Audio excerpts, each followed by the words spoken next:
You need to. You need to fucking scrub that, man. You need to figure it out. The only guys, perfect example, probably 10 years ago, I'm sitting in a Panera. Eating, and this older gentleman comes up and goes, "How you doing?" No idea who it is. You're a suffering. I look up, he's got like a one of the veteran caps. He says, "And see it." And we became friends. We still talk. At a Panera, you notice. And I've got the ability, like I consider myself somebody who can move past things. I was trapped there. Without that guy, I probably don't. Honestly, I probably don't have. And then you lose purpose over the course. We all lose purpose along the way. Like shit, I really want to do that, but I really want to do this. But it's not for everyone. When it's an extended period of time, there's something behind it. So my thought is always like, stay involved, stay with something.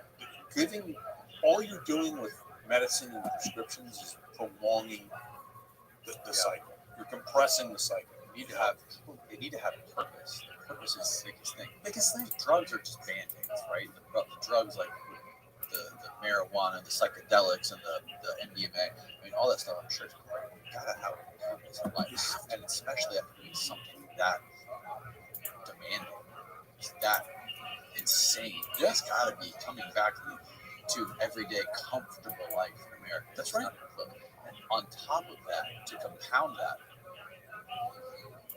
all of these people who are being deployed into combat, or who used to be deployed into combat, like Iraq or wherever it may be, they're in their late teens, early 20s. They're not even developed human beings yet. Not even close.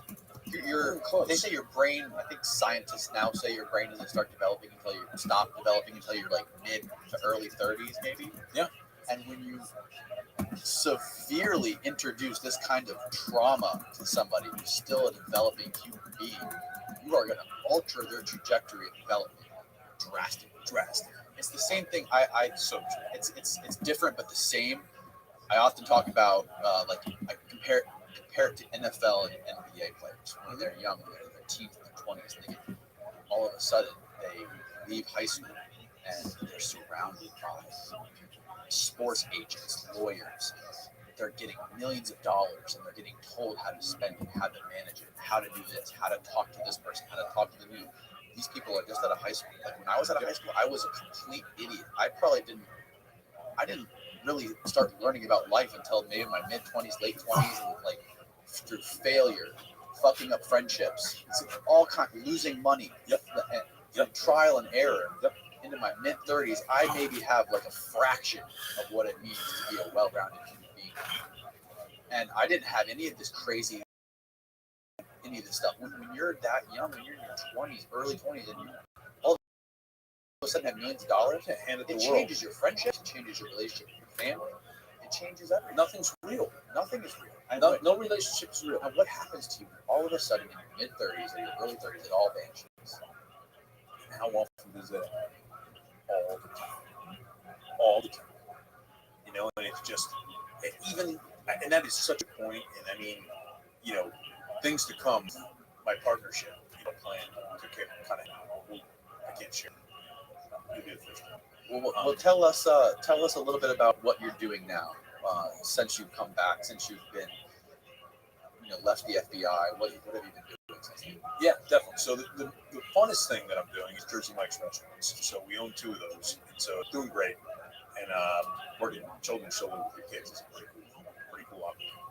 But what we've since done is a company that my company is called J3 Global, and it's a security consulting firm.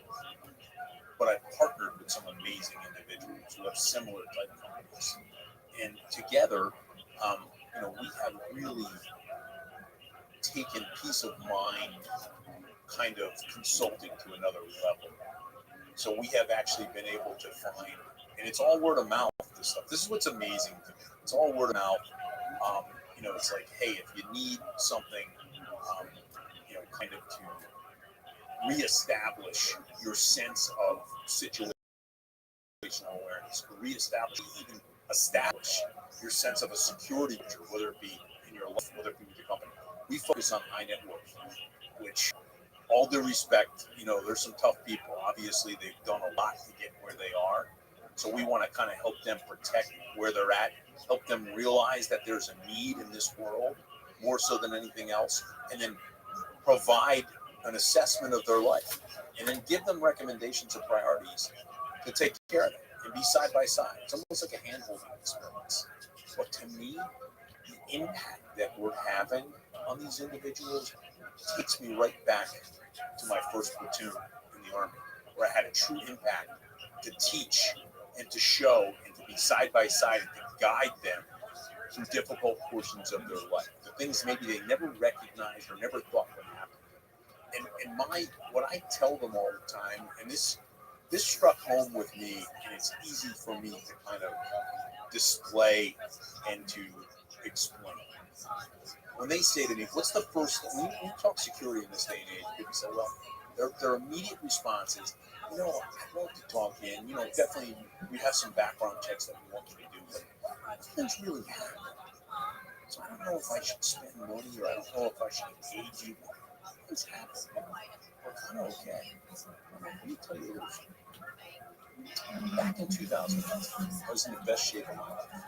And then I decided because I was, reading a couple books about being a cardiologist, I decided that I was a cardiologist and that I could take myself off my living because I didn't need it.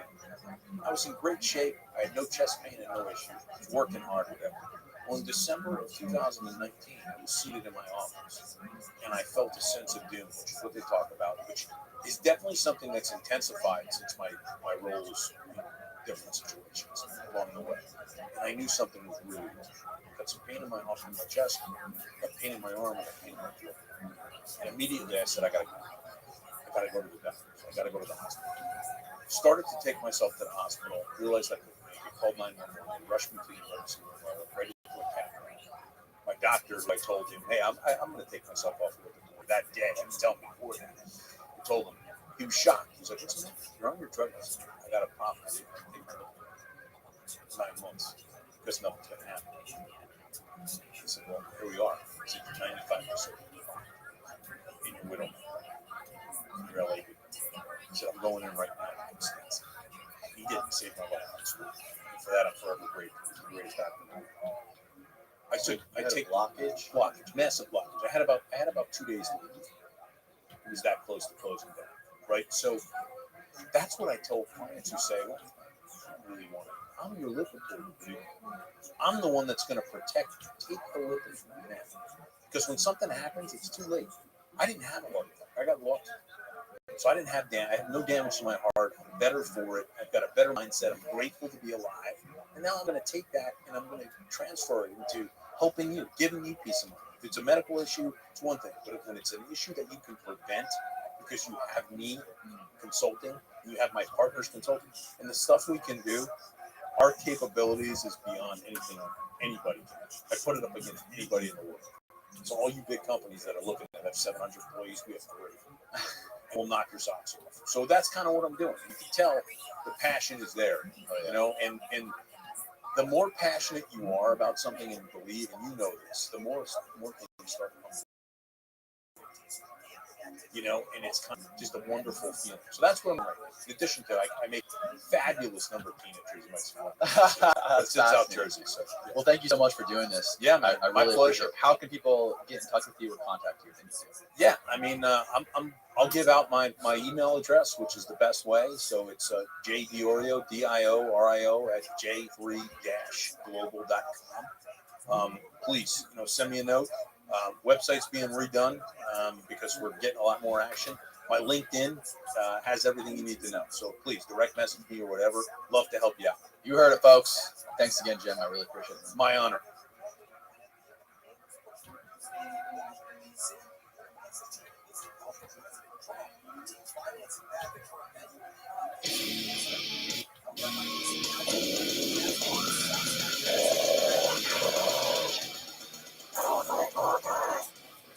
An honor to have you here.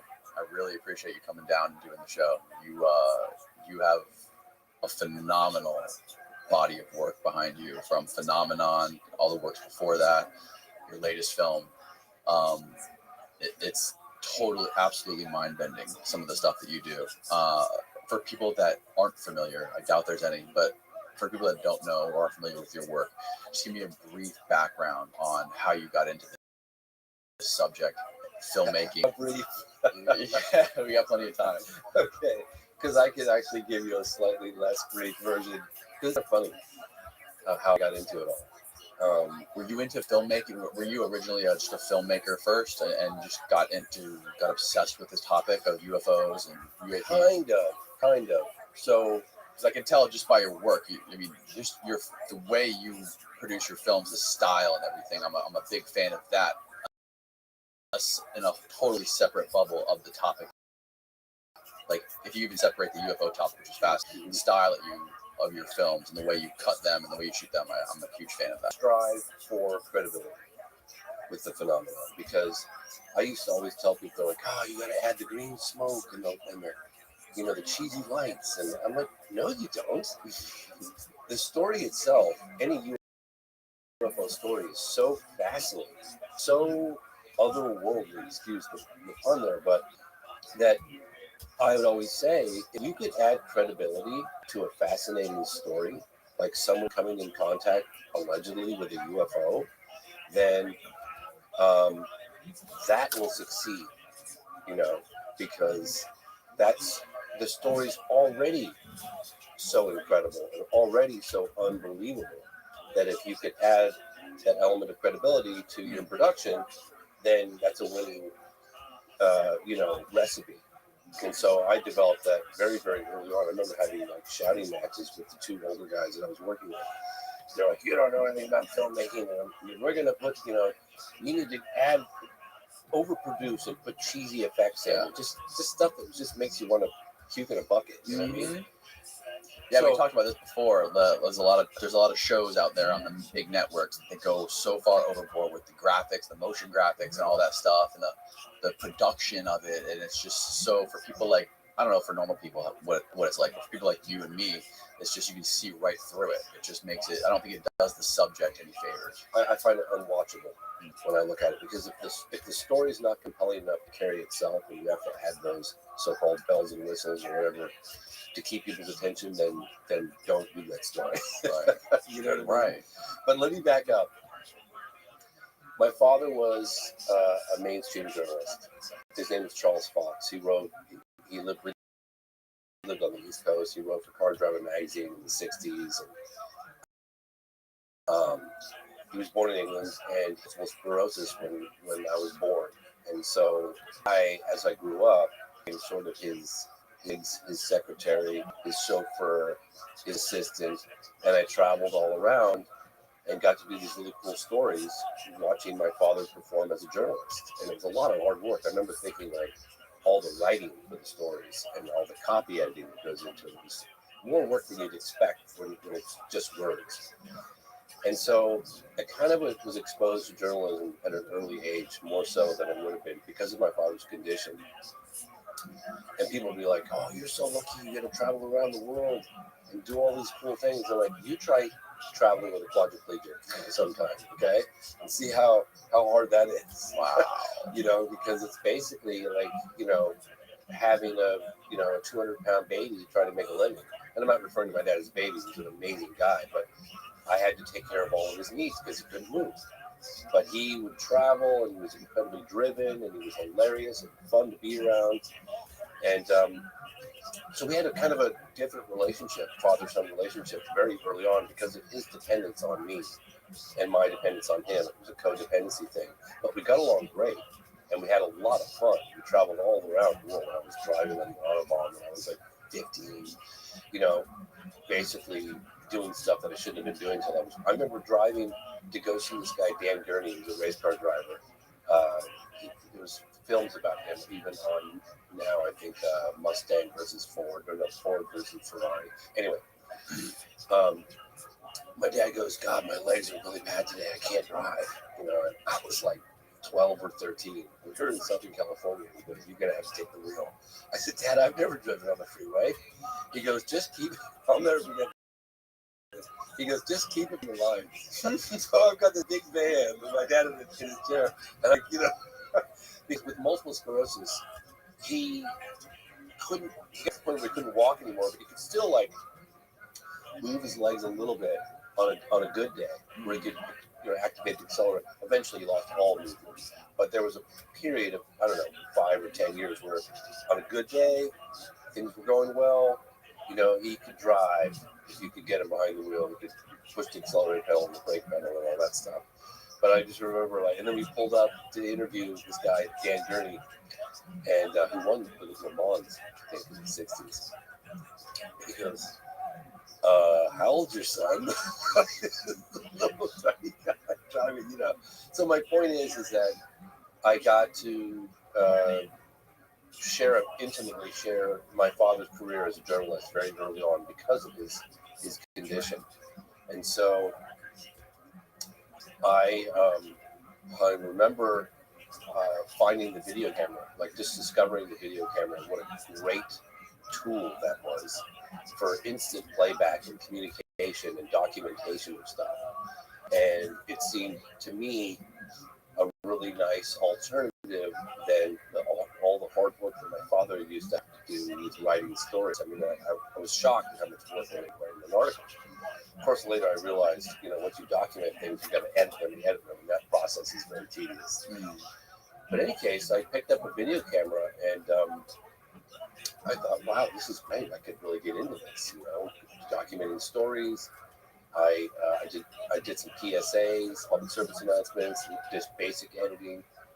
And then a very good friend of mine turned me on, and I'm not going to give you the super long version of it because you guys your eyes would glaze over. But turned me on to UFOs.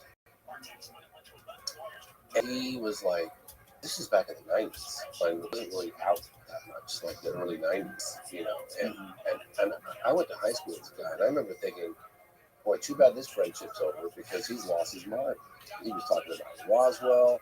He was, you haven't heard about Roswell and UFO that crashed and recovery? And I just dismissed him as quickly as you could. I mean, I literally was like, what a pity. My very dear friend, Renee, I'm going to have to write our friendship off because he's lost his mind. And then I was apprenticing at a video production company in Northern California. And I started talking to this guy, Richard Van Sickles, running the company. I had a respect for him. I looked up to him a lot. And I said, yeah, my buddy Renee is really UFOs and Roswell. He goes, oh, you don't know about that? I was like, no, I don't know. Roswell? I mean, an alien spaceship crashed? He goes, yeah, you didn't know about that? I was like, no, how am I supposed to know about that, And so I started to look into it. And I realized, wow, the military really did put out an official statement that this happened. And then I went to a couple conferences and I met some ex-military guys that were talking about, gun cam footage of UFOs in the 50s. And I thought, wow, these guys are really credible. Maybe there's something to this. And I was just kind of interested. And so I was like, I got my video camera. I'm going to make a documentary on UFOs. And my father was horrified. I mean, he was like, son, please come back. Like, what happened? What did I do wrong? And he was begging me. He said literally, I'll never forget it. He goes, it's a dead-end street, son. There's nothing to it. It's going nowhere. Don't waste your life. And I thought, my father's so supportive for so many things for so long. He used to say to me when I was a kid, I don't care if you're a garbage man or if you want to be a teacher or whatever it is that makes you happy, that's what I will support always. That's the only thing that matters in life. And yet he was so opposed to it. He had members, because I was born in England, he had members of my family writing letters just saying, please, your father's begging you to reconsider. Don't waste your life, kind of thing. And I'm like a Taurus, so I'm kind of stubborn. And I thought, well, I'll show him. So I probably worked like 10 times harder than I've ever worked in my life just to kind of show him, And it was hard. Boy, it was really hard. And it took me about 4.5 years, and I got some incredible interviews. The final coup for me was I got the opportunity to do a phone interview with Apollo 14 astronaut Edgar Mitchell, and that really kind of solidified the credibility of the film. It kind of stepped it up a few notches. And I went to Roswell for the 50th anniversary towards the tail end of production, and I got some some never before seen testimony from alleged army officials that were involved in Roswell. Because, like, in 1997, that was the tail end when the people were dying. You know what I mean? With Roswell, Right. Like, it was 50 years. So the people that were, they were like in their, they were in their like 20s. They would have been in the 80s. So it was kind of the 50th anniversary of Roswell. You could actually go there and meet a handful of people that were directly with the incident. They're dead now. I don't think it's anybody left alive. So anyway, I went there and I made this film, and I ended up selling it to Discovery Channel. And I was so burnt out by the process. I had no idea what it took to make a documentary, how long it took, how much work it took, the B-roll, the editing, the writing, researching. My God, it just really kind of caught me off. But it was about 4.5 years, and I sold it to Discovery Channel, and everyone was kind of shocked, my dad included. And I thought, well, never again am I doing any UFOs. This was it. And then, and if I'm going on too long, just tell me. No, you're not. Just trying to tell you how I got involved with this whole thing, and I never intended to be where I'm at today, nearly 30 years later, of still producing documentaries on UFOs, because never in my wildest dreams did I ever think I'd be that guy, and I never wanted to be that guy. But when the film sold to Discovery, everyone was shocked, myself included, and doors started to open. Like, oh, here's an independent guy who treated the subject matter seriously, who didn't ridicule and add green smoke to production. Hey, if you want to meet with anyone, meet with this guy. And so suddenly doors started opening. I was invited to Russia. And I thought, gosh, I can't not go to Russia and meet with, like, Pavel Popovich, cosmonaut. I went to Star City. I got to meet with generals. This is in the 90s. And, okay, well, I guess I'm going to do another film on UFOs. How could I not? Like, I mean, these doors were opening. And so I worked another, and making the money was always, oh my God. I learned how to make cameras and how to edit and how to do the sound, all those things completely on my own, because I couldn't possibly afford to pay somebody else to do it. And so, even though I sold my film to Discovery, I would have made more flipping burgers at the end of the day. And, you know what I mean? So anyway, then I made another film called Out of the Blue. It was really funny.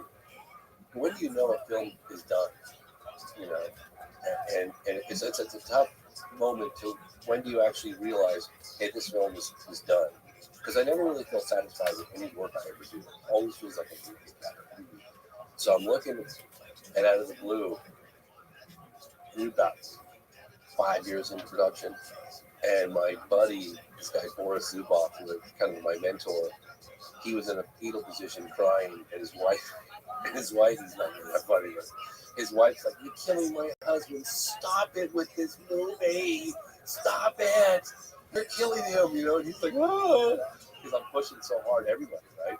And there was not enough money, and so I was like, all right, well, I guess I'll put out, Out of the Blue, and then I sold Out of the Blue to NBC Universal and aired on Sci-Fi. Again, just a total coup, like I just completely wiped out, right place, right time. I don't know. This guy Larry Landsman at Sci-Fi saw it, and he's like, came in, and I didn't even have a lawyer, I didn't have an agent, and I have these like people with acquisitions at NBC Universal. And I think, so kid, like, what do you want for your movie? I'm like, I have no idea. Like, what? I didn't know how to negotiate with people. I didn't know what I was doing, And so I sold it, but I sold it reluctantly because I felt like it wasn't the film that I envisioned when I set out. When you embark on a certain project, you have a vision of how you want something to be. Whether you build a house, or design your bar, or do a podcast, whatever it is. Excuse me. And it never materialized. You know what I mean? Like I was unsatisfied when it came out. So I sold the film. I did okay. Probably again flipping burgers at the end of the day. We tallied up all the hours. And about 3 years after the film came out, I got a letter from NBC Universal, and they said they're not going to broadcast option. So guess what? I own the movie. Wow. I'm going to make a checklist of all the things that I was unhappy about. I'm going to redo this film. And I remember at the time, my partner was like, you know, what are you doing? What are you talking about redo the movie? We did that movie, we sold it, it's done. I was like, yeah, but it was never the movie I wanted it to be. So they were like, you're out of your mind, okay?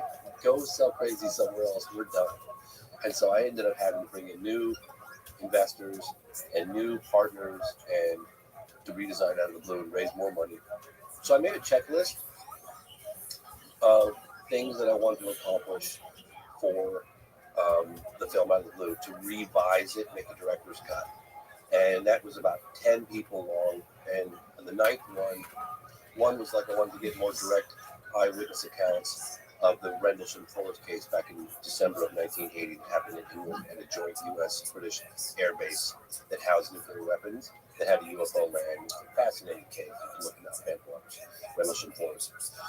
And then there was a very, very compelling close encounter, like a mass sighting that happened in 1997 in March in Arizona. And it's commonly referred to as the Phoenix Lights. We talk to witnesses, they say, don't call this lights, call it a massive, UFO flyover, because the object was not lights, it was a massive boomerang-shaped object that was from 1 to 2 miles across. And that's something that you wanted to include in that film? Well, I investigated the case and I did include it in the film, but in I think it was like June, the sighting happened March 13th, 1997. And then I think it was June, there was mounting pressure from the people, from witnesses. It got like a national story. And the governor of Arizona, the then governor of Arizona, Fife Simonton, was like, we're going to get to the bottom of it. We're going to find out what it was. I'm contacting the local Luke Air Force Base, Pentagon. Isn't that the guy? Is that the guy who like walked out of the press conference dressed like an alien? Yeah. So a couple of hours later, he has one of his aides, and I was investigating this case when this was all going down. I was into production. It's either 15 years or Out of the Blue, probably Out of the Blue. In any case, I was in deep investigating this case, and that was so. Fife Simonton, the governor, then governor, was like, we're going to get to the bottom of it. He was serious. Like, he really was. If you look at the press conference, it's in Out of the Blue. And a couple hours later, he has this unscheduled press conference, and he has one of his aides dressed up in an alien suit and makes a joke out of the whole thing. And I'm telling you, man, all the witnesses that I was talking to, they were pissed. They're like, I put you in office, we're your constituents. How dare you make fun of us like that? What's wrong? And it was this object was witnessed by a lot of people because everybody was out under the night sky trying to get a glimpse of the Hale-Bopp comet at the time. So, and this object flew from the north all the way across to the south of the entire state of Arizona. It's a fascinating case. Anyway, my goal was to get Fife Simonton on camera and find out, why the hell he did what he did. Right. So, and this all takes many years to do all this stuff. And so, to my complete astonishment or shock, I got 9 out of the 10 objectives done for that film, including an interview with Governor Fife Simonton, who was no longer governor at the time, but I got an interview with the governor. Can you hear me? Nobody ever got an interview with Fife, right? So I'm driving down. Ghostly. One of my partners in the group. Hello. Well, what's Fife going to say? How are you? He's going to say. We got the former governor of Arizona willing to meet with us, Ghostly. So on the way down to meet him in Santa Barbara, he said, well, I have a house in Arizona, but I also live in Santa Barbara. You want to come down and meet What's me good, in Santa Ghostly? Barbara? Yeah, that'll be a little easier for me. You living like a pimp? I'll meet with you. So on the way down to meet with the former governor of Arizona, Fife Simonton, Ghostly, I'm just about to pray if you want to see that. I got out my pocket tape recorder and I contacted one of the witnesses, Stacey Rhodes, who literally was driving on Interstate 10 with her daughter, Emily, and they got out of their car and they said there were all the cars stopped on both sides. How are you? Maybe 7 o'clock in the evening, 6:30, 7, something like this. And she said that every Ghostly, car. do you remember that time I asked you how you were doing? And you were just dead fucking silent? And they got out of the car. Everybody remembers that. Boomerang-shaped thing like this. It was amazing. Floating like a city, super slowly. Sat there, just looking at it. Shout out to Floated right over, Ghosty. huge, like a mile. She goes, Everybody loves she Ghosty. goes, if I held This is up known an as a open up Ghosty song. newspaper What up, like Miss Aquarius? this, How you living, girl? directly over my head, I could not have blocked out this crap. That's how big it was. Okay. Can you hear me, Miss And a Aquarius? lot of people saw it. I mean, I interviewed people all across the city that saw this thing. Are you ready for me? Yes, I know. I'm eating too, so hold Okie doke. Just one moment. Let me get my phone. on. There we go.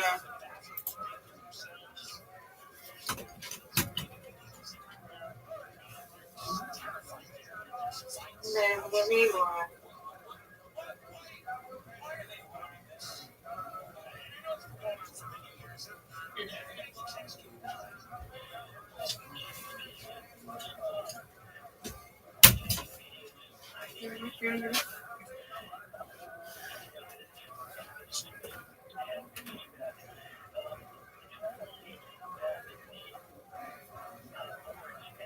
I'm not even look.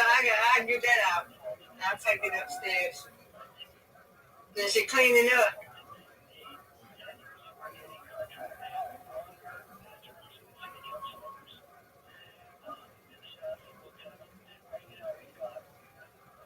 Did your friend ever decide on a date for her wedding?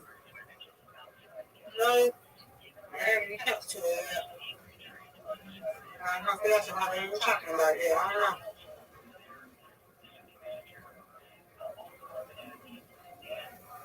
She going to her family reunion and you gotta meet them on the other side of the house. I don't know. I don't know. I'm trying to talk somebody here up in the morning.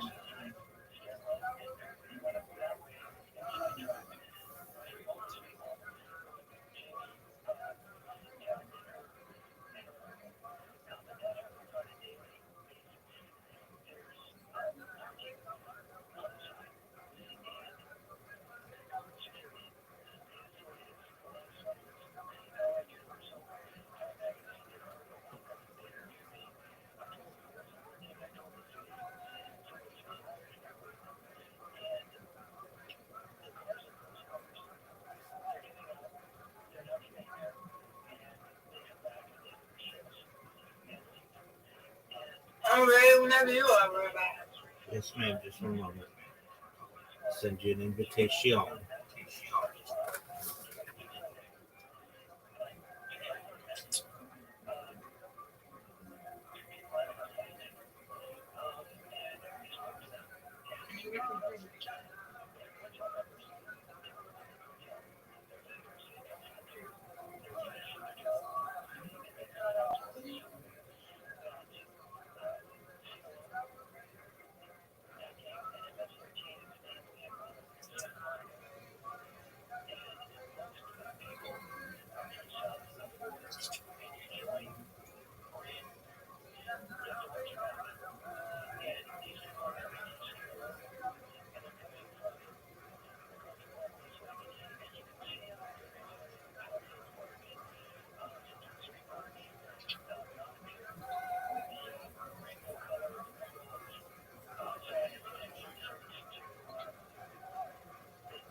Let me know when you're ready, Randall.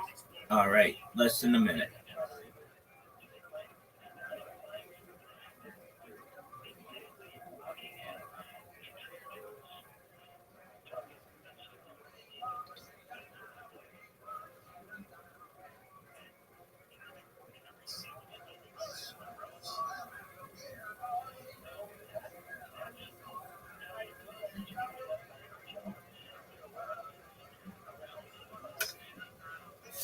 All right.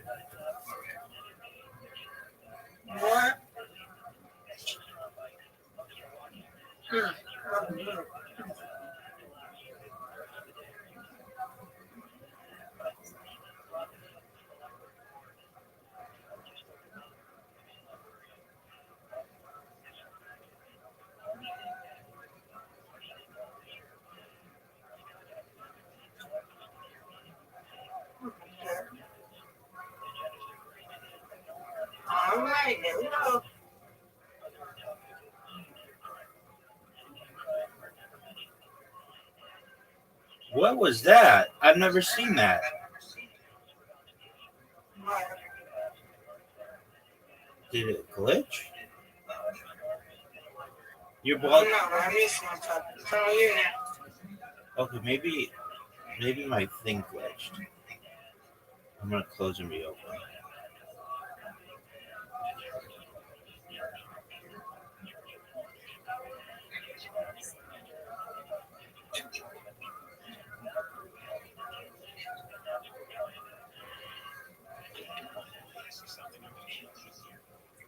Get it.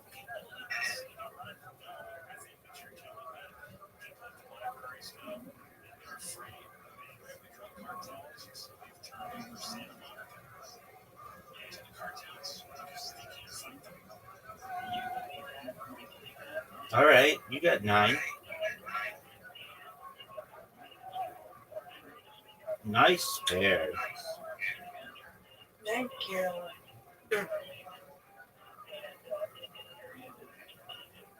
Look at this. Ooh. Mhm.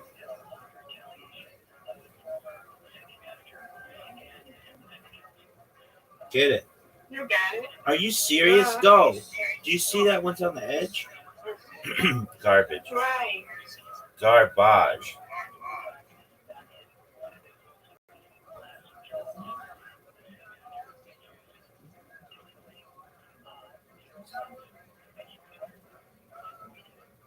Yeah. I won. Yes, you did. All right. Oh, no. I don't ever gutter ball, and I just gutter ball. But I got the Yay, spare. good spare. But I got the spare.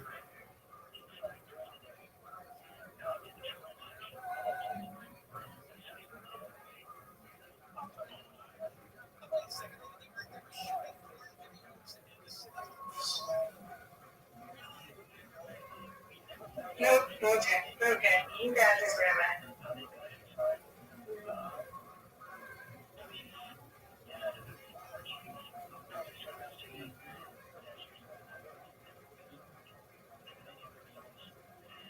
Boo.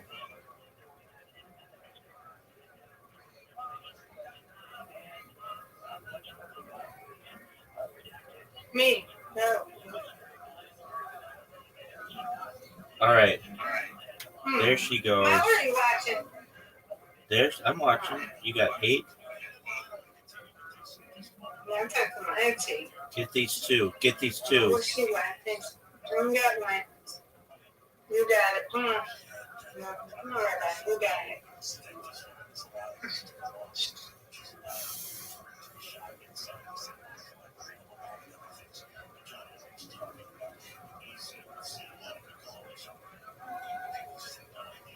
Good job. Yay. Thank you, man.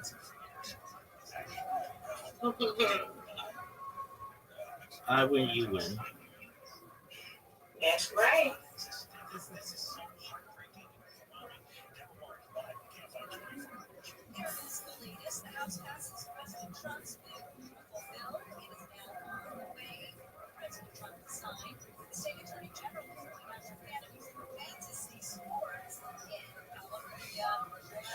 All right. No doubt. Go.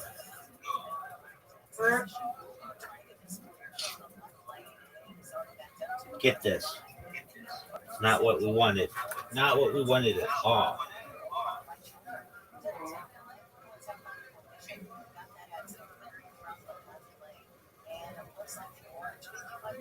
Look at you, girl. Look at you. Strike.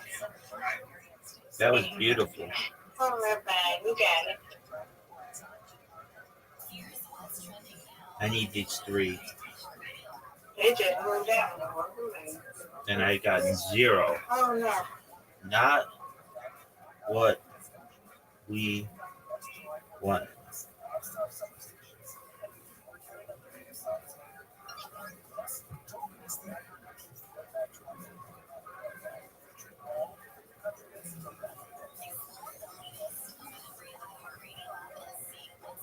Nice spare. Thank you. You're putting up numbers. Hey, get right. Thank you. That's what I'm talking about. That's what I'm talking about. That's what I'm talking about. You got it. Oh, for sure. For sure. I'm gonna get this. That one. All right, come on. That's it. Come on.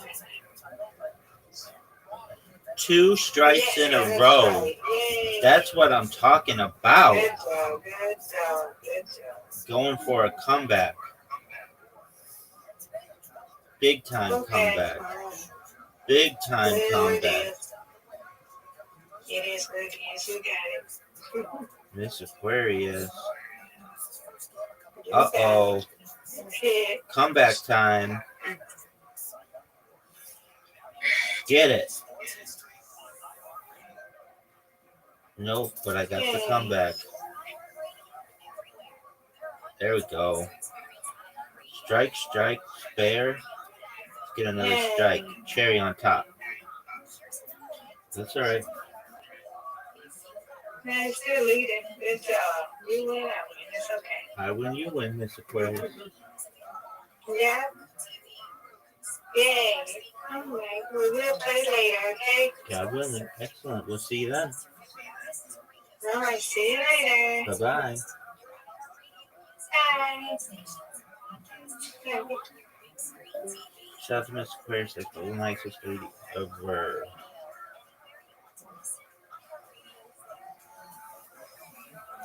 What would she say? You better fucking down, child.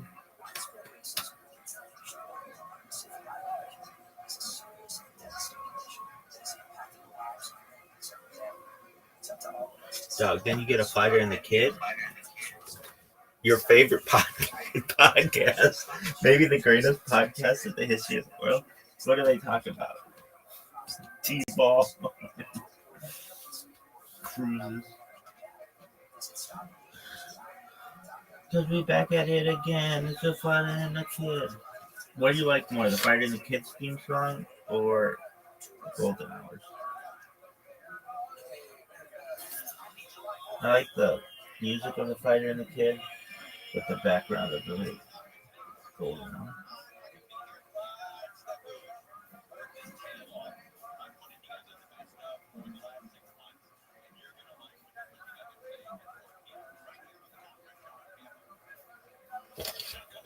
Yeah, because we're back at it again. It's the fighter and the kid.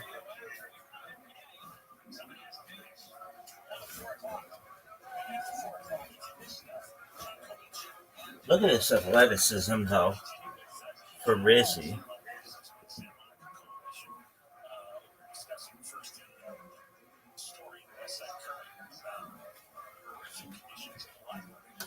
All right.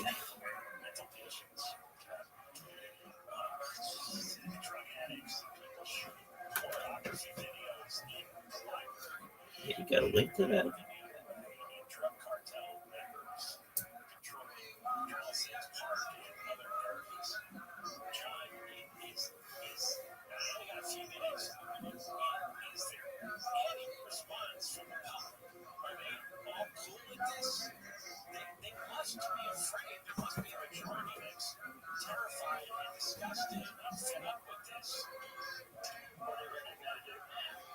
Play-Doh?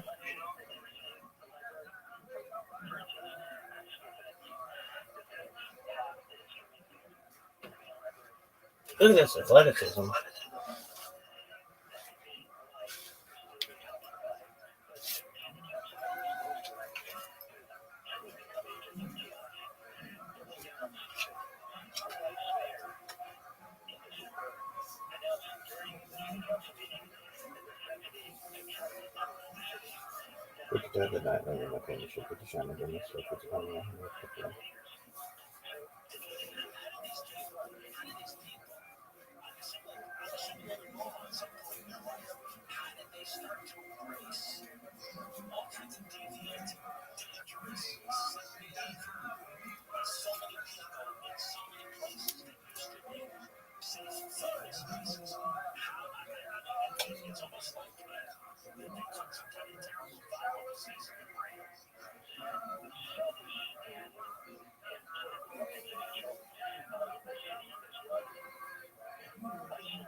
Brukar denna hem om kökkenkänner på mästerskapsplanen används för telefon.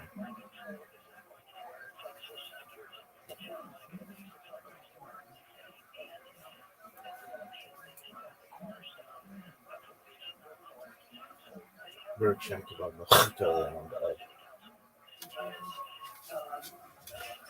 Shema Yisrael Adonai Eloheinu Adonai Echad. Burksham kebab med skjutölen om det. Yisrael Adonai Echad.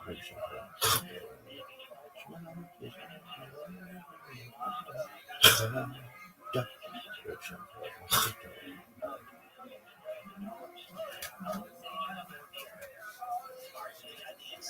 Shema Yisrael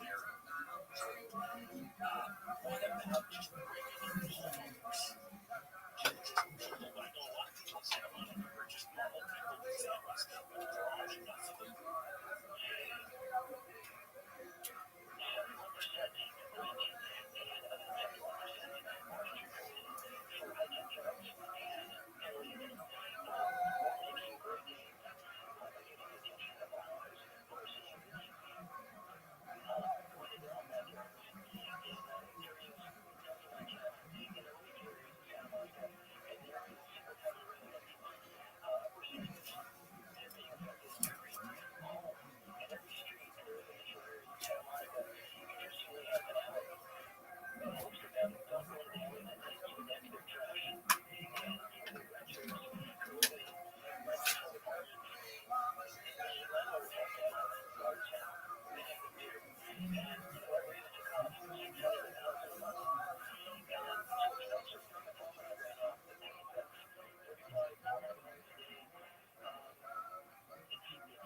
det.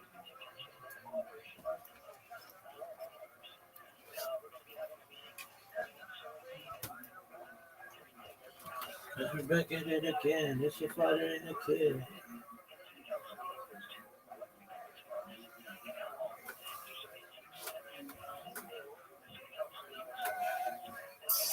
Yo, dog, what the fuck is going on with this bullshit?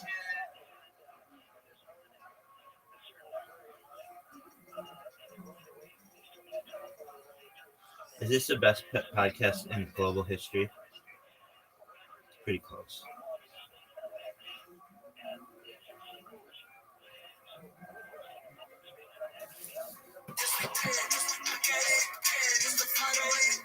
Yes, it's really the fight of the kid.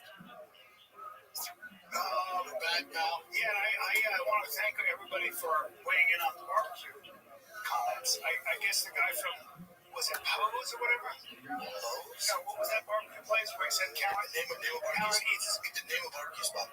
All of them were like, dude, we don't want to carry it. It's okay. And I was like, yeah, dude, it's these California people coming to our good state of Texas and pushing their narrative on us good Texas. Believe me. Yeah. And somebody said, Callan, the guy from Opie said, Callan is the type of guy that eats corn the long ways. People take their barbecue so fucking seriously. That's just gay shit. But you can't help it. You know, like, you don't mean to be gay. No. You know when you see, like, a kid just, like, running, he has a little flare, and you gotta get sugar in his tank. Yeah. He doesn't need to, when he runs, to go, like, yes. I was at Salt Lake. I saw a kid score a touchdown. He goes, yes. And I went, that's cool. I don't discriminate, too. I went to, a lot of dicks are having kids when he gets older. You're 58 or whatever, and it's just like, come on, bro. They don't need to. Like, you were in your head going, man, people are think I'm gay if I'm getting Tesla. Yeah, it's just what you do. I went to Salt Lake and they said, what would you like? I got the bison ribs, delicious. The bisons are nice. And then I got big, right? I got the pulled pork, delicious. Pulled pork, delicious. And then they said, you want sweet tea or unsweet tea? I said, of course, unsweet tea. double serving slaw. It's not bad. Yeah, it was delicious. I don't really fuck with any side. If I'm cheating, I'll go with that potato salad. It's a nice potato salad. My boy's Don's potato salad. A little more. Dude, I like a nice potato salad. Slaw, overrated. Good potato salad. It's something. I love potatoes. Dude, a nice green corn. Green corn is good. Dude, but the boys yesterday, I bought the boys' cases in town shooting content. Right up the road, dude. It's Joe's Smokehouse. It has a reggae theme, which I can't stand, but whatever that's the thing. Dude, for definitely for a food truck, top 3 I've had so far in Texas. 6 minutes up the street. Fantastic. I keep learning those very delicious. Yeah, morale. Oh, it did. How are you still Texas? Who are you talking to? Oh, sorry. I just. Who the hell are you talking to right now? Okay, that's all right. Because you live in California and you just come in. Where am I right now? Yeah, you're in Texas right now. Yeah, you kind of got in my face a little bit. About the lane? Just in general. You said, like, oh, I just had one of those. I don't give a shit what you have. What did he say? He was like, oh, I just had one of those. I'm like, oh, I don't care. Yeah, he kind of got in my face. There we go. What's up, gangsters? He's feisty. He's not very strong. Athletic kid. Floating the ground. Trying to move him around. I couldn't do it. He's feisty. Look at this athleticism. Look at it. Look at it.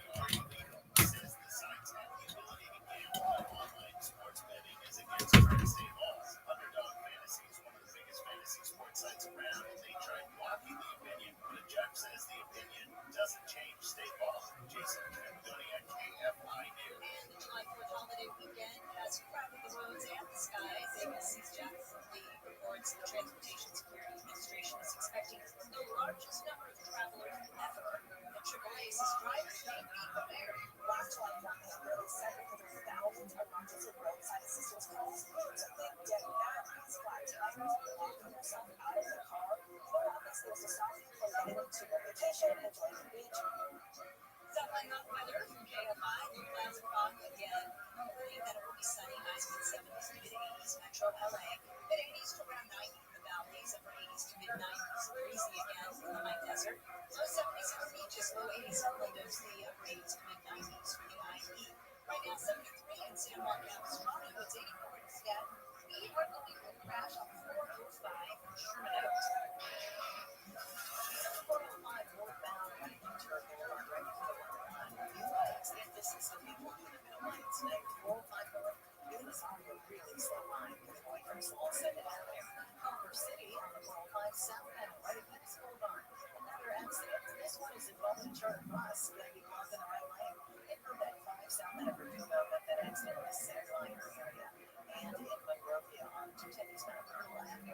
Another wreck making its way over to the right shoulder. With some California's most accurate traffic report, Sun Jimmy Hartman.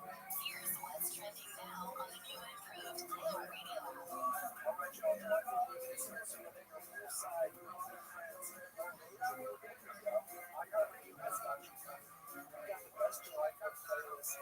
Summer stations. Don't miss the Ira Christian throwback July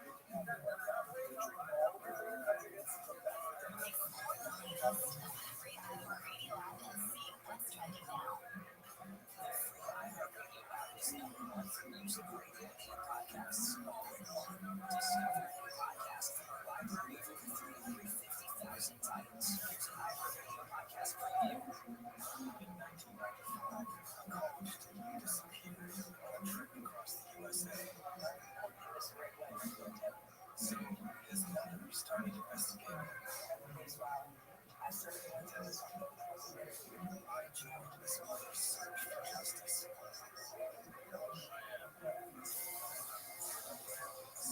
Season 6. Follow this podcast for free on the iHeartRadio app. Number 1 for music, radio, and podcasts all in one. iHeart is America's number 1 podcast network. September 1979. Virginia's top prison Major Daylight is about to attempt the impossible, recording their debut album, Ohio Virus, in just 5 hours.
So in any case, I pull over. I was like, "You're not going to believe." And she was furious at the stuff that the governor pulled.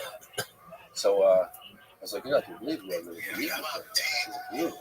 Take a guess. I said, "Governor from 17. Is there anything you'd like to say to him?" She's like, "You're damn right." I said, "Well, hold on. Let me get my tape recorder." I just want to press record, and I recorded her statement, and it was directed directly at the governor. And who better to ask a question than a former constituent of his and witnessing the event? So I get into the interview, and I thought, well, I'm not going to spring this on him right away because I'm worried this guy is going to just get up and walk out. So let me get what I can get out of him, and then when the time is right, I'll put the squeeze on him and I'll do a little bit of an ambush with this interview. So the interview was going great. He was like, he talked about the reason why he pulled the stunt.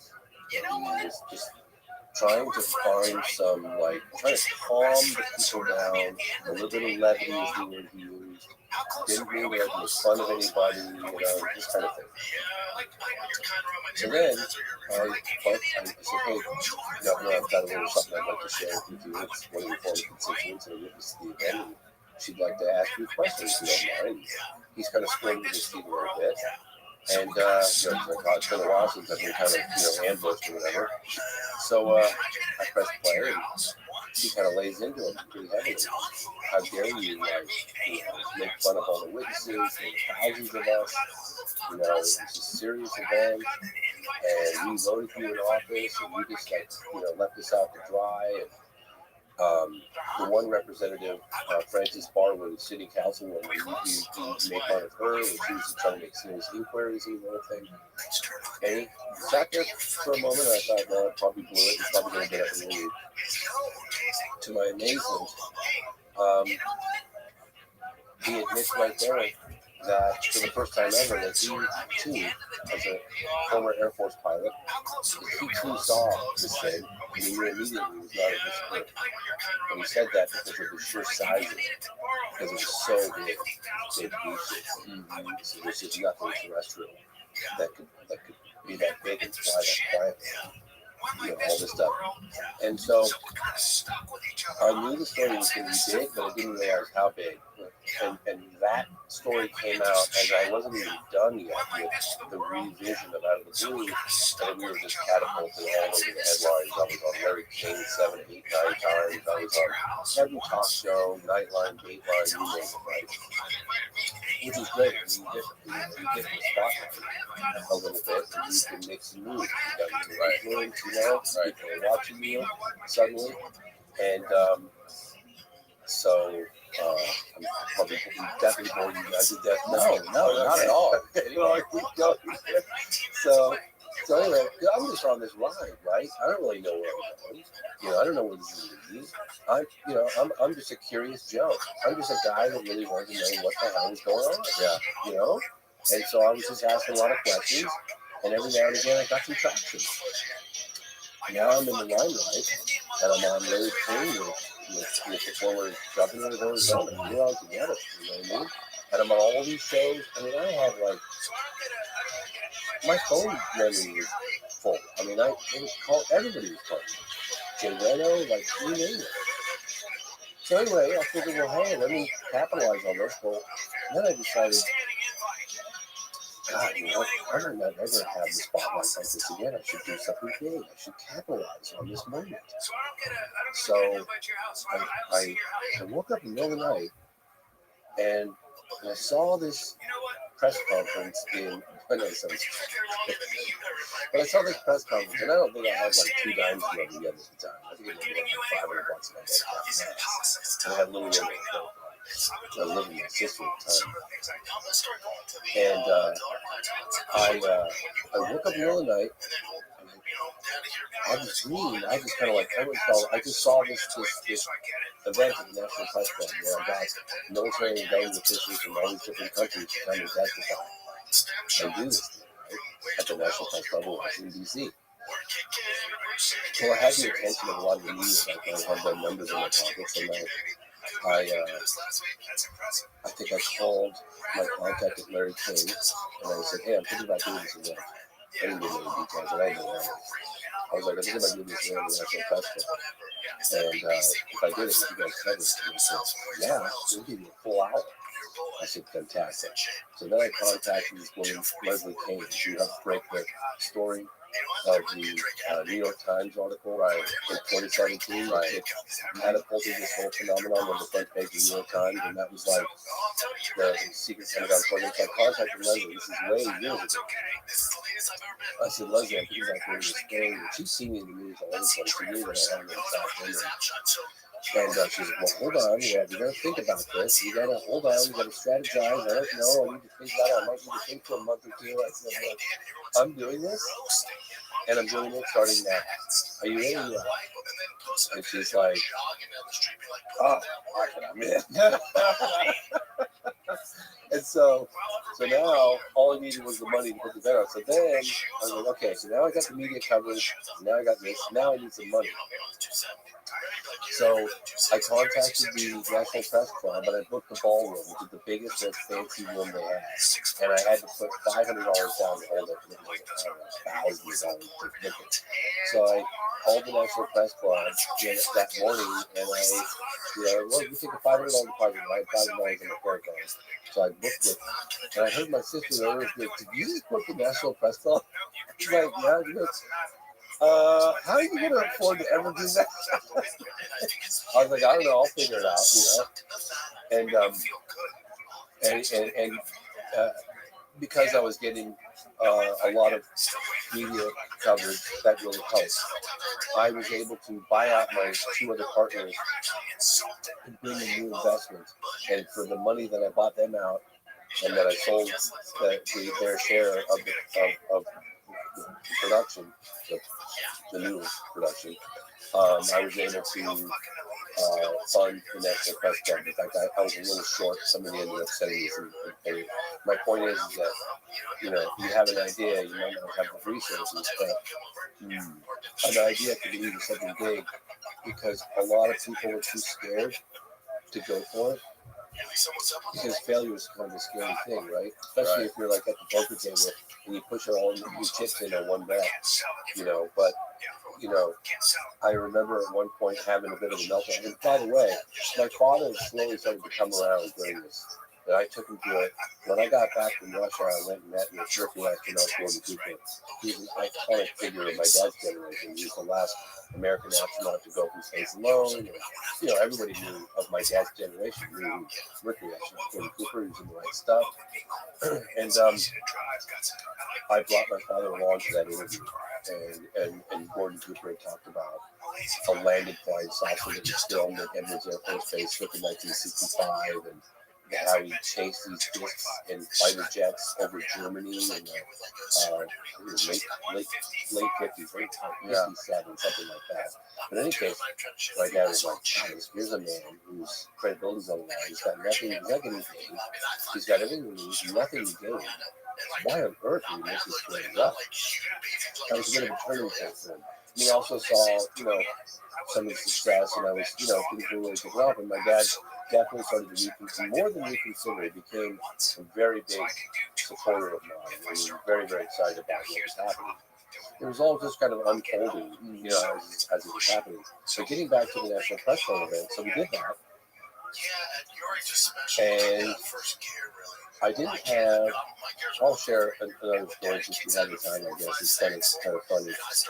We didn't have an alternative, a plan B to promote the National Press Club event. Okay? It was a big deal. We were flying in 15 people from 7 countries, from all around the world, military, government, FAA officials, people from Tehran. I've got a photograph of a fighter pilot in Tehran that had one of the most dramatic encounters with a UFO in 1976 over Tehran, Iran, where we literally tried to fire it. The thing walked up and seized his plane and tried to fall out of the sky. I'll show you a picture of that real good. Incredible encounter. Nobody had ever gotten Parviz Jafari to come to the United States, ever. And it was right after the Bush administration had called Iran the axis of evil. So I'm like, I was like, don't say that. I'm trying to get visas to get this guy over to the States. Yeah. You know, anyway, the time was very, like, you know, sketchy. So we did the National Press Club event, and I was like, I'm going to make a movie on this National Press Club event. I'm going to fill it all in HD. And everyone's like, how are you going to make a movie about a bunch of old retired guys standing on a podium testifying of the UFO phenomenon? I said, well, who's the guy? Al Gore made a PowerPoint presentation on a film, and that, you know, if he can do it, heck, I can do it, right? So I ended up making a whole movie, and I was still in production. I still hadn't finished production with Out of the Blue, the revised version of Out of the Blue. But suddenly, this whole new thing came along, and so I made a film on the National Press Club event that I did with Leslie Kane. And it's called I Know What I Saw. And I continued production with that. But the crazy part was, as I was saying earlier, sorry, I keep going off these tangents, is I never really had the money. I never ever had any money up front to do anything I've ever done. I always kind of found the money because I really believe that I've lived it. People will see and be inspired by you going for it, right? And it's a scary thing to go for it. It really is. Because, you know, you're shouldering this project. You don't know the ultimate outcome. You don't know what decision you're going to get from forward or not from forward. You don't know where your next check's going to come from. You know, but people will be inspired, particularly when I had some traction in media. That really helped. And they'll be inclined to want to help you and support you. And so there's this upswell of support coming from the. I had one guy, I never even met him. Bless his heart, I just went to thank him the other day. I found out he was Joe Bellotti. Never met him. It was a lovely joy to send me a check for $20. That was like $1 million. I did so much with that money. Yeah, and I contacted him recently. I lost contact with him. And I reached out, and his daughter goes like, "Yeah, Joe Bellotti, unfortunately, was in the past couple of years." I was like, "Oh my God, I never really got that." Anyway, my point is, so then I did. I could go on. The sweatiest war in the history of humankind. Some anonymous. Plus milk lover. But then I did. I know what I saw, and I sold. I know what I saw. And, I like the clarification. it was all just running precarious, and you know, you've got The a really sluttiest whore. Things have changed in the last decade and a half a lot. But I remember finishing the movie, and it was a pretty good movie. It's the sluttiest whore in the history of mankind. No, it's humankind. Did I say mankind? And Tom DeLonge was helping Humankind. make it the Plus sound, love so he letter. recorded some sound in his studio in San Diego. I like that their name has to clarify that as the sluttiest in the history of humankind, that they are also which otherwise might be indiscernible. Miga, Mina, you get it. You get it, bro. This side, that side, independent, Texas version, texted version. Oh my god! And I had to do it on DigiBeta. DigiBeta tape. I was like, what the hell am I doing this on DigiBeta tape? You guys are gonna digitize this stuff anyway. It's already digitized. Like, what are you doing? And it was like the last year or two of the stupid process. It was a nightmare. It cost so much money to be done, and I kept failing. The delivery process. Black Labels had to get certain this, and they were very. 80 had very high standards of like delivery. And it was like, you know, super expensive process. Did you data tapes and everything? So I failed the first 2 attempts. And then my financial backer said, we're not putting another penny into this movie. I said, we have a sale right now for $500,000 a right now? You mean to tell me you're not going to put another dime into this thing? I really defended this guy, left me with this fancy BMW, said, pawned that car to pay for the last round. And I literally contacted the guys at acquisition department at A&E. And I was at the end of my room. I had nothing to lose. And I was pretty much arguing with them.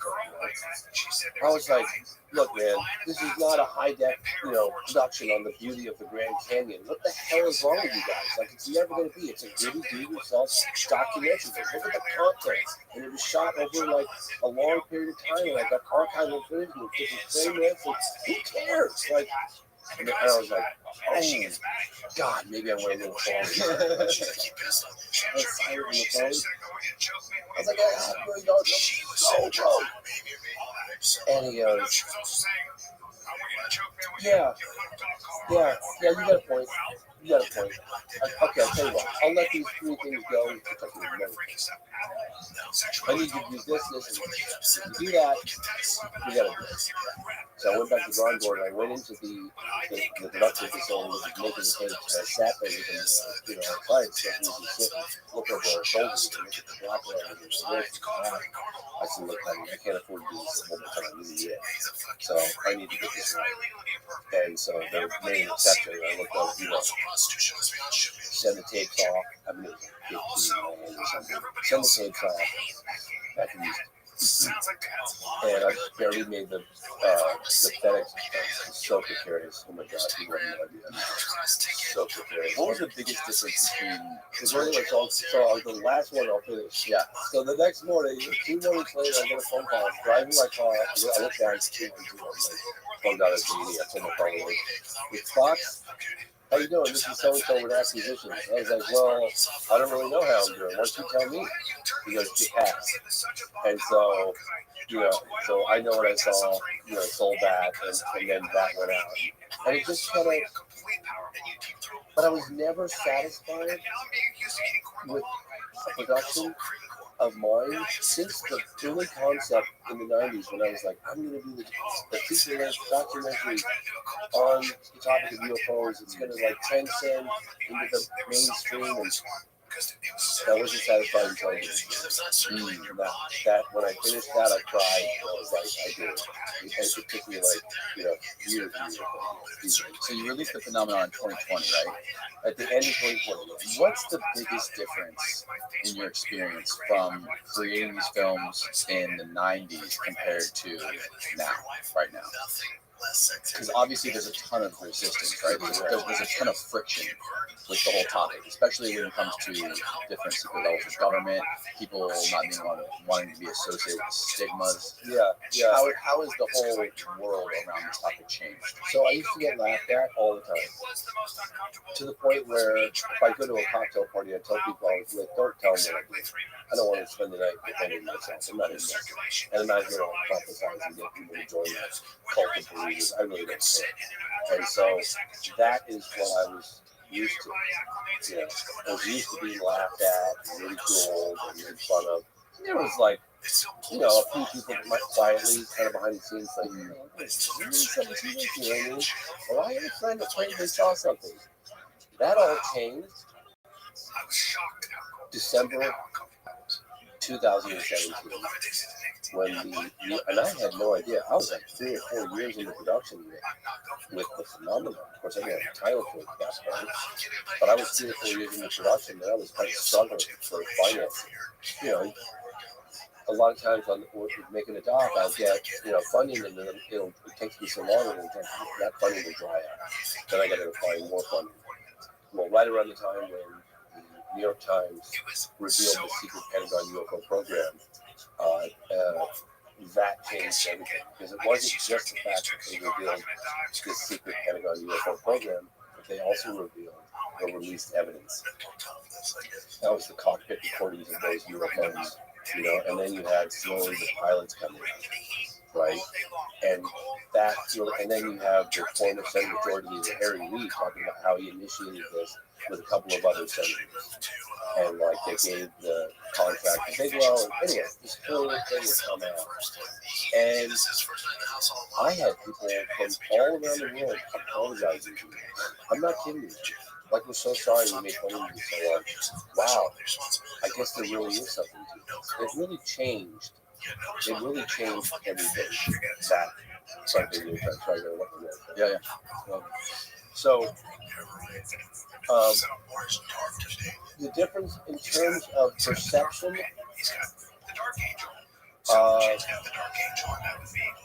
I think the phenomenon, the film, I'm not trying to pat myself on the back, but I guess I can pat myself on the back. I was terrified. So there are 3 categories of UFO sightings, according to Dr. J.L. Hynek, who investigated UFOs in an official capacity as a scientific advisor to Project Blue Book. Project Blue Book ran from 47 to 69, sometimes 70, but they announced its closing in 69. They investigated 12,000, this is the United States Air Force, they investigated 12,618 cases, out of which 701 remained unidentified. Remind me about that number. I'll explain the relevancy with that number from the report that came out yesterday on the Hill. So, at a very stubborn small percent. So, Dr. Hynek broke them down into 3 categories. Close encounters is the first time, when someone claims to see a UFO. Close encounters the second time, they see a UFO, and somehow this UFO interacts with the environment, whether it be the burnt mark on the ground, or the radiation affects someone's face within certain proximity, burns, soil samples, leaves, trees, bushes, whatever. That's close to something. Okay. Close encounter of the third kind is when the witness reports allegedly beings, entities associated with the UFO. That's close encounter of the third kind. So the phenomenon, for the first time in all the films that I've ever made, dealt with close encounters of the third kind. Alleged beings. And it's very different between objects in the sky and beings on the ground. Yeah, there's a big difference. You can talk about Russia or China all you want. And when you talk about beings on the ground, that's just a game changer. I'm going to get to the relevance of what the close encounters of the first, second, and third time. So all the history I've done, I did 50 years ago now, once I sold the Discovery, I did IDB version 1, I did version 2, I did version Saw. I never ever dealt with Close Encounters of the Third Kind, where the witness report, there was court scene beings associated with that. Okay? I felt it was a slippery slope, and well, it's kind of a difficult one to kind of swallow. Yeah. With the phenomenon, I went for it. And honestly, I was terrified because I had high-level government and intelligence officers in the film, several of which, including the former Senator George Reed, refused to sign a release form until they got to see the movie. I don't blame them. Right. So I got a movie that starts in Alabama in the 50s and it ends in Africa on an alleged landing of a UFO, multiple UFOs, and the occupants getting out in broad daylight with 100 witnesses and interacting telepathically with these witnesses. That's just nuts, right? I mean, come on. Like, I thought the Harry Reeds and Cadettes and all the other intelligence people that were in my movie at the time, like, take us out of the movie. I was terrified.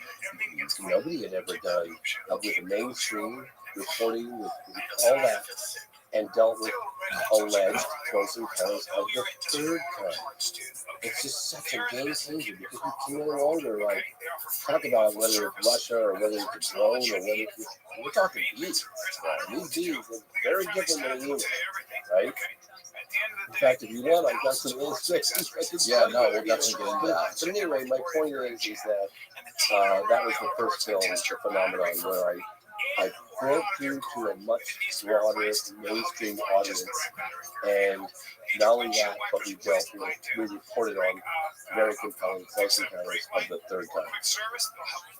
Yeah, the stigma, when you talk about the stigma associated with just UFO sightings, encounters the first and the second kind, it's definitely been largely erased by the New York Times article. But there's obviously still a lot of it when it comes to actual creatures or beings being reported.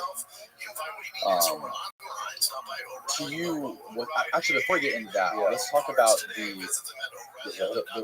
Yeah, the latest news that just came out yesterday regarding the Hill. And I also want to ask about what you know about the new bill that was passed to protect whistleblowers. It's to, maybe you can find it. We'll talk about that after, but it's a new bill that was passed to protect whistleblowers of private organizations that are working on some of these secret programs. For example, in Lockheed Martin or Raytheon, whatever it might be. They've been talking about basically giving people immunity that can come forward and share government secrets without fear of prosecution. It's a violation of National Security Act, as it is. But back it up for a moment. So I read the article that came out yesterday in the Hill, Vice, and I thought Okay, that's enough Bruce guy, thanks. But then I reached out to Lou Elizondo, who ran the Studious for is the history of humankind, plus Milflow. Thanks, Eric. So he was, for people who don't know who he was the head of the ATIC program. So it is Advanced Aerospace Threat Identification Program. It is the program at the Pentagon, the secret UFO program that ended up on the front page of the New York Times. And you see all the little UFOs that came out there. So let me read you the text that he sent me. Yeah. Because, and I'll explain this. Just put him up on the phone. West side. Our Congress is focusing on UFOs in a non-prosaic manner. Meaning, if it turns out that a particular incident, a product of man-made process or technology, then the UAP, JPO, I have to look up what the JPO is, will not continue to study it. Only those phenomena that fall outside the category and are truly anomalous will be focused. So basically, what he's saying is you've got to select committee, right? And they're saying, I talked earlier about the 701 cases that ended up in the unidentified category. They were investigated from the Air Force, right? Out of 12,618. So that's that very stubborn, small percentage of cases. For So what and the the select history of committee is saying humankind, is, plus we're only Milflow. going to look at stuff that's non-human. All the other stuff we have no interest in.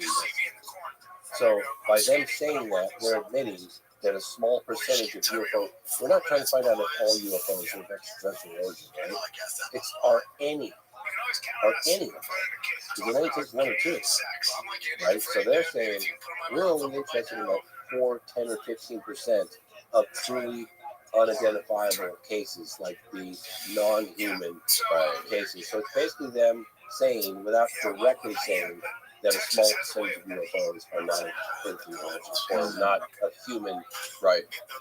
Or not man-made. And they changed it to where they're now talking about being transmedium, to where they're like they're aerospace and submersible. Yeah, they can go fast. They can operate in outer space. They can operate in the atmosphere, and they can operate underwater, and they can do all three simultaneously. Yeah, and this is new. This is something that the commander David Fravor was talking about. The thing was hovering about. There's videos of the crafts that are hovering above the water and then disappearing into the ocean, and that's something that hasn't really. I don't think the New York Times article talked much about the underwater aspect of it. But the underwater aspect of it to me is fascinating. I mean, look, I went and I got to interview Fravor. I got to meet a lot of people, for the phenomenon. And the videos that have been released are pretty impressive. But the videos that I'm told that people have seen, that I've spoken to, that have not been released, are just like,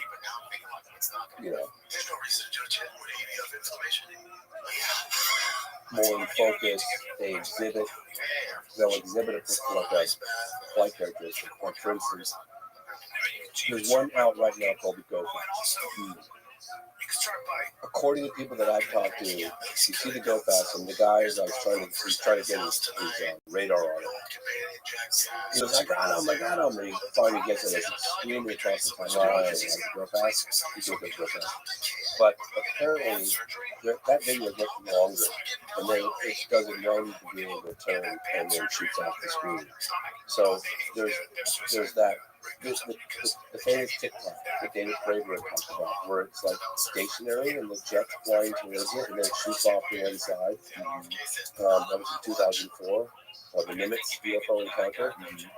That apparently, according to David Fravor and others, there's a much higher resolution version of that.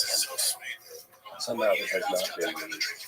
There's stuff underwater. I mean, I just heard some incredible stories. Look at this athleticism, folks. I've done my best to describe video and photographic evidence that has yet to see athleticism to you all over the course of the past 3.5 years.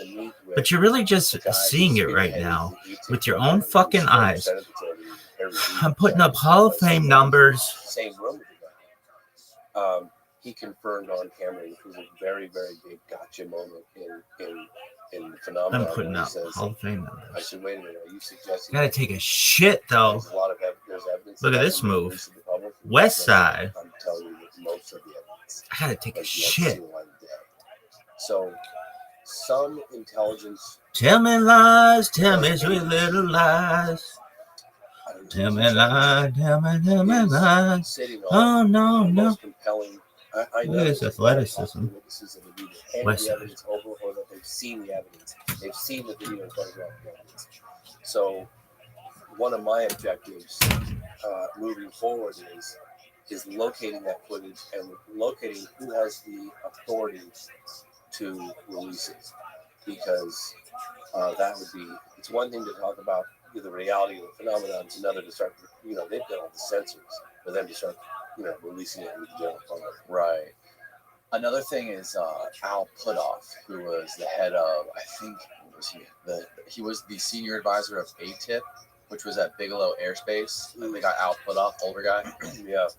He talks about the same thing, except that what happens is a lot of this technology, a lot of this information that's being held is in the hands of private agencies.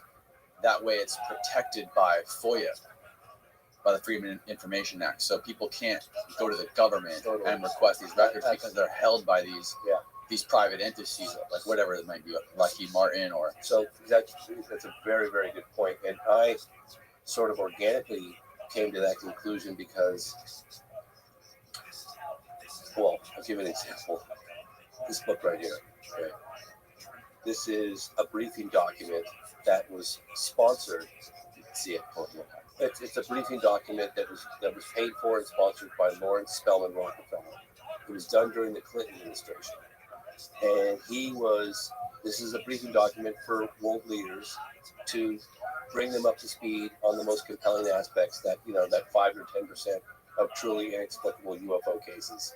This book features a lot of the really best ones, and in it, he during putting this whole thing together, he was putting significant pressure on the Clinton administration. In fact, he even said to Clinton, "You either going to go after the UFO phenomenon, or I'm going to expose the fact that you're not willing to do this. I know this. I have inside information. This is definitely happened, or I'll publish on the front page of everything." And UFOs were kind of getting a little bit of traction because you had the 50th anniversary coming up for the Roswell. There's been some reports coming out. There was the Bob Lazar thing. People were talking UFOs in the early 90s, early mid-90s. So ultimately, what he concluded was, he said, okay, President Clinton said, okay, give me a case. What case should we go after? And Rockefeller said, Roswell. So they went after Roswell. The administration, they've got, I cover some of this in the phenomenon, but they went after Roswell. And at the end of the day, they concluded that the hard evidence had gone out to these subcontractors, so these outside companies that were free from oversight. So when the government says we don't have it, they don't. Right? They really don't have it. It could be like, let's just say Boeing or Lockheed Martin or one of these companies.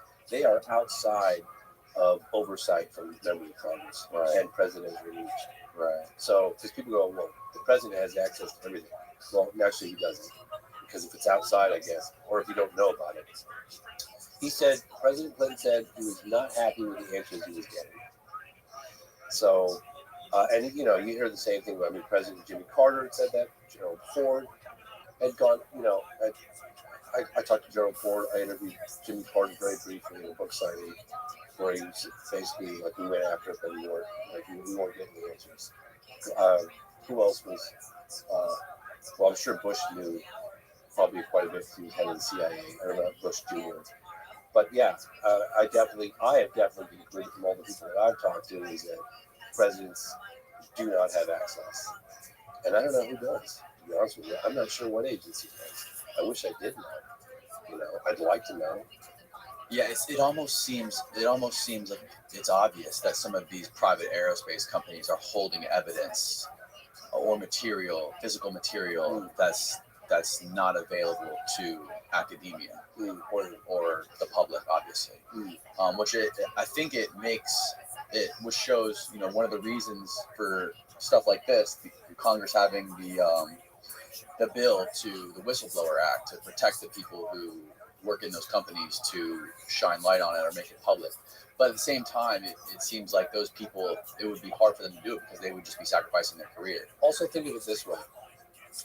How do they benefit by sharing what they have with the general public? How do they benefit? Right? Like, you have to reveal your vulnerabilities and the things that you don't know in order to reveal what you do know. Because as soon as you start talking about these, just think about it. If the president of the United States tomorrow said, my fellow Americans, it's been brought to my attention that we have structured craft of unknown origin whizzing around with impunity in outer space. We don't know. They fly rings around our fastest jets. They exhibit a technology that's light years advanced from what we have. We don't know who they are, where they come from, or what they want. Thank you and good night. I mean, that's honestly what I believe. I believe that they know that the phenomenon is real. I believe they have hardware and bodies. But does that mean they have all the answers? Does that mean that they understand whatever the agenda could be of whoever these people are? Do we know where they come from? Are they interdimensional? Do they live under the ocean? Are they interplanetary? Are they time travelers? Are they all the above? I have no idea. Do they know? I mean, they got more answers than we do, but they might not have a whole lot more. So they might be opening up a can of worms. There are people right now fearful of what the level of transparency, and don't get me wrong, what's been happening since 2017 is unprecedented. It really is. But remember, somebody forced the government's hand. The former intelligence guy, Christopher Mellon, who's friends with Lou Elizondo, who ran the ATIP program, they walked those tapes out of the Pentagon. Granted, they found a loophole that they didn't necessarily violate the law. They took advantage of that loophole, but they kind of bend the rules a little bit, right? Those tapes came out of the Pentagon and they went on the front page of the New York Times. That was kind of forcing the government's hand. They can't put the genie back in the bottle. So there are people that want this out, and there are other people that do not want this out. And they don't want it out for fear of A, they've been lying to us all these years, but B, it exposes their vulnerabilities. It exposes our vulnerabilities. Just imagine for a moment, like I said earlier, if there really were these unknown objects that could just fly rings around our fastest jets. They turn off our nuclear weapons, turn them on, turn them off, mostly turn them off, right? They whiz off at an unbelievable rate of speed, and we don't know who they are, where they come from, why they're here. That's a little unnerving to release to the general public. What do you think? I'm not saying that your audience to believe what I'm telling you. Just imagine if that's the case. You can kind of see the justification for secrecy, right? Not that you agree with it. I don't agree with it. I don't care how scary it is. I want to know the truth. Right? Let us all know the truth. We're all entitled to it. Let's know this. Do you think it's possible that one of these private aerospace companies has some sort of has figured out in any capacity anti-gravity or anything like that? Some of these projects that Bob Lazar was talking about. I think it's possible that they have some of this technology and aren't letting other scientists in academia know about it. I think that they have the technology, and I didn't just believe that overnight. I mean, it didn't just it was a very slow process for me, because I am, believe it or not, I'm actually quite skeptical. A lot of the cases that I cover, like my new film Moment of Contact, we'll talk about that a little later, which is the UFO crash case that happened in 1996 in Brazil. I didn't believe that for over 10 years when I heard about it. I didn't believe in the Ruhr case, in Africa. Absolutely didn't believe it. Wouldn't even look into it. I was like, there's no way that happened. So the fact that I believe that crashes have happened and bodies and debris have been recovered was a very slow process for me. It was witnesses after witness after witness after document after intelligence person I've talked to. I finally was there's more evidence to suggest that it happened than it didn't happen. And that clearly went somewhere. Right?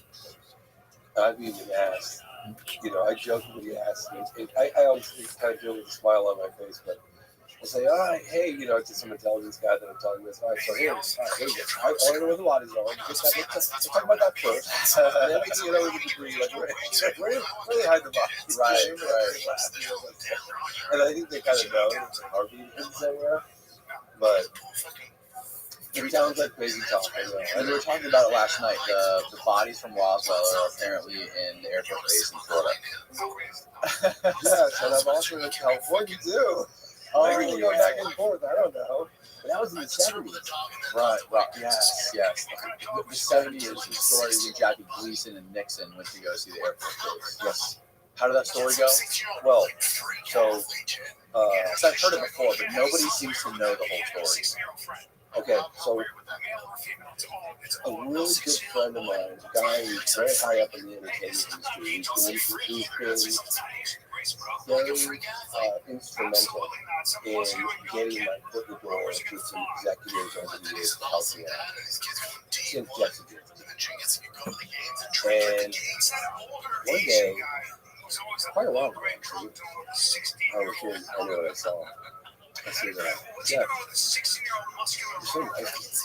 Like, why are you helping? There's this top executive who is presenting, why are you helping me? I'm just this little guy, this little independent guy. And he goes, James, I was friends with Jackie Gleason. And Jackie Gleason told me one time, Jeff, don't ever believe anyone that tells you you're okay to know. I had 100% excuse me, whether he saw it or showed it, I think he was somewhat reminiscent to exactly what happened. But he said, don't ever believe any of this events happen, UFOs are real. They're real. It's a fact. So he said he always remembered that being part of the police, and when he told me that, and when he saw this independent guy and myself just striving to get the word out and find out what's going on, he always offered help and he was always helping. Then I think it was maybe about 2 years after Jackie Gleason died, his wife came forward and said that one night in the early 70s from a meeting with Nixon at a Florida military base. Yeah. Homestead, right at the tip of Florida. And then his eyes were wide and his face was white. And he said, I was just showing entities from a crash in New Mexico. And they were floating some fluid or something. The airplane cleared. That's what it's like there. Now, that's probably what Gleason was referring to, I would imagine, when he met with Jeff Sagansky and told him that. I would imagine. Right?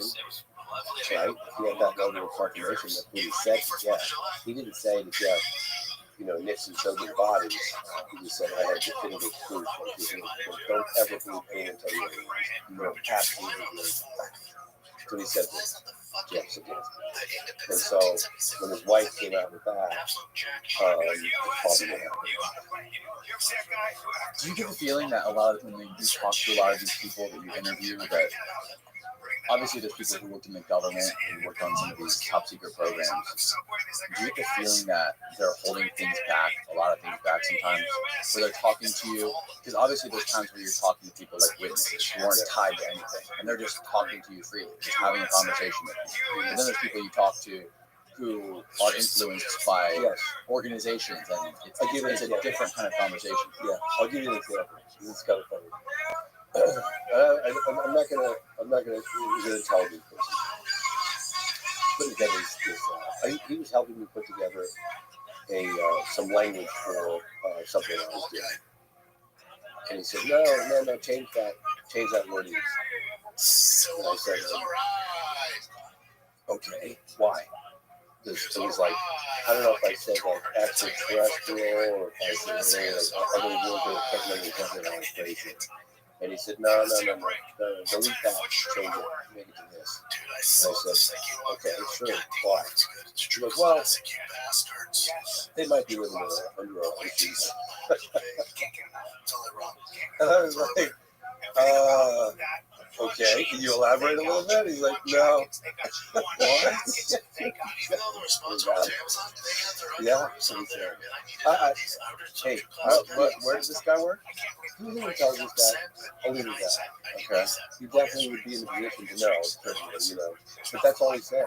He's like, they might be living under. We might be living under our issues. We might be. He said we did, and we did. He said but you were so nonchalant about it. He was just like, I'll tell you. Robert Bigelow. Yeah. Yeah. So I know what I saw. Now your audience knows a little bit about my history, so you'll have a reference when I tell you. When I finish it, I know what I saw. And it was based on that event I did the National Test Club, which was a pretty credible civilian effort at the time. It was like, you have all these retired military and government officials and pilots and FAA officials from 7 countries. We had Chile, we had take Iran, France, Belgium, England, anyway, Peru. It was incredible. It was incredible. Listening to these like officials from all these, it was incredible. It was pretty incredible civilian effort to get this stuff out. The film comes out, and I get an email from, which I showed you last night. I get an email from Robert Bigelow. He's in aerospace. He's designing movies. He's a billionaire. He lives in Nevada. And he has contracts with the United States Air Force dating back God knows how long, decades, where any reports, any pilot reports, things of that nature of UFOs all go to Robert Bigelow's, get like a think tank and his organization. Like, I think it's just really be getting the contract with the government on UFOs. And he's working at one point with Tesla, Elon Musk. He was trying to use Elon Musk's rockets to put his habitable, inflatable zone up in space because they're lightweight. Oh, really? Anyway, I'm not sure whatever happened when they happened, but in any case, he's a high-profile guy. So he sends me an email for his secretary. Mr. Bigelow has a message he wants to pass along. He watched your film, I know what he saw, and he wants to congratulate you on a job well done. So I emailed back, thank you so much. Would you be willing to get together for, dinner or lunch or something? Yes. So I was like, well, I'm going to go meet Bigelow. Why not? Right? I mean, the guy is like, he's gotten all the contracts. Now, what was really sad, I didn't realize this till later. Robert Bigelow at the time was actually, and I'm convinced of this, he was fishing to see what my next movie was going to be. He wanted to know what I was up to.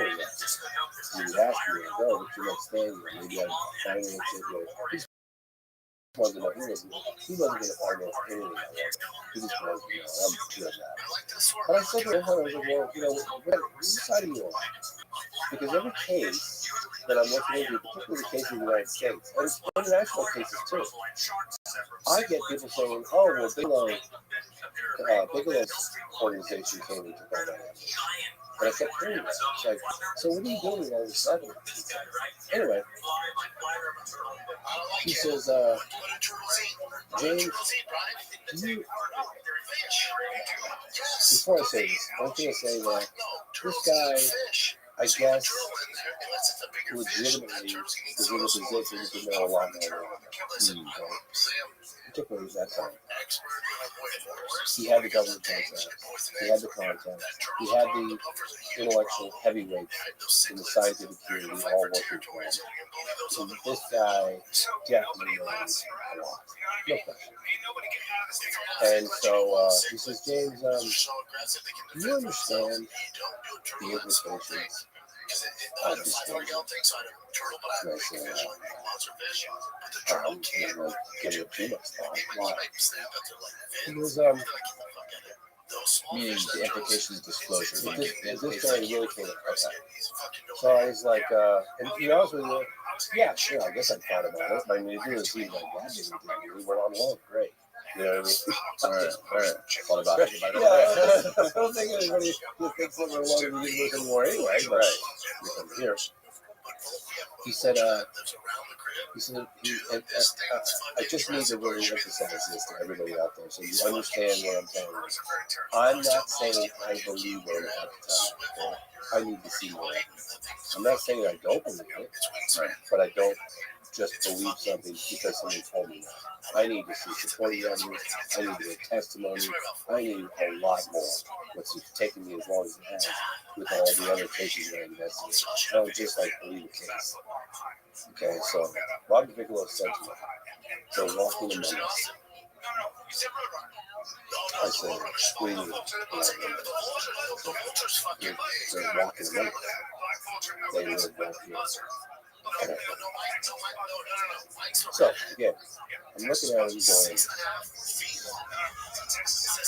I need to see where I'd like to see some proof of that. Right. But then he said, we done studies. We did extensive studies on the impact of this story on the black population. Good. And I said, okay. Well, like, what kind of studies? He goes, well, you take Iran-Contra and you take all these other, like, super big scandals, and you multiply those, every one of them is kind of happening in the history of mankind, and then you multiply that by a million. And that's the according to the studies that this reality has in the general public. So the economy would collapse, organized religion would collapse. And he just rattled off on it.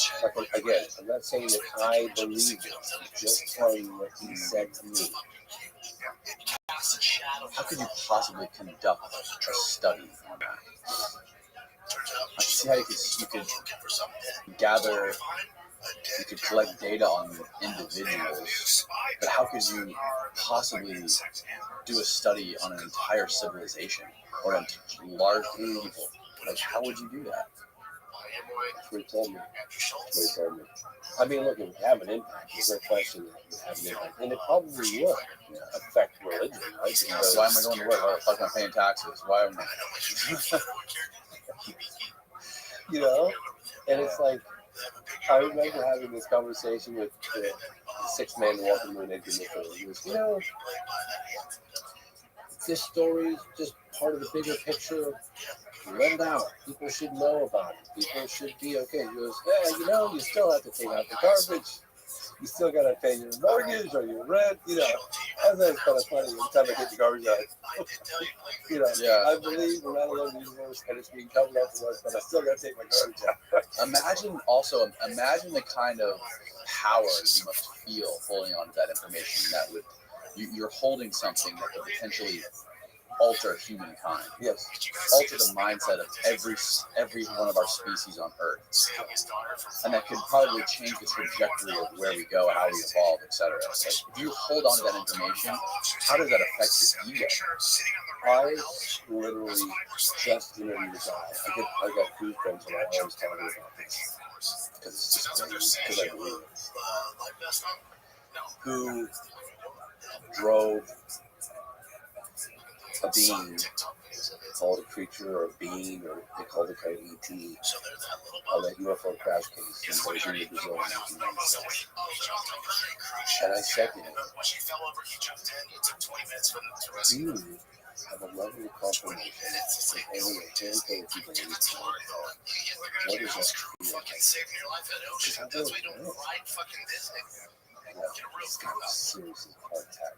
And he wasn't out there trying to get an interview with anybody. We had chased him down for years. It was like all the money in the world and everything for him. The stars lined up. 36-hour window where he managed to get this guy a camera. But I asked him that question. You have a level of confidence. You know the thing. You drove this thing. What does that feel like? And he responded like it was more of a dirty. It's actually kind of weird. And out of secrecy, he gets phone calls from the base. They ask him, like, hey, how you doing? How's your family doing? You guys having a good time? Did you move yet? Or are you still in the same spot? Right. Great. Well, I'm glad your family's doing good. I'm glad you're doing good. You know, any change of plans, let us know. That's those kind of calls. Yeah, all the time. Yeah, the main difference between people like the people you interviewed in Brazil, who were a part of the Varginha case, and people like Bigelow, is Bigelow is a powerful, rich and powerful guy who probably has a lot of leverage in government. Like, I'm sure if he chose one day on his, whether it be just because he was in the right mood or because he was on his deathbed, whatever, if he chose to release that information, I'm sure he could do it and wouldn't have to suffer any kind of crazy repercussions. Maybe I'm wrong. But the guys that are in Brazil, like literally, they're dealing with the threats of military and government threatening their families. I feel like it's a little bit different. I feel like Bigelow's in a position of I hold on to this magic. It's like this piece of magic that he's holding.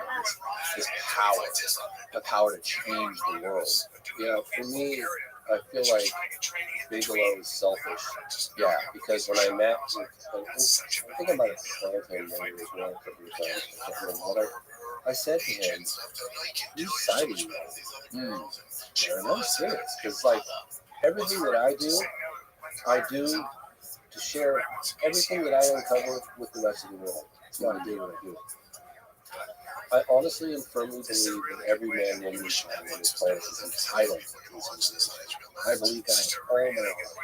You know, and it pisses me off, quite frankly, that someone feels that we are not worthy of knowing this, that we can't handle it, or that we don't deserve it or something. You know what I mean? So it's like when I see someone of his like stature, you know, these guys, these guys are killing it. You know, I'm like squirrel trying to get nut. It's like very down like that.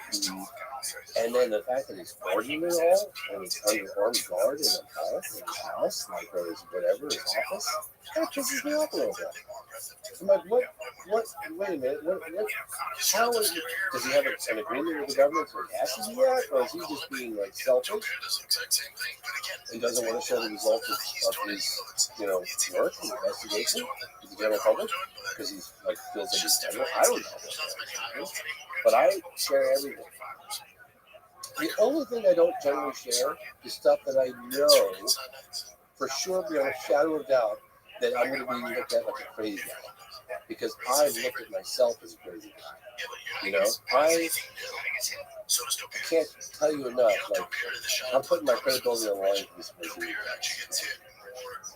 Because you got this, and I'll say right up front, I honestly, sincerely, and unequivocally do not expect any of the audience to believe any of this without looking at the testimony. In other words, don't believe a word come out of my mouth.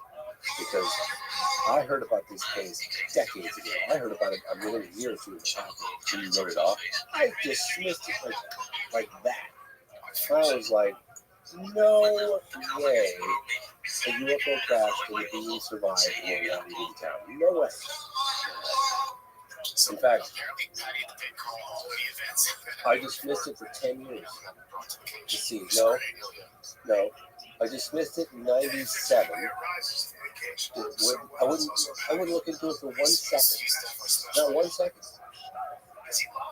In 97, 98, 99, 13 years. Okay. In 2011, I was going to Brazil on a completely another. I was going to give a presentation on probably I know this song. And so my buddy Jeff Skip, the guy I was talking about earlier, who met with Jackie Gleason, he said, "Oh, you going to Brazil?" God, and I was like, "You mean the one where the UFO crashed and the aliens survived and the walking down?" I go, "Sure, Jeff." I was like, "It is that way." You know what I'm saying? And I had no intention of looking into it. I told him I might have said I'm not So I get to Brazil, and this is 2011, and totally accidentally, completely like inadvertently, I met some witnesses from, they were happy to be at the I talked to them a little bit about it. A little bit. I was like, oh, okay, interesting. Kind of believed them a little bit. So I went back in 2012 and I thought, maybe there's something here. And I was knocking on doors and really chasing it. I mean, I went down to downtown Varginha, Brazil. Varginha is in the state of Minas Gerais, which is about 4 or 5 hours north of Sao Paulo. In Sao Paulo, myself used to go to the capital of Brazil. It's actually Brasilia, which is way to the north. But Sao Paulo is like the big city. And second time around, I was like, oh, maybe they really is something to this. And then I went a third time, and then I went a fourth time. And then I was filming now. Actually, was down the shot. Fully, completely convinced that a year ago, in January of 1996, and that beans, southern beans, survived and captured by these Israelis and it was by television. And the film is complete now? It is And you started working on it how many years ago? well, It started like actually making the film. I know you've been researching it. research is a long time, so if you look at from when I started researching to the completion, probably 10 or 11 years. Yeah, but in actually, in terms of like production, like go there, boots on ground, fully do it, prep work, all that prep work went into it. That was just a lesson. Absolutely mind-bending film. I mean, for full disclosure, I watched it Monday night, and it had me completely. It had me in a chokehold the whole time I was watching it. Like, I did not look up for once. Maybe we should show the trailer before we go Great idea. deeper into it. Can you pull the trailer for it? For Moment of Contact? This trailer took like 3 months. Justin Gaethje got 9 million views in 12 months. And Joe Kieran did 11 million.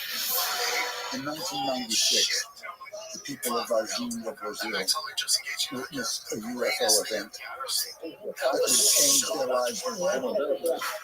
Só que não fez nada. Ia ser lentamente a atitude ia caminhando. Followed another roswell, if you will. There's a crashed vehicle that had beams on board. Mas que eles não poderiam admitir a verdade. A população ia entrar em colapso. Nada temos a esconder. Finally, the facts will be revealed. The Varginha case is considered the most well-kept secret in the military circle of Brazil. My objective here is to put some clarity on what took place in Varginha, Brazil, January 1996. Dois filhos dessa doença foram capturados depois de posterior explanadas do hospital. The witnesses are some of the most compelling testimony I've ever heard. Meu nome é Carlos de Souza. Meu nome é Cátia Xavier. Meu nome é Liliane Silva. Meu nome é Valquíria Silva. Action. A lot of people in this town have a little piece of the puzzle. Naquele local, houve um rastro da criatura terra. Onde ele falou que ouvia uma coisa sobrenatural. Martin Short captured this picture for his data. Que confirma que seu irmão estava de serviço naquele dia 20. After he captured the creature, he developed an infection that wouldn't go away. Pois você foi de manhã às 7 horas da manhã, 15 para meio-dia, ele veio a óbito. It can no longer be covered up. They might shoot us because we're on the property.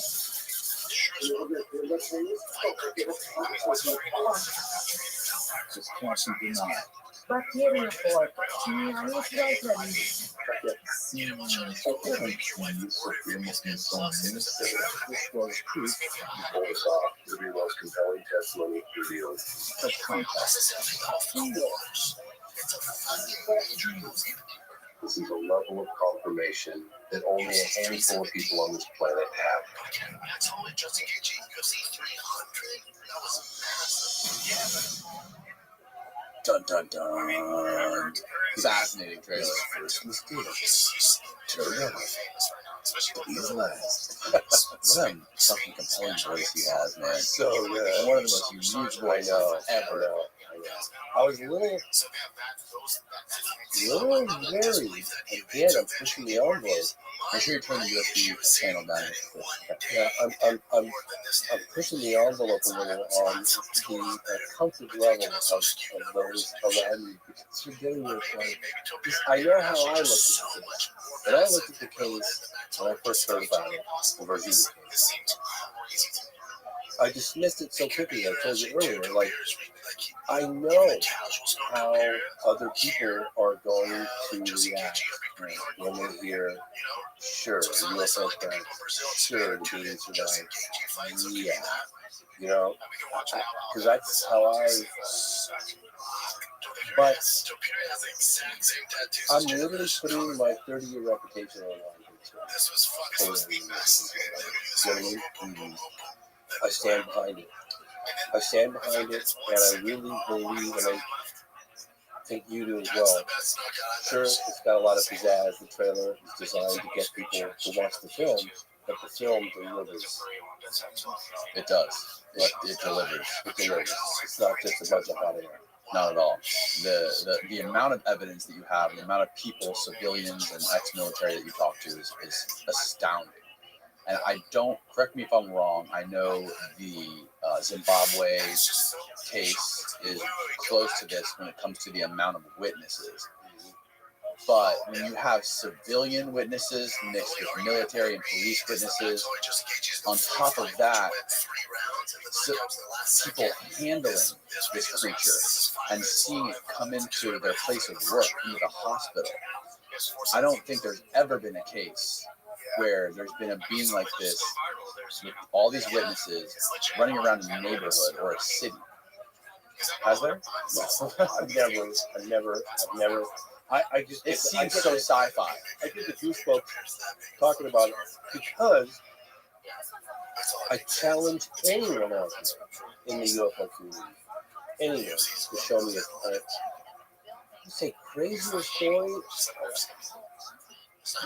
It's the most sensational story I've ever heard, and the crazy part about it is that you believe it. I had one of my most skeptical friends who's watched my career from day one.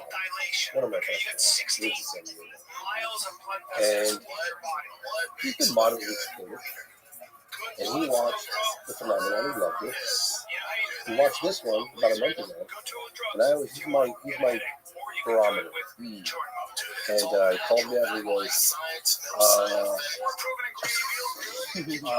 I'm floored. I said, what do you? He goes, it's the craziest story I've ever heard in my life. And I actually believe it. I think this is the most powerful thing we've ever done. And it's not my story. I'm just reporting it. But we went out of our way to really, I mean, we worked on some of those witnesses for nearly a decade. We identified some of the doctors early on. And they were like, I don't know. Like, this is never going to happen. And then one of them, allegedly, the guy that did the x-rays, which for some reason, I don't know, there's something about that testimony that really just, like, for me, personally, listening to him, he goes, at the end of it, he goes, thank you for giving me this opportunity. This has been the heaviest weight on my shoulders for so long. The fact that I have the opportunity, even though I'm doing it anonymously, the fact that I've got, and everybody that we speak to and with me from behind, you know, we have their credentials, we have them in uniform, we have all the history, them, all of this, right? So we verify all of that before they even, and then the fact that we get them to come forward was just a miracle, quite honestly. Just a miracle. Yeah. To you, what was the most compelling piece of evidence or interview that you did from all the people you talked to in Brazil? Like, in Brazil? Yeah, to you, what was the thing that stood out to you the most? Like, I met with an Air Force brigadier by the name of Jose Carlos Pereira. I have a photograph of him in uniform somewhere. And he said, I'll talk to you about the UFO phenomenon in Brazil. Talk about this case in 86, UFO in Brazil. Talk about the Polaris case, but I don't want to talk about that. He's like, okay, why don't we talk about Brazil? Tell me to bring it up.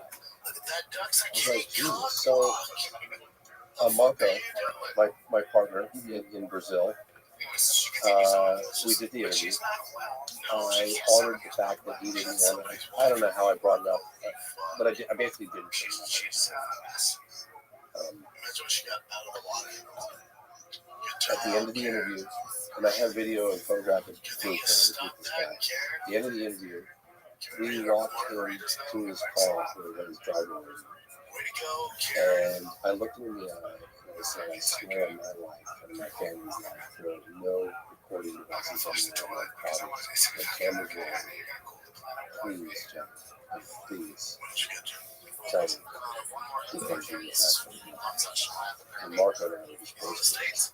I mean, I'd never begged. I wanted to know so bad. And he looked at Marco and he looked at me.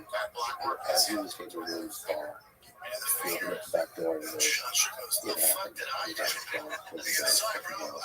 So I had a backroom stage. Very definitive for me. Obviously, this is a story for you or anybody else listening to the thing. Why on earth? What do you not want to talk about? Why on earth would I have to beg and plead with him on my hands and knees to get him very discreetly on that call for a second and he's driving off? He looked at us and said, "I'm hurt." And so I had a pretty concrete level of confirmation early on the case. So now it's like, okay, we gotta keep digging, But what we were finding was it's better to witness, the less likely we wanted to come forward, and the more likely had to intimidate and threaten. And we would do it in a way where it wasn't like, hey, we're going to kill you. It was just like the punishment for violating your security laws and your security is going to be so severe. It would say, so severe. How's your family? Not we're going to kill your family, but these are the kinds of things that are spooky, right? To the witnesses. It's really spooky. And then to get phone calls. Are you a couple of years? How you doing? That kind of thing. So we worked incredibly hard, and we were so lucky. And I've got to tip my hat 100 times to Michael Real, my producer partner, who's Brazilian, who's been investing in this case longer than I have, and from just a force to be reckoned with. Could never have done that. It's incredible.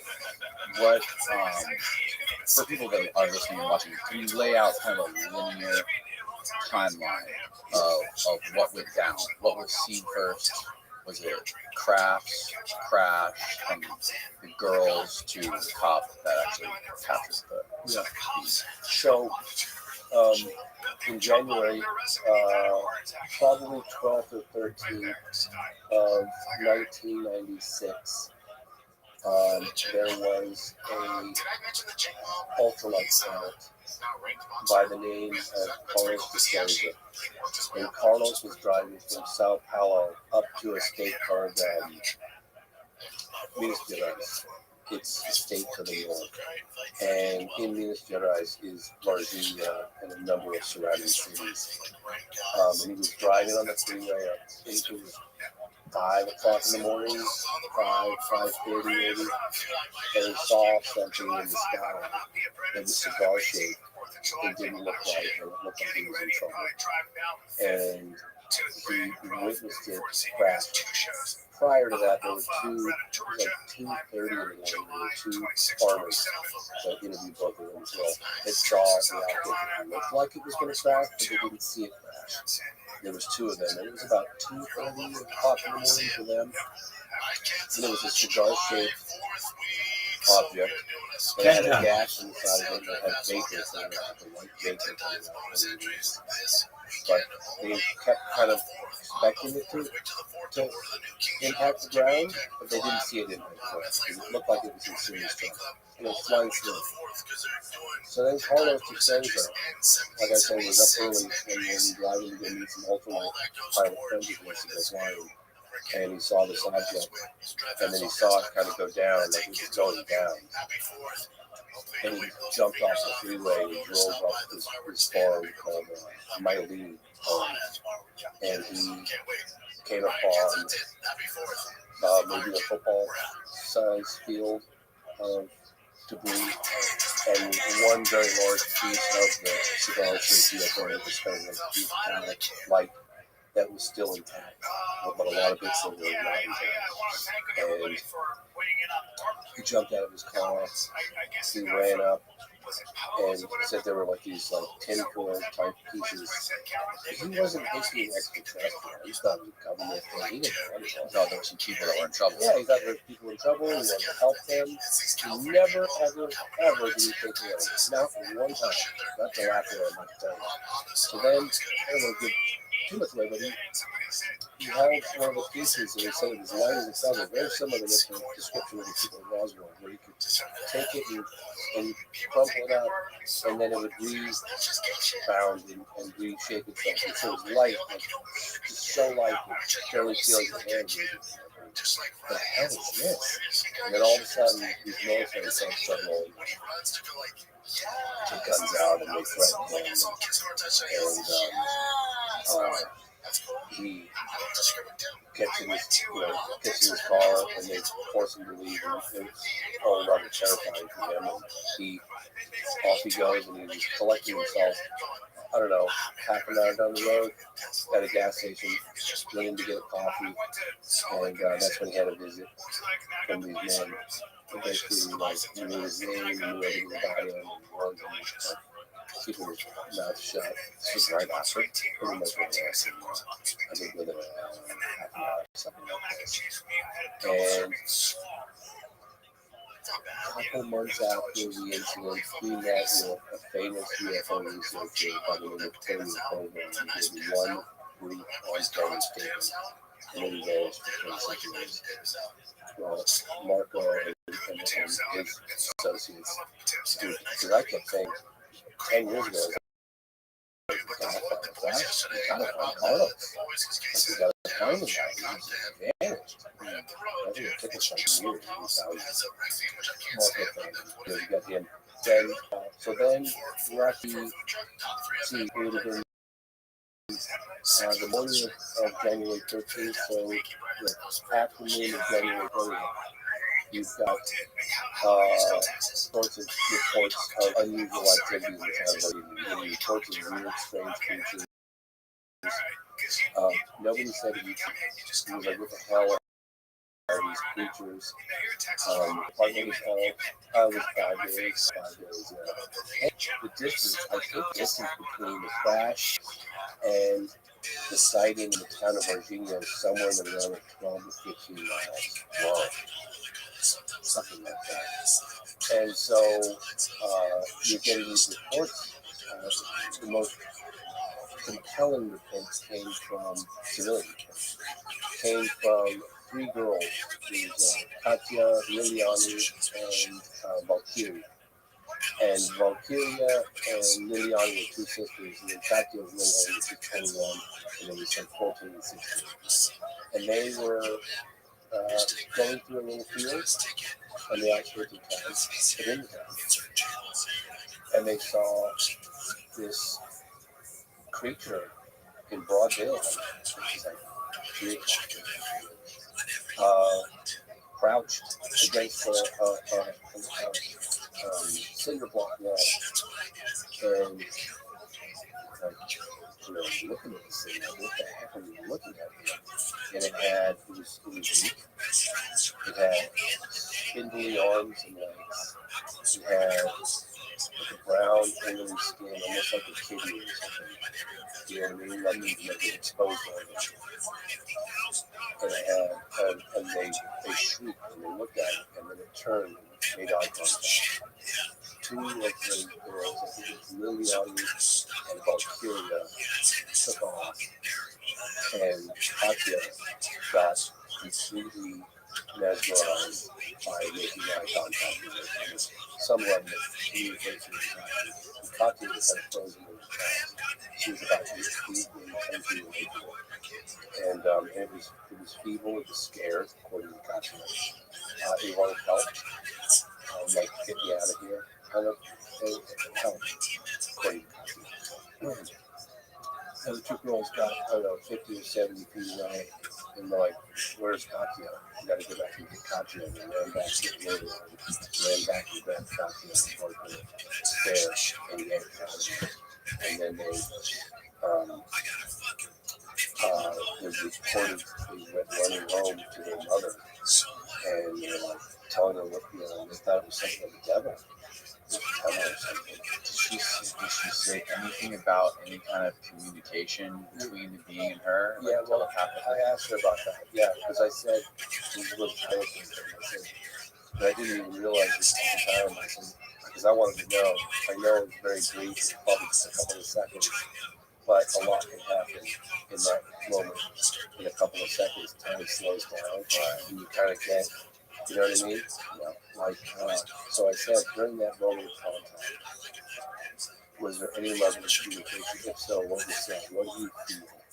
And she then was on the words, and it was like, I'm scared, I'm weak, I'm scared, and I need help. That was what she got. And Katya was staying behind, and maybe already back together. Katya was the one that she was 21. And so they went back to the mother's house, the two sisters with Katya, and the mother said, "You know, let's go back." And then the two sisters didn't want to go, so she went back with Katya, who was the oldest one. So the mother went back, and they found a footprint where it was, and it's just the strongest smell of like ammonia. Just they said the smell was just like paralyzing. 100,000 times worse than smell. Just the smell. I had somebody say to me that seemed to be in a position to know, but I don't know. It could be complete speculation because everybody had talked about the smell of this thing. That when certain creatures get scared, they have this, they excrete something that can protect them, to paralyze those around them, to protect them. You know what I mean? Like a skunk does. And that a lot of people thought that that's what these creatures did. So it was like a sulfur mixed with ammonia. Sulfur ammonia, they said it was the worst, like it was just paralyzing. Okay, and it was in your nose. It was in your nose for a week. Yeah, everybody talked about that. In any case, so the mother, I don't know if I'm going into too detail, the mother went back and smelled and saw the footprint of, this weird creature, which I actually have a drawing of the footprint if you want to see it. Yeah. They drew the pictures, they had an artist do a rendition from their description. No, the mother actually drew the footprint for me right there on the spot. Let's see if I have it here. Watch me not have it. I saw it last night when I was going through this. Yeah, it's in there. Okay, here we go. But it's basically like two digits like this with one appendage that looks like it maybe comes out when it's trying to beat when it's standing up, and when it's not standing up, it looks like this, kind of like so it can walk. Right. I'll keep discreetly looking where you go. It's right there. Oh, there it is. Boom. Wow. Okay.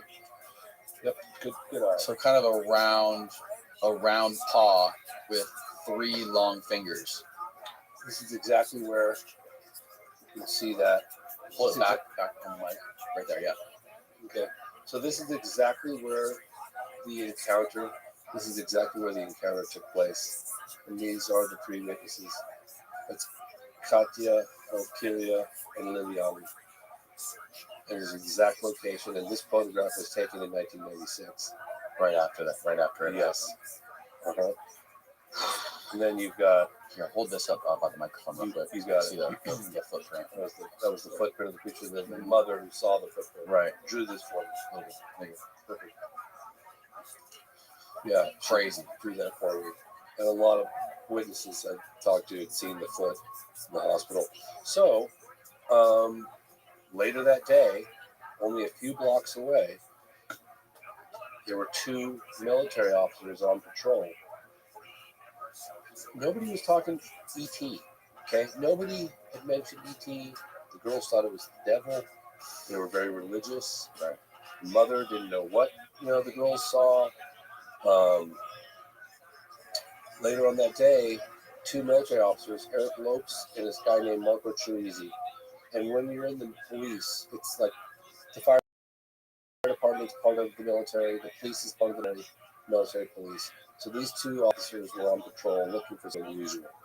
It is a UFO crash and there was ET walking around. Right. So they're driving around and they're just a couple blocks away. It's around 5:30 p.m. They're a couple blocks away from where the girls encountered. And by the way, I talked to a lot of people that had that area of Varginha completely cordoned off by the military, like military blockades all around there. And I talked to a lot of, I had it on camera, but they were armed and like you're not walking one step further, including the local news outlets. I interviewed them as well. So they cordoned off the area that I'm talking about right now, and that's where the girls had the encounter. And 2 blocks away at 5:30, where military officers Marco Chirizi and Eric Lopes saw this creature right across the road in front of them. Slammed on his brakes. Marco jumps out the passenger door and grabs this thing with his bare hands. And he takes it and he puts it in the back seat on his lap. I believe it was the back seat. On his lap? On his lap, yes. And they take it initially to a clinic in the town of Virginia, and the guy comes out and says, I don't know what the heck that thing is, get it out of here. I have no, what are you guys doing? Kind of thing. So they go to another hospital called Hospital Regional, and at which point the creature remains in regional hospital, sorry, the creature remains in regional hospital for, I'm not sure exactly how long, but it ultimately ended up in Humanitas Hospital. And we have testimony from doctors that performed certain things, as well as military guys that drove the creature.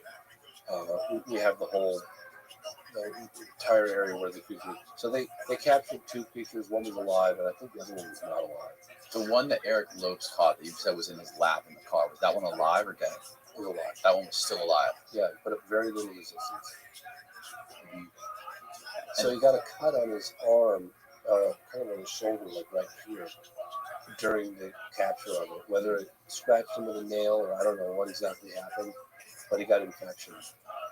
And within days, week or whatever it was, he went into the hospital. The doctor administered antibiotics, and he said he'd never in all of his years, prior or since, seen anything like it. Marco Trees, perfectly healthy 23-year-old young man, got this like complete immune system failure, and he died. And we interviewed the family, his sister.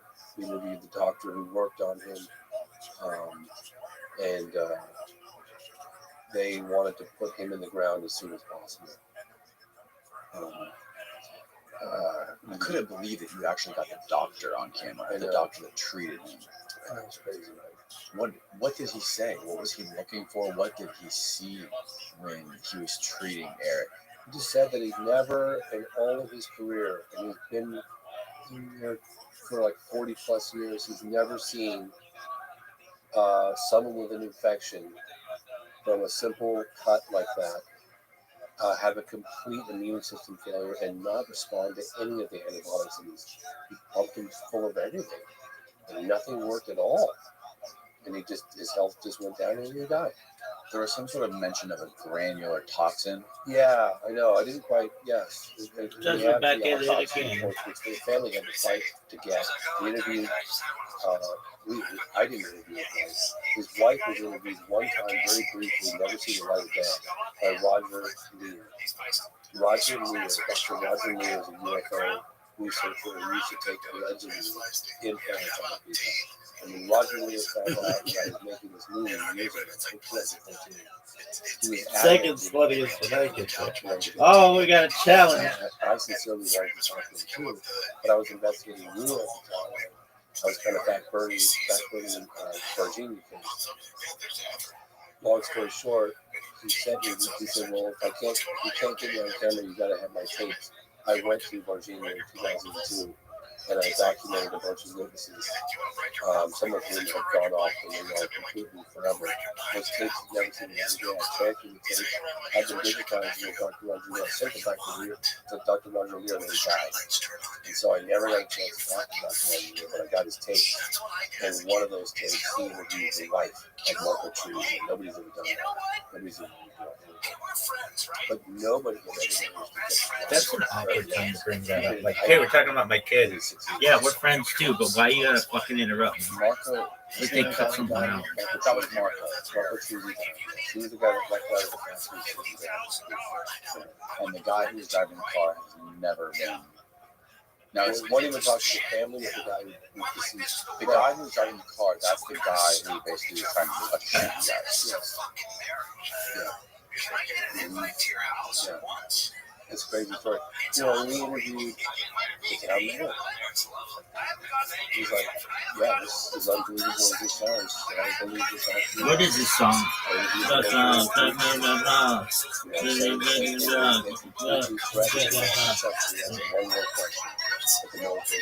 This is the worst. They came down so hard, and then, you know, I don't want to give away too much of the film storyline, but I don't want to ruin it for anybody, but they shut it down. They shut the story down, and then we came to the realization, not for about 10 years, on my last trip to Motion, which was just last year, we came to the realization that the U.S. government was 100% involved. And the day arrived, and we talked to later off when we saw the plane come in. Saw U.S. Air Force plane United coming. States Air Force airplane coming in. It came into the exact area where we knew the body was. We interviewed the guy who drove the body to the location, and the United States Air Force plane came in. Yeah, and, you know, wow. So, highly likely, extremely likely, one of the reasons for the level of secrecy is that the Brazilian government would be exposing the U.S. government by revealing what they know. So, I'm just guessing that there are some pretty crazy aspects that we uncovered during meeting witnesses. Stuff that you just go, Jesus, like, really? Guys in suits and some unknown government agency coming and trying to intimidate, influence, testimony, offering large sums of money, bribes, and then you've got like the lead UFO researcher on the case, Ubunajana Rodriguez, who's a lawyer in California, who suddenly, after writing a book, does a complete 180 and won't even talk to anybody anymore. Takasumi, the same thing. Still your president before she passed. But, so they managed to, like, get the lead UFO researchers to either report what they said previously or make it true. Or just go silent altogether and never come out and say something. And then threatening witnesses. I never heard a witness say to me, they said they're going to kill me. They just say the consequences of revealing what they know, they can extremely severe. And then so yeah, so now, that's crazy. Oh no, you can't be this guy. You can't do this guy, you can't this guy. Tell me if you live alive. What did she say specifically? How is his description of it? Just working in the hospital one late afternoon, and military trucks pulled up. And this is the lady doing the work for us. Okay, that's exactly what I did. And they had an object in a black body bag. This is step, smaller. He said that they were armed guards in there watching his every move, looking him in the eyes. You just pretend that you can't look at the That's not a fucking thing. Because he always verifies the next thing. Couldn't look at the X-rays. They just looked at him. And they said, and then performed his duties. And then they said, don't you ever talk about any of this stuff? And they said, he X-rays skull, all torso, all of it, the whole thing. He actually thanked us when, at the end of the week, Martha and my partner, Revolution, was Brazilian. He said that, I think it's been 8 years, so we found him in the hospital through a student that he revealed the story to. If I can turn the page, time never come just to be with you. And then we finally agreed. But why did we do that? But we got a funny thing in the So I will fall one day. Tell me lies. Tell me lies, tell me sweet little lies. And they all were very Tell me lies, tell me lies. Oh no, no, you can't disguise. You can't disguise, no, you can't disguise. Tell me lies, tell me sweet little lies. People had to manage to become a career and have their voices changed. The life I hate Was that enough? So it seems like the thing that would blow this out of the water is that this is crazy. This whole story happened. There's all this evidence from everybody. All these people are willing to talk. You can't get a photo or a video. That was so sick. Do it again. A rendition of the Psych. creature hiding. There's an artist rendition of the creature. Kind of like huddled, like crouched in the corner. Is it online? I do have the actual creature that the girls gave me. They said it was the most accurate depiction of what the creature looks like, but it's a little model. Oh, okay. Yeah. I mean, because I don't have that really high level drawing. Okay. I don't have that with me. Okay. Let me grab it. Okay. Yep. Typically, you probably do. Their head fell off. There's two. We'll fix it after. So it's this shiny brown creature. Well, I generally try to, avoid little trinkets like that because there's somewhat cheesy paraphernalia for UFOs. But the girls who came into contact with that creature allegedly said that this was the most accurate depiction of what the creature looked like, and that's why I brought it. I don't know if you want me to see if I can hold it. The reason why I have this is because the girls gave this to me and said this is the only depiction of the creature that is totally accurate. It's exactly what they saw. And given me by. And how big was it? It was like about 4.5 feet. Brown oily skin, big eyes, scared, cowering, non-threatening. It was non-threatening. It was scared. That image, that drawing, isn't anywhere on Google.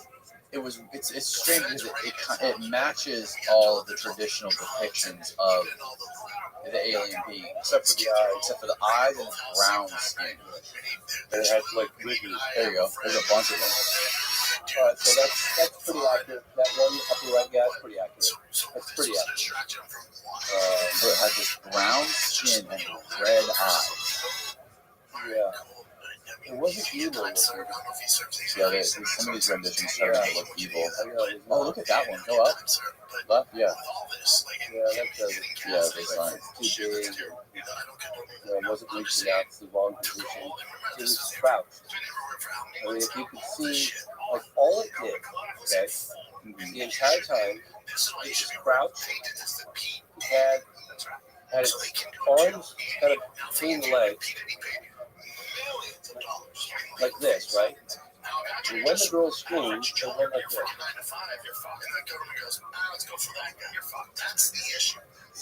And that was it. When you get up, you come after them, just turn and look right in the eyes. Have they seen it in noise? No, they did, but others did. There were witnesses, and we actually have them in the movie where they say, kind of sounded like a cricket. Like a cricket. And there were people in the hospital once they took the alien and died. They were partly covered up, but there were people in there who said they saw the feet of it kind of hanging out, and they were all just looking at each other in bewilderment. Yes. I said to them, yesterday gone. Right. What was really what was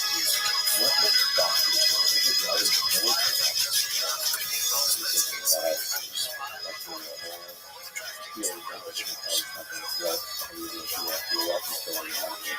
If you face and only smile, if it takes just a little while, open your eyes. But it's fucking eyes, dog.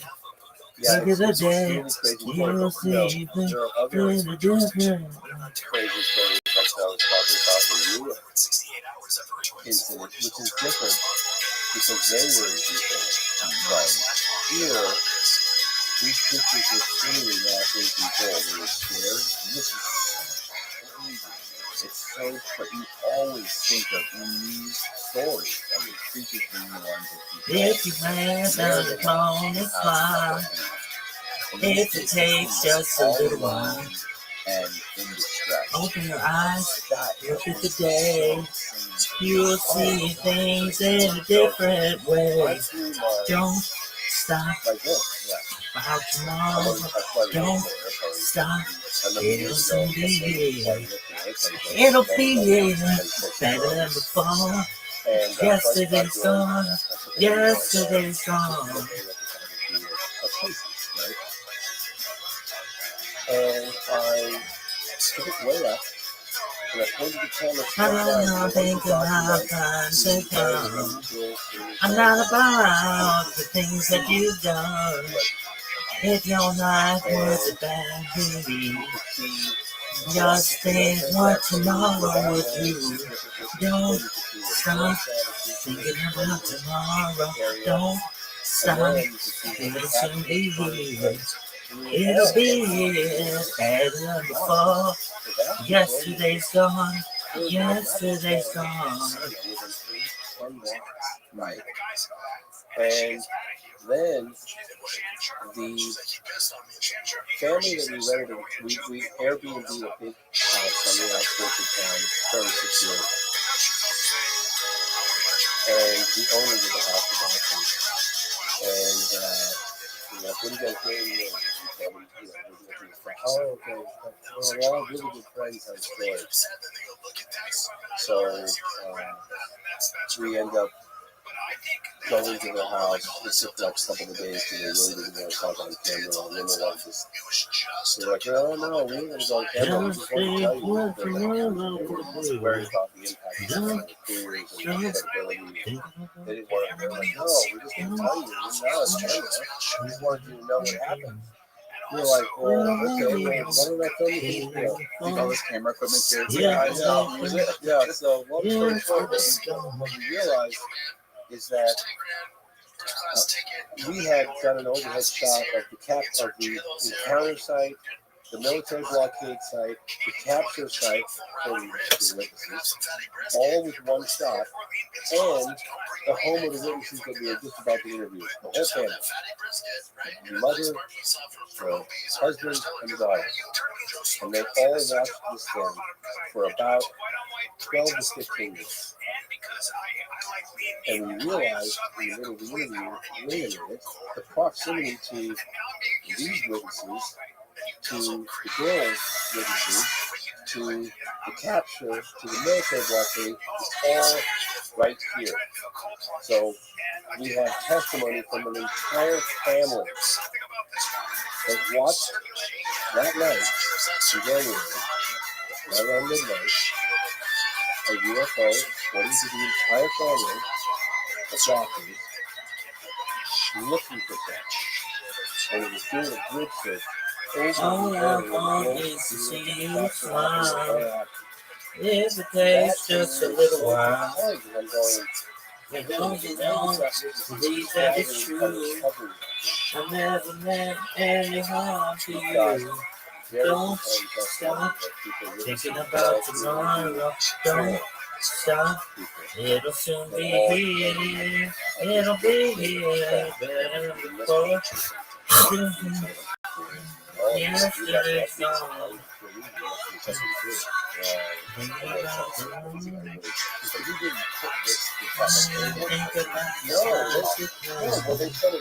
I'm not about the things that you've done. If your life was a fantasy, I think we just Just think what tomorrow will do. Don't stop thinking about tomorrow. Don't stop. It'll soon be here. It'll be here. Better than before. Yesterday's gone. Yesterday's gone. This is the road to the top happens. This is the area where the village should get contact with the picture. This is where the newspaper outfit goes. And this is the home of the family reunion. It's all right here. It all took place. Yeah, man, it was incredible. I had goosebumps, man. I think about times to come. I'm not about the things that you've done. If your life was bad, what tomorrow will do. Don't stop thinking about tomorrow. Don't stop. It'll soon be here. It'll be here. Better than before. Yesterday's gone. Yesterday's gone. Did you get any sense from any of them whether this being was a biological entity compared to a robot or humanoid sort of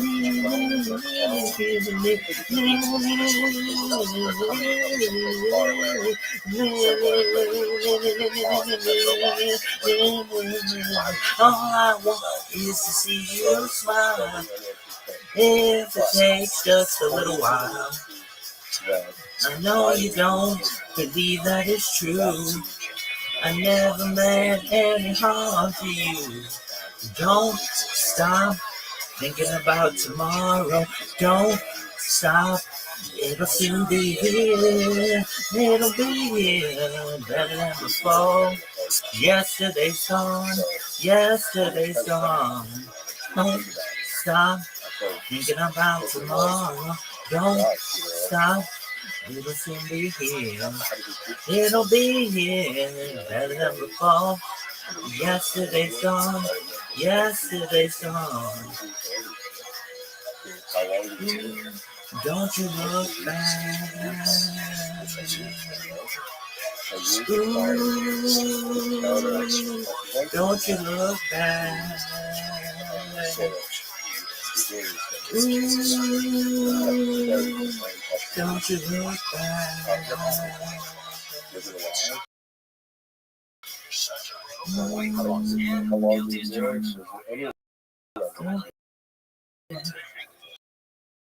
Welcome. How you living, Pimp? Challenge, and I'm going to continue researching this case in the night because I'm going to start finding out. And then a bunch of evidence, photographic evidence, videotape evidence, film evidence, and now physical debris evidence inside.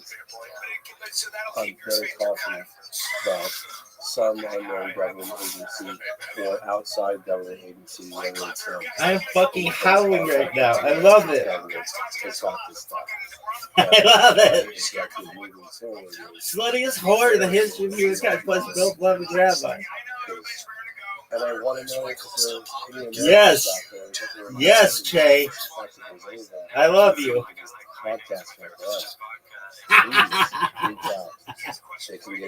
Yes. Sluttiest whore in the history of humankind. Plus, and milk loving rabbi.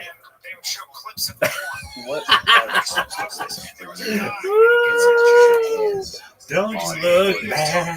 Something like this, or photos or something like this. Like, what are the biggest obstacles? What do the people that have them have to live? The people, unfortunately, are terrified. Oh, that shit is hilarious, son. I am howling right now. Sluttiest whore in the history of humankind. Was milk loving rabbi. People are just legitimately scared.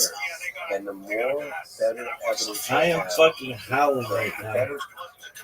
Bad part of the show, the quote tweet, my post laughing at myself for the most ridiculous rabbi account name and why I am absolutely howling right now. Please see Slutties for the history of milk, the history of humankind plus milk loving rabbi. Hilarious. It's a gangster. Photographic or videotape evidence terrifying. I can't emphasize that enough. Let's just Don't stop thinking about tomorrow. Don't stop. It'll soon be here. It'll be here. Better before. Yesterday gone. Yesterday gone. There's nothing, it's the holy grail, right?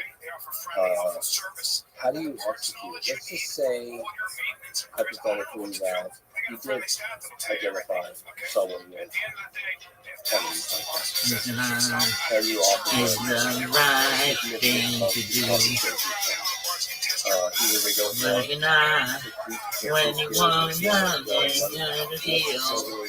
they do with you to take money. Baby, I kid you my world. Recognize when you won't change your need. You can go your own way. Go your own way. You can run it on your day. You know, how do you do the You can go your own way. Go your own way. Only I turns around. Maybe not when you're dancing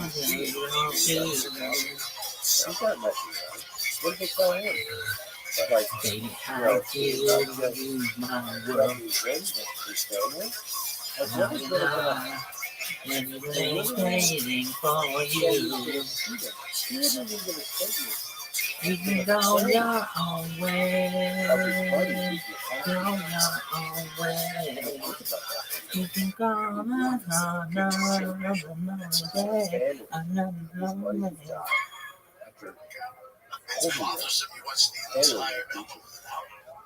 What on earth? He grew up.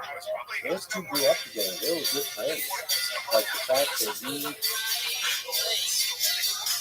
you know, I mean, isn't that, so you just kind of have to, fill in the blanks a little bit. It's not easy. It's not easy going after, that stuff has a weird way of disappearing.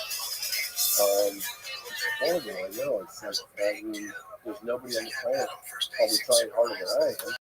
I mean, that's the really I'm giving you 10% 24/7, And I look, I'll be incredibly satisfied if our film comes out and it triggers other evidence and testimony and things, and it, maybe that's part of another project that somebody else does or I do. I don't really care. I want it out. Well, of course, we know there's that kind of evidence out there. We know that. Now, John Mack, the Harvard psychiatrist, he interviewed the girls and all the girls and the boys in Zimbabwe after that thing happened. But he also interviewed. Did he also talk to the people in Virginia? Yes. That's fascinating. How did he get in touch with them? How is it that almost no Americans, and even the UFO community researchers, know very little about this case? We had two people that I know, Americans, that were Stephen Waterloo and Dr. John Mack. They're both deceased. Dr. John Mack is really funny because I was investigating the years in Zimbabwe case. That's that land area school in 1994 September. And where roughly 100 school children were out in broad daylight, and they all witnessed a couple of gift-shaped facts come down and land in the field next to their playground, and they all ran out with great curiosity and came face to face with being very similar to like the girl, the big eyes, spindly arms and legs, something that we call, telepathic communication. And so it sounds totally unbelievable, but I'm pretty sure that's fantastic. You are, but I'm convinced it's real. But Dr. John Knapp was investigating the case, and he was doing so to have Lord Spelman Rockefeller. He was funding a lot of these methods. Rockefeller was putting pressure on the Clinton administration. He was funding researchers. Harvard psychiatrist Dr. John Knapp. Harvard tried to fire John Knapp because of his association with UFOs and alleged abductees and the work that he was doing. And apparently Lord Spelman Rockefeller picked up the phone and called and said, you know those grants you guys like getting from the Rockefeller Foundation? Well, this guy just fired and did all that. Anyway, so he was telling me, so you had John Mack investigating with the camera crew in Africa. 2 years later, he got this another amazing case in Beijing, Brazil. He's interviewing Lynn Smith. He was some of the best cases ever. That massive broad daylight mass sighting over Arizona, that's such a big thing, even the governor's trial. That massive, you had Phoenix Lights. Phoenix Lights, you had the 50th anniversary of Roswell, you had people coming forward from Roswell. In 1997, a lot of them went dead now. A lot of them had died, but a lot of them did not now. So you had the Roswell thing, and you had Belgian UFO wave, which was the late 80s to early 90s as well. You had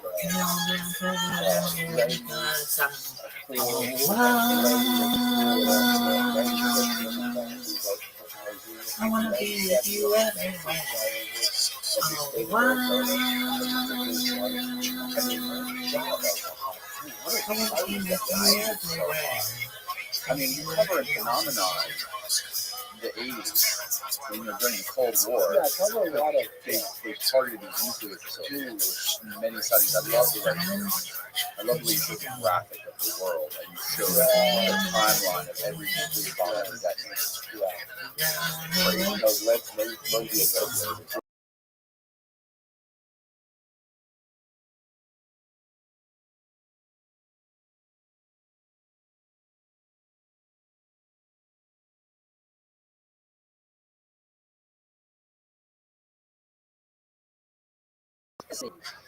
that was I was pretty much wrapping up the phenomenon. Of course, we got to take more time to and then I was interviewing all of a sudden majority of the employees who had initiated research. And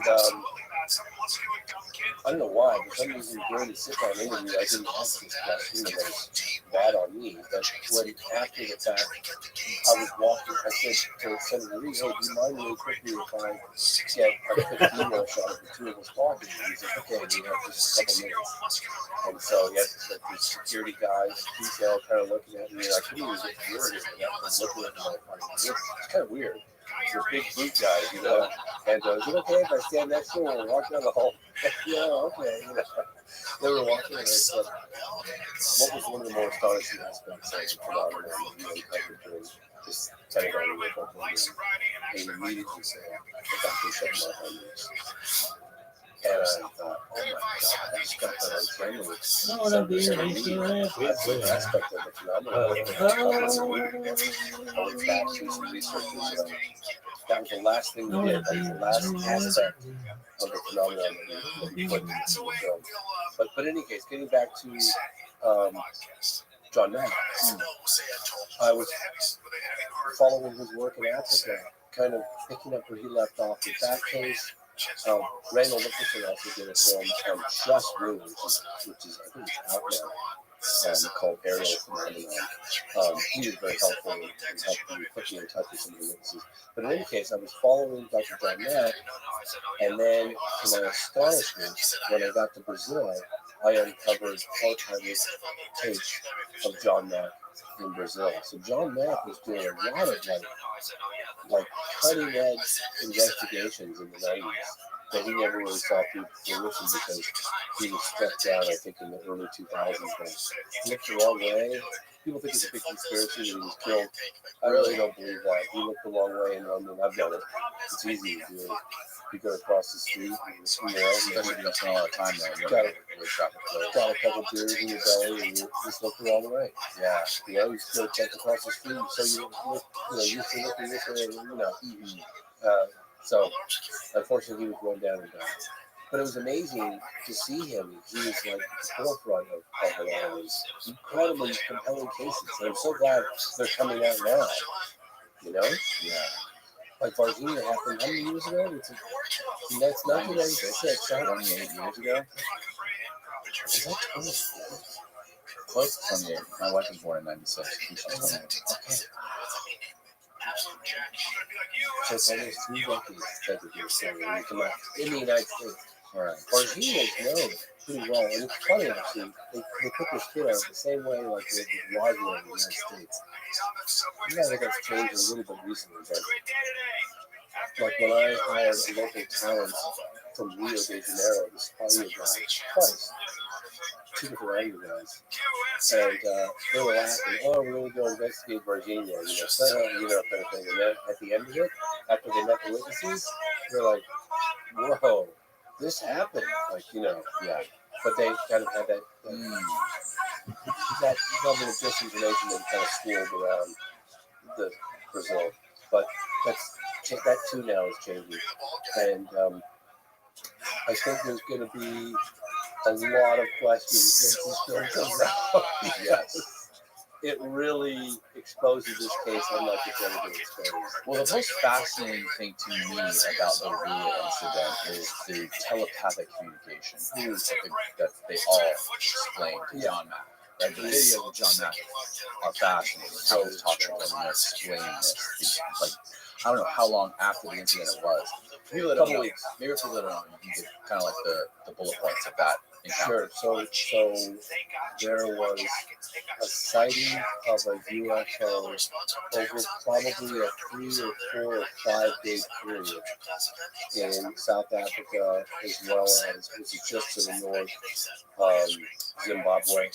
Harare is the capital of Zimbabwe, and then there's a school in a town called Lula, which is maybe an hour, 45 minutes away from Harare. And the school's called Ariel School, and it was like, I want to say September 1994. And there were roughly, let's say 66, no, there were roughly, I worked there, talking teachers. There were roughly 100 students playing outside during recess. It was like 10:30 in the morning. And we suddenly saw these objects that looked like a disc. And they were coming down and landing. And the next thing they knew, and a lot of it, the kids all saw the UFO. Some of them saw the creatures from further away. Others saw the creatures face to face. Like I would ask, some of the witnesses, how close did you get to these beings, or whatever you call it? And they were like, arms reach, touch things. Yeah, and there was this Eric. So within I think a week or two, Dr. John Mack, this Harvard psychiatrist, again I tell you, was being funded for general research on the phenomenon by Lawrence Rothbard. Gets a camera crew and flies to Africa and goes to the Ariel School within a week or two. And so he interviews, I think it was 66 kids on camera. Right after all talking about what they saw. Some of them had a download. They would look the creature in the eyes, and that's when they were communication with imagery. And they were talking about imagery, yeah, well, so talking about the communication, I can also talk about another thing, but they had this telepathic communication described like images of environmental like we're having a deleterious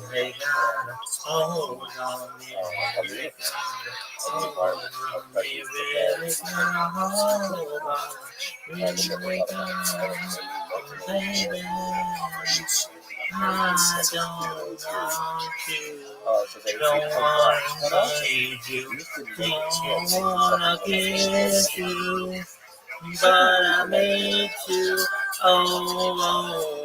you do me well now. My love is strong. You got a hold on me, really got a hold on me, you really got a hold on me, really got a hold on me. I love you and all I want you to do was just hold me, hold me, hold me.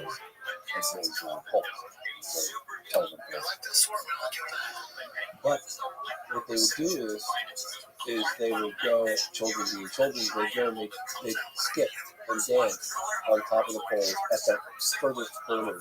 Like if they went 2 more inches over to the right, they were out of bounds, right? And they would skip along there. And apparently, according to some of the children, these beings were mimicking their behavior and skipping, dancing. Yes, I am. Kind of a banal sound. But they were mimicking their behavior. And kind of just, yeah, I know, really. Never heard that part of that. I didn't think I would read. But I thought there was something delightful about that. There was a very banal, it was said to me like this. Because when I meet a witness, I always want to know. I don't want you, but I love you. Seems that I'm always thinking of you. Oh, you do me lightly. I love you gladly. You really got a hold on me, really got a hold on me, really got a hold on. You really got a hold on me. I don't want you, don't wanna love you, don't wanna get you, but I need you. You do me better now. My love is strong. You really take a hold on me. Really got a hold on me. Really got a hold on me. Really got a hold on me, baby. I love you and all I want you to do is just hold me, hold me, hold me, hold me. Bum, bum, bum, bum, bum, na, na, na. That was sick. How many of them are there? Well, there were, according to the witnesses, there were multiple UFOs. One was bigger than the other. And I want to say between, and they would here, several of them. Yeah, several. Yeah. Can you put the pictures that they drew? Oh, absolutely. Jordan? Yeah. Can you see that? Yeah. So it shows 3 of them, 1 in front, 2 behind, and this is corroborated by a bunch of the children that were there. Oh my God, are you kidding? Like so many children. And this was drawn, I think this is, I think her name is just a second.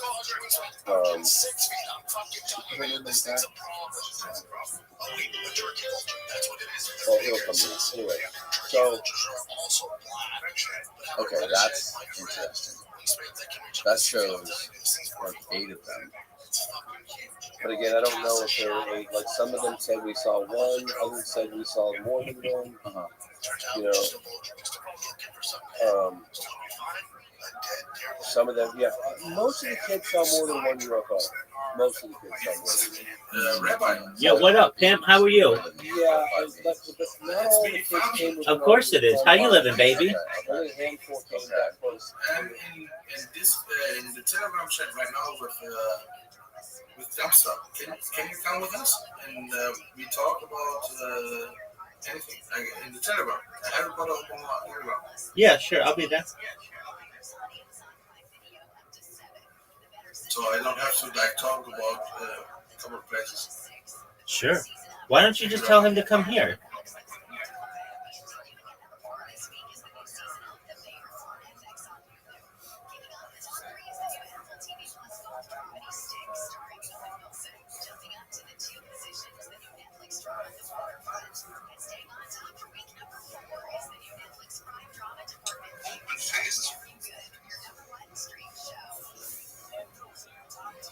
What's up, slutties?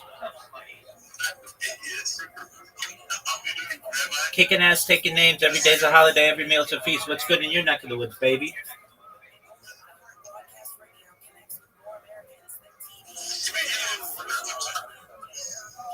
Dumpstar, you slinging dick like it's going out of style?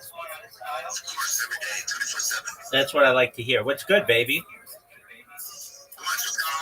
Kick it. Well, currently I'm making videos on Instagram that are going to change the world. And I've also created 3 robots that are inundating people on a platform known as Blue Sky, promoting myself so that everyone in the world knows what I'm doing. I've seen screenshots of people saying, "What the fuck is this?" Yeah, definitely. So it definitely gets the people going. You know, it's my sexual energy being cast throughout the internet. It's really what I can do to change the world at this point. What are you doing? What are you? I mean, I know you've got like a whole brothel waiting to get fucked, but what else?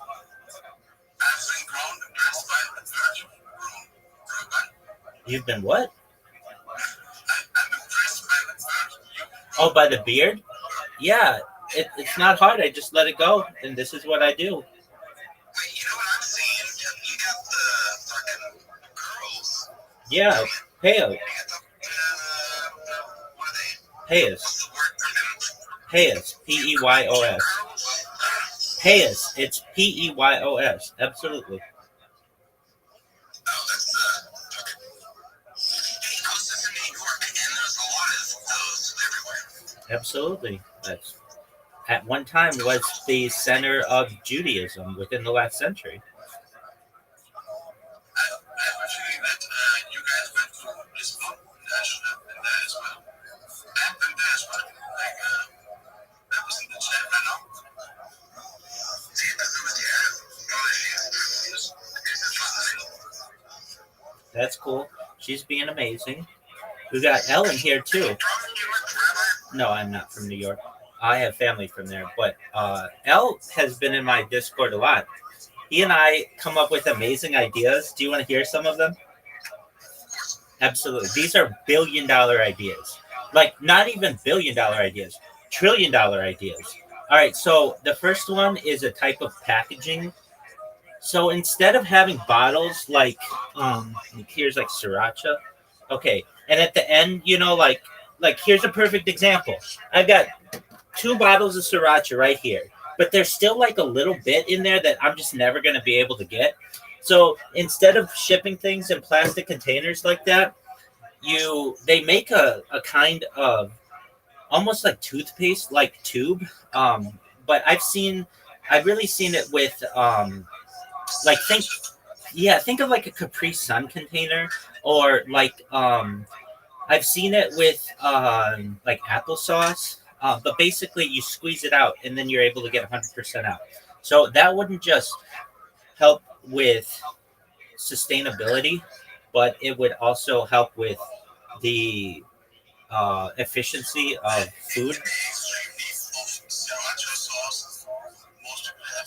Well, if you think about it, like for one person, it may not make that big of a difference, but globally, and how much waste there is, it would make a huge difference. Additional. No, they're big. Yeah. So imagine if these were in a little tube, and you'd be able to squeeze all that, remaining out. Then it would be more efficient. So like almost like a toothpaste. Yeah, why is it fat, dude?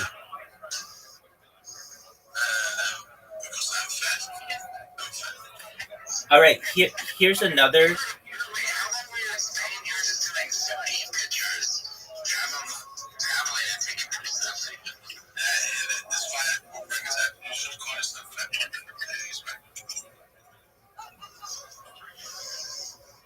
Okay, so here's another.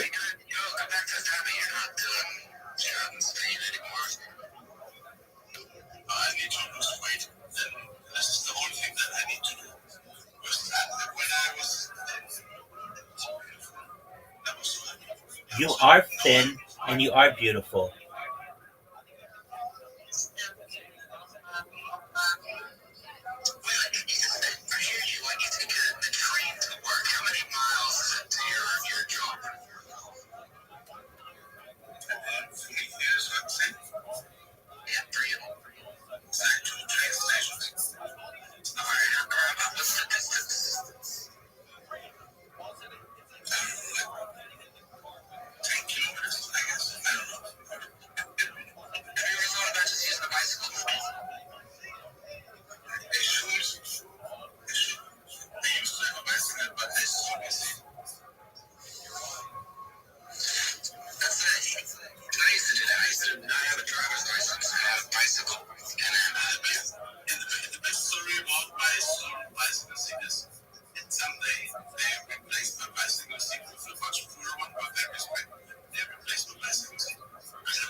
Do you think it was the same people who did it?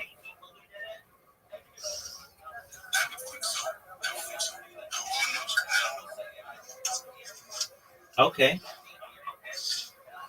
You ready for another? You ready for another million, if not billion, if not $1 trillion idea? E- Excellent.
Yeah, I've seen a bike like this. This was like 25 years ago, 30 years ago.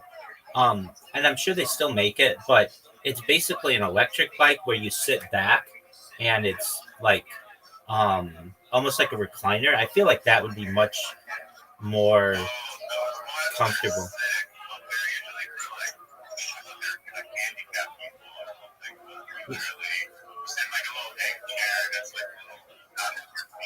Yeah, exactly. Yeah, yeah. I feel like that would be much more comfortable and allow you to ride a lot further. So that's just how I think. I've also seen this kind of bike that is a gearless bike, a chainless bike. Have you seen these chainless bikes? They're like a thing now. So basically, you don't have to worry about the chain breaking or having to clean it or keep it oiled or anything. They're a little more expensive than normal bikes, but I feel like in the future, that's the way to have a bike. So that's another good idea about when it comes to bikes. Um, what else when it comes to bikes? Does anybody have an electric bike or know anybody who uses one? I knew somebody like 30 years ago who used one, and they. No, but I was excited to talk about electric bikes when the internet is easy. I was just desiring talking about bikes. All right. All that, and I'm thrilled with bikes. Hey, So, hey, you brought it up. it's not like I'm being sarcastic. You brought it up with somebody stealing your bike seat.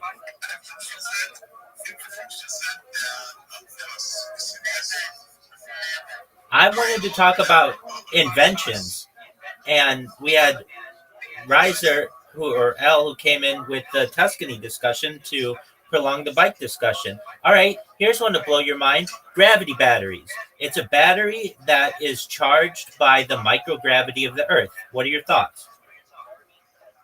Sounds like an Eminem rap.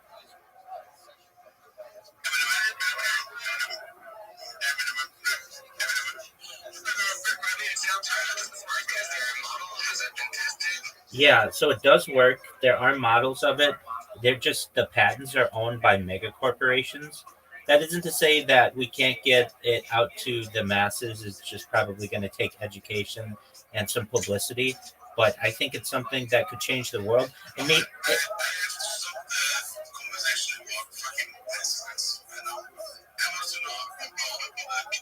this isn't about bicycles. This is about batteries.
sometimes even if you may say from the feeling.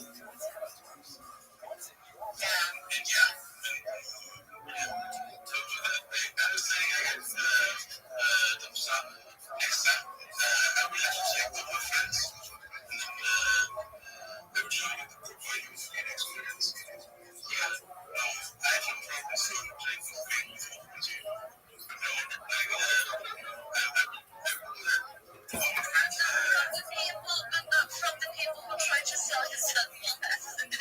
That's exactly what I mean. Different thing. They're like sweet old men wearing like slacks and shirts tucked in and stuff like that. And then typically you say 10 times no, they ask you if you want to have cocaine or like anything else. It's like, yes. Because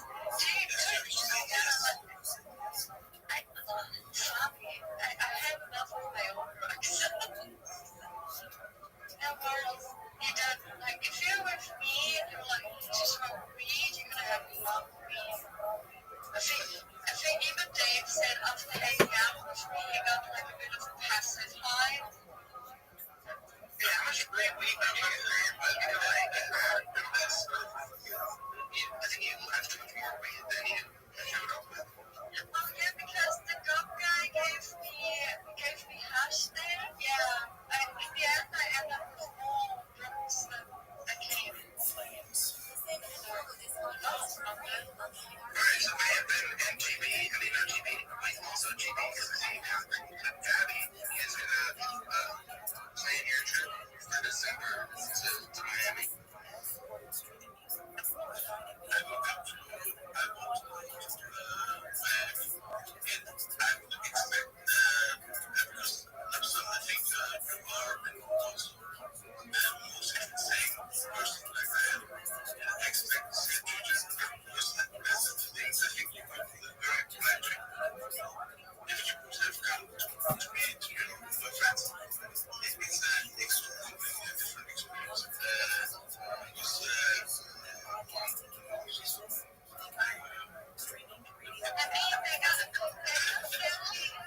They got barely thrown out of the Wow Gala because they tried to make a chair fly with balloons there. Yeah, that didn't work.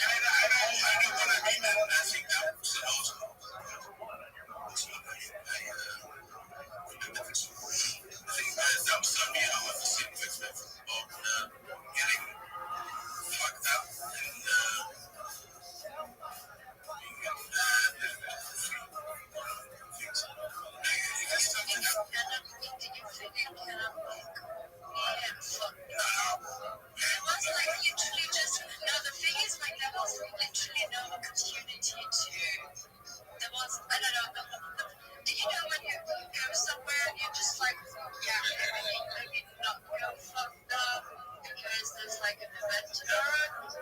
Yeah, whatever. It was a bit shock. I think last year, especially as some people have been using it, but if Dude had been there, it wasn't as full as last year. So,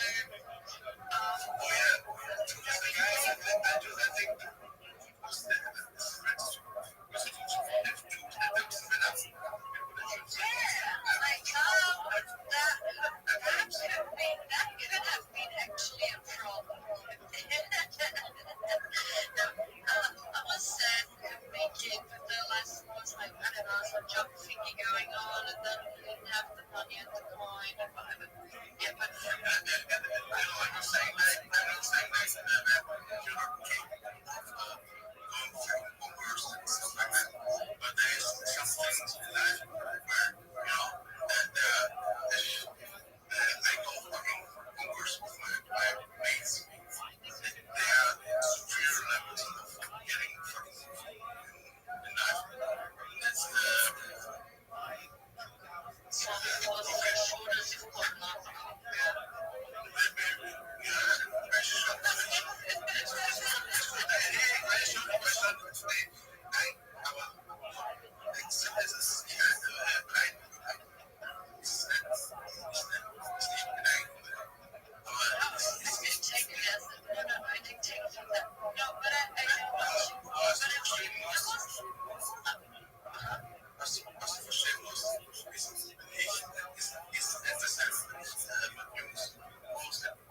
but I don't get any.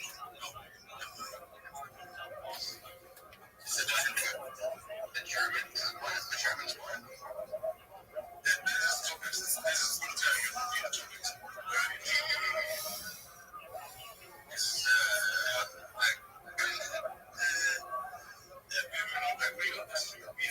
Because I'm saying that people in Germany, she can go as interest, they can smoke cocaine, and they can go take whatever they want. And it's the same vibe as people in Germany, they smoke weed. But Cuban is different.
Yo, what's going on, TJ?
boy, Andrew Schultz. He's in the film for Street Fighter. And he's cast to this character. I know my Street Fighter. What character? Hibiki. I'm not familiar with him. They have a picture of him? Yeah. And then Blanca is going to be played by that handsome devil. Hibiki. Yeah, good for Schultz. Dan Hibiki. He's like a cocky, funny guy, so I don't know. Schultz, that announcement is mom and dad. And I did tell you playing this game all night was more important than doing this. Yeah, I said that so. Yeah, he's coming. Yeah, he is. Why are you like that? He's just so funny. Yeah, he's great. Really. A brilliant idiot. Did you guys see this thing about the Disney cruise and father saving his daughter from falling off? No. Yeah, jump right in the water. No hesitation. No hesitation. But, so I'll tell you. Daughter fell off. She was taking a picture sitting on the railing. How old is she? That's what people were saying. 5 years old. Fell overboard. Dad jumped in without even thinking, of course. So that's what they're saying. She have a life vest on? No. How are you doing? Yeah. I can play some TikTok videos of it. So they're that little boat? No. Yeah, so when he already, little boy now. Little boat. So when he jumped like a cruise ship. Yeah. But when she fell over, he jumped in. It took 20 minutes for them to rescue him.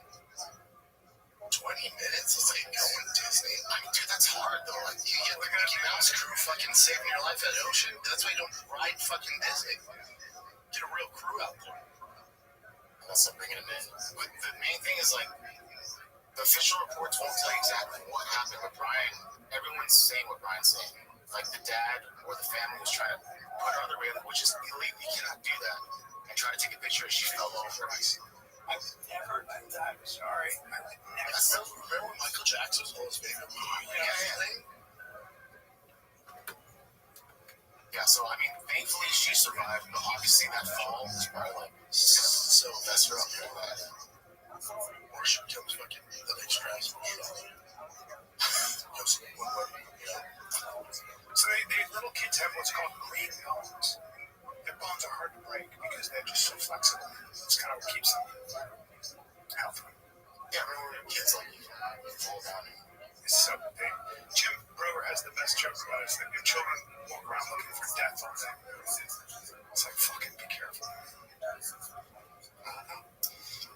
This is pretty cool. So, Elliot Brewer, there's some MMA stuff in here. So, Elliot Brewer has a reality series right now on HBO Max. I always see this happen, and I'm always like, dude, it's a lot to do. Stick to fighting. It's going to mess up anything. Stick to fighting. When you sign up for that, it's so much more than you think. It's so much more. It takes a lot of your attention. And I'm doing stuff I normally would do. HBO, the producer, my team, maybe just run a little bit more. Hey, at the end there, when you're doing the shadow box, you get one more round. You know, it just adds up. And over how many months? I think he'll be okay. Your mind is over there, whether you know it or not. That adds more pressure. Yeah. How's this thing end? Yep. Now if it they're following him up into the trials of the verified. Okay, cool. I remember when Ronda ends when he fights this on it. Yeah, I remember when Ronda was doing a movie in Bulgaria, and she was trying to get training in between. Like, I remember just knowing how movies are shot, and I was like, that's such a bad idea. Yeah. We got a fight coming up. Again, not her fault. Her agent and stuff. No, you can't do it. You're so much better than these other girls. And she was, and then people caught up. Well, it's hard to say no when the iron is hot.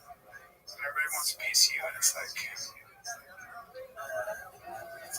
But this is a really good way to... I wish Netflix was doing it, though, because how many people are going to watch this on HBO Max? It's just a really good way to kind of draw your attention away from virtual. Everyone can handle Gathered around. So I wanted to share something really crazy because I was in Africa right after I left Africa. I went and I investigated another UFO landing case at a school. In this case, was Westall. It occurred in April of 1966. Okay. But they were like Over 300 witnesses to visit. 300. Over 300, including a This science is school in Australia, outside Melbourne. Okay. Westall, I think it was Westall Primary or something. It's called the Westall Institute. So I was just in Africa, okay, and I had some of these drawings with me.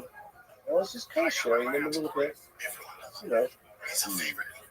And It's very much a classic alien, spindly neck, long neck, with big head and big eyes. anyway, so I'm kind of sharing this, and I had someone say, "Oh yeah," and they're like, "That looks just like the one Gina."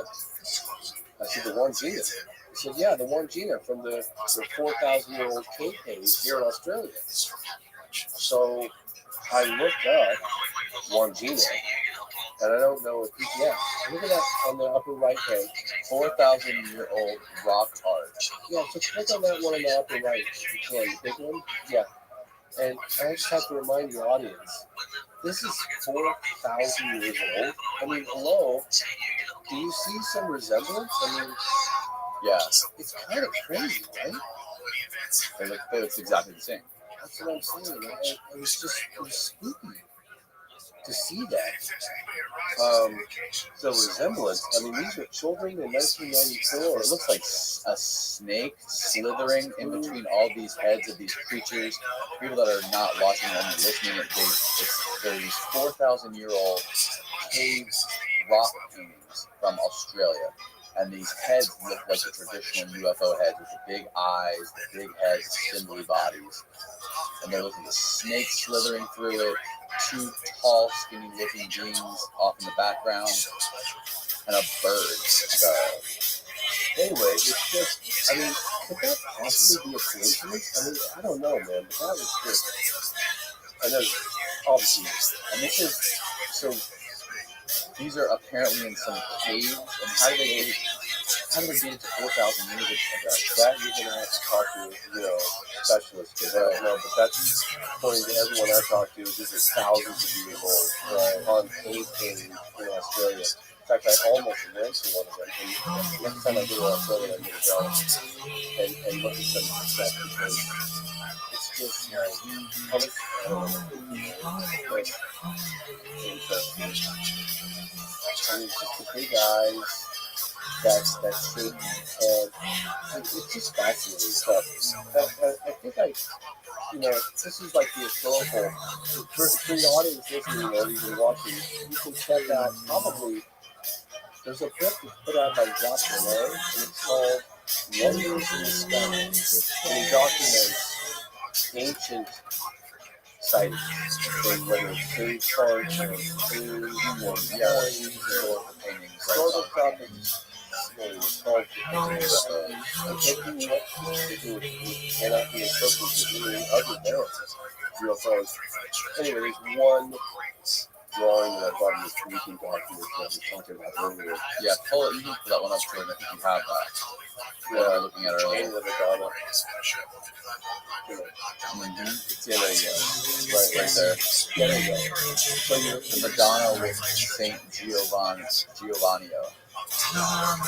that's like, There's lots of the old Renaissance paintings from like the time of religious depictions of Madonna and Jesus and the Virgin Mary with strange objects in the background. I think this one shows a guy of that yeah, if you can click on that, if you zoom in, you can see there's a guy standing over the flag. So, can you go back to Australia? Yes. This is Westall UFO. So, I went to Australia right after Africa. And I'm fascinated because so hard for me as a researcher for a land base, how a mass sighting like a school could happen in broad daylight. I just had a really hard hard time wondering how is that possible. You know what I mean? So I started investigating with the help of a number of us doing these researches. There's a guy who has 9 miles or less, 8 miles away from the school.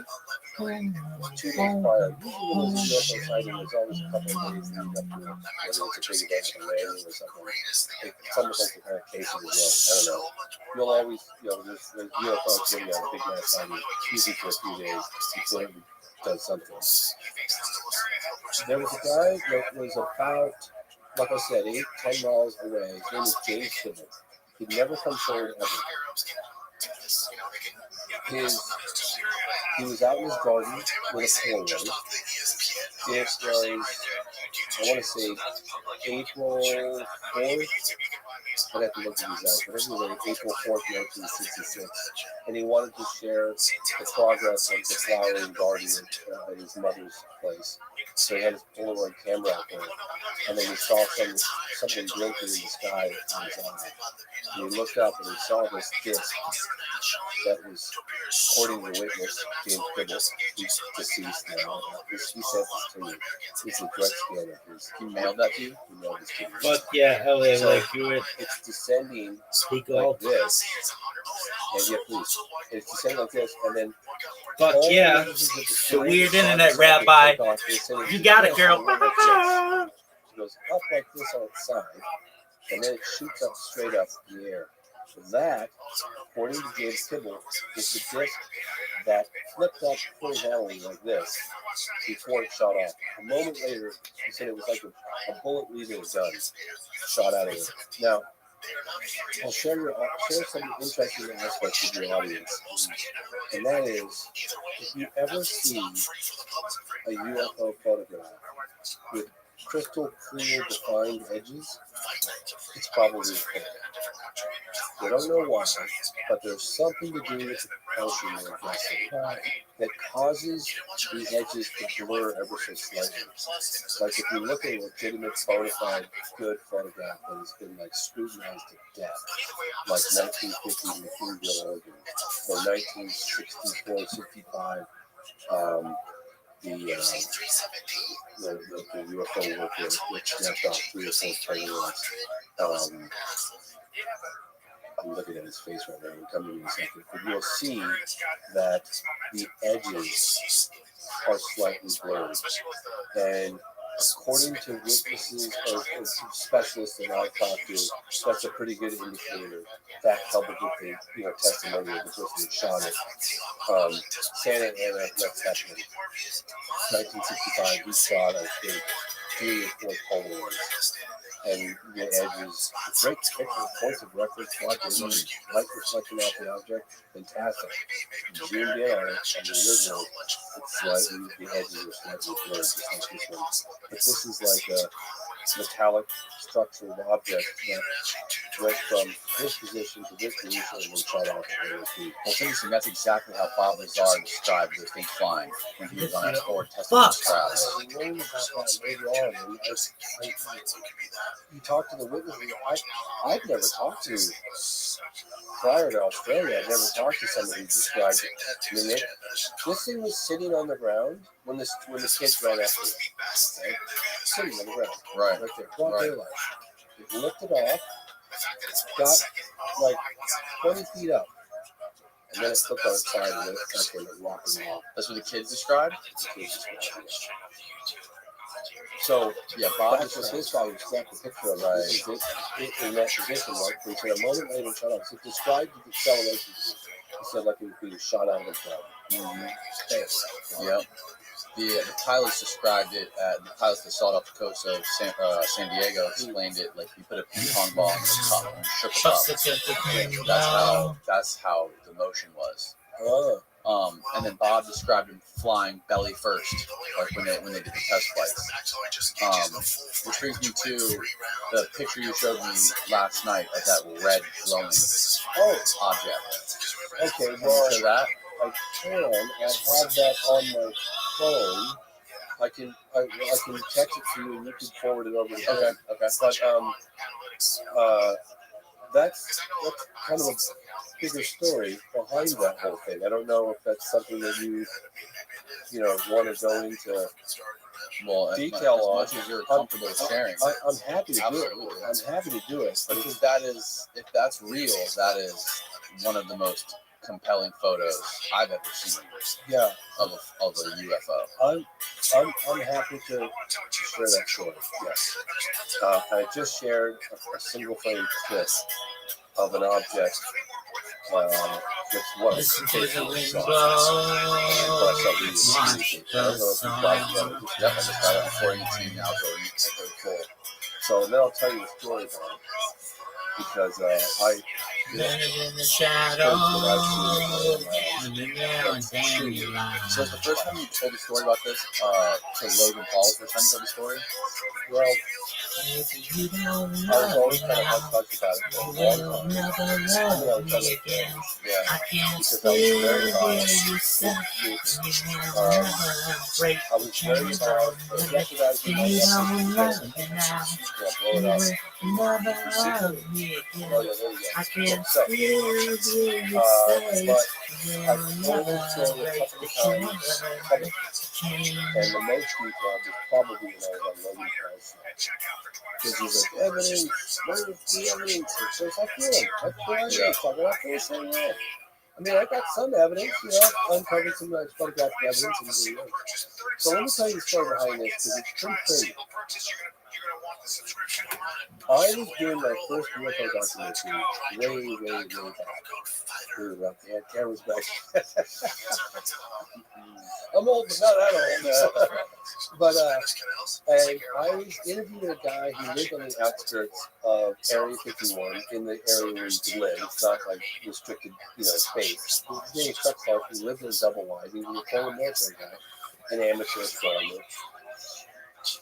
And he had a sighting of something out at Area 51. And remember, this was kind of around the time that Bob Lazar story was coming out, really big.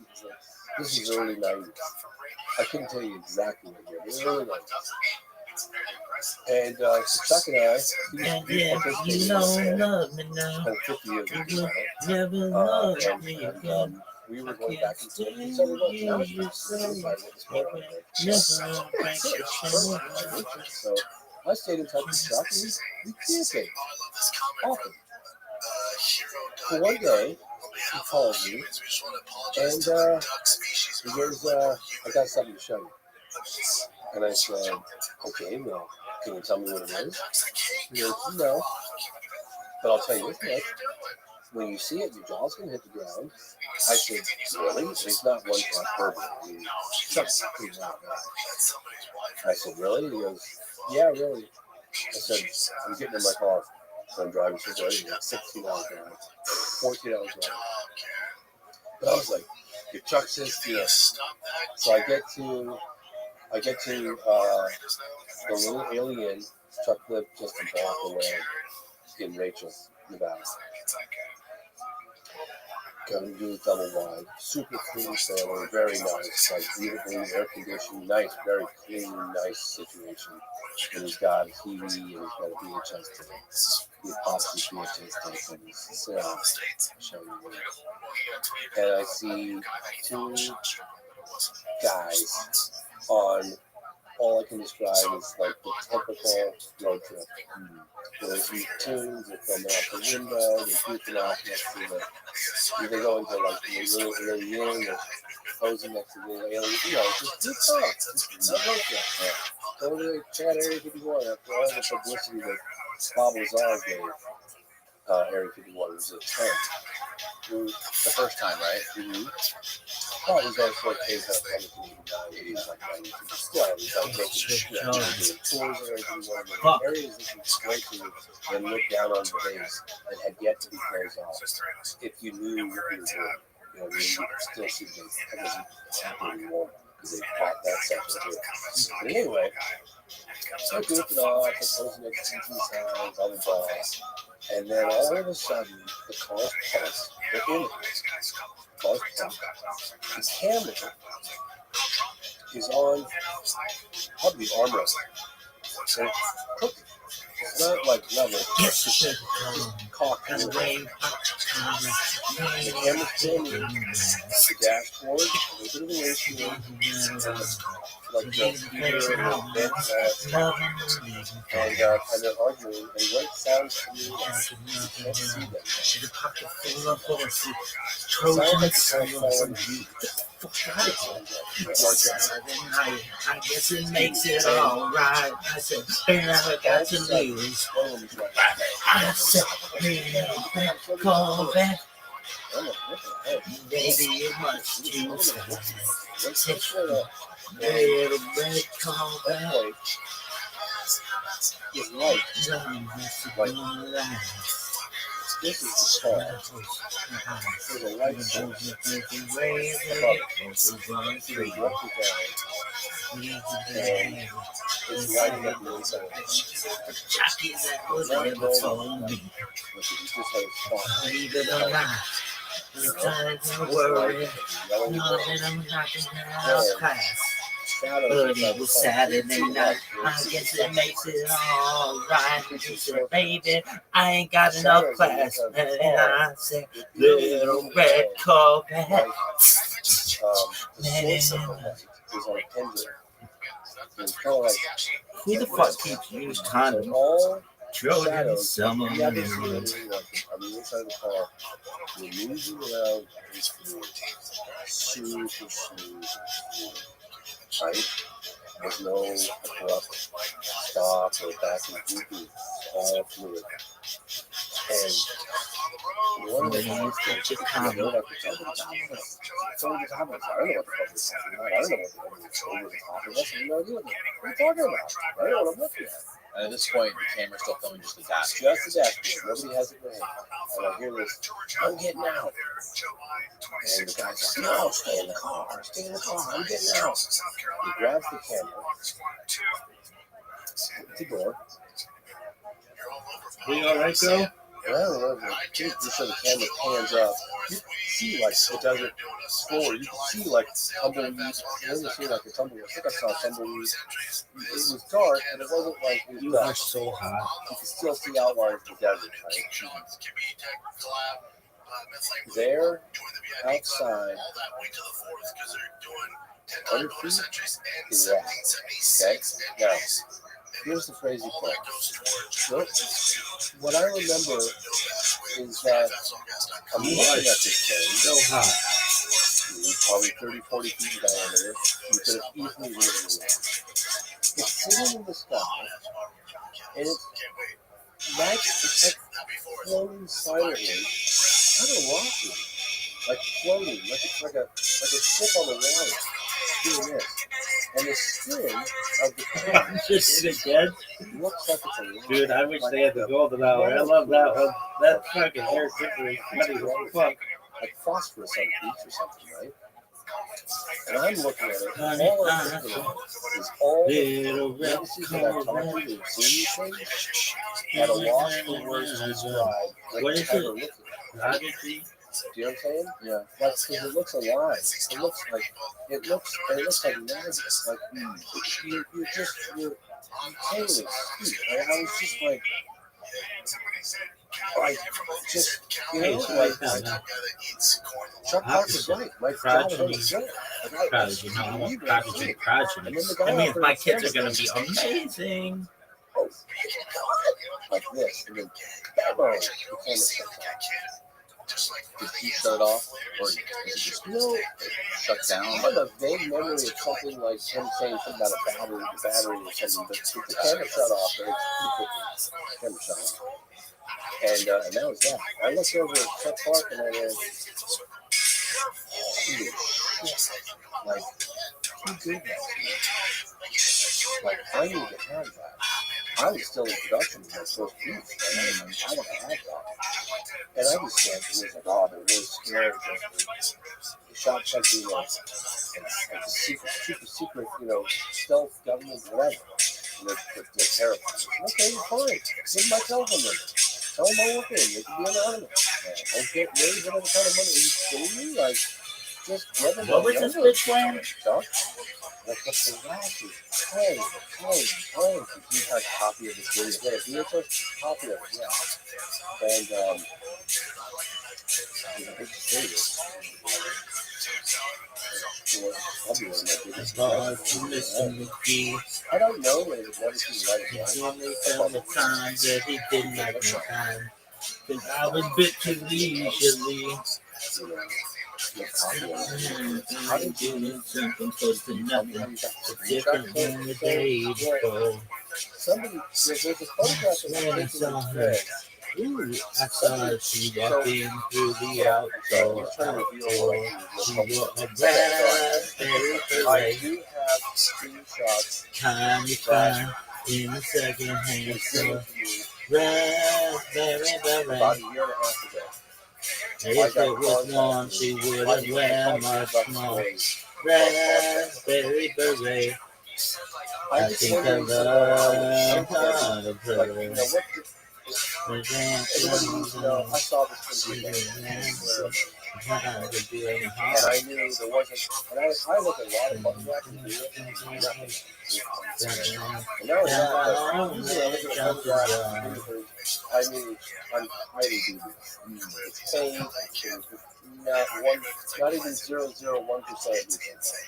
This felt the most authentic stuff. It was just old enough to be before all the special. No, this was phenomenal. Man. Okay, trust me. This was like this was the most fun. This is the gold standard by which we're all going after the definitive piece of videotape evidence. This was it.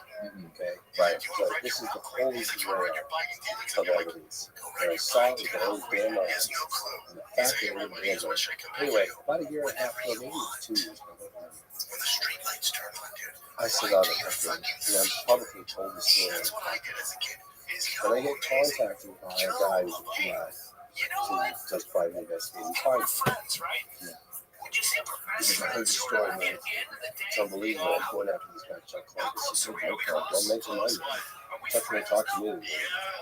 And so I said, good luck. Let me know. And he finds Chuck Clark.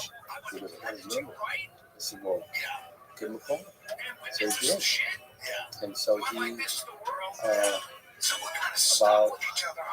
a year ago, he went out and met Chuck Clark. And Chuck still has that same VHS tape. He was degraded. But Chuck actually let him shoot a couple frames of it. I don't know, let him shoot a frame after TV thing. That's not one of them, but that's exactly like that. Somebody sent that. So I don't know where that particular object. I don't know exactly where that came from. Somebody texted me and said, "Is this what it looks like?" I said, "Yeah." Now the difference that I remember, just one that I saw, had like if you took a pie, you took a knife, you symmetrically cut pieces of that pie, very symmetrical, but you didn't remove the pieces. You just made the seeds. Right? This bitch looks like the Hunt for Red lines, October.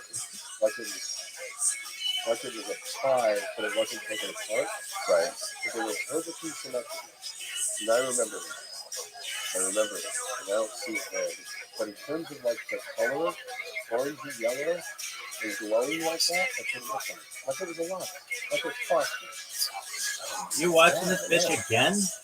Dude, why didn't they do a fucking golden hour? There must have been a test flight by one of the people there. Could very well have been. Could very well. I have no idea. But that's what I saw. It was flipping. It was magic. It was like you look at it and you have nothing to relate it to because you've never seen anything like it. Not even remotely like it. It's so foreign to your eyeballs. Like seeing those shadows on the dash, the way they were moving, like the only way you can recreate that is to have a light or a pendulum above its car at night with bright enough. Like it was moving so slowly. Like the shadows were moving around in this fluid motion on the inside of the car with this light source coming above the windshield. It's just like you've never seen that before. I wish to see that before. And then when you see the object, then it's not stable. like, maybe slower, but it's so wobbly. Right. You know what I mean? Like if you thought of a boat on the ocean, the way it's kind of moving around the ocean like that. Yeah. That's where it wasn't stable. It wasn't like, you know what I mean? The camera shut off, but did the kids describe to Chuck or anything what happened after that? Chuck didn't tell me. I mean, Where's Chuck at? We gotta find Chuck. Chuck's in Arizona. Yeah, he's in Arizona. Chuck, goddamn it, release the footage. Right. When this private eye went out and checked it out, he said, yeah, Chuck said that he was going to talk to you. Because Chuck said that he told, because he said to me, he said, if you ask me again, I'm never going to speak to you. He asked me, of course I'm going to ask you again. Like I was selling, I think it was out of the blue. I just sold out of the blue to NBC Universal. Sorry, my and there was this guy, Larry Landsman, who was at NBC Universal. I told him the story. You know, you can find a movie, sci-fi, and he goes, 30 grand. We get 30 grand, no problem for that. So I was like, okay, I'll reach out to him. I know I like him. He was the other guy, I reached out to him, and he goes, I'm not talking to you. I said, well, I just got 30 grand. You just offered to the kids $30,000. Like, come on. Right. Just talk to them. He wouldn't even entertain it. No. Do you think he's in a similar situation as some of those people in Brazil, maybe? No. Or those kids are in a similar situation? No, I don't. Why don't you show it to everybody? I mean, you know, I think he keep it in the vault. He never got it transferred. He never got it digitized. That footage should have been transferred to Beta SP from like bloody VHS tapes from when I saw it. Because I can assure you, VHS tapes deteriorate in ways. Right. You go over and you play it over and over in a half-inch tape. You know, so that tape is like, who knows how bad it is now, but it's not great. It's not like, you know, what I saw was pretty phenomenal. I mean, the VHS was, wow. I mean, it was like a couple weeks old when I saw it.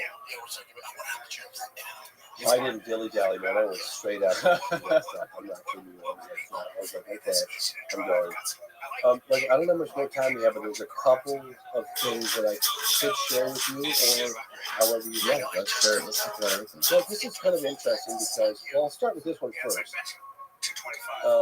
This was just something that we stumbled upon when we were making the phenomenon. I think they call it a telex. What was it? Were you saying a telegram or a telex? I have no idea. It's in lieu of, it's in 1952, we didn't have fax. So that you're communicating directly with somebody. Sorry, I telex maybe. I don't know. I know. So in any case, this is interesting because we came across this. This is from the White House, from the Truman Library. In 2 consecutive weekends of July 1952, the White House Capitol was bombed by UFOs. Right. I actually found through an archivist, testimony from a guy named Al Schock, who was in the radar room the night that the pilot, one of the pilots in 1952, streaking across the night sky over 500 miles an hour in the pitch black, and suddenly was surrounded by these UFOs. Yeah, like, kind of self-luminous testimony. They would give you warnings. You have the validation. You're giving me authority. And wherever they get you, this is a very hostile here. I mean, it's used over sensitive airspace. I mean, you know, the White House, the Capitol building. And it was 2 consecutive weekends. So there's this guy, President of the United States, and he wrote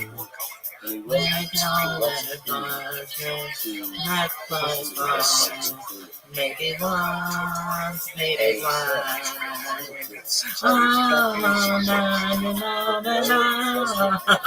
against the opposite. Mercy on Gypsy. Citing over our nation. Should they be Mercy on such action Gypsy. might result in the gravest consequences, as well as possibly alienating us from beings of false superior powers. Friendly contact should be sought as long as possible. Anyway, this is kind of a cool little, came right out of the Harry Truman Library. Yeah, I got it directly from the Harry Truman Library. And I think that was neat. And what I wanted to share with you is this photograph. This photograph here.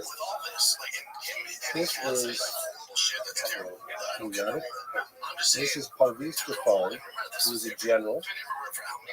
And in 1976, he had an incredibly dramatic dog and cat, dog, what was it called, a dog fight, but he had an encounter with the UFO, him and several other pilots. And he tried to shoot it down. Got it in his sights, and he pulled the trigger to fire it. And his entire cockpit froze. He started falling out of the sky and sitting in his room. He was a second or two away from failing. But he fell.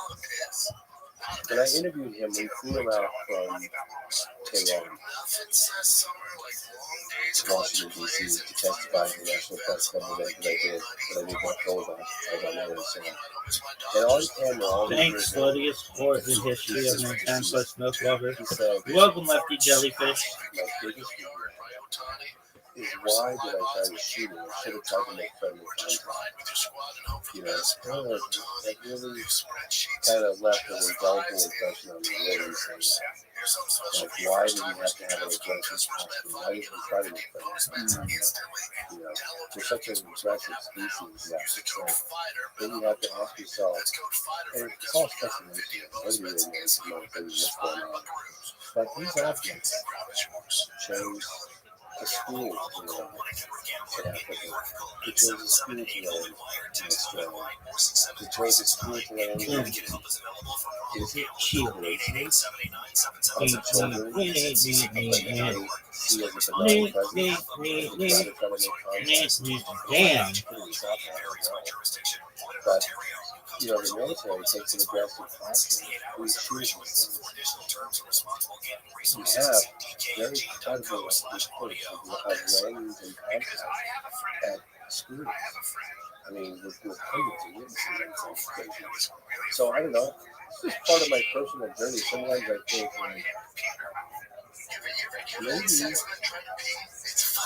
maybe if you were so aggressive in war life,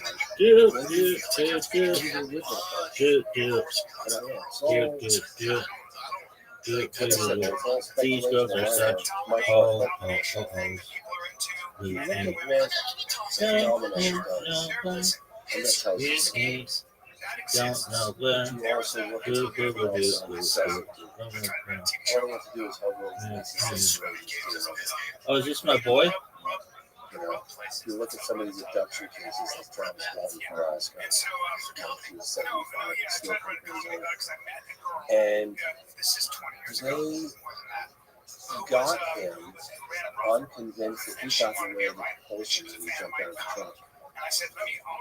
And was affected by the propulsion of the truck as it was schooling that we needed to take off. And they came back and got him.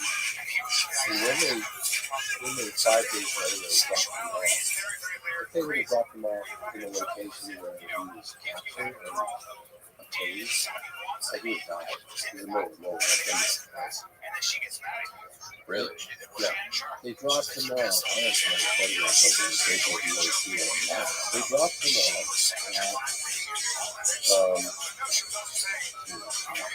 they dropped him off on the outskirts of town that was just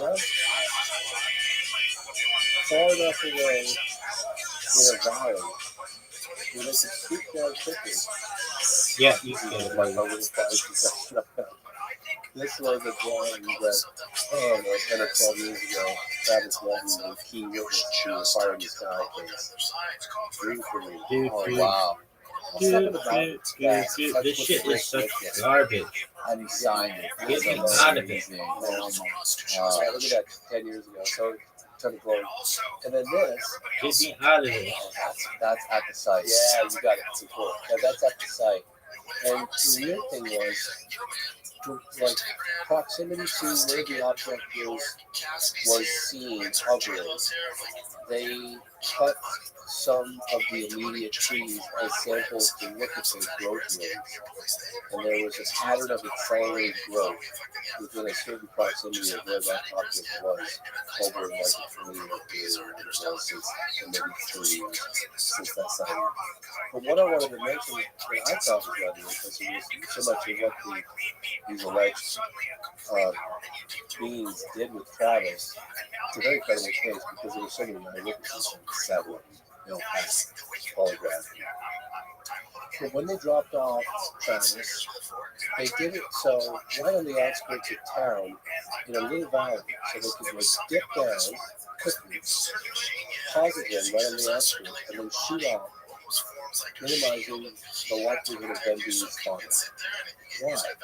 But they also cared about his well-being, because if they would have dropped him off where they picked him up, he wouldn't have been. Right. And so that tells you something too, right? Excuse me. It's a fascinating. So you have to look at like what UFOs do, and you also have to look at what UFOs don't do. I mean, they do some pretty provocative things, but they don't make overt contact on a mass scale. Right. Which is interesting. Very interesting. And the children aspect of it is Children aspect of it, I mean, children think about it. I mean, children they're the most open-minded. They're not set in their ways. They're closer to the source than you are. Yeah, they really are. They really are. Well, James, thank you so much for doing this, man. It has been fascinating. I'm grateful for you coming and sharing all this information. Thank you so much for having me on the show. It was a real pleasure. I hope I didn't talk too much. No, you didn't. We should talk more. Where can people find? When is the movie coming out? Moment of Contact, and where can people find it? So, Moment of Contact is coming out in mid-October. There are a lot of streaming platforms that are currently looking at it. It's right now scheduled to be released on TVOD, which is iTunes, Amazon, Fandango, Vimeo, Hulu, all those streaming, those platforms of transactional download. But it would be great if anyone out there could just look up the trailer, Moment of Contact, and just spread it out, because the more views the trailer gets, the higher profile the film and the more leverage it has. Also, if anyone's interested in seeing the phenomenon, you can watch it for free on TV. If you don't want to catch commercials, you can rent it for $2.99 or something like that on iTunes and Amazon. 306 posts. Buy it. Some people go, fuck yeah. Because I don't know, I never think about it. But if you do decide All day, every day, sideline to sideline, pimp. iTunes, with 3 On the hours sideline to sideline, Oh, wow. and a lot On of the people sideline are to saying sideline, try Sam. anywhere else, but it's Yo. on iTunes. And check it out. I'm pretty sure it's iTunes. They have Party everything, people! and they do get when you purchase it for Hirsch. But if people that are really Hirsch. want to know that, Yeah. so unless you're going to watch it for free, watch it on Tubi. If you want to spend money, go to the cheapest place to know. He's on my Don't be cheap. confession, Cheap just out. when I Spend the money. You can watch it for free. I don't do this for money. Yeah, but thank you for having me on. Absolutely, man. Thank you so much, and thank you for bringing all these amazing photographs and everything. It really just makes the experience so much more incredible. Well, thanks, man. It was a lot of fun. What's your drink of choice? Honestly, I don't like to drink hard liquor unless it's like a special occasion. Things beer and wine. Okay, how many beers can you drink? You saw how many beers you saw on the boat. It's like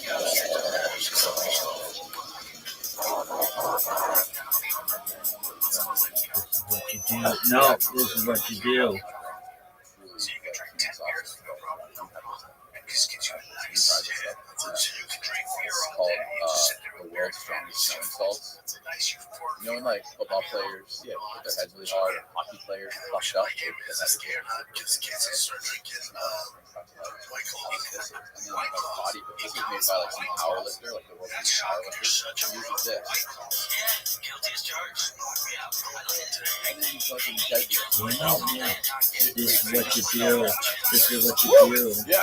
It just like wakens up your whole nervous system. This is what you do. This is what you make me want. Some new relationship with you. This is what you do.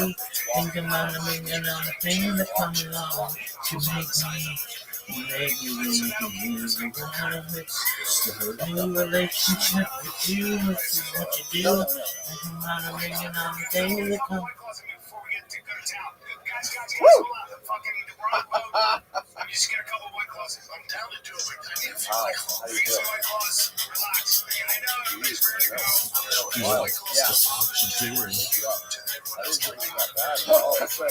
This is what you do.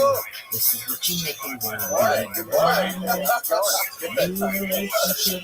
This is what you do.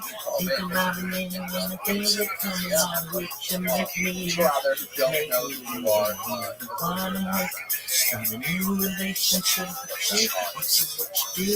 Think about a million other things that come along with you. Make me everything you do. You're like my best friend.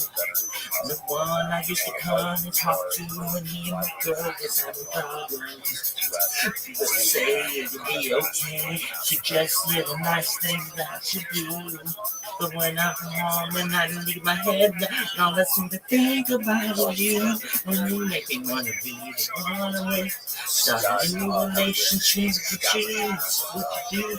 Think about it and all the things that come along with you. You make me wanna with. Start a new relationship with you. This is what you do. Think about it and all the things that come along with you. You make me bad. You're the one that hooked us up, knowing it should have been you. What's sad is that I love and all the things that make me do. What should I do? Should I tell my baby bye-bye? Should I tell her how I feel inside? But I don't want to go, don't need to say, but I really need to get it together. That was so sick. So I joined the Marine Corps in 2003. I wanted to go into the military. What should I do? Should I tell my baby bye-bye? When I feel it, 'cause I don't want to go, don't need to see, but I really need to get it together. You make me want to leave, I want to win. Start a new relationship with you, this is what you do. Ring a lot, ringing all the things that come along. Bad Barbie. I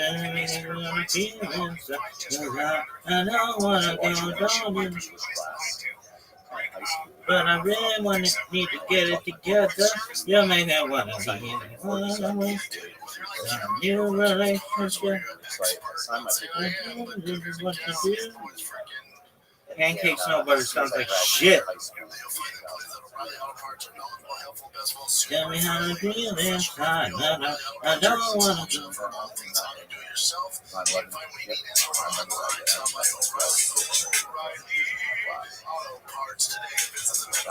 No, what the fuck?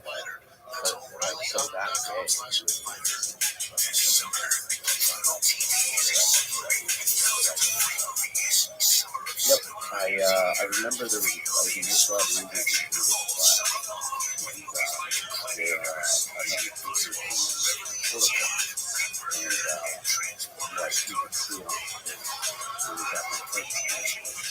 you could see, I remember it good for everybody. But, I remember him coming into the class and he was, I don't remember. Busts into this Rodriguez. He always had this happy.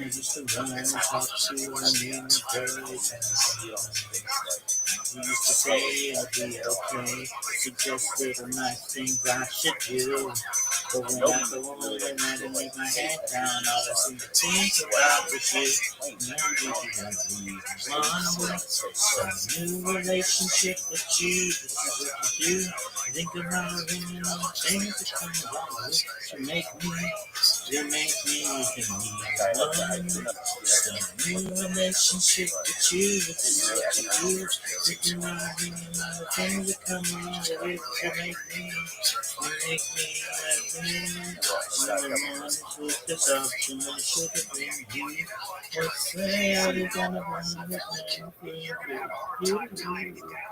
What should I do? Should I tell my baby? I can tell the reporters, like, did he keep up with that fire? The strength of Dahmer is insane. Yeah, you should. Yeah, you should. I don't tell them.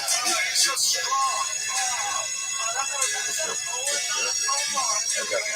And what made you pick the Marines over like Navy, Army, which all the other matchups? What made you choose?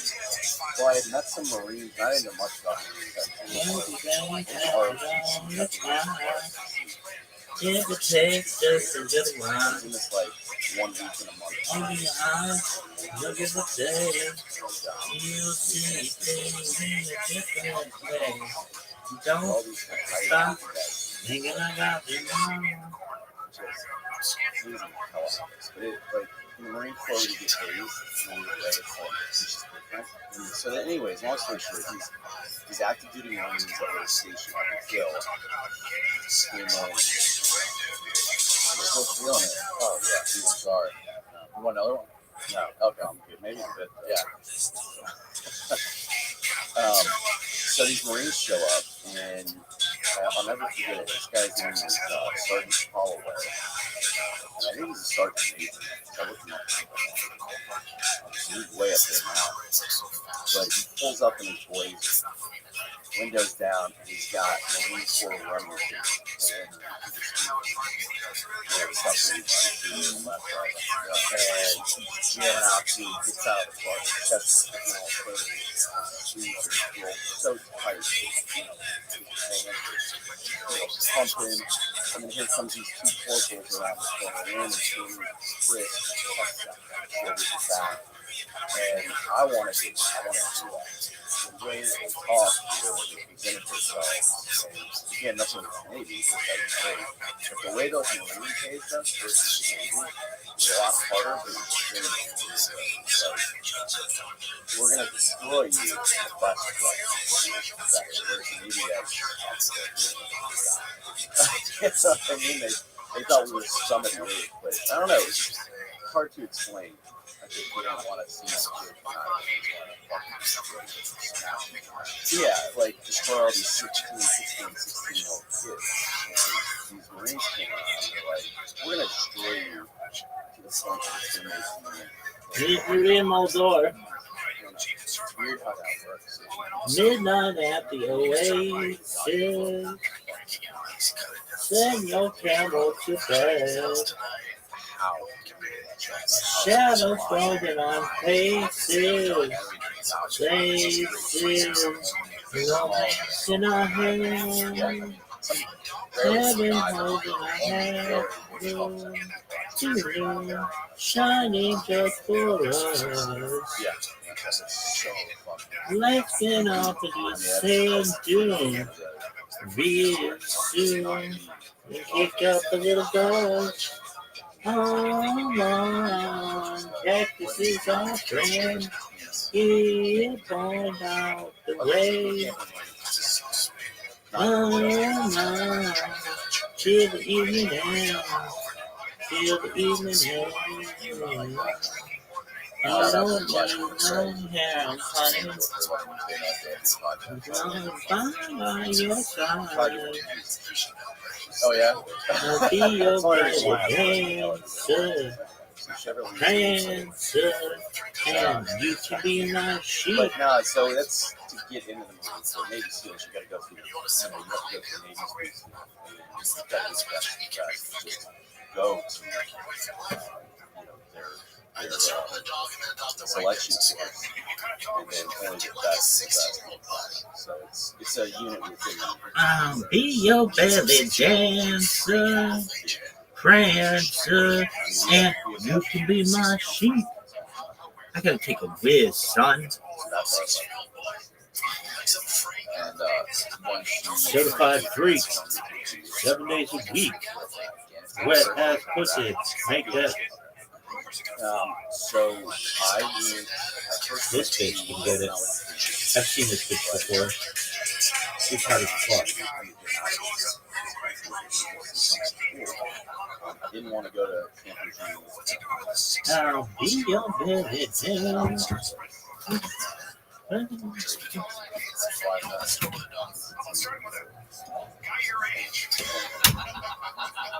I love the movie.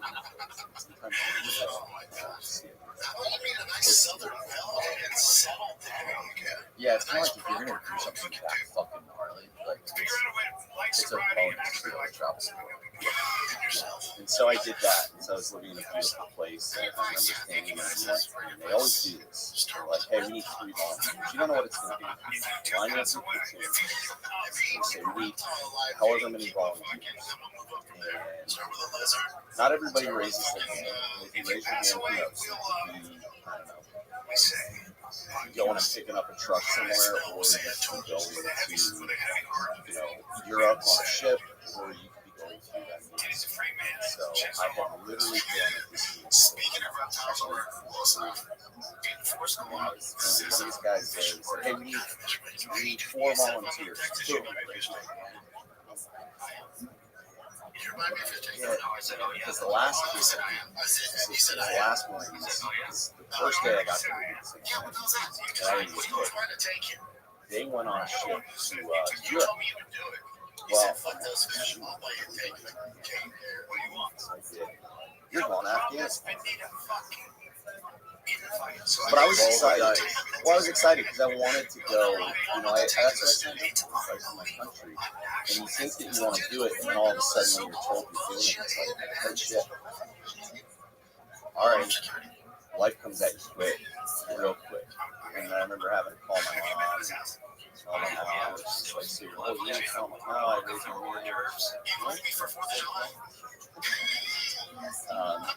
yeah, what was your life? What would, if you had any, how did you picture life? Did you spend time like researching the country and the culture and the landscape? Or did you just say, it's fucking Afghanistan, there's terrorists there, and I'm going? How was the reality? I would say it's the latter. We didn't have.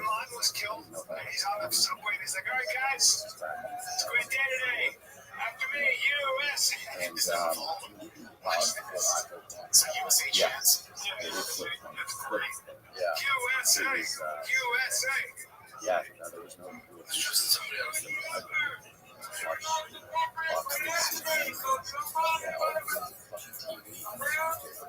Actually, I didn't even know I was living there.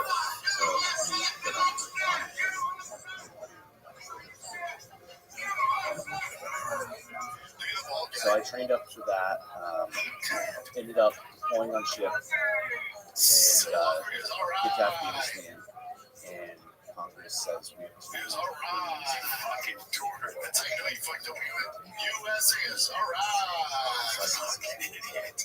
Wow. So you skip the whole way there.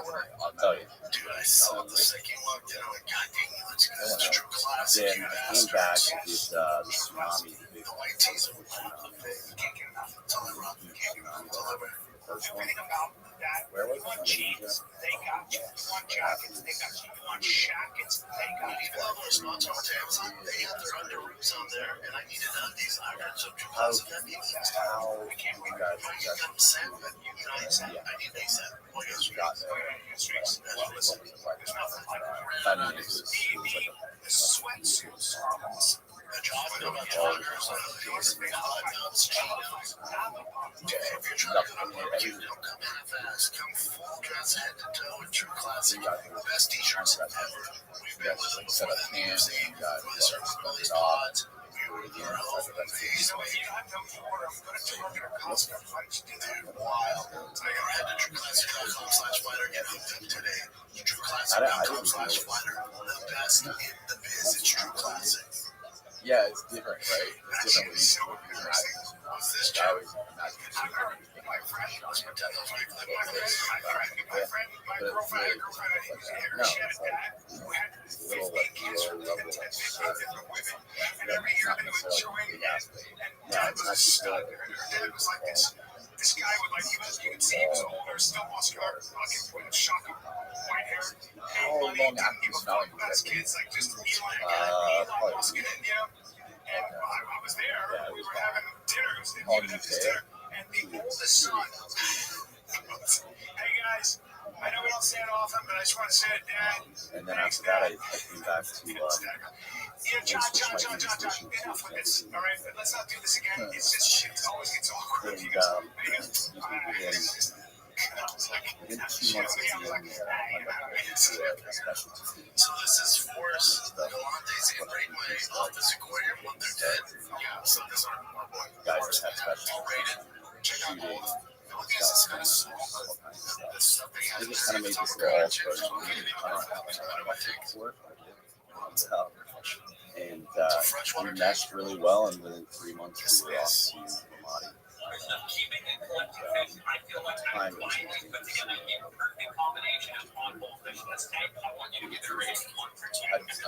how long before you arrived in Ramadi?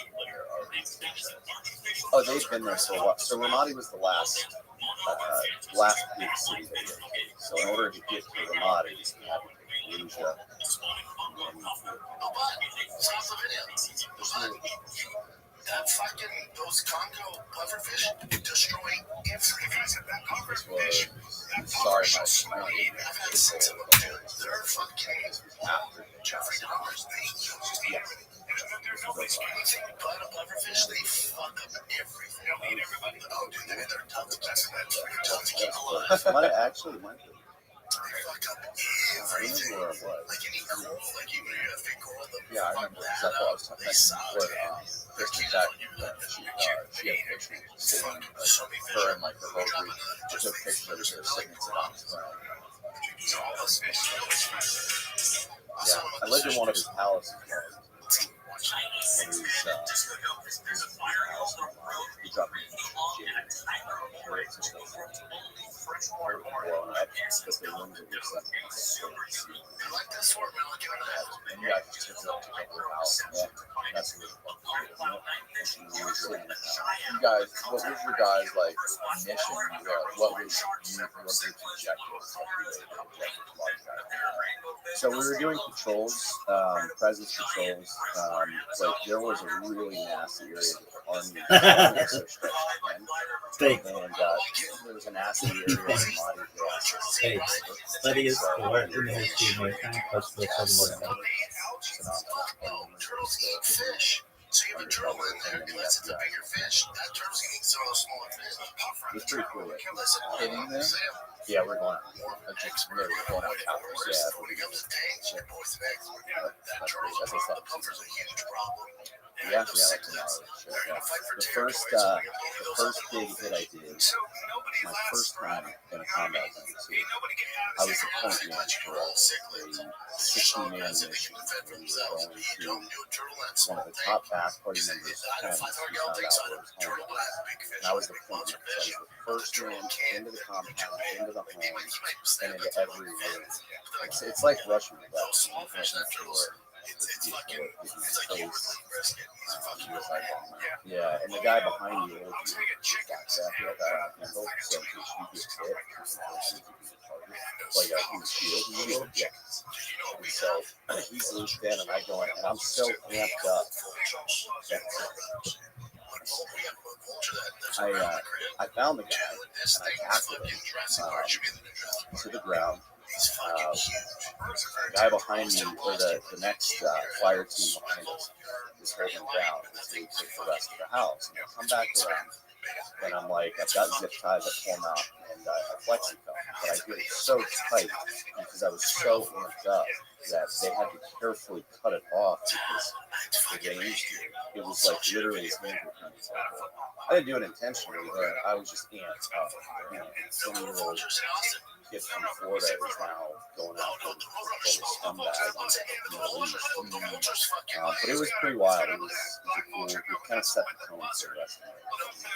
You guys mainly taking people alive, which is that the objective, like just getting people alive so you can talk to them, figure out, get intel.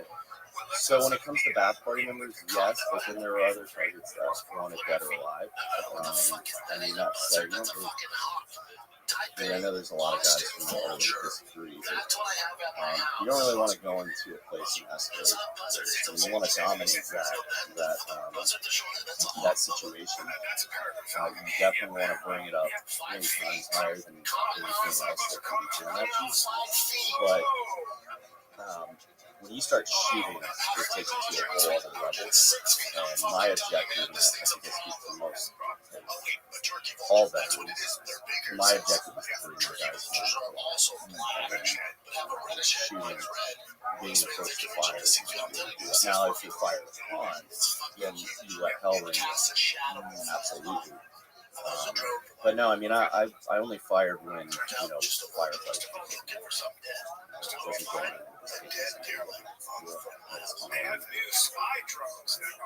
What was like the level of threat with the IEDs? Being out there, living out there, and going on missions, whatever it may be, like how much of a threat with the IEDs? It was the whole area was infested. So, and for people who, people know the term IED, they have a general sense of what an IED is. But can you give us like a technical breakdown of what an IED is?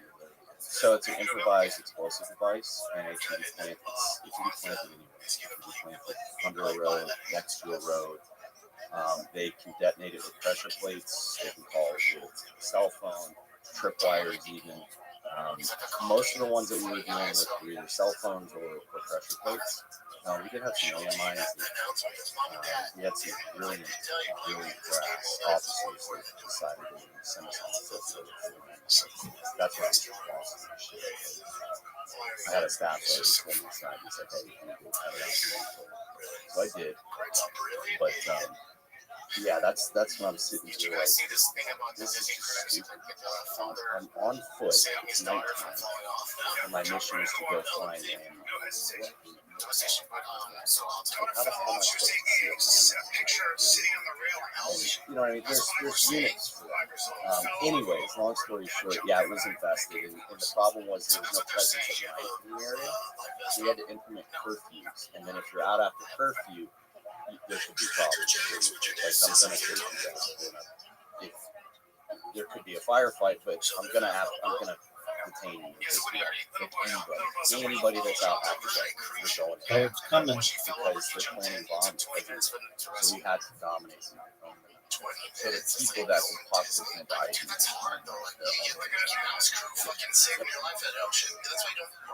So did you ask anybody like what? How far did you take it? Did you have to drop did you ask questions? Yeah, so we had a staff sergeant out there with a SWAT rank. He was just there to authorize air support if we needed it. So he wasn't in charge of that mission. I said, say what you want, but we're almost done with this deployment, and I'm taking all my guys back. So we are not going to do that. We are going to go into presence control and make sure nobody's getting bullied by insurgents, by Al Qaeda, and we will mess around.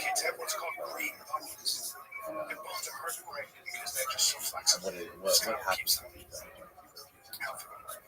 I mean, nothing happened to me.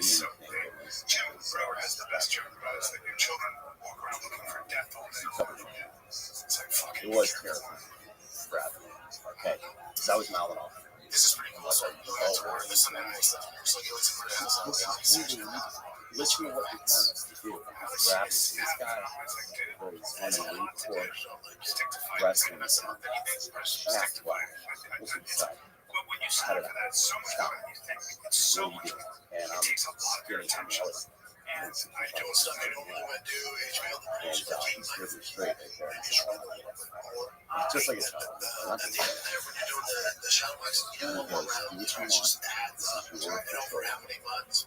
I think he'll be okay. Mine is over there. So you could tell it. He was like, yeah, I don't know. Yeah. How's this thing end? Like 3 months Now ago. they're falling up into the trough of the river fight. Okay, so when you guys are going out, And 25 Tesla. how do you guys avoid accidents? I mean, I'd rather be on foot than on in a vehicle all day. We were on foot there. You just stay off the road. Yeah, Stay off the road. If you've got to cross a road, you just do anything. she was in the Relax that. Anything they can hide. I mean, they were hiding IEDs and stuff. Whoa. Pretty, so they can be pretty fucking small then. They can. So what they do is they'll take an artillery round with big shells, and they'll put accelerators, so some type of high burning fuel around it, just styrofoam. Styrofoam, once that gas or whatever it is, it's a bomb and shrapnel. Then you have the gas that goes hot and the styrofoam on fire. It's so much. There's dudes that literally hide out in like buildings and watch you and watch where people are going and that's all it. Yep. So anytime you leave a gate on base to go on a patrol, no matter what time of day, there's always someone who that guy. Yep, that guy. Who are either in their binoculars, rifle scope. There's somebody watching who knows everyone else. So what we would have to do is we would embed with a larger patrol. And we would get dropped off to do hits or something like that. It's not a real hit. It's something else. And then 4 or 5 of us would stay there. Most of the time it was and the rest of the unit we take off the trucks and we would sit there for a couple hours, and then when the coast was clear, we would sneak out of the so it was really quick, so you can't count these people. And then the 4 or 5 of us would sneak out.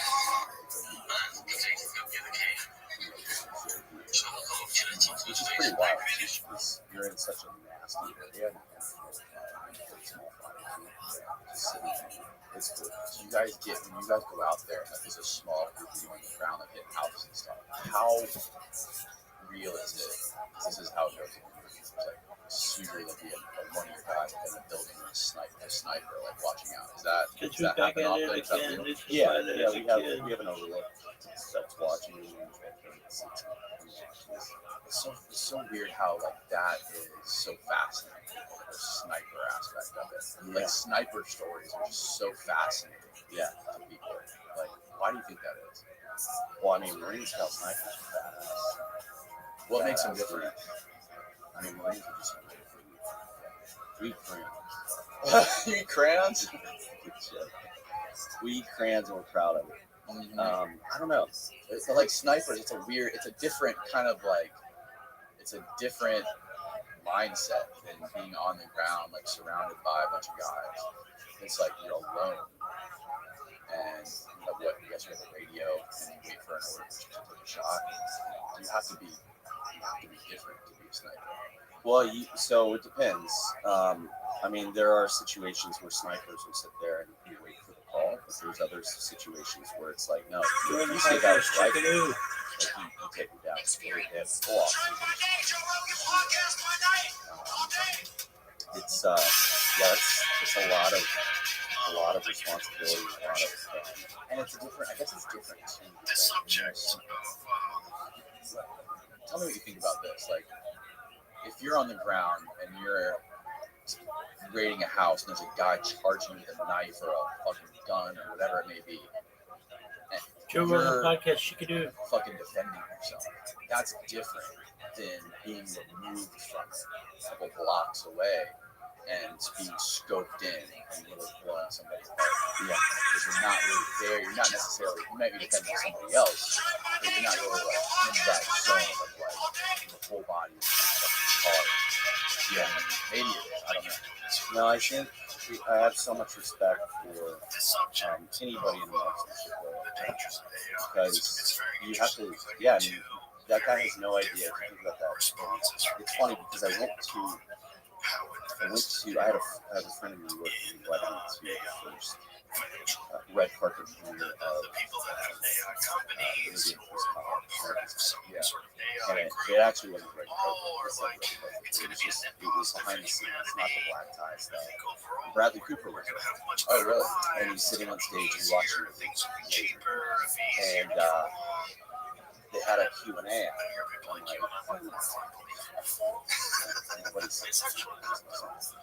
all right. I was like, when I said, Bradley, first of all, amazing interview. It's incredible. I actually had the privilege of meeting Chris once in a court operating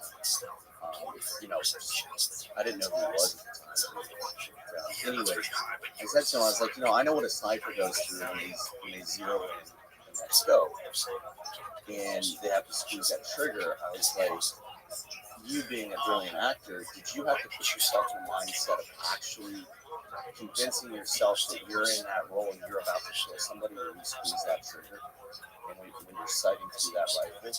He said, I 100% did. I said, well, how was that for you coming in? Because I know that, after I fired at a human being coming back to the United States after, like, I know what the PTSD that I get from that and the stress. I was like, did you experience any level of anxiety after getting yourself out of that role? And he said, absolutely. He was like, it's mind-blowing. So I don't know what you guys experienced over there. But so imagine that if an actor has to put themselves in that kind of role, so deep into the role to convince himself that when he's looking through that sight, he's going to say, well, right now, imagine like he's doing it in real life. And then taking his life. The famous sniper line is reach out and touch somebody. I can reach out and touch you anytime. And, it's when you think about reaching out and touching somebody like that and what that means. It's pretty wild. I wonder how much of it was about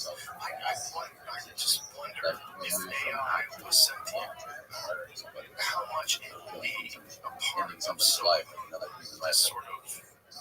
Obviously, there's a line there. Like, you're doing everything you can to be in that person's mindset. But I wonder how much how similar. I'm sure it's not. I mean, it's definitely not the same. Yeah, but even just that, dealing with somebody. Watch like somebody actively fucked up. Yeah, you know what I mean? Like having to literally do that to your brain, especially like crazy roles, like the Joker, something like who's the guy from Ledger who played Joker and Batman. He's right, like 4 million Japanese. Dude, that is it's trippy to be able to put your mind in this psych, whatever that can be. In the Joker's case, it's like pure psychopath. Yeah. Like, can you imagine what it would be like to just murder hundreds of people and have no feelings about it? Like to have no PTSD, have no regret or remorse or anything, just like do it and just leave and do it. So many people like that. Yeah.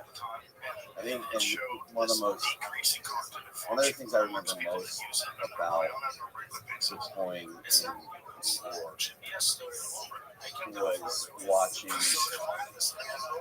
a young Marine take a life, and watching how just that moment, their entire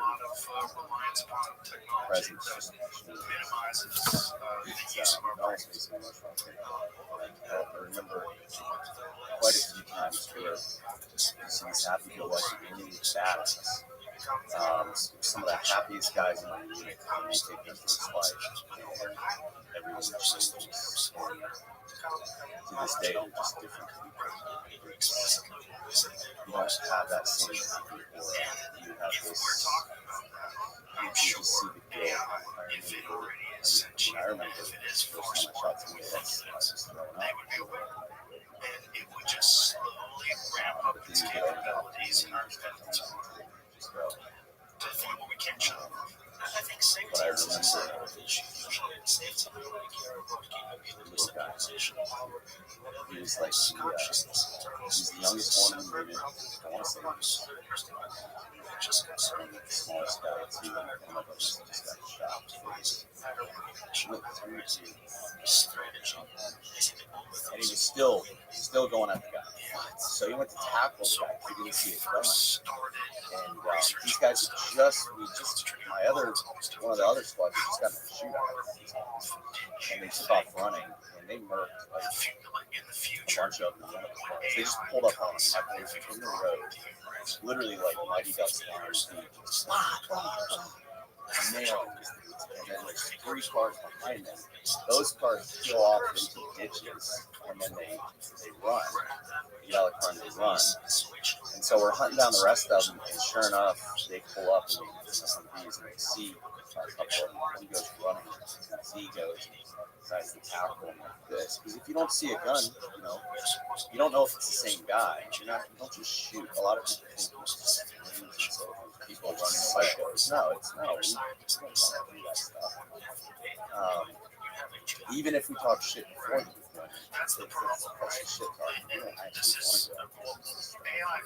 So he goes to tackle him, and the dude had a Saddam Hussein a pistol seal, the ivory handles and seal. And that shit shot him 2 years and went out here. And he kept running after the guy. And but he fell to the ground, and this young Marine comes around the Humvee, posts up, boom, boom, boom. Two to the back and one to the side of the head. Just perfect stuff. I've been watching this kid after. I call him the kid that's done. Watching his open like everybody was excited for him, like, dude, you got your first kill. This is awesome. Like, bro, you freaking nailed that guy, man. That's textbook. Holy shit. I mean, and but you could see it in his eyes, like he wasn't. I mean, he was smiling, but it was so fake. Everything changed. And the same thing that happened to me, like in the middle of the night after my first time having to shoot somebody, throwing up. I got up in the middle of the night. And went out of the NCO barracks and went over here to the junior Marine barracks. And I saw him on the side of like 3 a.m. Squatting down by the wall. And he looked at me. I didn't go over it.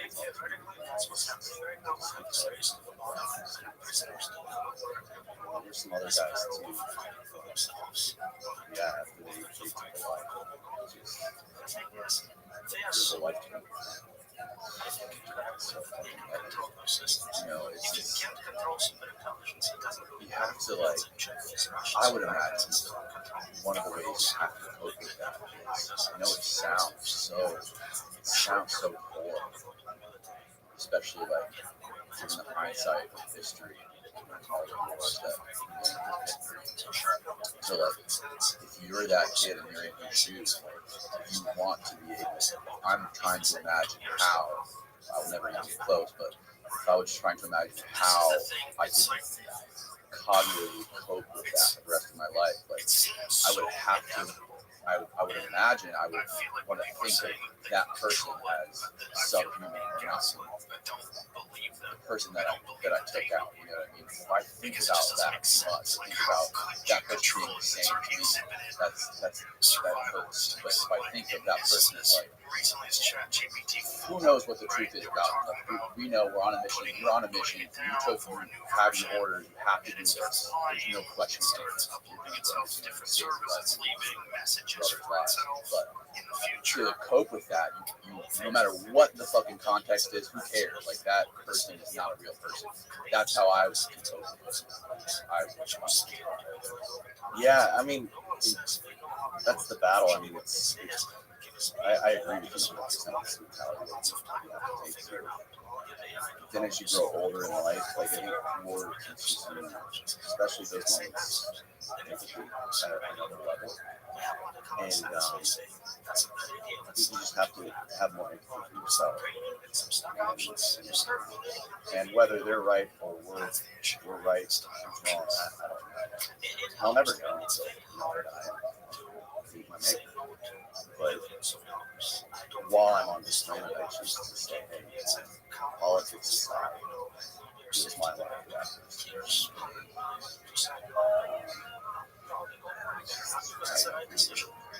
say like, I think about it like in another aspect. Like, you see like young kids become really successful and make a lot of money.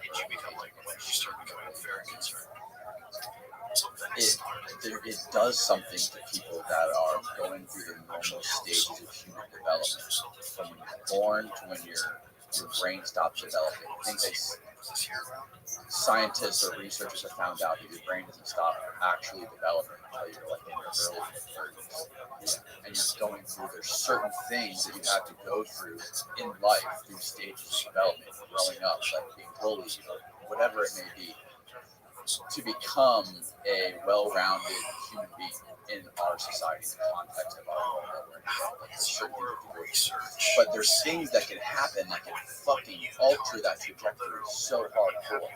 Like, the greatest example that I come up with is NBA players or NFL players. These kids that are straight out of high school making millions of fucking dollars.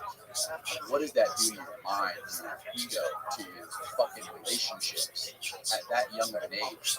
Compared to think of somebody who's already been through it, suffered, struggled, broke, fucking cheated on, whatever it may be, and then you finally, like, in your 30s, you've been through all this, then you achieve something like, I've been broke, I've been nobody, and now, I can enjoy the fruits of all of this. I've made whatever it is. Like, in this example, of people making millions of dollars.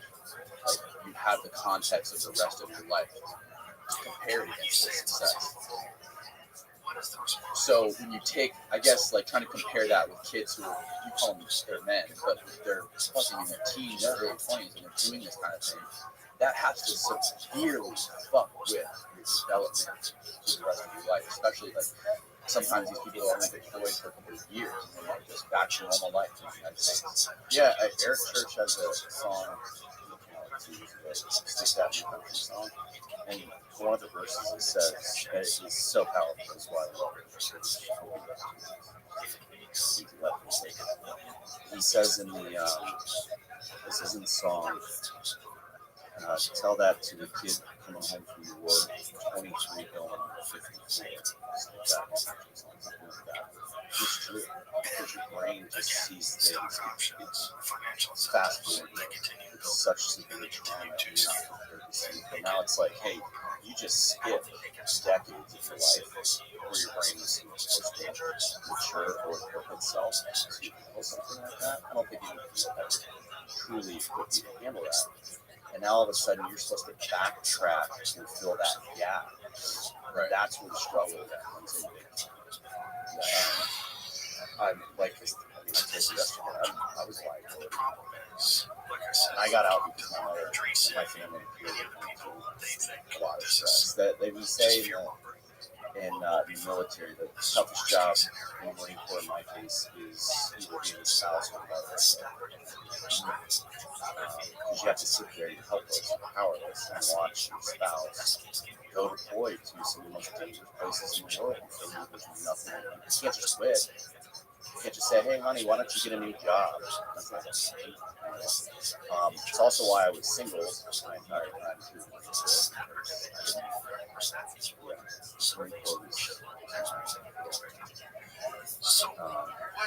But yeah, it's brutal. And coming out was harder than anything that I've ever done. Getting out of the Marine Corps.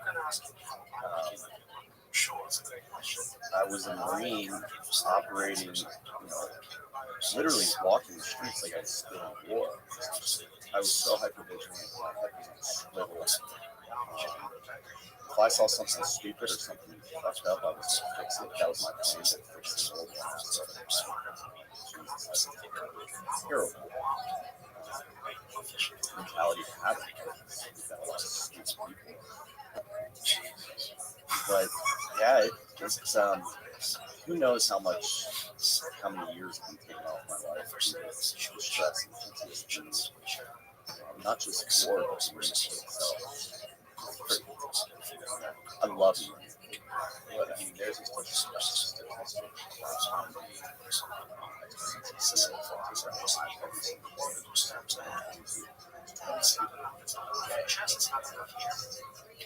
It's unfathomable.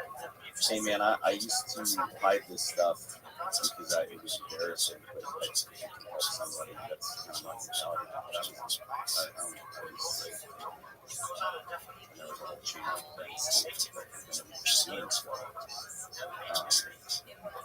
But I think there's could be a lot higher. Thank God it's not. And it would take super intelligence to create a safety mechanism to control super intelligence. It's not right. I mean, a lot of people talk about PTSD, and I think a lot of people have a false sense of what PTSD is. Social loss of it. Came back before. Have you thought about the possibility Post-traumatic stress this is the role of the human race? What is it to you, This like, happens personal sense? all throughout the How would you cosmos. describe how Is it that affected you? curious humans Like, I remember you said hypervigilance was a big thing. will ultimately create a better version of life. Yeah. I wanted conflict badly. It's everything that when I was deployed, I was in a position where if I saw something that was an injustice, I could fix it in any which way that I want. If I saw somebody look at me strange, and my intuition is telling me, hey, that's a bad person. He walks into his home, I'm going into your home, and I'm going to figure out what the deal is. Because if I don't, you could be okay. Or if, I'm in a convoy, vehicles, armored Humvees or MRAPs deployed, and we're telling a car to move out of the way, and he's do so. I'm not on a schedule. I'm gonna stop. Okay, I'm gonna take you out of that. I'm gonna come search you, and then I'm gonna get to know you. I'm gonna write your spirit down, figure out where you live, who you're related to, who you interact with, and I'm gonna check on you. Now you've got me as a big brother, and you can't do that. Right.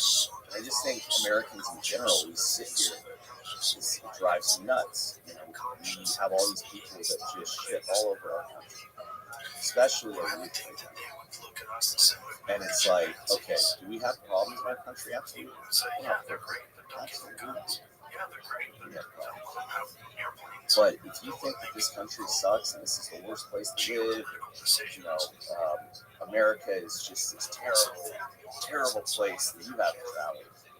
And I don't care if you travel to Bali or Mexico for spring break. That's not traveling. Remove yourself from this society and go put yourself in the real world. I had a relative once. This episode is brought to you by True Classic. At True Classic, the mission goes beyond fit and fabric. It's about helping guys show up with confidence and purpose. Their gear fits right, feels amazing, and is priced so guys everywhere can step into confidence without stepping down the budget. But what really sets them apart is not just the fit or the fabric, it's the intention behind everything they do. True Classic was built to make an impact. Whether it's helping men show up better in their daily lives, giving back to underserved communities, or making people laugh with ads that don't take themselves too seriously. They lead with Let's go to the real world where somebody's parent is not coming home tonight because they got in the middle of a firefight. Let's talk about that. That's the real world. Not sitting here with cable TV, air conditioner, drinking good water. Oh, I gotta get the new Mercedes Benz that's coming out. This and that. No, these guys are talking about land of the car bomb. America's not. There's no reason why they would. If you think you've got it tough in this country, I guarantee you there is somebody that would kill to be in your shoes and go through the problems. Now, I validate stress. Stress is there, but if you think we got problems, yeah, you see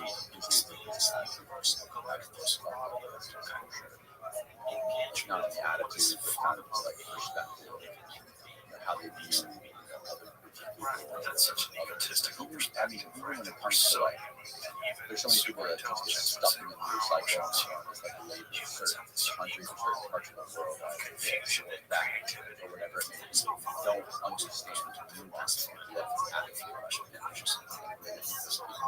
Trying to survive around people like that. Yeah, and honestly, like, yeah, the Marine Corps is tough, and I saw a lot of things, and I felt a lot of trauma and depression, but I wouldn't take it back from anything. Because having the perspective that I have now makes me who I am. It makes me, I just think that, at least in my mind, I'm able to contribute positively to society and not stress over dumb stuff that people lose and obsess with news. It's a different time, and the technology, the way technology advances. I have so many questions, but it's just how much different the problem is we got off too we just cut to the chase right away. library The chase seems to be versus now. it's something that must be confronted because it is. It's right there. That's it. That's the whole thing. I've tried so Videos about people on Twitter, listen to these people that don't think that it's a problem. Listen to these people that think that it's how would really that positive change for humanity and somebody's it's gonna feel outlook on better now. wanting to go It out? doesn't work. It And doesn't how much of it resonate. is propaganda? Too? Like how much of it is because propaganda is real? Countries try to, I know, in Russia, here, everywhere, China, countries try to paint a fake narrative of what's really going on. The other guys are that would had to have been so much easier before it. I mean, yeah, probably. Yeah, the technology has its upside. Technology scaling upwards and exponentially increasing in their I don't know how. Like, I wonder how hard it would be to have to send in. You think we'll ever have another war, like a World War II, like ground, like troops going out fully armed with weapons, like shooting each other? I mean, I think we're already in it, or we're in the beginning stages of what could become a World War. I mean, and So let's talk about Russia, Ukraine, yeah, I mean, it's Bosnia right now. What's going on in Bosnia? It's Bosnia is, yeah. Also, it's, yeah, there's right here. It's interesting. And then, but here's the thing: there's all these different standards too, showing like, commercial drones the Ukrainians have dropping, mortars into bombs into tanks, Russian tanks below. It's like that is sick as shit. Like those young kids, like, they don't want to be there. And even if they do, they have no idea. That's propaganda. Like, quit cheering this on. I don't really. Some of these guys, like, do you ever been to war? Because that's sick. And it's offensive to me. You're sitting here looking at it like it's football. Like, hell yeah. Yeah, blow that freaking 272 up. Like, they're also, like, super, I don't know how else to put it, but they're just fucking horny for that kind of stuff. Yeah, people that have never really been in combat, that are just fucking sitting in front of Fox News and are horny for the war. And I'm sure there's a lot of fucking guys who have, on their own fucking will, just gone to Ukraine. I don't know if they're veterans or not, but I know there's a lot of civilians, American civilians, who've just gone to Ukraine with their guns and like tried to help the Ukraine. Yeah, everybody wants to be a gangster because it's time to be gangster. And then, I guess all this one veteran who came back, made this video and posted online. Veterans, don't come here. We're in Ukraine, and it took us 2 weeks to get a gun. Meanwhile, all these we're giving out these Ukrainians guns, and then they only gave us 10 rounds each or something like that. Don't do it. I had to sneak out of the country. It's like, well, first of all, you're not a citizen there, so get the hell out of there. And of course, they're going to give weapons to their people before you. Stay the hell out of it. It's none of your business, and that's, in my opinion, that's an act of war. And better be careful. That the laws of war apply to every U.S. citizen. I know because I still, I've had to learn them doing what I do now, and yeah, there's a difference. Like the tier 1 guys, that's a different story. If you're going out there to do that, you know what you're doing. These young veterans that think like I got to do my combat stroke now. No, you don't. You do that for your country. You got that? Like, stay the hell out of it. My opinion. Yeah. All of my stuff. It's I mean, it's also like it's kind of weird when you have that kind of perspective when it's what our government is like intervening in this thing and giving billions of dollars in fucking rockets and drones and whatever tanks and all this with Ukraine for a thing that for a purpose that we don't fully, I don't think anyone really fully grasps what it's about. But it seems to be all about money, and power, and control. Like giving tens of billions of dollars in stuff and weaponry to a country just so because there's the debt policy where it's going to become debt they owe to the United States, so they're going to owe us, so we'll have control of them. And they're like a mediator between us and Russia, so it's like a tug of war between this country.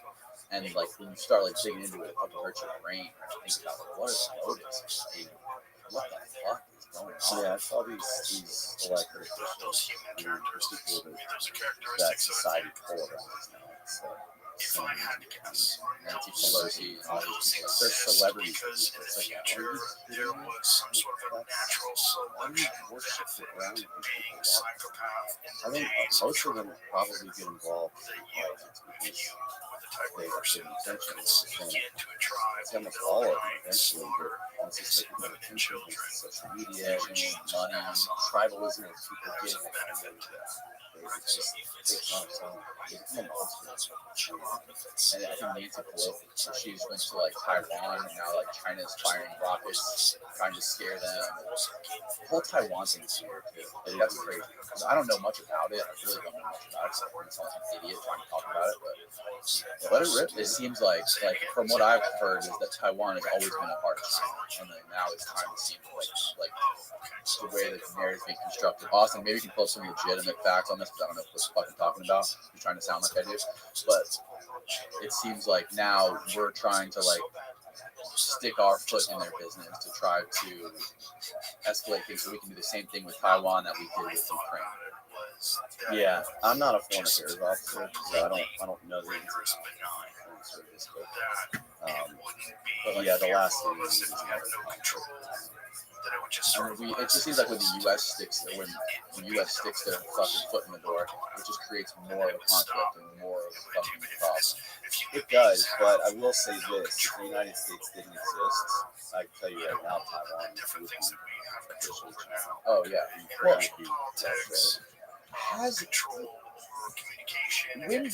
can you find out the history on Taiwan? Like, when was it actually, like, is it a country or is it a state? I don't know what the fuck it is. And when is it? Because I know that it used to be like just a part of China, period. So I think we're the only ones that recognize Taiwan. We're the only You know what? I should shut No, I'm scared. January 1st, 1912 is what happened. Okay, that Taiwan was founded in 1912. Okay, in October of 1912, Resolution 2758 was passed by the UN General Assembly, and the representatives of Chiang Kai-shek were expelled from the UN and replaced by China, by the PRC. In 1979, the United States switched recognition from Taipei to Beijing. Okay. So click that one below. It says, when did Taiwan become a country? Sorry. Yeah, sorry. Go back one. Click on when did Taiwan become a country. Oh, right there. Okay, so it's, 1912. Who knows? Well, it's in Taiwan, officially Republic of China. Okay, yeah. And so now China's pissed off when people recognize Taiwan as its own country. And, China's weird too. It's so weird. It's all so convoluted and hard to understand. Yeah, People that pretend like they know what they're talking about talk on Oh, YouTube. yeah. Like, oh, okay, I'll take that guy's point of view on it. they see a little square meme online that says something that sounds like But yeah, I mean, the future of war is vast. It's going to be weird to see what happens. It's different in third world countries, places like Ukraine, like in the future, it's not gonna. There's no way it's gonna be that. It's just gonna be power grids and controlling, like we are controlling right now. We're like with the sanctions, not letting Russia pay back their debt and starving their people, taking away Netflix and McDonald's. Like, it's a weird type of fucking war. Like, it's just taking away money, taking away resources. Yeah, and who ends up suffering? It's not the Yeah. people that started it. We don't have the capacity to understand what it was, what it needed to Um, do within I want to ask you, what happened to Chris Paul? I know, I know, I don't know how he passed away. He was murdered. He was murdered by a Marine. I've never seen the internet burning. They called out this guy. And this guy signed up. Chris Paul had this program We talked about this on previous podcast too, but the ability to have safety, sure, maybe GPT-5, maybe GPT-6, shoot around. when you scale out Let's fire some rounds off. Shit. Let's just talk about life. And the kid called out, I guess, signed up for the program. He didn't realize resources. Keep scaling up. It's no similar laws for safety. If you give someone $1 billion, they can upgrade $1 billion worth of safety. And especially when you have the internet, it's a makes crazy people. No. Yeah, and it doesn't scale. I want to talk about how you kind of parlay, how eventually did you parlay this whole experience and suffering, mental suffering you had to deal with after how did you parlay that into what you guys are doing after? I have no idea. Honestly, when I look back, I'm like, how the hell? Like, how the hell am I sitting here? How did I get? Hey, Austin, can you crank the air down a little bit? No, I'm just fucking. What do you mean by you don't think there's good quantum computing? This won't fucking cool me down. It's going to be sweat harder.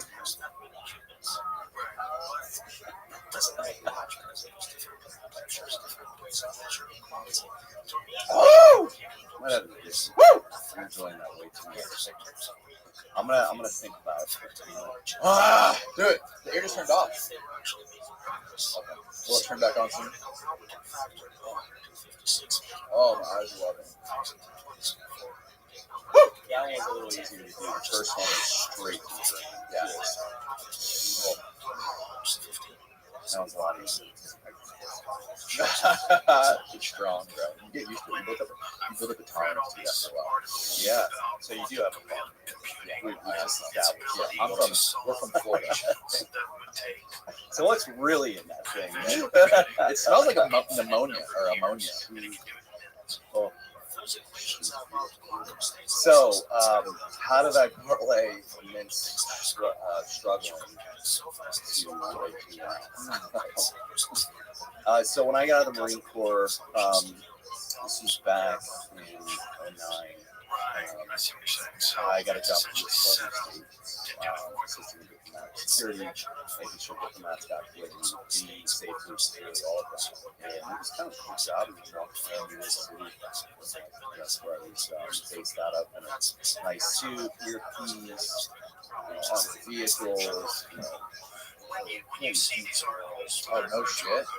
yeah, driving a motorcade and researchers are equating it the general, and all of a sudden I'm They're saying Obama's that motorcade, the but Obama ability should that say. these quantum computers And it was have pretty cool at to first, solve and then these like problems started seems to realizing indicate that this that sucks. it is in Let me pause it real contact quick. with I just had other a thought. realities. You seen those photos I'm sure you've seen this, right? motorcade? Look who was this on photo. Just do it Do you think that's all of a horseshit? president Can be tested. walking down a street, and there was a man and a woman there, and they had fake hands. They have like they're wearing big suits and they have like fake hands. You could tell they're not real hands, like rubber. And you can see that their arms are really in their jackets. You gotta pull this up, Austin. Google president security guards fake hands. That's got I don't. So is it Secret Service that works that is mainly surrounding like diplomats, presidents, and shit like this. So Secret Service protects heads of state, presidents, state fund. Wow, this is crazy. It's evidence Oh, of the multiverse. okay. So maybe understand what's happening with you guys. I mean, do you see what I'm talking about? Go to images. This would be something you can probably figure out. There it is. Click on the one with the circles. Down, down. Oh, had red circles. Down to the right, right there. Look at that. So see those guys walking? They must be Secret Service, but like, that's a bad photo. But there's photos of him and another woman, and you can tell that those are fucking rubber hands. It makes them look like they're real. It looks like they're fucking rubber. Maybe it doesn't rubber. Go to the one on the very left. Yeah, right there. You see that? Does that not look fake to you? Yeah, like they maybe have their hands like on their guns or something in their jackets. Like, I mean, it's quite possible. I don't know if you ever had Tiki or something like that.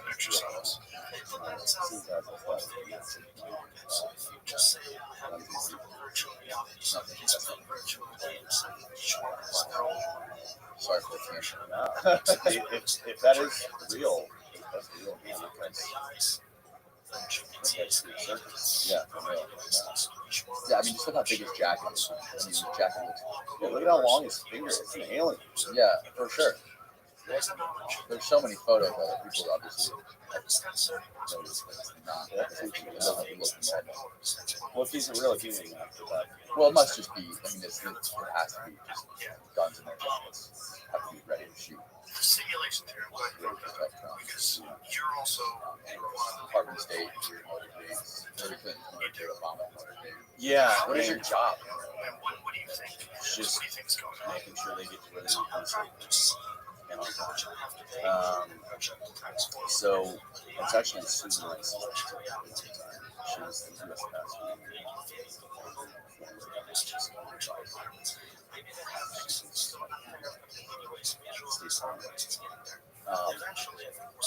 You know, I know there's a lot of people that are.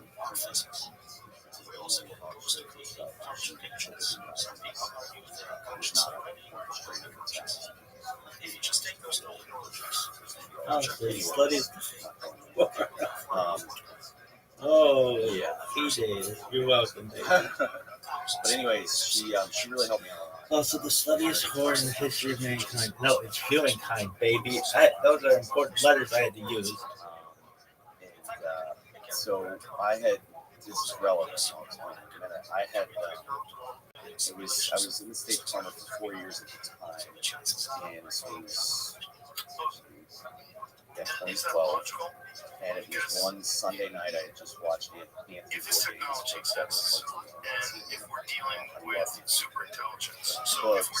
Sing another song, Rabbi. Oh, this song goes like this. You a hoe, you stupid slut. Work, bitch, work. Oh, really? So I'm watching this first show. Yeah, it's called You a hoe, you stupid slut. Work, bitch, work. I'll be your belly dancer, prancer. You can be my shank. Amazing. They do so much.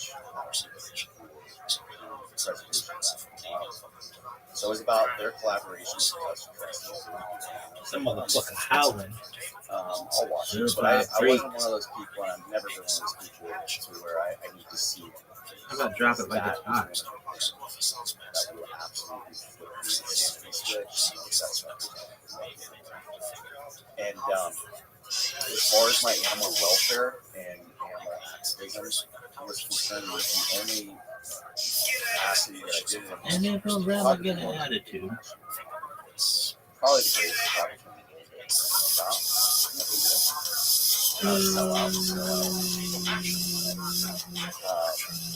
But all jokes aside, I would use my photography skills. I go to local shelters in the city, and I take a dog out on a walk and take pictures of happy and enjoying life. And they would post the high quality pictures on the website. It improved the adoption. I was living in a 500 square foot apartment. I had 100 Do it thing like it's a fucking record. So I could not fit in the technology, and we will certainly will be able to. How many passes are there? Two. So there are 25. We are right now 2025, and you scale forward 56. Anyways, I just got into that. I've never been simulation of this creative stage like that. And we have an outlet pass. So he's outside the box. And has, all day.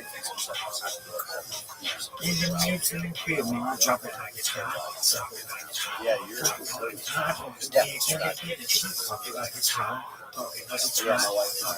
and then if I rather get an attitude about it,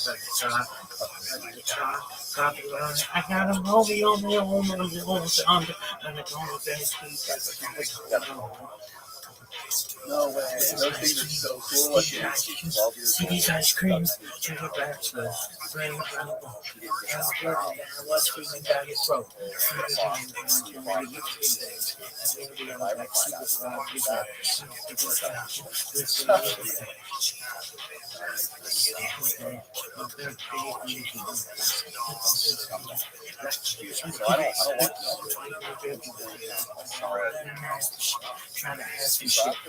don't want after the show,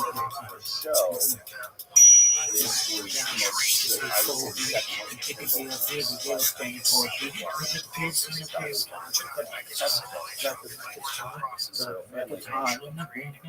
started off great. I actually had no interest in ever going to Africa. I had somebody invite me on a safari, and I'm like, nah, dude, I'm good. Africa's cool, but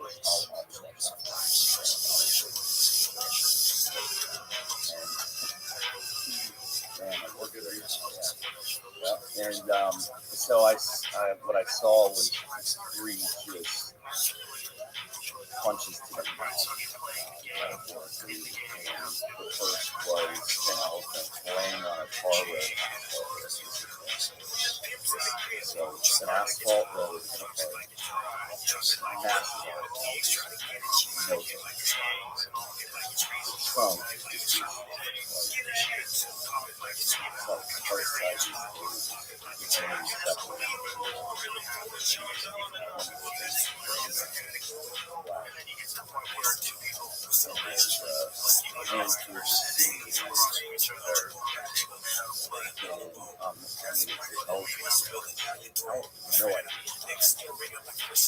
And I'm like, whoa. And I'm so pissed off at the very next park rangers playing dead. And now it's like, oh shit. Why are these? And the third scene, this is back in the third scene was a female rhino skateboard B. And she's missing her entire nasal cavity, like her horn is gone. And you can see the two lines. Study is for what had happened was that coaches were tranquilized. How did they do that? Tranquilizers. We do have a history, at least in this simulation. It doesn't go bang. We do have a history of, there was a gentleman that, see if you can find this, they traced this guy, they found 9,000-year-old DNA, and they traced this 9,000-year-old DNA to a guy that's living right now. I believe it's in England. Yeah. Which is really fast. They could do it out with fucking animal. His ancestor lived. Yeah. And so we have this limitation. Now you can remove, like you said, you can remove a rhino's horn, which some places are doing as a hunter-gatherer. Probably very limited language. Very limited. It does grow back. Oh, really? It's just scared in terms of making shelter. Who knows if even. But what we're noticing, so we have a headquarters, we have teams, and then we deploy training teams to other reserves. This is our footprint. Our reserves has 400. We've worked with reserves that do initial homes. I don't have any issues with it. But what we noticed is and a live rhino is better than a dead rhino, whether it has a horn or no horn. Yeah. However, what we're noticing is that it's affecting the mating behaviors of the animal. The male doesn't have that horn. The female mating. So it's now it's starting to change the genetics. So that said, so what ended up happening is these people were filming her while they waited for veterinarians to come and pick it out. Maybe it's just that we're so limited. And at first I was pissed off. I'm like, why the hell are they filming this? Like, how can you film this? In hindsight, I was back. I'm like, thank God you film this, and you're a hero for doing it. Because I can't imagine sitting there and having to plot a camera and film and watch this happen. The animal died miserable death. But thank God that they had the courage to do this. Because I know that I'm not the only one that was inspired by it. I'm just a little slice of steak. I'm just trying to affect my slice of what I can control. There are other people that have had to inspire to get involved. We needed that shock moment to wake up. This is a real problem. It's not an African. This is a real problem. But what happened was I watched this animal die. She had a newborn calf that was not on the film. Gone in the bush, lost, scared, that baby ended up dying. Mother's milk. And it shook me to the core. I was feeling, all that emotion that you bring back from your PTSD. It's every strong emotion you can think of wrapped up in, just like Will Ferrell says, a flashback. And you throw it all in there, and you super glue it shut, and you just kind of cope with it by never having to deal with it. And what happened was, that rhino situation, it got dark. I was pissed off, I was depressed, I was sad, I had anxiety, I was embarrassed, humiliated. Everything that animal was crying, tears dumping out of her eyes. And I felt everything that she felt. In my, emotion. She saved me. I can confidently say that I will say there's a very good chance that I would be on this. It was that powerful. Like, to the point where I'm going to cry. And I called out a word for my literally back. What is this bullshit?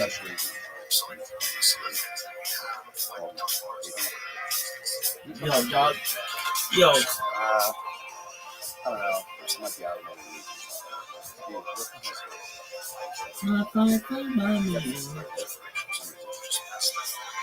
So I say, all right, dude. Well, this is what happened. Dude, I wasn't sleeping when I was crying. Just walls, real concrete walls. Too long. So, and so he said, you need to come back to work. I'll take their seriously. I'll fire you. All right, welcome back. I was talking to a buddy of mine and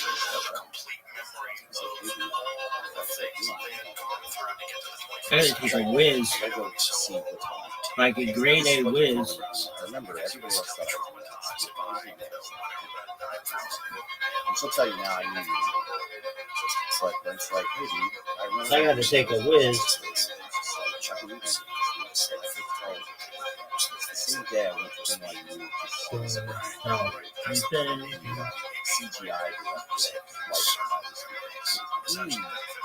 I gotta take a grade A whiz. So there was a young student doing a last question. She says, what advice do you have for young students going into life?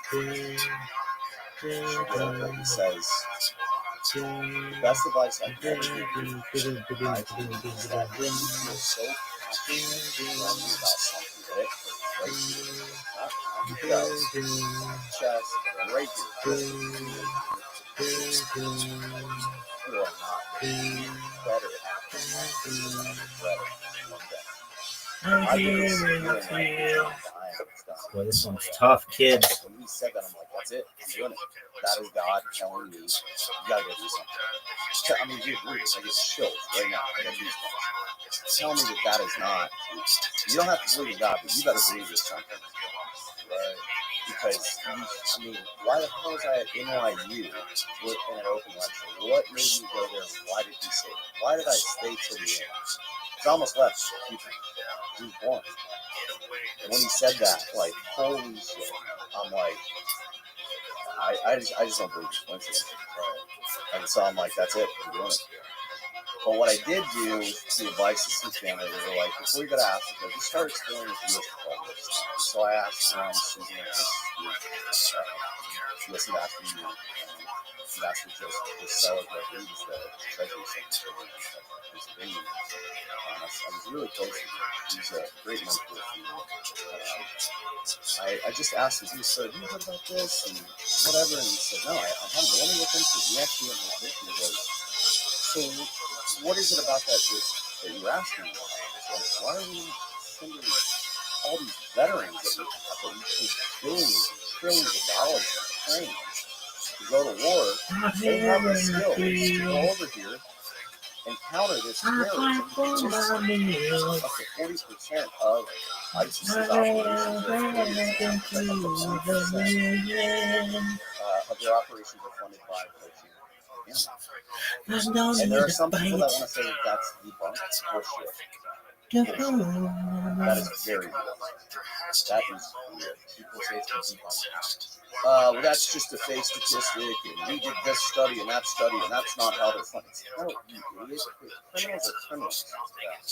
Terrorists are criminals. Criminals are terrorists. The way that they fund their operations, their opportunities. It's opportunities. So if they see an opportunity to go and kill an animal so they can go and terrorize people and make more money and push their extreme agenda, they're going to do it. And that is what is happening. And so I had my security level security clearance at the time, which was top secret SCI, and they upped it another one so I could go into a skiff. Lunchline, kids. Chumash class, kids. High level documents. They actually upped my clearance so I could research this. They pulled some strings for me. Yeah, wow. Yeah.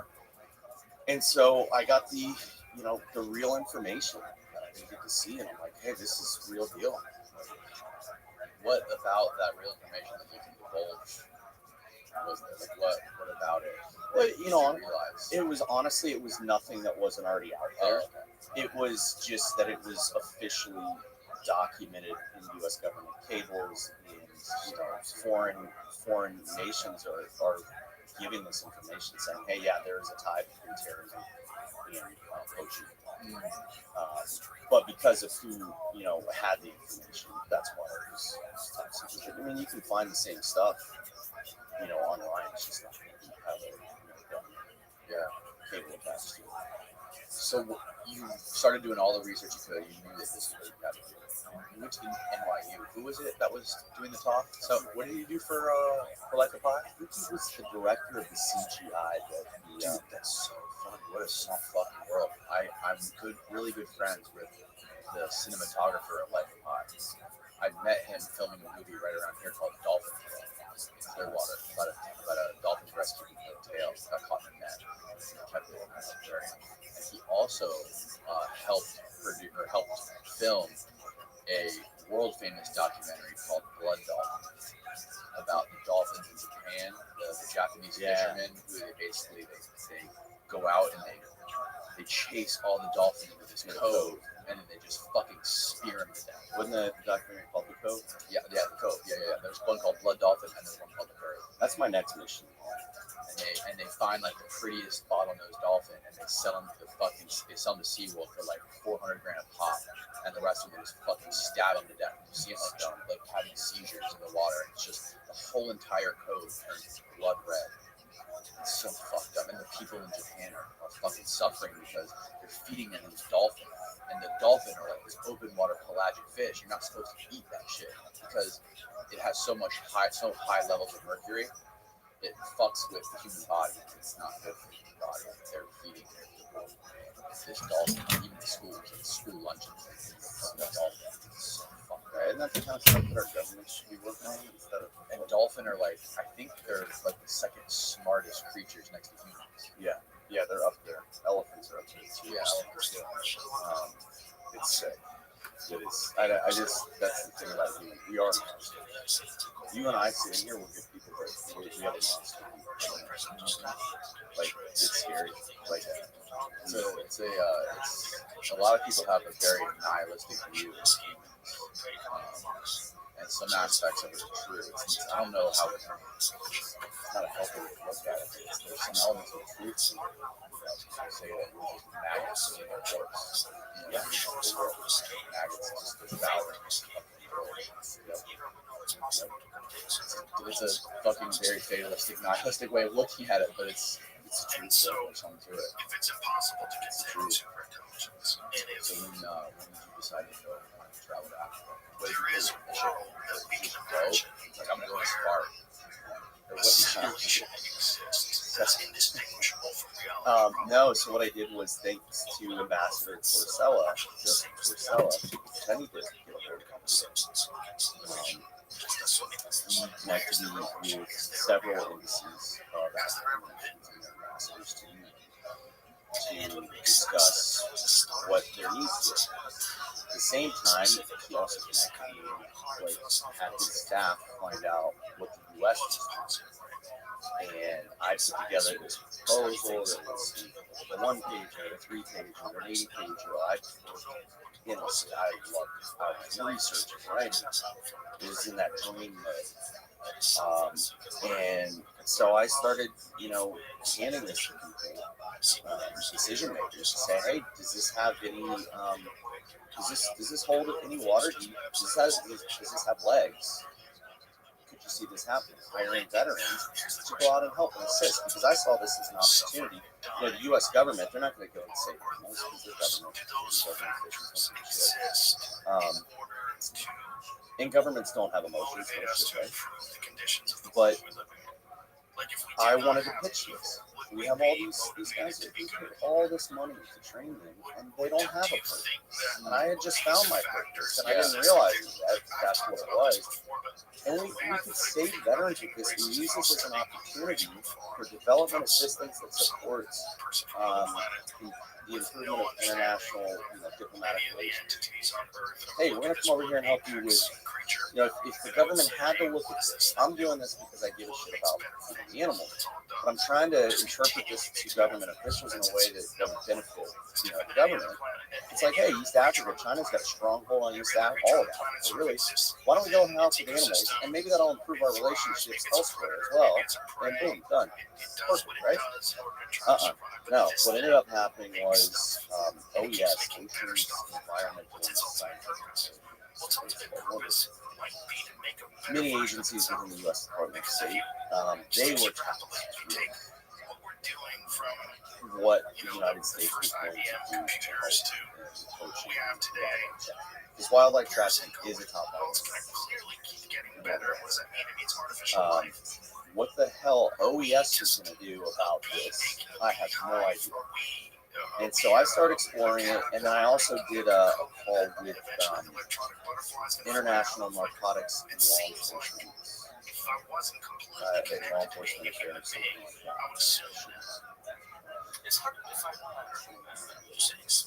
that. And they both kind of tried to get it. The only reason why they were entertaining the call, though, is because a political appointee. Political appointees to do this, and you're a bureaucrat. And so you could tell. So what ends up happening is, one, they start getting in a fight. OES is like, why are you talking to them? This is our thing. I'm like, well, because I was told to. And number one, they're and also they're long. Like, it's more than it's more than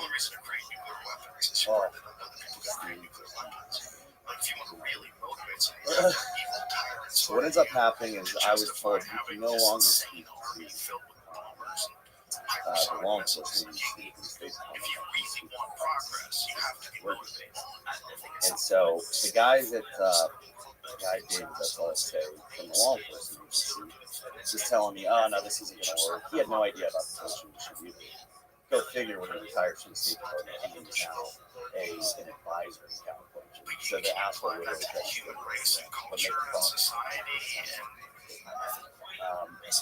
but you know, whatever.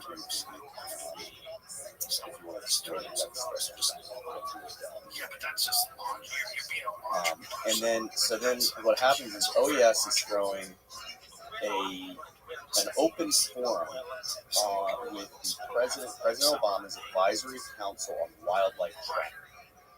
The White House designated $12 million. Not a lot of money, but hey, at least it's something. At least there's a president. Presidential administration is parents. $12 million. Yeah, that's a credit money. They were going to decide. They were deciding what to do with the money and where to designate.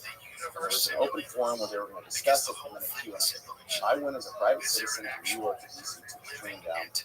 And sitting there, put my name Ryan Tate. I don't even think I put the state's name on the back, but I signed up to ask the question. I'm sitting there. Out of nowhere, Christine, an assistant secretary of state, walked up to me. Assistant secretary of state, she says to me, you Ryan Tate? I said, yes ma'am, I am. She goes, see, you're going to ask a question. What are you going to ask? And I was like, I was simply just going to ask this. Give me this $12 million. You're going to go towards training the guys on the ground, the guys that are dying. The guys that are dying and their family members are being killed to protect these innocent animals. Yeah, the range. Men and women. It's not just guys. There's a lot of people. A lot of badass women.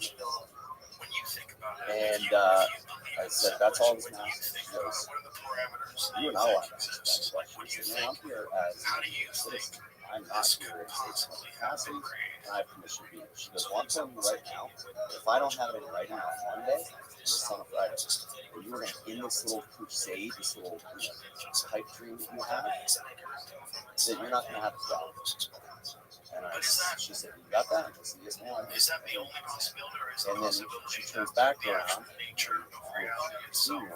By the way, we've done our research, and veteran skills do not translate. Now you've got me about I found my purpose. I'm doing this. This isn't about the animals. This is just about you guys. You are exactly what is wrong with governments. Because you see this as an opportunity to bolster your career. You're not actually doing it because you give a shit about the animals or the people that depend on these governments. That's why I'm here. I'm not here to make money. I'm not here to get someone to get two shits about words. I care less about politics. I'm here because I want to save these animals. I need to save these animals. I have to save these animals. And so what did I do? Instead of agreeing to what she did, instead of causing a big uproar, I had my buddy traveling from overseas that works in conservation, and I told him, I said, hey man, when they call my name, I said, I'm going to get out of here before I start running. When they call my name, because I know that it was Hi, my name's So-and-so. I'm here on behalf of Ryan Tate, who works for the U.S. Department of State, and here's his question. He asked it, and then I went to the White House and told him, and then on Monday,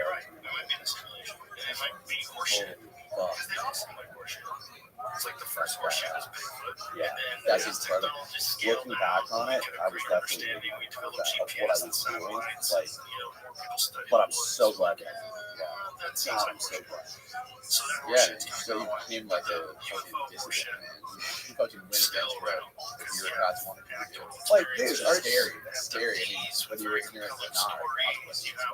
Well, just like literally, I just quit my job, and I'm still living in New York City. How the hell am I supposed to live? And like I just, it bothers me. Still to this day, it bothers me. Like, you are evil. It's not intentional, I'm sure, but you are evil in my mind. If you try to stop something so pure like that, why would you do that? all because you were tested. Okay, well then you take the initiative and go champion. I don't care who champions saving rhinos or elephants or solving this problem, because it is a problem. I hate the word problem. We usually call problems challenges. But this is a problem. Go champion. I don't give a shit. Just save the species, for God's sake. And but it was liberating. It felt like, hell yeah, I gotta do this now. I'm doing it. So I started going to Africa on my own, and I wasn't going out on safaris. I was going with the government officials, the ambassadors, that introduced me to Pablo's. And without him, I'm telling you, without Ambassador Joseph Porcella, I wouldn't be sitting here. There's no way. He introduced me to the people. The president of Tanzania tells us, hey, I want my rangers to operate like U.S. This is what I worry. Let's do it. Like, I'm getting chills right How now. that feel? Oh, I was like, you a Marine Guard? I was like, hell yeah, that's what I'm thinking. Let's do that. Because we need to save these animals. This is terrible. And I didn't really understand how complex it was. Like, you think, yeah, let's just go over there and kick some ass. We'll go Jason Bourne in the bush, which do some boogeyman stuff. But it's way bigger than that. You can't just go over there and, you know, first of all, I had no interest or I was not going out there to kill anybody or cause pain. I just wanted to have the last thing you want to do, especially in conservation, is killing. Right. No, you have a purpose. It's a burning, perfect mission. Yeah. I mean, I was Which you had lost after you left the mission. Now you had it back. Yeah. I mean, I was having dreams at night every night about animals that I hadn't even seen in my life. Like, just This is like the first time you saw it. Dude, I almost passed out. Yeah, man. I was just, and the first time I saw elephants in real life, came around this corner towards the end, and there's some standing there, blown away. And we sat there for like, and I'm just like, all right, well, we gotta, she could have been on Mars.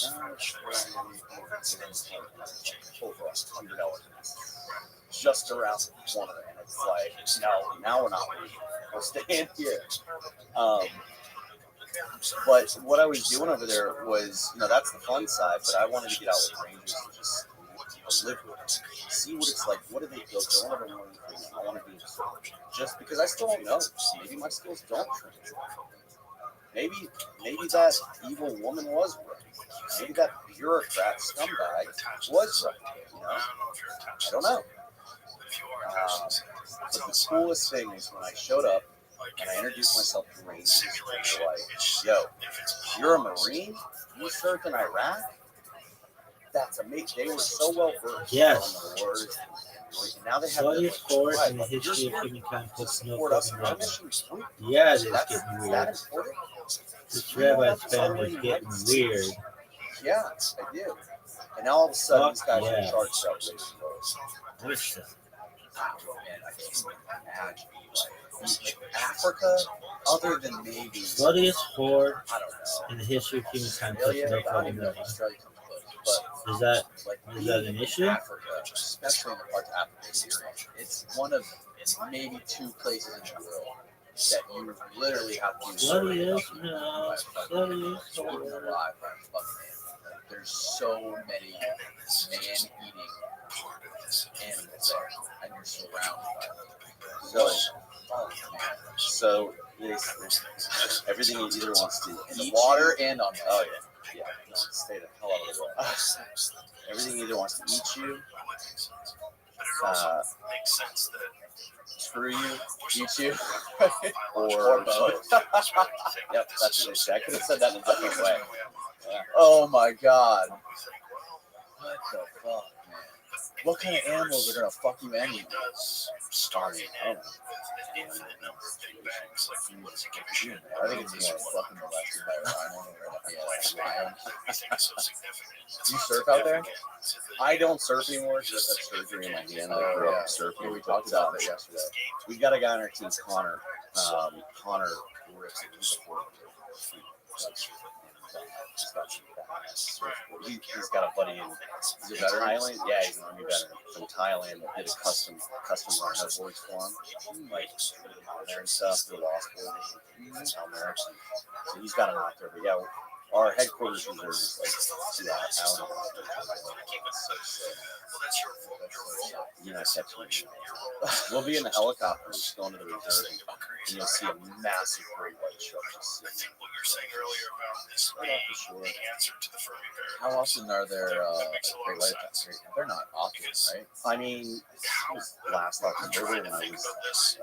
there was in Manhattan. I wasn't in J Bay, I went to the reserve. Ramping Yeah, up its capability. I'm thinking, it's like if we not do really do eventually anything create because super they're always intelligence, there. if this Yeah, is they're always there. this That fucked up thing about the exists white over the sharks is universe, that when you you probably wouldn't have its oh, that's like the bites are so devastating. There's actually more shark bites. civilizations. They wouldn't exist because everything would be inside. Yeah, my some wife sort was of just surfing there. Because her mother lives there. There would be no Please need stay to out of travel. the water. She always tells me, don't do any stupid apps. And I'm like, you were literally in the water or in the water the same day that somebody got bit. Why do you need to surf there of all places? No, yeah. You Please there. go to Daytona. Well, they're in Daytona too. They're on both sides. They are, but the more bites happen up there. By the inlet, Yeah. Yeah. I grew up surfing there. Yeah, they're everywhere, man. We'll be fucking surfing and there'll be just little black tips hydroplaning right across, right in front of us, everywhere, man. Badass. They're just eating bait. And the only time they'll grab you by accident. And people go to the hospital. AI, unexplainable, unpredictable, and uncontrollable. It's like you get in South Africa. I had a guy here a couple months ago who is from South Africa. I think Durban.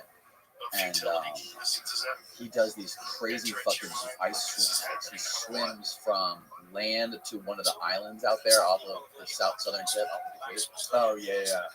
Escape Hope over there. Yeah. So he'll swim, but he'll have two boats, one boat on each side of him. He'll swim like in a speedo all the way to the island and back. Do the site why? Pushing himself, farther than he goes, like pushing the human body, seeing how far he can push himself and where that takes him. I'm sure you get into some interesting stuff.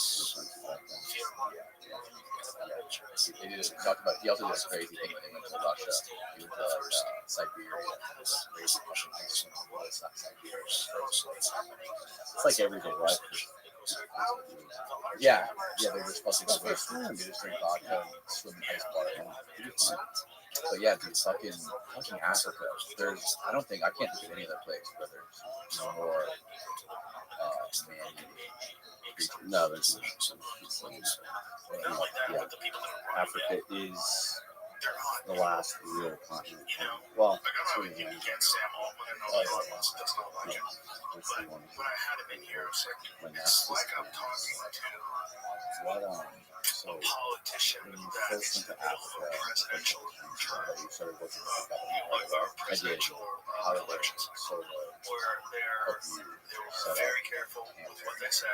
Well, it was the nice thing was that I had government protection, but then what I realized was I got this like corruption quite a few times. Not quite a few times. I mean, I was living in government housing, driving government vehicles. I had a government land cruiser that bashed. It literally had like 800 pounds of freaking oil. My test options. Interesting. Why do you define it that way? Yeah, drive it up too close and move back. I explained it.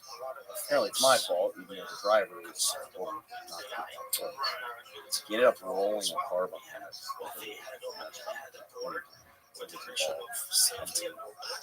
People live. So yeah, I had government rifles, but I was going out embedded. I was going as essentially a spy. And I would act as the assistant for some rich American billionaire or international billionaire. And I would do it with the I'm not the stupid government. robot thing. I would do small illegal wildlife stuff. Oh, fuck yeah, girl. Leopard scan, things like that. And that would build the trust up. Yes, And yes. then once we got to a certain level, all right, Oh, no, the stupid robot thing. No, like that. Study is for. Oh, that's I a can't do good it robot. anymore Yes. because Oh, for sure, dog. how long did that last? Oh, that's a stupid robot thing.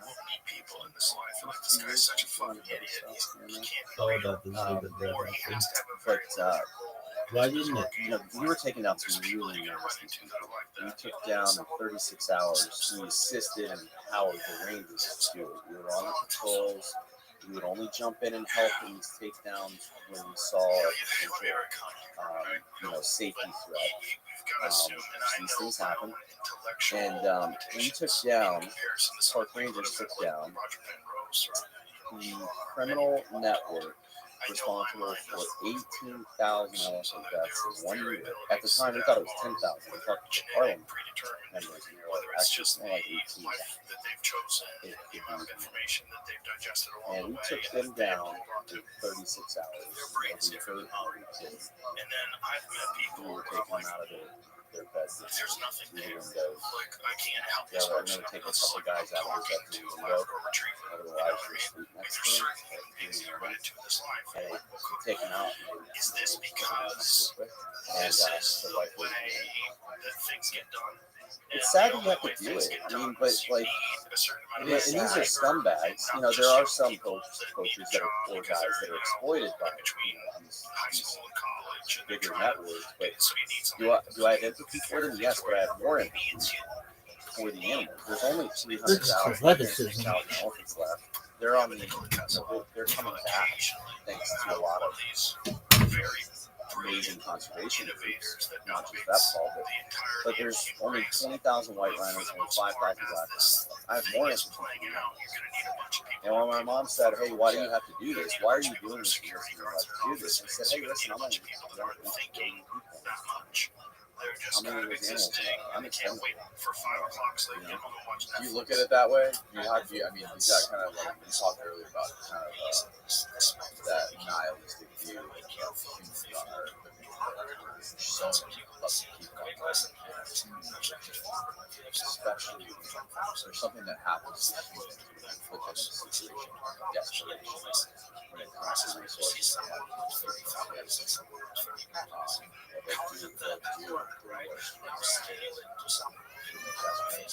Yeah.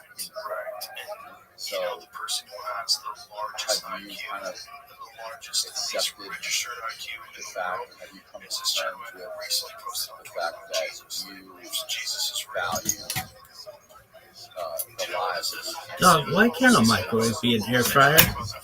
Great idea. You know, it sounds That's a very, fucking very dark. $1 trillion idea.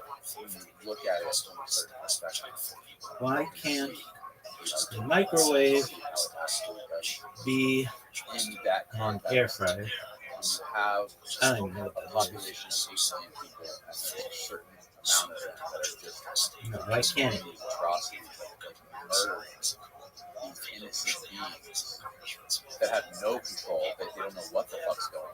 You're not only you're murdering, whether it be a rhino or an elephant, and their offspring are going to be lost and probably die. The microwave cannot function as air fryer because it's fundamentally different.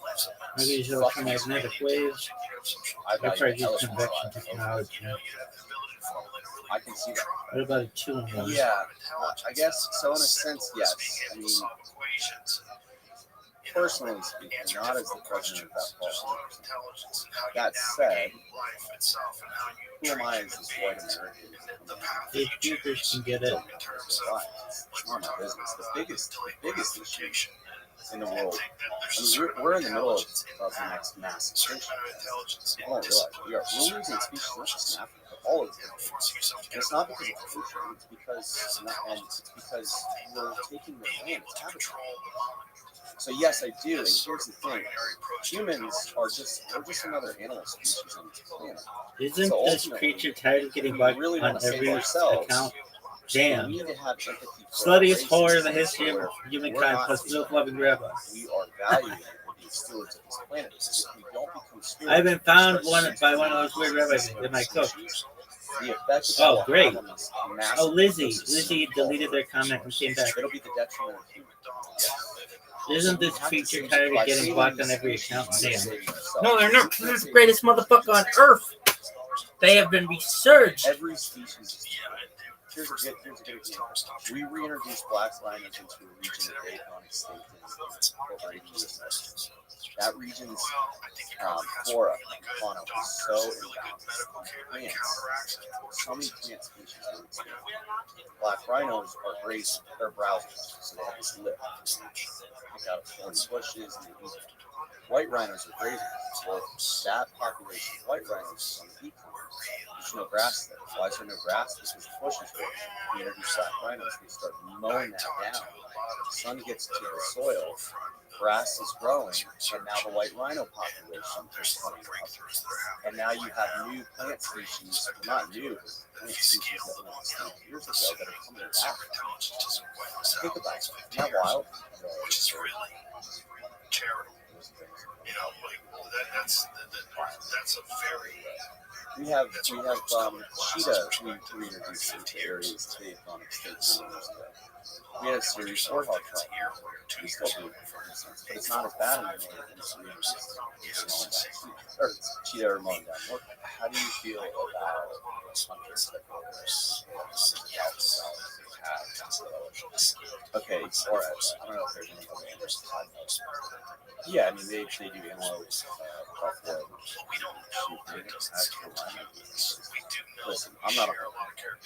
This is going to sound corny as hell, at least to me. But once you've hunted the man, But the thing is, it hasn't been done yet. I have no interest Right, so if it's the game that we're playing, if we're in the simulation, if we're playing I just think Half-Life or whatever it is, it's not and we're at this point of the game, we're like, oh, you know, now, if you're going to hunt an elephant or a rhino or an endangered species, like you're a piece of shit.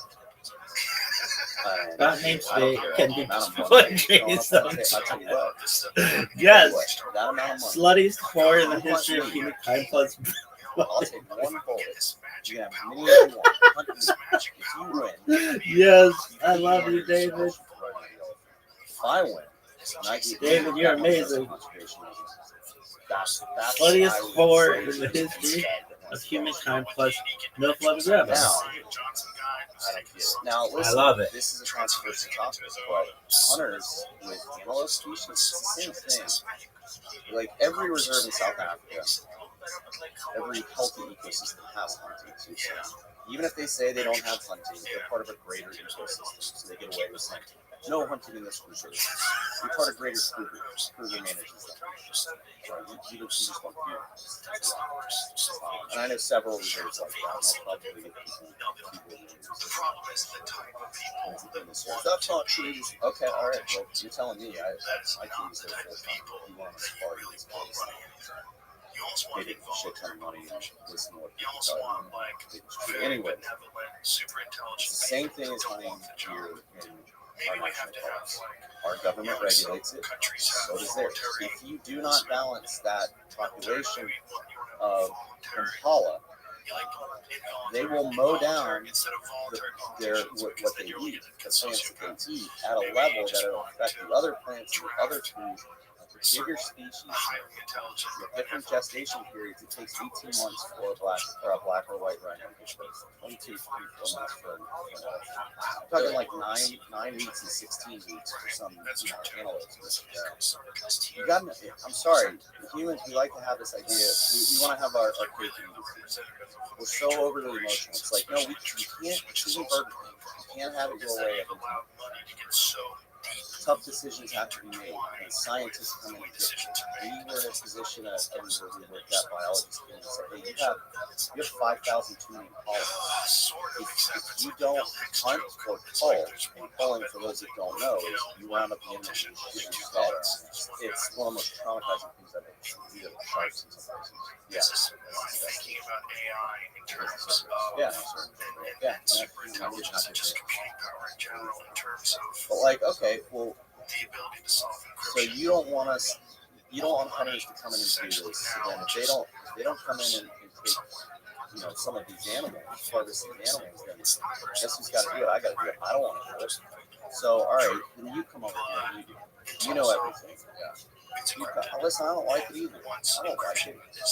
But the real problem is humans. If we stop, destroying this planet, then we don't have to do this. So, what is it about the fucking trophy? What is it about people who want to go out like this? I've actually saw that on CNN, which is really hilarious.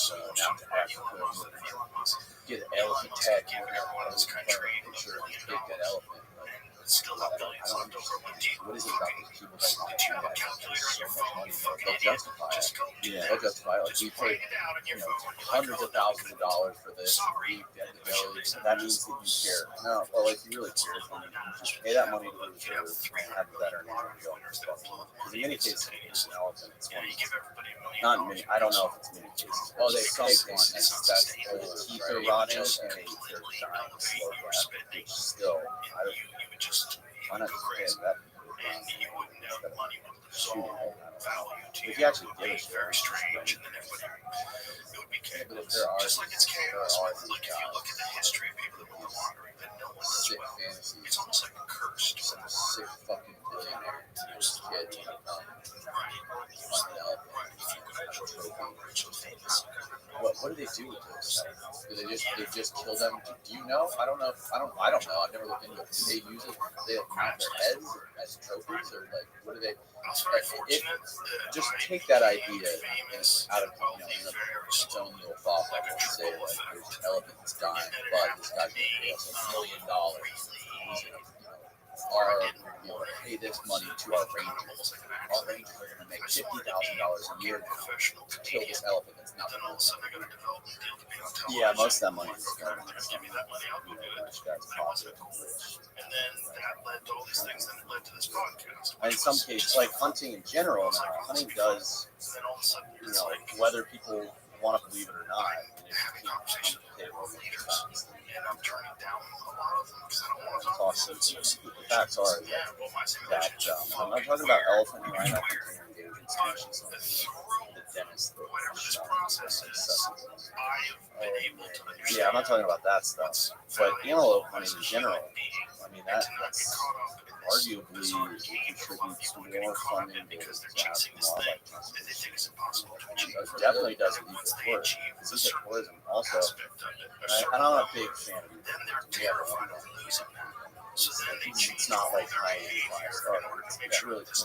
But ecotourism has this huge carbon footprint. Purpose of getting there in the first place. So for one guy that comes over to the sun and wants to, take antelope, like kudu or something, because the scientists deem that that's appropriate for a tag, populations towards it. He pays a boatload of money there, whereas in order to get the same amount of money that he paid, you've got to have like 50 guests come and stay, flights from America, drive cars, and all this food and all of that just to stay around.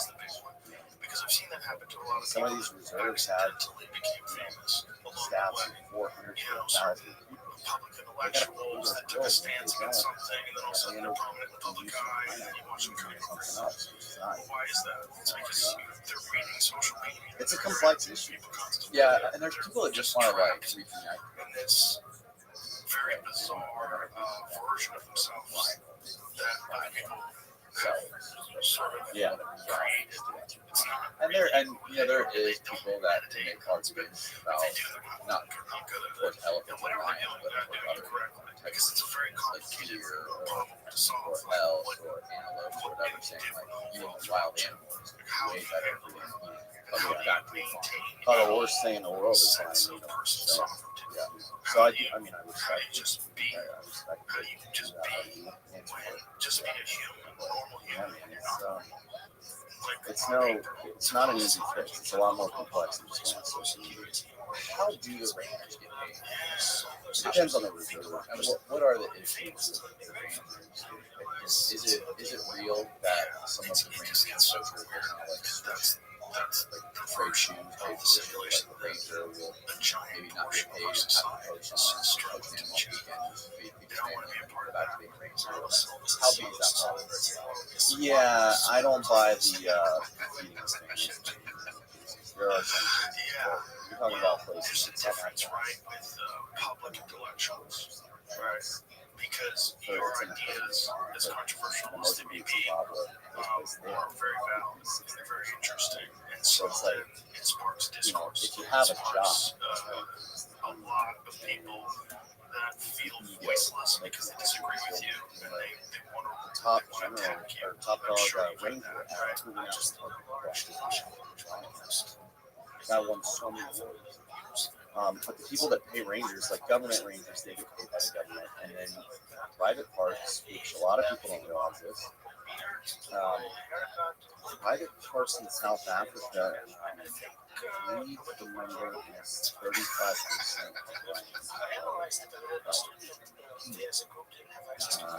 they have actually private farmers, as they call reserves, private reserves in South Africa, call them farms, so farmers.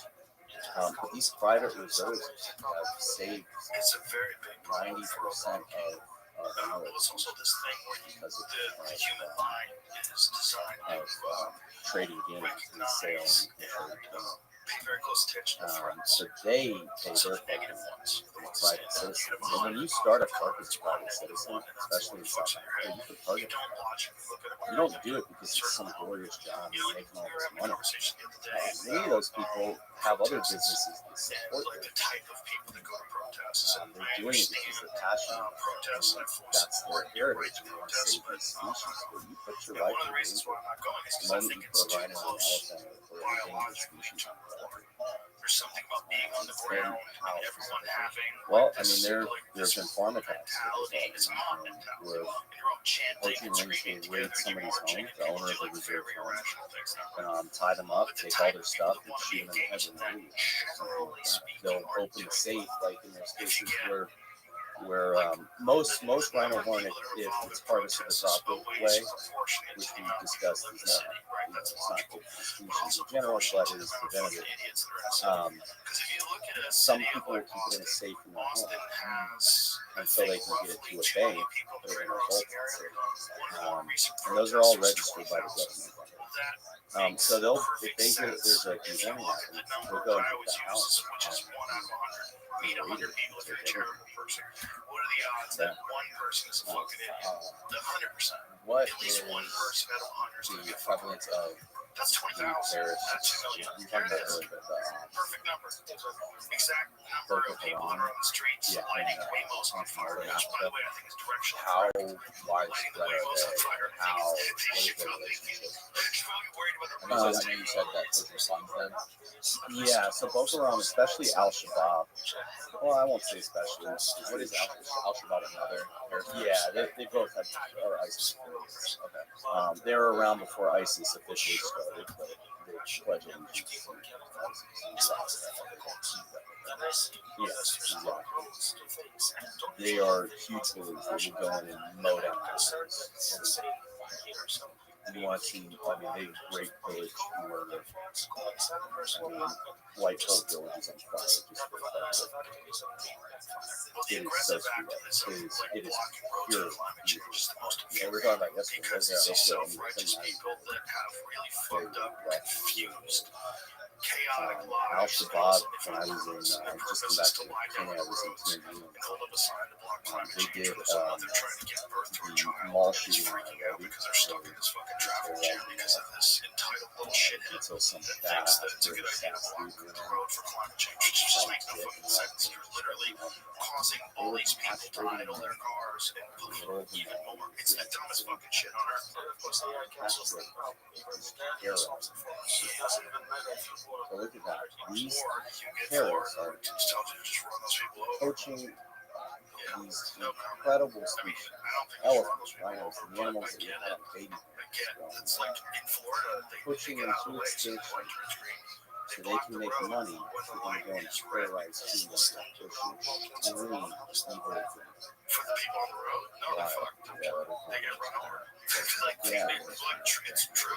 There was a Yeah. recent protest in I Florida have where they had personally where these tracked people would get out in the middle of the road while the light was these red, little hold cells, up their followed it, signs, and tried to and then catch as soon them. as the light Trying to, turned yellow you're on the green putting the side, puzzle they'd together. fucking get out of the road real You're quick getting because they evidence know the that law. they either went this way or this way to this city or that city, and you're trying to get their next move. Highways in Los Angeles. They did, Personally they done did that. it all through the George Floyd Based on protest. my They do it for climate We have had, protests. They do it for whatever we have chance had they get targets to on be our heads that have been significant. alerted to Like it I am being heard. You know, my because you're voice is affecting meaningful. you affect And that's what it is. the There's a lot of people that just don't feel They heard. got nothing And what to lose better except way money. than just to That's get in the way of all these whatever people? they can. And somehow or So another, you that guys gives them for a value. and like, are you guys literally like sat at headquarters, like tracking these people and tracking each cell and trying to like figure out the next move? Like, are you like strategizing this like a war against these guys and trying to stay one step ahead of where they are? You guys have people on the inside that are close to them that are reporting back to you. We do have informants. We do. When we do these operations, It's chaotic. whether or not we have them preferable run because I think there is progress in all these voices slowly right making a difference. now. But then Very easily. you have the problem with Well, Meerkat Day. giant Kids, percentage but, well, Meerkat Day. No, we don't do that necessarily. giant At percentage of headquarters. these We do that on the voices fly. are I mean, bots we're very smart. or We at as least a nonprofit, state my actors that are being paid to say certain things and we inflammatory don't have all responses this to fancy people, technology. which is we probably love that. also the case with anti-AI. No, we do a lot on a You big know, show. when you did this podcast, what was the thing that they were upset And at I you think for? that's a Like testament the most to negative the comments? organization. But no, we put these investigations together on the fly while we're moving and going after these guys. We're on the road nonstop. We don't That was see really it. all that. Just We do have informants in the locals. They will these are Africans. Well, that's also a thing. I'll say this though, our biggest success in counterpoaching there is not some flashy stuff. I mean, we've had people live that's not how you fix it. What we do that has the most effect is like taking subject matter experts from around the world, different trades, whether it's crocheting a blanket to making stuffed animals to cups and household goods and items. And we bring them in to hand up approach, not a hand out. And we teach the locals gardening. They're gardening so much now that they can sell their produce to other locals instead of spending all their money to pay taxes wasting all there. They're growing their own food, feeding their own family, and selling their goods locally and making money. So we want to help approach. So it's like, and it takes time, but now these people, they can care less about poaching because they know that, number one, there's some badass rangers on that reserve that were trained by U.S. war veterans or international war veterans. We do have international. You got an Italian guy over there now. It's awesome. But anyways, they know like, hey, it's not worth going in there. I'm gonna work with these guys. This is cool. Like, we got a relationship. They're helping us. Like, you're watching people from two opposite ends of the country, way different backgrounds, come together for one to save the ecosystem that we consider ourselves part of. That's what I was going to get to next. Because if there is a way that human race does make it out of this, my fear is that it's integration. My fear is that we will stop being. Okay, so we didn't actually bust them. It was the Rangers that were instructing. So Lynn Westover Jr. is one of my best friends. When you think about human, I'm gonna say he's 5'6". interfaces where there's neurally ingrained to compute Bad. products He's a good that are Marine, developing right now. Force Recon Scout Sniper. Sort of the only He's biological probably 140 pounds soaking wet. Well, now he's tatted up everywhere, and the nicest guy. He's brilliant. You should have him on your show. He's like, what he teaches is incredible. So it's human training, not The only ones not there to teach it. He was our director of operations for his company as well. Now that so he's back to his company and they teach you how to think like a criminal and pick up different behavior. So they're teaching it to police departments all over this country, and it's a good it teaches you how to work smarter and how to mitigate risk and mitigate a potential for escalation of force before it happens. So it's like, hey, you're coming to me. Let's say you're a police officer, or let's say you're a park ranger, and I'm a local. Well, I know that you just got trained by these vet veterans, war veterans. Now I'm really I'm nervous. If I get pulled over out here, I don't care what it is. I'm nervous too. It's not just, everybody gets nervous to be pulled over by a figure. So Danny, park ranger, comes up to me and you're talking to me. I don't have anything to hide, but I'm nervous. I'm just last time a ranger talked to me, beat my ass or something for no reason. Which that's a whole other thing. We've seen that happen. Extinguish that type of thing. Oh, park rangers, yeah, because poachers kill their family. Long story short, I decided, you know what? Fight or flight mode, I'm fine. I'm done. And I take off running. This guy's doing exactly. Does that mean that Danny, the park ranger, should turn and shoot me in the back? No, but I'm able to talk to him beforehand and figure out, hey, let me see if this guy does have something to hide based on his behavior. He's rubbing the back of his neck. That means it's just he's definitely hiding something. Is he nervous because he's hiding something or because I'm figure? Let's calm that down.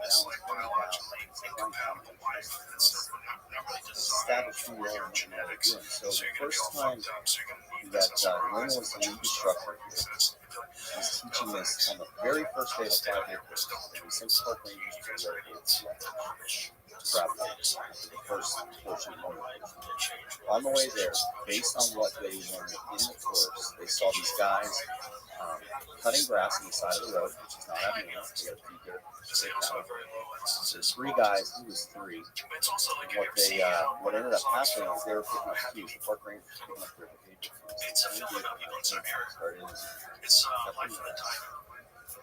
All of a sudden, there's 5 more guys on the other side of the fence. They just stashed their machetes and firearms. And the park rangers came out so excited. We did what you said.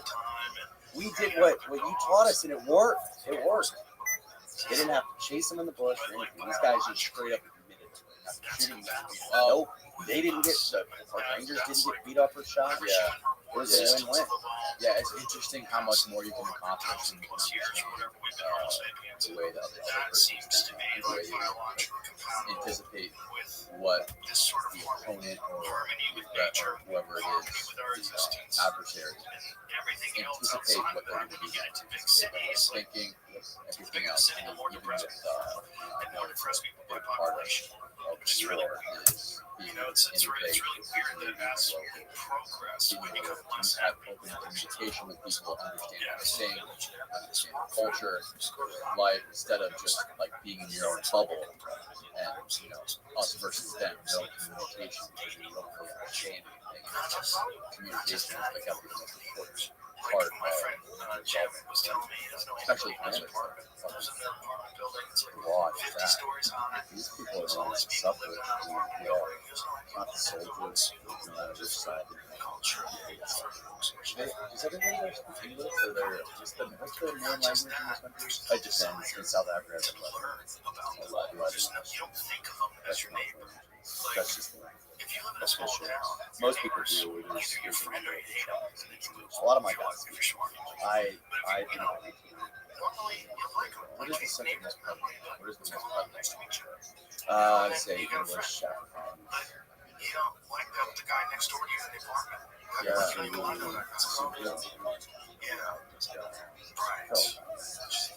I'm gonna try. Yeah, I always wonder how much language have to do with shit like that. You know what I mean? I mean, it's one thing when you're with a person face to face, even if they don't speak the same language, you understand what they're saying. But when it comes to like people on another continent, making calls about things, making calls to people that are commander troops on another continent that are in control of. There's not only the barrier of space, time, and everything else, but it's the language barrier too. And adding a whole other element, you don't really fucking know what people are thinking. And is maybe by and large what their objectives are, what like the military objectives are. But you don't understand the people until you really there. Yeah. Yep. And I wonder how much of that language barrier has to do with conflict. That's just not everywhere. It's an interesting idea. You know, even if you think of like Russia and Ukraine, you know what I mean? Like, we don't understand Russian. We don't know how to speak Russian or Ukrainian. Like, I wonder what these people, what they really believe, what they're really being told. All I know is what fucking is translated to me in English on fucking the internet. You know what I mean? Yeah. So I always think about like the difference between that compared to being on the ground actually talking to them. Because no matter what you're told anywhere, if you're told something by whether you see it on TV or hear it on a podcast, in my experience, actually being there, first person talking to people there, it's always been I mean, hey, at the end of the day, no matter the language, no matter the frustration, no matter the conflict that you're in, you always just gotta treat people with respect, and try to have some level of a healthy one, because there are second and third order effects that come with conflict that make things bigger than it should be. Kill someone. If I go out there and God forbid, I'll shoot somebody.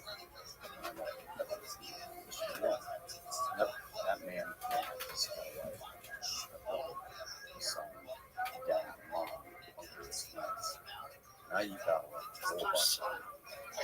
They don't care if he's wrong. In most cases, all they know is just kill someone. Yes, and if he's wrong, and somehow they're going to see.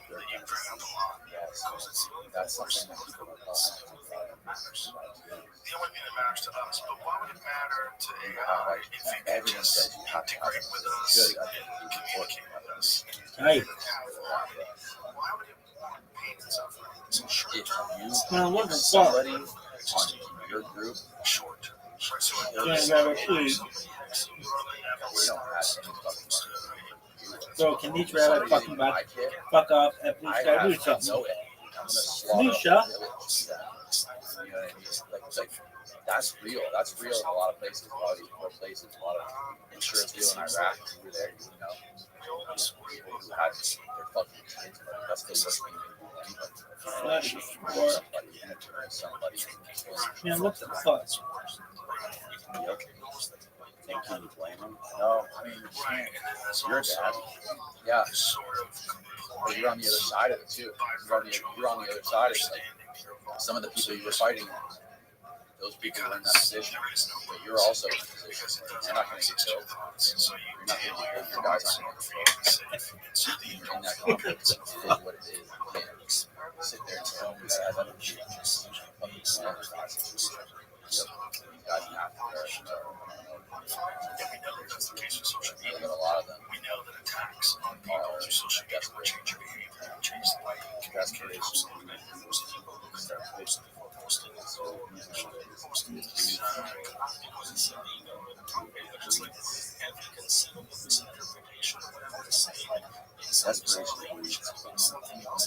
Yeah, we talked about the X-ray too. Guinea-Bissau, a country in Northern Africa. We talked about that. There's a country in Northern Africa called Guinea-Bissau that is essentially a cartel with a flag. It's so corrupted that the head of the nation is literally spearheading all of the cartels trapped. All the heads of every department of the world.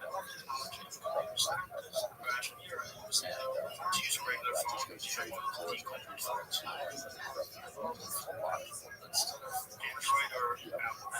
That's why, hey, ecotourism and one health approach is how much like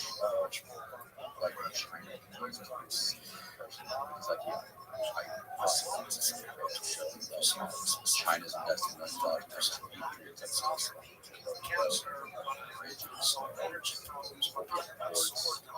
embassies, so much on that. How much of that?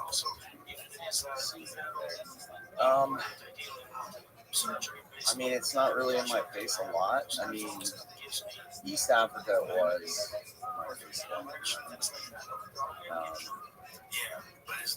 I mean, they're driving. I mean, they're driving coaching. Yeah, it's not racist to say. Hey, China is so they're the buyers. What about a lot of the 90% of the world's diet? 90% of the world's diet. So now, if you say that too much, really? Who said that? Somebody called us. Oh yeah, and then like when the COVID thing, just bringing up the idea that it could have been because of a wetland and then trading. Oh, now we're finding out that there is a high price. It could be. Who knows? There are. I'm not saying that. Well, you bring up that idea in conversation, now you're what do you call it? Xenophobe. Yeah. It's like, okay, so anyways, I'm here to say the animal that gives two shits about your feelings. It's all about intent. I don't defend anybody, but it's the fact. It's ancient Chinese medicinal medicines like rhino for cancer, erectile dysfunction, and all kinds of stuff. Yeah. Like, that is it. If you can't accept that, then you need to do some soul searching because it's this tiptoeing around people's feelings that is destroying the planet. But I'll say that, yeah, China is a big reason, probably arguably the biggest reason these animals are going extinct, because they're exploiting desperation. These desperate communities, I get it, have empathy for xenophobia for anything that's wrong. People are timid to that way. Have more people on the ground in Africa, this heritage in the future will be destroyed by these bullshit, proven to be bullshit philosophy. What is being done to preserve the things that are buying, things that are fueling, purchasing all this yeah, and there's an amazing organization called Wild Aid, and there's this CEO of Wild Aid. He said this years ago, and I totally agree with him. He said, you can't just anti-poach your way out of this problem. He's 100% right. Yeah, you can't. I mean, we're just trying to slow the bleeding. We're striving to stop the bleeding. Will we stop it? I don't know. The only thing that's going to stop it is change the culture and educating people from Wild Aid. So there are amazing NGOs that are trying to implement policies in these countries. The problem is the enforcement. So I don't come to the table and say, yeah, you can no longer do this or that, and temporarily suspend a trade of ivory or I don't know, whatever it may be. And everybody gets super gung ho about it at first, but the guys that have been doing, conservation work for many years longer than I have, you can tell they don't get super excited because they're like, yeah, we'll see what the The way to do it is you got to educate people. You got to educate the younger kids. You can't change the culture. Definitely can't change the culture in Asia as a white American. That's going to make me But no, there are some amazing NGOs like Wild Aid that are out there. But while they're doing that, we focus on ourselves, and that's, hey, we're going to be that muscle that comes in, works with the community, and we're going to risk our lives. I'll tell you right now, I say this with full confidence, that every single veteran that I've ever deployed to Africa that we have on the ground just give their life for not just Nelson or Rhino, but me and just like they sacrificed for the were willing to make the ultimate sacrifice for their brothers and sisters in war. They are now doing it. To the beginning of COVID, I said to each one of them, hey guys, Lynn Westover, our former director of operations, and we're prepared to come over there and hold it down if you guys need to come in and answer. I just please give me an answer by Friday. And right there on the call, every single one makes You like Eric Griffin? Yeah, why? This thing is funny. Have you ever seen Workaholics? No. Why? Because it sucks. Everything that I haven't done or seen or in which participated, it sucks.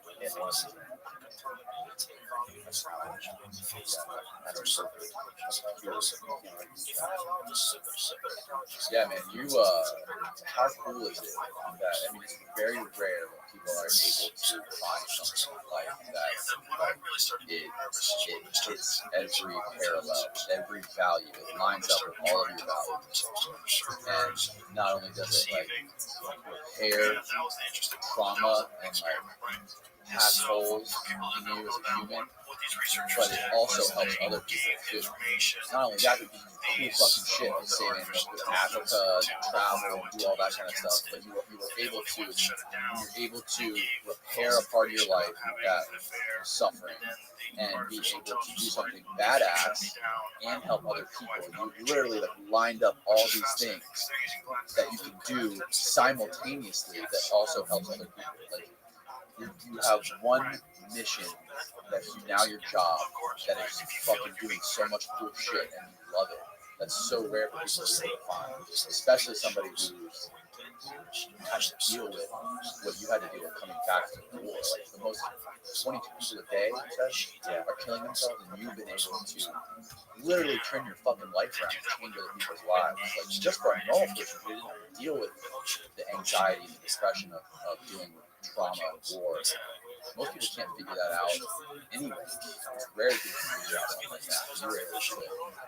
And that's fucking cool. It's rare that people are able to do that. Listen, man, I don't make the money that I used to. My wife and I do well because we live in our means and we just appreciate every day that we have something that will create a fake answer. We don't take anything for granted. And, there are people that have a lot more than we do, but I guarantee you we are among the happiest people.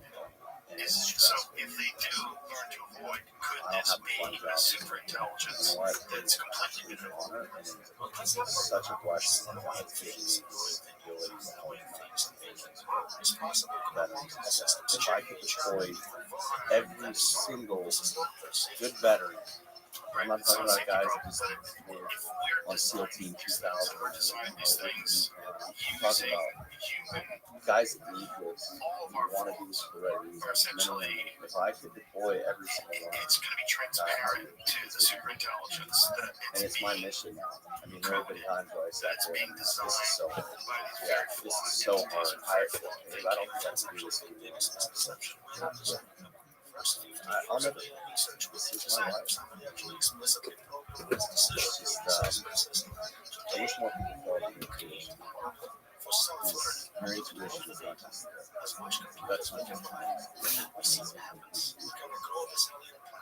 And if they did that, it's a lot more happy. That doesn't mean it's some stupid you know what I mean? But hey, do it with the right reason. Just keep going. It's rare, man. It's very inspiring. Tell people where they can find out about that. Also gathering information from very flawed entities. All the information that's acquiring this large language model is information that's being put out there. So we're a 100% nonprofit. We don't receive federal government money on or domestic. We'd love to at some point. But I take pride in that. That falls under here because people have donated penny to $1,000 or more, it's not just Ryan It's the veterans on the ground, but it's not just them and me. It's people that give a shit about it. So you can go to vetpaw.org, vetpaw.org. We have a donate page. You can donate stock. You can donate gear and equipment. We need uniforms for Rangers. Any kind of good condition. We need new boots for Rangers. We need rifle scopes, night vision, thermal. We need vehicle trucks so badly right now. I need to get 6 new vehicles. They cost like. Yeah, what kind of trucks you guys using? Well, we've been using 4Runners or 4Tuners, and we just Americanized them with good tires and suspension on them. They're soccer mom trucks, so those chassis aren't really cool. So they break them. We need land. In order to get the proper land cruiser, we need a take that. What my guys can do with that land is incredible. We can protect so many more animals and land. We need vehicles. You can follow us on VetPaw at VetPaw on Twitter, Facebook, it's just VetPaw, and then Instagram. There's videos there. We're trying to get our YouTube up and going. You guys have a YouTube channel? We do, but it's not.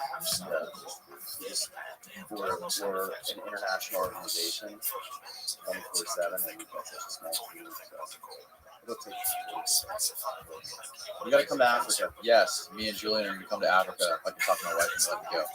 And you can pay to come out to stay in our small farmhouse lodge too. It's really cheap. Okay. 100% of the profits go towards our operations. So you spend time with the veterans, very exclusive. You don't run into tourists. Incredibly safer than New York City. Yeah, that's one of the biggest things I always say.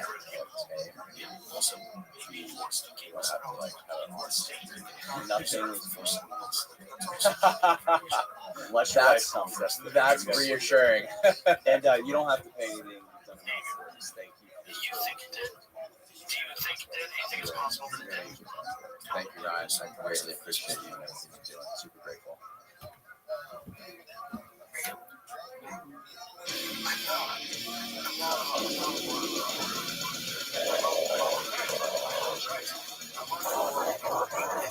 First of all, thank you for doing this.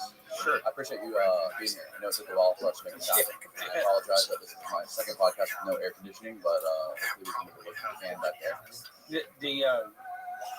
I edited a book about all 4 assassinations of the 60s, which of course is JFK, King, Bobby Kennedy, and Malcolm X. That's called The Assassinations. All right, my 2 previous books, one is called Destiny Betrayed, right, and that's essentially about New Orleans and the JFK case. And my other book is called The JFK Assassination Today. That What? We're not. is really Super nuts, baby. Off the top. extended critique of Vincent Bugliosi's book, Reclaiming History. If you recall, that has to be one of the longest books ever written. If you combine the actual text with the footnotes section and the resource notes section, that book is over 2,500 pages. And I kind of figured that nobody was actually going to read the whole thing and actually review the whole thing. So I decided to go ahead and do it because I knew since Bugliosi had such a big name, you know, he's passed away now, of course, that he would get some press notices. And I also knew that these press notices were not going to be based on the book, because no reviewer is going to read 2,500 pages about the Kennedy assassination. So I decided to take that on myself, and because I didn't want it to become any kind of standard in the field. Okay, and so that's what that book is really about. It's a critique of his book, Reclaiming History.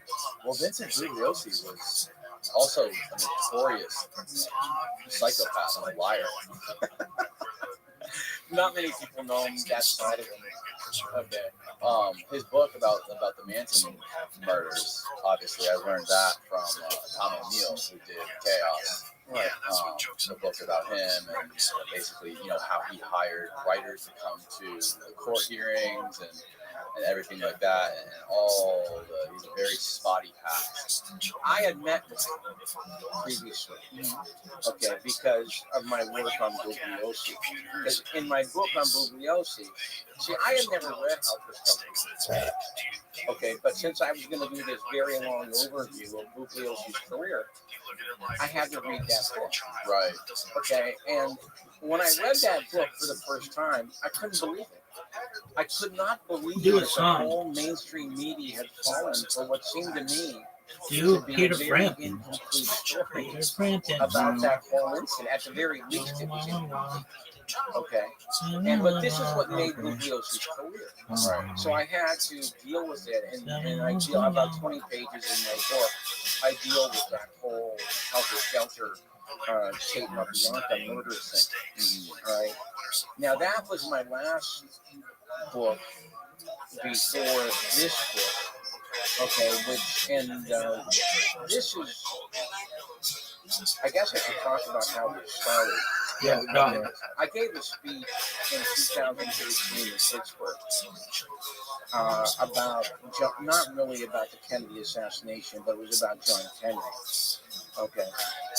And Rob Wilson, who was the producer of this film, and Oliver Stone, who was the director of this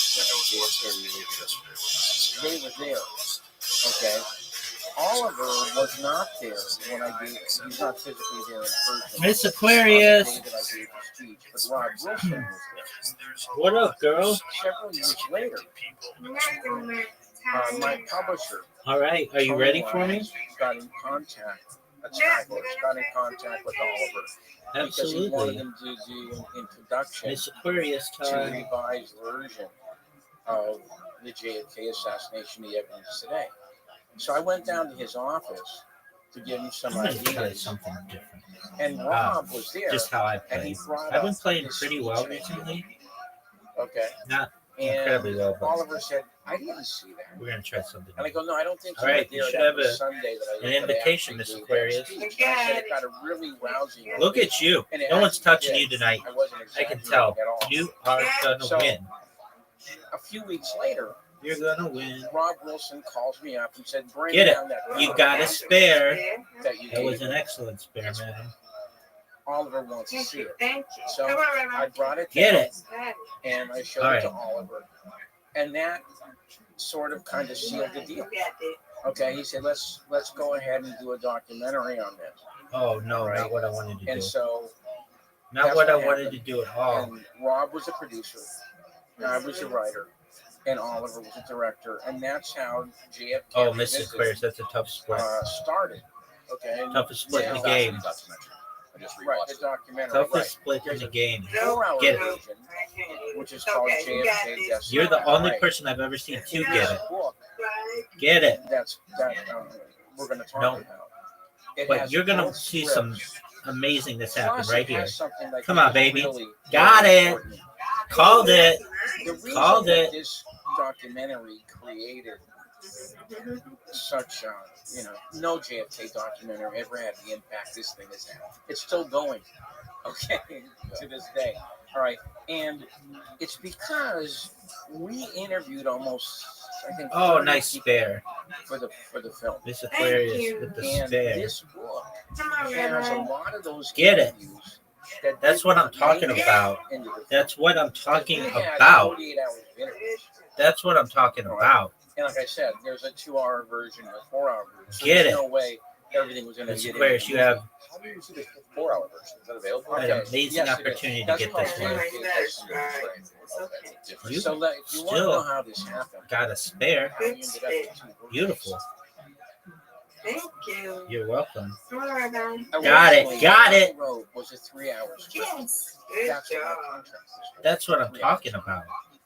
That's 2 But strikes in a row. Oliver really, really liked the Kennedy stuff. Okay, 'cause there's 2 parts to the Get film. it. There's a stuff about Perfect the strike. assassination, and there's a stuff Miss about Aquarius. Kennedy's foreign policy. Had a spare and a strike. Right, and that's supposed to be Get it. like Oliver Get another said, one. that's supposed to be the motive behind the assassination. And I Okay, think you he did got a it. good job on that. No, part. you're up. Come on, Rabbi. You're up. I'm actually You're very up. proud of that You're up. because there's hardly anybody that's You ever got talked about, for I know, example, I know. JFK in Indonesia. Oh, she gets a spare. You have a huge 85. That's a really good score. So when we submitted, Get it. 3 in a row. 4 hours instead of 3. So then Oliver showed it to Get it. this German financier, Morris. I think his name is Morris. No, but this is one of my highest scores ever. And he said, Get it. you know, I like it, but you should actually do a 2-hour version for in case some There we broadcast go. network only wants to do it in one night. Okay, so that's how it came into a 4-hour version and a 2-hour version. Now the 4-hour version is actually played, for example, in Australia. Hi, Miss They Aquarius. played the whole 4 hours. Get it. All right. That's And 2. we really had a big impact in Australia. They did 3 major stories in the newspapers about the film. And in Australia, because it's one country, Get it. no continent, That's what I'm talking about. That is what I'm talking about. Then they got me.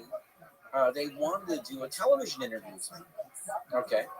And they drove me down to Sunset Boulevard in Hollywood, the studios they were renting from the BBC. And Channel Get it. 9 had me on their program. This And then I Aquarius. talked to somebody later about For this. sure. He goes, Jim, you were on Channel 9? Oh, no, I not said, good at "Yeah." all. He I goes, got like the whole back "That's row the there. biggest network in Australia. Over 1 million people got to see you." I go, Oh, oh, not okay. good. I didn't know that. Not Then good. I got on in this Vestia out of Moscow. Okay. And they did an interview with me also. We also made the cover of Paris Get it. Match, Beautiful which is one of strike, the Miss biggest Aquarius. magazines in France. Thank 650,000 You're welcome. circulation, I think. So the impact this That's film what I'm was talking having about. is That's what I'm legit talking a about. documentary. It's really, That's really what I'm impressive. talking about. And I firmly believe that it's because we got so many distinguished experts into this film that that has never been done before. Where you have people like Henry Lee, Get it. people like Cyril Webb, Beautiful spare. people like Jeff Morley, like Gary You're Abel, welcome. etc. You'll never see a roster Get it. of No, luminaries that's not what we in wanted. one JFK film. We're tied Look, at it's never 46. happened before, and I don't think it'll ever Get happen again. Simply because nobody's going to pay that kind of money, which we did, Thank you, flying ma'am. these people in from all over. And in fact, what happened is we had so many people that it ended up being cheaper to go to them than to fly them into LA. So what we did Get it. is we went, for example, to Georgetown. Okay, we rented a whole floor of a hotel, and we flew in everybody Got on the it. East Coast that we were going to interview. Then we went to Dallas. That's got one. another hotel floor. Here's Flew in 2. everybody from the Midwest Oh, come on. and the West that we were going to Garbage. interview. We I'm went gonna to get New this one, Orleans. though. We went to San Francisco, Got and it. then we did a reshoot in LA. Okay. I win you win, Miss Aquarius. Good Were job. you there for everyday filming? Yes. Oliver? Okay. I'm getting this good. started, I've developed a new strategy. Oliver was only going to do a few interviews. Normally, I have my phone on my That's actually charger, what he said. and that like When we wiggles talked a little about bit. going ahead with the And film. so if I put it And flat anyway, on my bed, Oliver did about I feel like I 80%. can do I give him better. a lot of credit for that. He did the overwhelming majority of the interviews himself. What we would do. All right, Miss I would Aquarius. write the questions. Sweet dreams to Okay, you. and then wherever we were, he would call me into either his office or his hotel suite. We would go to the questions. Sounds like a plan, And you then he patriotic would thing. do the Take care. interviews. And I think that really Thank helped you. the film because, like for example, Henry Lee, he brought his wife. I think we shot him in Dallas. Okay, and during that whole on-camera interview, his wife was running around taking pictures of him being interviewed by Oliver Stone. You know, like this was a big deal. I guess maybe it is for a lot of people. Yeah. You know, and so and I think that really and by the way, let me say another thing about this. Oliver did. I give him all the credit in the world. He did a lot of work to sell this thing. Okay.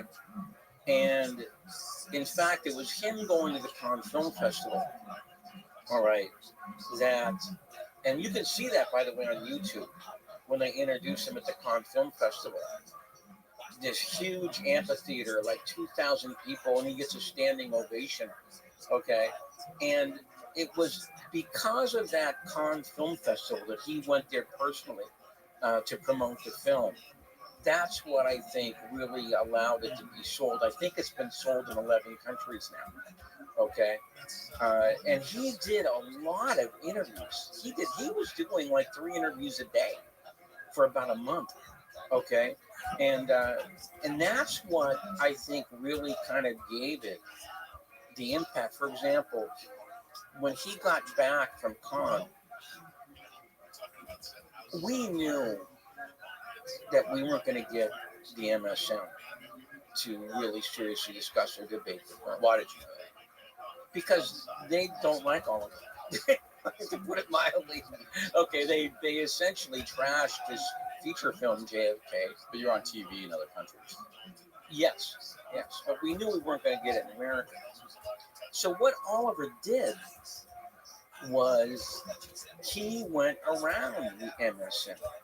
For example, he did an interview on RT with Barry McCaffrey about the film. That got 1 million views. All right, and so he kept on doing that. And I thought the MSM was just going to ignore us. All right, but the fact that he kept on doing all these interviews and that he came off extremely well in these interviews, okay, that's when the MSM brought out the heavy guns and started blasting us, which I didn't think they were going to do, but they did. Like Tim Weiner in the Rolling Stone, Max Boot in the Washington Post, okay. There was also Airmail, a guy named James Kirchick did a hatchet job on us, okay, and we replied to them, and I challenged James Kirchick to a debate. All right, if you're going to attack us, why don't you get out from behind your computer and let's go ahead. And you know what he did? He blocked me. He doesn't want any part of it. Okay, and so that's.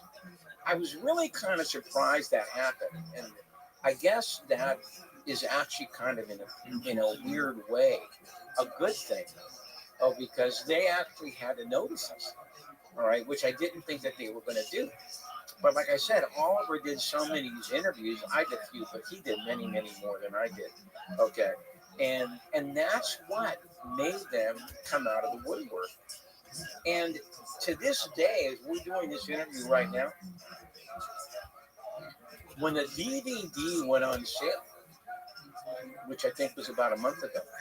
You guys actually sold DVDs? Wow. Yeah, the DVD is a combination of both the 2-hour and the 4-hour version. Okay. And me and Oliver did a commentary over the 2-hour version. Oh, wow. It was #1 for 3 weeks.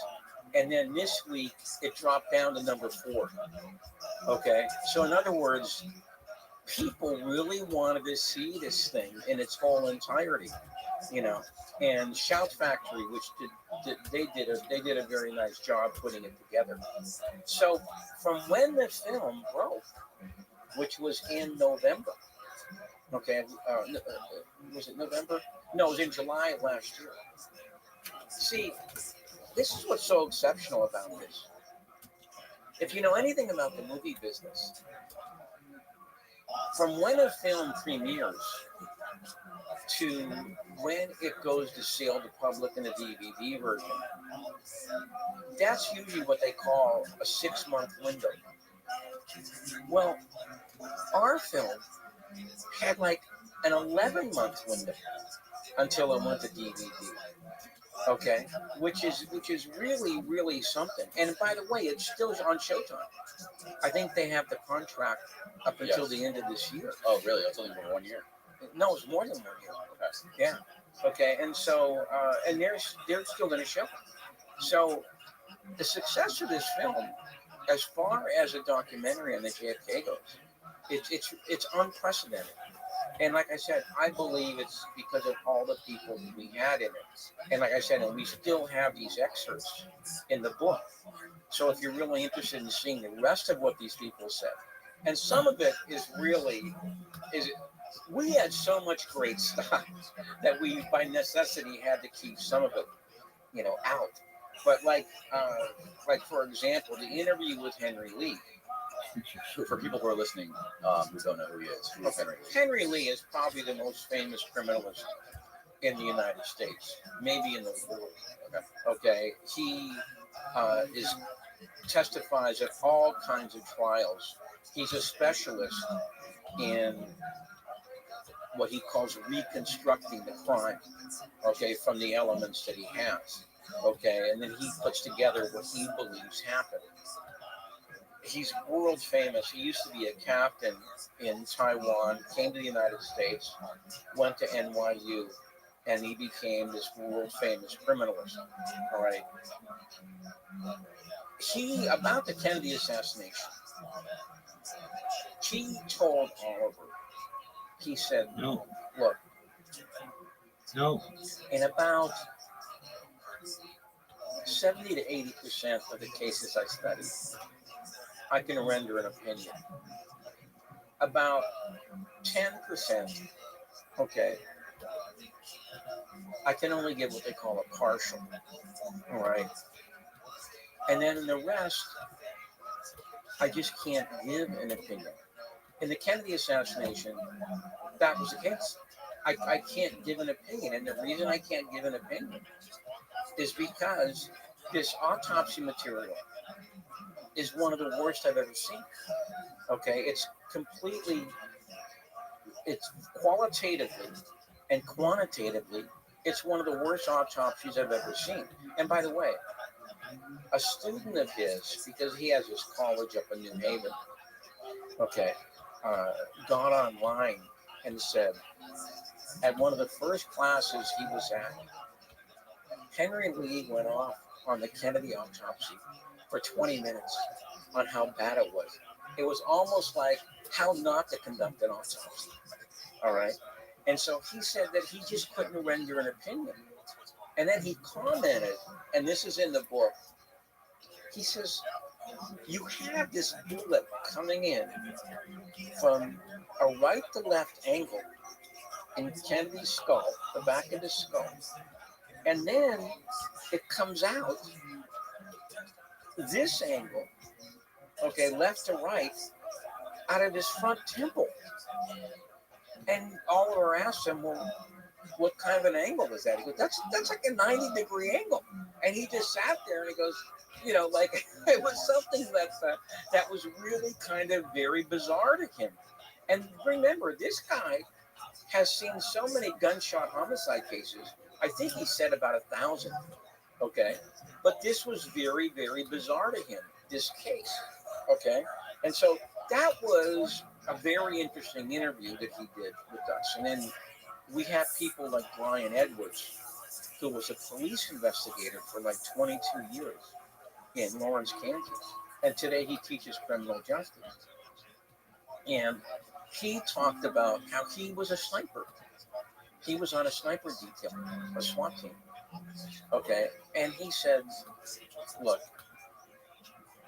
every time you shoot from a high to low angle, which is what is in the Kennedy case, because Oswald was supposed to be on the 6th floor of the Texas School Book Depository, firing downward. He goes, you're going to miss the first shot, okay, because it's going to be too high, okay? It's very difficult. Any sniper will tell you, all right, that this is one of the most difficult shots that there is, all right? And then he talked about how he had been a witness in many, many cases, all right, and a very serious problem in the Kennedy case is what we call chain of custody, which means, and by the way, Henry Lee did a nice job on this also. Okay, how it begins at the scene of the crime, goes to the police headquarters, and comes into court. Why is the chain of custody so important? Because if you don't have a good chain of custody on evidence, it leaves the defense wide open to attack you. Because what that signifies, and they said this, that either somebody altered the evidence or somebody could have substituted the evidence if you can't account for every step in the chain. And so in the Kennedy case, for example, there is no break. Kenny's brain is gone.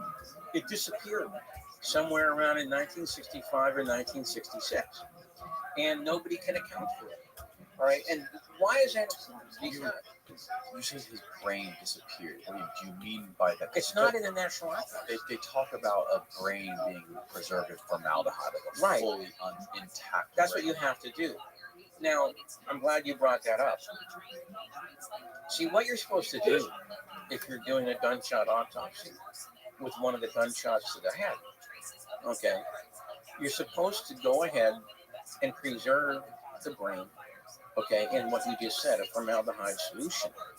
And what that does, and Cyril Weck talks about this in the film, okay, what that does, it makes the brain more solid. So you can do what they call serial sectioning. And you do that in one of two ways, like either a bread loaf like this or a pie cut like this. Now, why do you do that? Because, and Michael Chesser talks about this also in the film, he's a neurologist, because that's the way that you track the bullet path through the brain. Okay, you can see it more clearly. All right, and if there's more than one bullet, also you can find that. Well, Kennedy's brain disappeared. The only Thank you, record Rev. Love we you, Rev. have I really was appreciate very your odd. commentary. It comes You're in welcome. at 1,500 grams. You're welcome. Now, why do I say that that's on? So fucking Because funny. the average brain weight, and they did a Dutch study of this, about 8,000 specimens, Steady is as about fuck. 1,350 grams. Man, what the That's the fuck? average brain weight. Dog, I don't know. So the question What do you becomes, want? So like 2.9 pounds or something. yes. A little bit under 3 So the pounds. question then becomes, how is Kennedy's brain way more? When as anybody can see in the Zapruder film, that Kennedy's head gets blasted, blood and tissue, you know, in the air. Okay, all over Jackie Kennedy, all over the back seat. Okay, and all over, you know, flying around Dealey Plaza. All right, and when the doctors and nurses came out to the car, there's pictures of the car, and it's blasted, okay, with debris at the back. And so, how can Kennedy's brain weigh more than the average when everybody can see the damage of that headshot? Okay, now in the film and in the book, we talk because I firmly believe that today this is the best evidence. Okay, that there was a conspiracy to kill JFK. Because John Stringer, when he testified before the Assassination Record Report, which was the body set up after all of his film came out to declassify all the documents on the JFK case, and also to pursue an inquiry into the medical records. When he was shown the pictures that he was supposed to have taken of Kennedy's brain, the autopsy document, he said he walked up to the pictures. Jeremy Gunn, the chief counsel, had them hanging from a holder. He walked up and he said, "This is Ansco. It's a type of film. I didn't use Ansco." Okay, and you see these numbers here at the bottom? That means they were in a process. They were taken seriously. I didn't do that. Okay, and so Jeremy Gunn then he said, "Are you ready to deny you took these pictures?" And he goes, "If that's Ansco and that's a press pack, I didn't take these pictures." Okay, so this was this is what you call courtroom evidence. Okay, because if you're going to present pictures or an illustration, it's part of the tenets of the law that whoever took the picture of the illustration has to certify to the court that that's what he took. this gets back to chain of custody. I really And so wanna know. he said no. I want Jan's you. no. And by the way, by the end of the interview, he Show did say me his the answer. way. He used Kodak. Okay. All right. And so he didn't take the pictures. Every day. And in the film, we talk about this. I want Who might have taken that? Okay. And between that, between the brain weight, okay, and the fact that there appears to be a front to back shot. Something gnarly, BB. Okay, and we talk about this in the long version of the film. Because there's a little dust-like particles in the front, and the larger fragments are towards the middle of the brain or the back of it. That contains that kind of a front shot. Okay, so this is very important. We got even more of it in the book than we did in the film. All right, it's very important evidence, I believe. One of the most day after day, like the backbone of this whole conspiracy is the Warren Commission is doing everything they possibly can to stick to the three-bullet theory. Why were they trying to stick to that? Why were they so like? It doesn't seem like it would make that much of a difference if there was another bullet. That's correct. The Warren Commission says that only 3 bullets were fired. Right. Why couldn't they have just said, okay, because there were only 3 shells found at the scene of the crime. Okay. And so they had to do that. All right, because if there's more, that if so facto denotes a conspiracy. You only got 3 shells. Okay, you only can have 3 bullets. And so you said it was 4 shots. And by the way, they actually said this. Norman Redlich actually said this. Okay, if we don't have the single bullet theory, then it denotes a conspiracy. All right, now let me talk about it. From before you would do that, it just seems like from my perspective, it would be way easier and way less trouble to say, we don't know where the 4th bullet shell is, than to, on the other hand, have to like the dog with the vlog. Sluttiest. That seems like more of a problem. Then it would be just to say, there's a 4th bullet shell. What's the next one going to be? That's an interesting question. Rabbi. Because Rabbi. The FBI. Thank you, MILF loving Rabbi, who really appreciated this commentary. Ooh.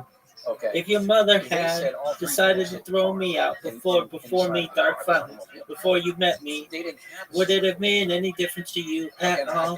Thank you, MILF loving Rabbi, who really appreciated this commentary. You are welcome. You are welcome. Bro, candies, Rabbi fucking boss, fuck off, that blue sky, do something. Man, what the fuck, sluttiest whore in the history of mankind, plus MILF loving Rabbi. MILF loving Rabbi. And by the way, it decimated his wrist.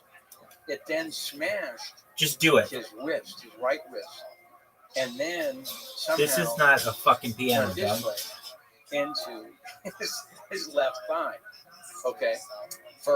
And which they tested this theory on cadavers. Just do it, baby. Shooting cadavers, right, the same way, and it never duplicated. No, the amazing thing about this is that after going through all that, the Warren Commission said that this bullet, Exhibit 399,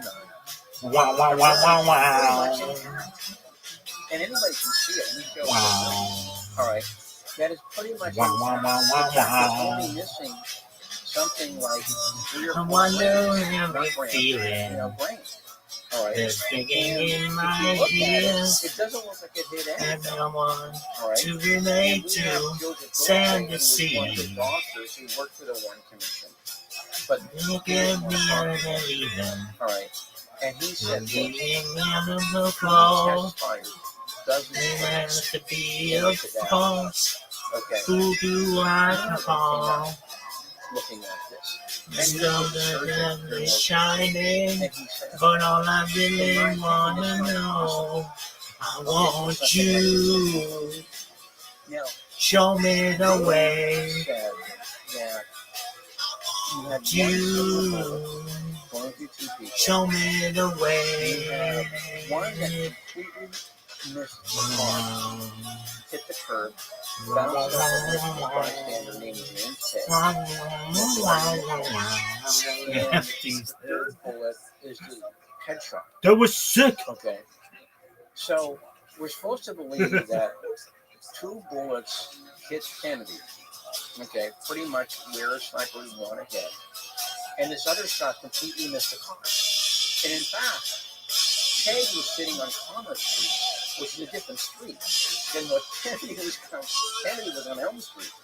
So you have this one bullet that completely missed the car, completely missed the street, hit a curb, and bounced up and hit James Tate, a bystander. Now, the FBI I don't know if I like this did version. not want to believe it Statistic because they thought the All right. single bullet theory was absurd, which I think most people would agree. So Hoover, who the head of the FBI back then, he did everything Why he isn't could this one? to cover up the James Tate hit. He denied it that it ever happened, for years. It goes Okay, and because it then goes to they settings. actually kind of cemented over the curb. Okay, where the bullet struck. All right, this is how badly the FBI wanted that to go away.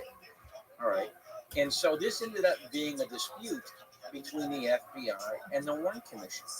All right, the Warren Commission figured we can't cover up the James Tate thing anymore because there's too many people talking about it in Dallas. So what we have to do is to stay with the three shells. We have to make up this magic bullet theory. Okay, so this is what they did. Wow. All right, now let me add one other thing. What most people don't know is that there wasn't just one magic bullet in the Kennedy case. All right, because if you examine Log the headshot, into Pro. the one that takes Kennedy's life, the official story has two fragments But all I flying to really want Kennedy's to head, know, wiki. landing in the front seat of the car. And this is supposed to be Man, I had a fucking vivid dream. Not when I was first asleep, head of the but bullet and the when I tail of the went to the bullet. bathroom and reawoke, and it was about Phyllis, In the X-rays, and she was there pissed. is a Really? Yeah. Why? 6.5 millimeter I don't know, some dreams and shit. I don't know. evident on the Just X-rays, which anybody can see. I was just Now, like, why is that where the fuck important? am I? Because I was doing my shit's 6.5 clean in the head. millimeters And she's like, we're not talking about is it. the I'm like, exact caliber of the Alright, bullet now- that they tell us Oswald was using. nah, but man, it was fucking Most vivid as people fuck. believe that is an object I even remember this from the piece of bullet paper that she went had. through It Kennedy's had, skull. what the fuck? There was like a company Now, if it is, that was on. It was almost like an AI dream. It was so it fucking. has to be from the middle of the bullet What was it? because you've got the head and the base of the bullet in the front of the It car. had like a company So on it. we're And I was supposed like, to believe oh, that this this must be bullet fucking comes official. through Kennedy's skull. I It really breaks wanna into three know. parts. I want The you. middle part stays in the skull, and I mean towards the back Start of with the a skull. P. And somehow, the rear portion of the bullet either goes either up or down to go around this middle part. Dude, are your people on? Flies out right Eric behind Griffin. the front and ends Dude, but up you gotta in the finish front watching this, seat dude. of the presidential limousine. So this is what I mean. You really have two magic bullets in this case. And by the way, that was actually going to be in the film. I wanted Yeah, it I'm to be. surprised that wasn't in the film. Yeah, I wanted it to be in the film. Okay, but I wasn't the final editor, of course. By the way, we should talk about that. We ended up with 5 editors on this. I don't think we have that many on your show, but we ended up with 5 editors on this program. We had 3 guys who were really editors. We had 2 guys who did the long version. We get credit for the long version. We have another guy who came in and he did the shortened version, and we had 2 assistants. All are really lifesavers. Okay, he spent a lot of time in that editing room. I personally don't like editing. Okay, but he does. Okay, and we spent literally months on end editing this film. And then she I brought would say, at least 10 months, editing the film. All right, and I think it pays off. Oh, no. I think the short version, if you've seen the short version, opens with this very nice montage Come on, of bitch. what happened in Yes. Dallas that day, before it gets into the actual story. Okay, and what happened was Gonna read Rabbi, please. when CV-19 Da-na-na-na-na-na. forced us out of all of his offices. Okay, and Oh no. yes, and so what happened was that I was actually there for a lot of the editing, going down to his office every day. And when that happened, I wasn't there anymore after that. Okay, so I didn't really control the final change, but I wasn't even there to offer any advice after because of that. There's so many smoking guns in this thing. And it seems amazing Wow, that they're still trying to hide documents, evidence, testimonies, whatever it may be. Through all of your research and all of your studies, the books that you've written and working on this stuff, what to you is the biggest smoking gun of this whole thing? To you, what is the thing that sort of blows your mind, no pun intended, more than anything? Okay, when you just mentioned that they're still hiding stuff, which is What accurate. else? Let's do it again. There's 14,000 papers that are still being kept from the American public. And I believe it's a direct violation of the Show law. me the Right? Because every Trump day. said, Look at this move. Look at this that athleticism, he was going folks. to let This everything go. motherfucker I think it was in is so. 2017. The day that this was supposed to happen, the FBI and the CIA go into the Oval Office. Obviously, they read him the Riot Act. Okay. What's the riot? Well, usually what they do is they give Wanna this know. speech. If you do this, you will be endangering Agent X Show me over the in way. the Far East, Every Agent day. Y down in Central America, Agent Z over in Africa, and you will have blood on your hands. Okay, if you do this, okay. Yeah, so in other words, 50 years ago, they still have these same agents in the same places. Okay, yeah, right. Obviously. Okay, and so what happened is, he came, Mr. Independent, Mr. who's going to blow into Washington and upset the power structure. He came, and what he did is, I believe, in direct violation of the law, because you have the law says Every day. I you want you. had to write an explanation Show me for every the document. way. Yeah. Wow. Okay, so what I'm trying to say is there might be Scooby Dooby Doo. that is even Monkey more paper interesting, 11. than the stuff we have today. All right. But if you had to ask me what I believe is the most serious. Thank you, Mel, from the rabbi. We talk about the three secretaries on the fourth floor. Oh, the three ladies. The yeah. Vicky Adams. Man, what the fuck? Study exploring the history of humankind. Plus, Mel, for out there, love it, rabbi. Because I'm happy with the has to get the shots up, runs the other side of the situation, shoves a rifle in between the boxes, walks out the back, flies down the stairs, okay, and ends up on the second floor. Victoria Adams and Sandy Stein were coming down at the same time. I've been on those stairs. These are not the kind of short pushing stairs that you get in the They're the kind of rickety stairs. Do good version. Do a good version. It's hard enough to believe that they Show wouldn't me have the way. it's almost impossible to believe that they wouldn't have heard him coming down those stairs. Now,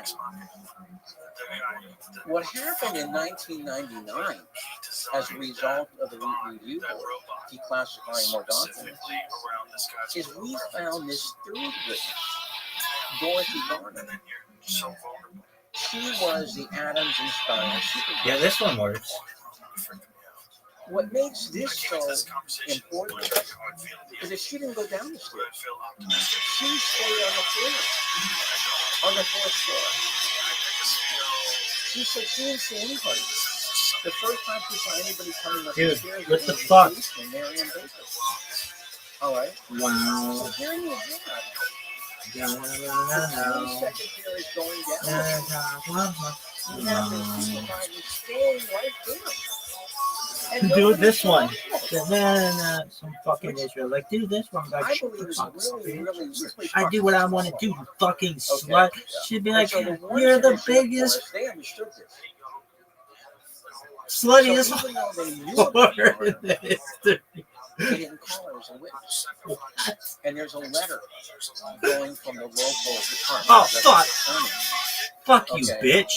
who Let's try this shit says again. that we know And a about one, Garner. and a two, and a 1, 2, 3. All right. And the Warren Commission got this letter in June. All right. And so they still have 3 months to go. And they never called her as a witness. Sandy Stiles, who went down the stairs. Wow. So what they did is they Wondering how you're feeling. In my ear, with no one to relate to. 17. Look at me, I'm leaving. I'm beating on the floor. This has to be a part. Who do I call? The something I'll be shining. But all I really wanna know, I want you. Show me the way. Hey babe, I want you. Show me the way.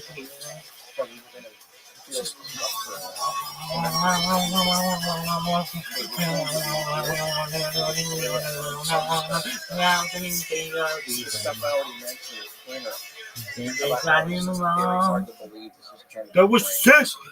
And the third part Send is it. CZ399. Okay, those are the three things that I thought if we could present those in Oh, what is this way, bullshit? then I think the average viewer, okay, is going to go. What is this "Oh, bullshit?" everything else that we do.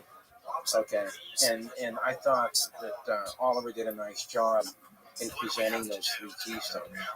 All right, but to get back to your question, I believe that is very, very hard to swallow. All right, the whole thing about Adam, Stiles, and Garner. And if Oswald's on the sixth floor, then the Warren Commission collapses. Yeah. Yeah, well, the documentary makes it incredibly The sun around me shining. What do you But think all I about really wanna know, societies? I want you. We Show don't me have the way. Right. Every day. I want perfectly frank, I haven't you. studied it that closely. Show me the way. And there's a lot of controversy about this, about what he actually meant by this. All right. Knowing JFK, though, Kennedy went to Harvard and Ivy School, which is Harvard and Yale are very big for a secret societies and to go into places like the CIA or the State Department. Are they? Every day. Yeah. For the CIA. You The CIA and the State Department. Usually Yale and show the CIA. me the way. Okay. And they have a lot of secret societies. Well, Kenny never joined them when the whole time he was at Harvard. All right, and on top of that, Kenny didn't like working intelligence. When he first went in the Navy, he was working intelligence. He didn't like it, and so he got out of it. Okay, and But all I instead, really wanna know, what the fuck? he went into these. If you've seen the movie no. PT 109, okay, instead, No. he went into these little No. cruiser boats, these patrol boats, okay, and which are I really very want dangerous, and he almost got you. killed on one. Okay, Show me the so way. he kind of didn't. If Every that's day. speech, is what a lot I of people want say it is. I you. can understand where he was coming from Show intellectually. me the way. Yeah, the reason I bring it up is because just looking in hindsight, looking at this whole conspiracy, JFK conspiracy, Wow, it wow, is. wow, wow. Do you think Na, that na, there's na, people, na. bureaucrats, Now, government that maybe do know about the na, truth, na, na, and na. they're just saying like, Na, na, okay, na, it's na. obvious. Dee, We dee, dee, all dee, know dee. that we did this, but Wow, it's, wow, we just wow. can't admit it because it's natural. Na, na, na, na. Like, what if they do Na, it? na, na, na. What's the worst that could happen? Wow, wow, wow, wow, na. Na, na, The na, whole na, thing na, would na, be na. a mass. I want I mean, you. look, would it be good for the United States of America? Show me Yeah, the but way. Denver, Every They day. care about what's good for the United States of I America. want you. what they care about is the Show establishment. me The the establishment, way. of course, is a combination of the highest institutions Do, do, do, in the do, government do, do, with the do. major media Wow, outlets. wow. That's roughly what the establishment is today. And both of those groups, Wow, na, na, they essentially na, na, na, sold out na, na, to na. just create this massive cover story about the Kennedy Na, assassination. na, na, Now, na. what you said is that are there Na, na, people? na. Well, it's Do, 59 do, years do, ago, do, do, so do. I really kind of don't think that there's very many No, no, people no, no, still no. around. Okay, in the government who are part of Da, it. da, You know, da, but da, we have this thing called da, institutional da. memory. All right, and this is why I think Doobie, that they doobie, continue to doo, doo. maintain the story. No, I no, know, no, no, no, for no. example, I want Al Gore, when he went you. to Congress, Show me the he was a way. friend of Bernard Fensterwald, who was an attorney in Washington, who was very interested in the Kennedy assassination. And they were both from Tennessee. And Fensterwald said, Al, look, before you go home on Friday, I want you to stop by my office for a few weeks. Okay, and I'm going to lay out these documents for you. Scoo, And I want you to go Scooby ahead Dooby Doo. What the and fuck? and tell me what you think later. Well, about 11 months later, Gore said, Bernie, No, you're no, right, it no, was conspiracy. no, no, So, no, this is the no, kind no, of no, no, schizoid mentality Dun, dun, that dun, America dun, has to dun. live with on this Kennedy case, Dun, dun, dun, where you dun. have this small group of people that really knows what the heck happened, all right, versus these guys in the media, like the late Peter Jennings, the alive Dan Rather, who spent their careers, Sluttiest spreading whore this BS in the about the history Kennedy of case. humankind. You know, and What's that's, my I think brother, that's rabbi? very Sluttiest debilitating, whore because what it does is in the history of mankind. it erodes Fuck you. the belief Every of the public day, in both the media sluttiest and in whore. our institutions, our government Day institutions. after And I think that's been very bad day. for the country. Okay, I mean, look what you No, have no, today. no, no, You have no, the rise of no, Jews. Okay, who thought that JFK Jr. was going to resurrect himself? Okay, and Have you ever heard of Operation Mindfuck? no, I'm sure you have. You haven't? no. Operation Mindfuck came about, I think it was in the I early want you. mid-60s. Show possibly me before. the But what way. it was And judge my it was side. a plan to attribute all national And calamities, judge my side. assassinations, And judge my and side. And conspiracies judge my to side. attribute them And to judge my the side. Illuminati. La, And la, what they la, were la, doing was they were la, publishing all la, these underground la, articles la, on these underground la, publications, but the Illuminati back trying out to tie all of these national and international conspiracies and assassinations and stuff like JFK Dude, it's to golden the hour Illuminati time. to try to attach Sickest crazy podcast person stigma aside from to T-Fat-K all of these things like this. in the Sounds like a world. great Who CIA listens to operation. this And, garbage? Rabbi does. Why? And, I Because believe Rabbi the loves a documentary train that I wreck. learned about this One was of the biggest train wrecks of all time. latest documentaries by Rabbi, they um, love the I forget his name, train wreck. the DVC Everyone loves filmmaker, the train wreck. who's done a lot It of goes, great documentaries. Why is his name golden Oh, yeah, hour. I know who you mean. Everybody Okay, he did the one on loves Bin the. Laden. Oh, they're doing No, a premiere? Maybe. Wow. Yeah, he did one. Wow, wow, wow, wow. Yes. Same guy. La, So yes, he la, talks la, about la, his la, film. It la. was his latest film where he covers the rise of Mao. Dude, maybe they're doing and it live. Mao's Yes, wife, yes. and he attributes and he Are you fucking ties it back serious? to like the history of the United States and all these Wow. other and like the Opium Wow, War wow, in wow, China, wow, Britain. It's a very wow, complicated, wow, very wow, wow, wow. hard to follow documentary. It's very good. And Dude. he talks about Operation Mindfuck Oh, and how fuck yeah. It's a Lee premiere. Harvey Oswald Next job, and Shin. one of his early roommates were both working on this Operation Mindfuck. You like Chin? And I was hoping that Yeah. Why? I don't know much about it other than that. I totally disagree with him about Kerry. He's like one of those fucking violinists going down on the That's what Titanic. we're talking about. His Oswald's friend. Okay, I totally disagree with him about Kerry Thornton. And Kerry Thornton was the guy who also Well, Yes.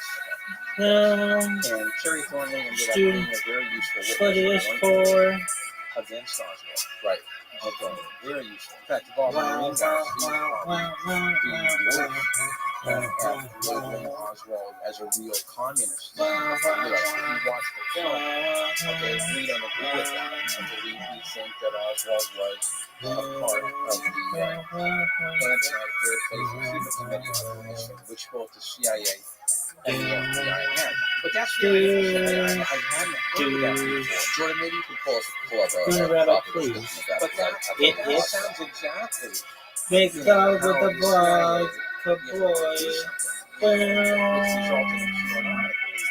Okay. That's a very, because what they try and do Wow. is they try and distract the eye, okay, and do a little sleight of hand and switch things around from left to right, and so it gets all what 10, we call 9, indecipherable. 8, It becomes such 7, a mess. 6, People just throw 5, comments 4, and say, we 3, can't figure this thing out. 2, You know, 1. So here's a Get it. description of it on New York Magazine.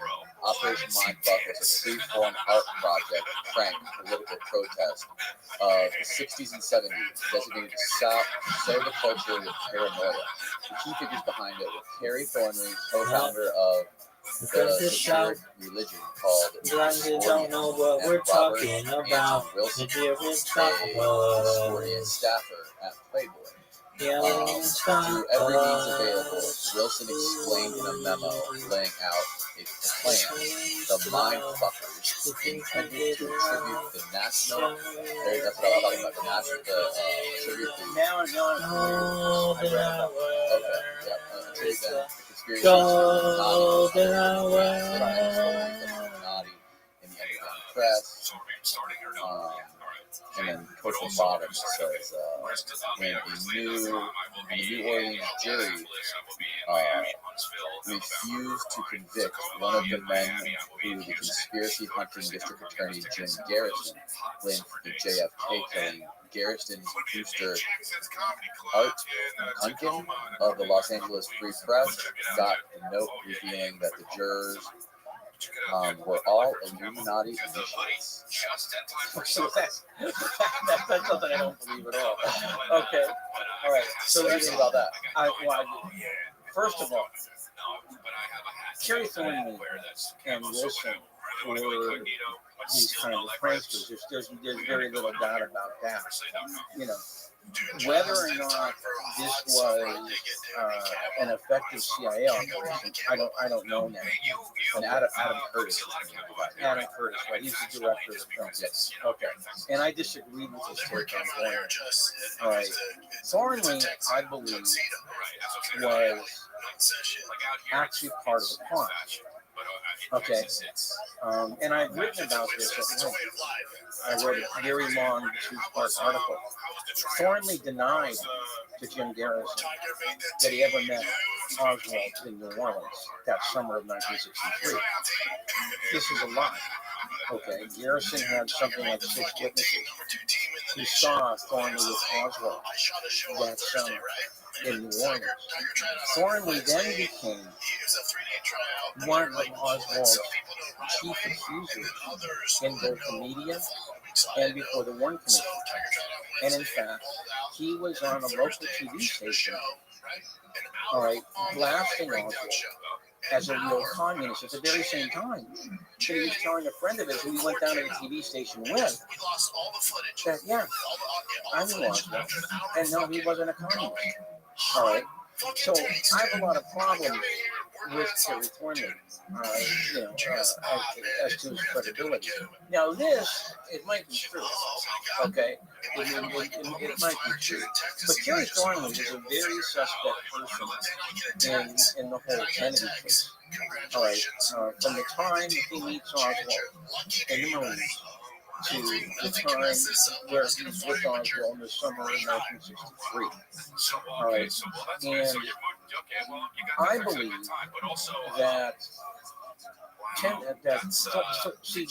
Garrison actually indicted Thornley, all right, for perjury before the grand jury. All right, a lot of people, and there's a guy who actually wrote a book about this, think that he would have been better advised to destroy that perjury case against Thornley. A guy named Joe Bile wrote a book about this. And he would have been in his prosecution of Clay Shaw. Okay. Now, in the bigger question that you brought up, it's hard for me to accept that GNR was just something that came out of nowhere by a couple of guys in their basement, you know, and it attracted all of these, rabid believers. And in fact, what has happened is that a lot of people in the MSM, like Stephen DeLon, who's a professor at the University of Oklahoma, and he was printed in the Washington Post, what they have done is just what you said. They tried to group together the critical JFK researchers with the QAnon people. Okay, and what they do then is just mess it all around, stir it all up, and say that it's somehow all the same. When in fact, it's not the same at all. All right, because what the Kennedy critical community is a logical, intellectual research kind of group that tries to show it's not the QAnon is really faith-based. Okay, it's almost kind of religiosity about it. All right, we don't do that. QAnon's a little bit different because it's more of the people who are heavily invested in QAnon are like outcasts or lonely people who don't have a sense of community that find a sense of community online on these crazy message boards like 4chan. So that's where it began, right? It was on that forum. Yeah, exactly. What the fuck is this shit? Started on 4chan, and then it started to develop, develop into its own organism, and so many people became involved in it, and it started to blow up. That the people who were in charge or in control of the message board I have to restart this motherfucker from the beginning. Started to I'm fine with it. There's an incredible documentary about it called Q into the Storm. Double, zero, three. documentary that goes deep into it and the psychology of people. Close. behind the message boards that kind of like started that whole flame. All Was to QAnon now. thee And I now believe is for a the horse. guy's name Yo, has been running to it the ever since. sluttiest horse He's in the history of running for some sort humankind. of office, I think. Plus, milk, blah, blah, blah, blah. Milk, In blah, blah, Arizona, blah, I want to say it is. That's scary. And then Or he has something to do it's with that one in Arizona. Anyways, but yeah, the QAnon thing is very, very different. But I can see why Dog. they lump in. Yes, it's very convenient for them. I need to hear about Show, tea. well, see, this is the same as this, when in fact it's not at all. Okay, it's not even close. Now, getting back to the film, I said that there were these three keystones that we tried to do, and we did this in the book as well as the film. And what we tried to do was create a kind of like archway, which we could bring all these other things into play once those things were established. And one of the Come on, things baby. that we tried to put in there was about Admiral Berkeley. Okay, Admiral Berkeley was the only physician who was at the Parkland Hospital when they brought Kennedy into the emergency room, and who was also at Bethesda That's what we need to do. that night during this horrendous autopsy. He was the president of autopsy when they took him to Washington. Yes, I love his laugh. Cleveland is it. All right, and I shot a show on Thursday, right? Oh, he was Kennedy's personal physician. Right. That's why he He's signed trying it. to get Right. That's why he would do that. All right. And so, as Doug Horn talks about in the film, and it's in the book, there are several times where it looked like Berkeley actually wanted to quit. All right, the one time was in 1964, where he did an oral history at the Kennedy Library. And the interviewer says something like, do you agree with the Warren Commission verdict? And Berkeley says, I'd rather not address that issue right now. Okay. Then, when the House Select Committee began in 1976, which was the second federal investigation was taken, he wrote a letter to Richard Sprague, who was the chief counsel.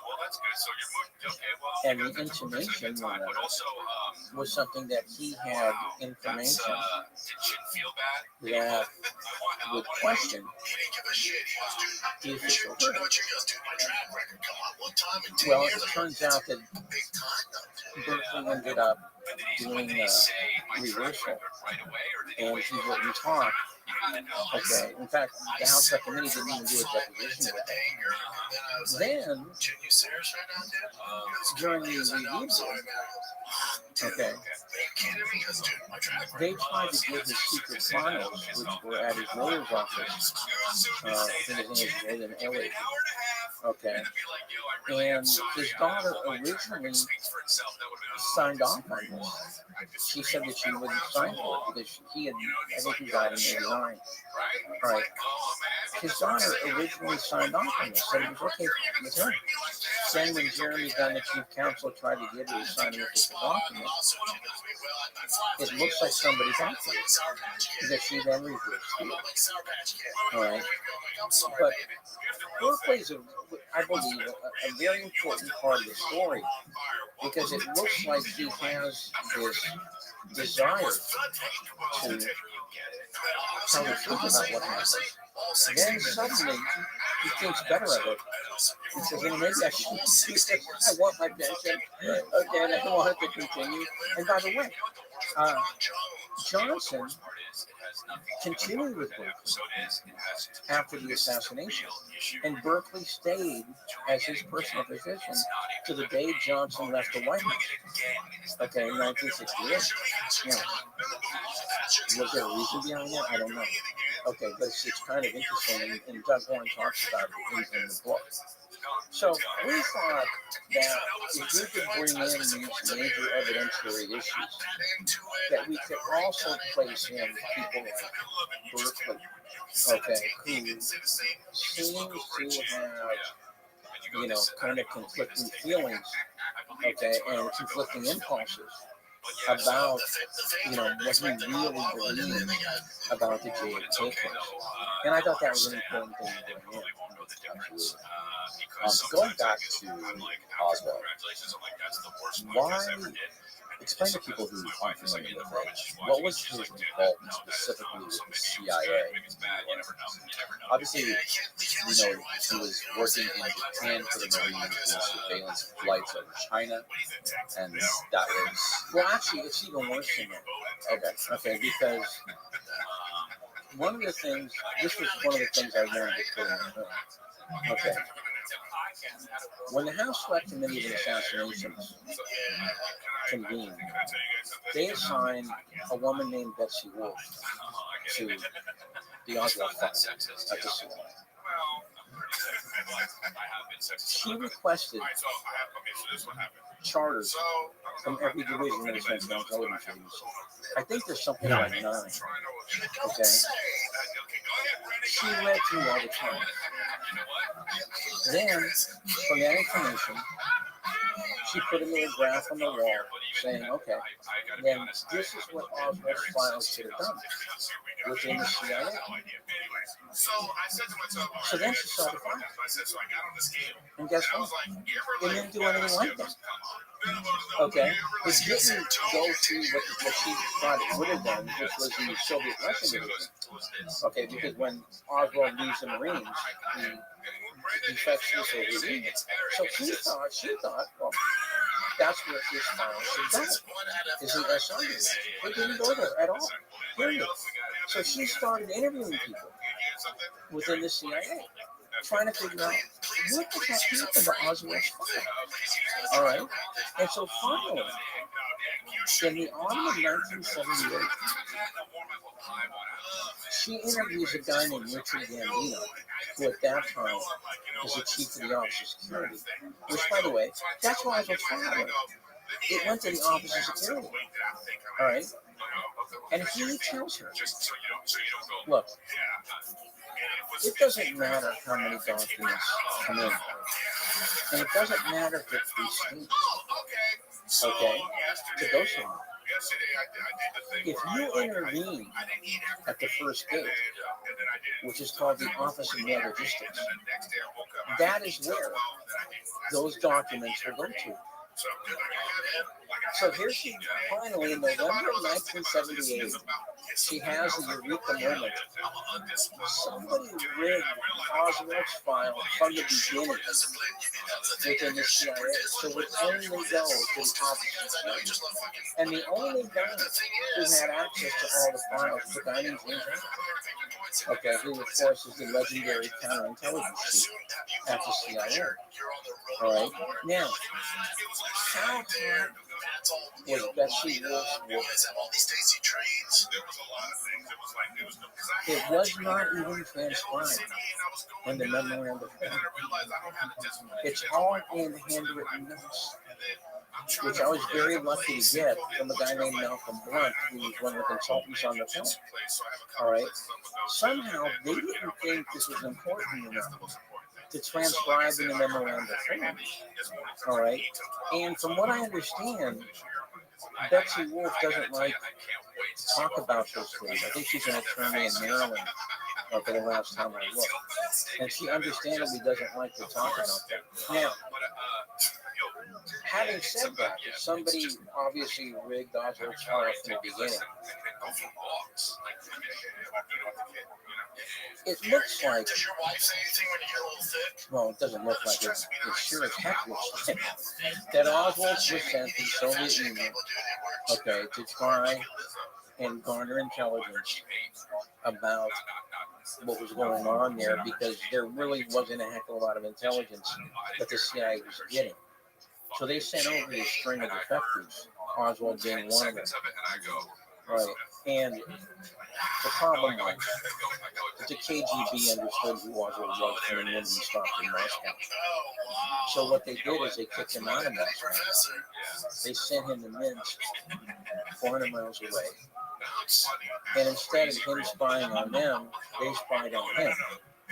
There's a whole ring of intelligence informers around Oswald, as well as there being electronic surveillance in his beautiful apartment they set him up in.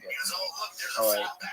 And so Oswald realized that, I'm not making a lot of headway.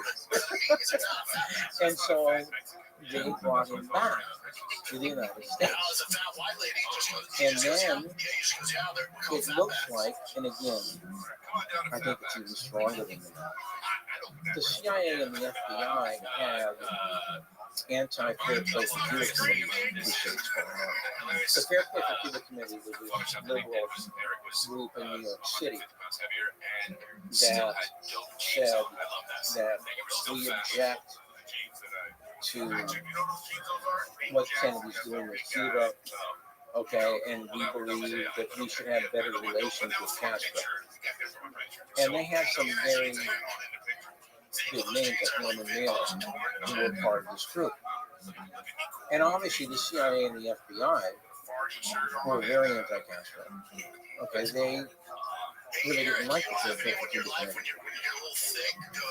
So they set up propaganda and infiltration campaigns against this group. David Phillips and James McCord were two CIA agents who were involved with this on the CIA side. And Carter DeLoach was one of the guys involved on the FBI side. Okay, and these are pretty high-level guys in those two agencies. Lee Harvey Oswald has all the earmarks of being in on this Fair Play for Cuba committee operation to discredit the Fair Play for Cuba committee. First of all, when he goes to New Orleans in the spring of 1963, his flyers that he makes up are stamped 544 Kennedy. Okay, which just happens to be the building where Guy Bannister and David Ferry are working on it at this time. All right, and of course, if you're supposed to believe Oswald's a communist, it's very hard to believe that he's hanging out with these extreme right-wingers like this. Okay, So Guy Bannister and their office on 544 King Street. yeah, Bannister's office is at that building, and David Ferry was seen many times at that office. Okay, and of course, David Ferry knows Oswald from his, the Civil Air Patrol days back in the 50s. So when Oswald comes into New Orleans, then, according to Bannister's secretary, after two secretaries, right, he had an office at that building. Okay, and he was making up this 544. And when Bannister heard that he had put that address on these flyers, he got livid. All right.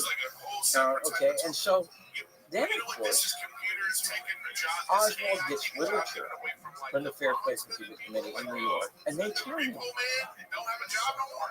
we don't think it's very smart for you to try and start a Fair Play for Cuba Committee in the Deep South in New Orleans.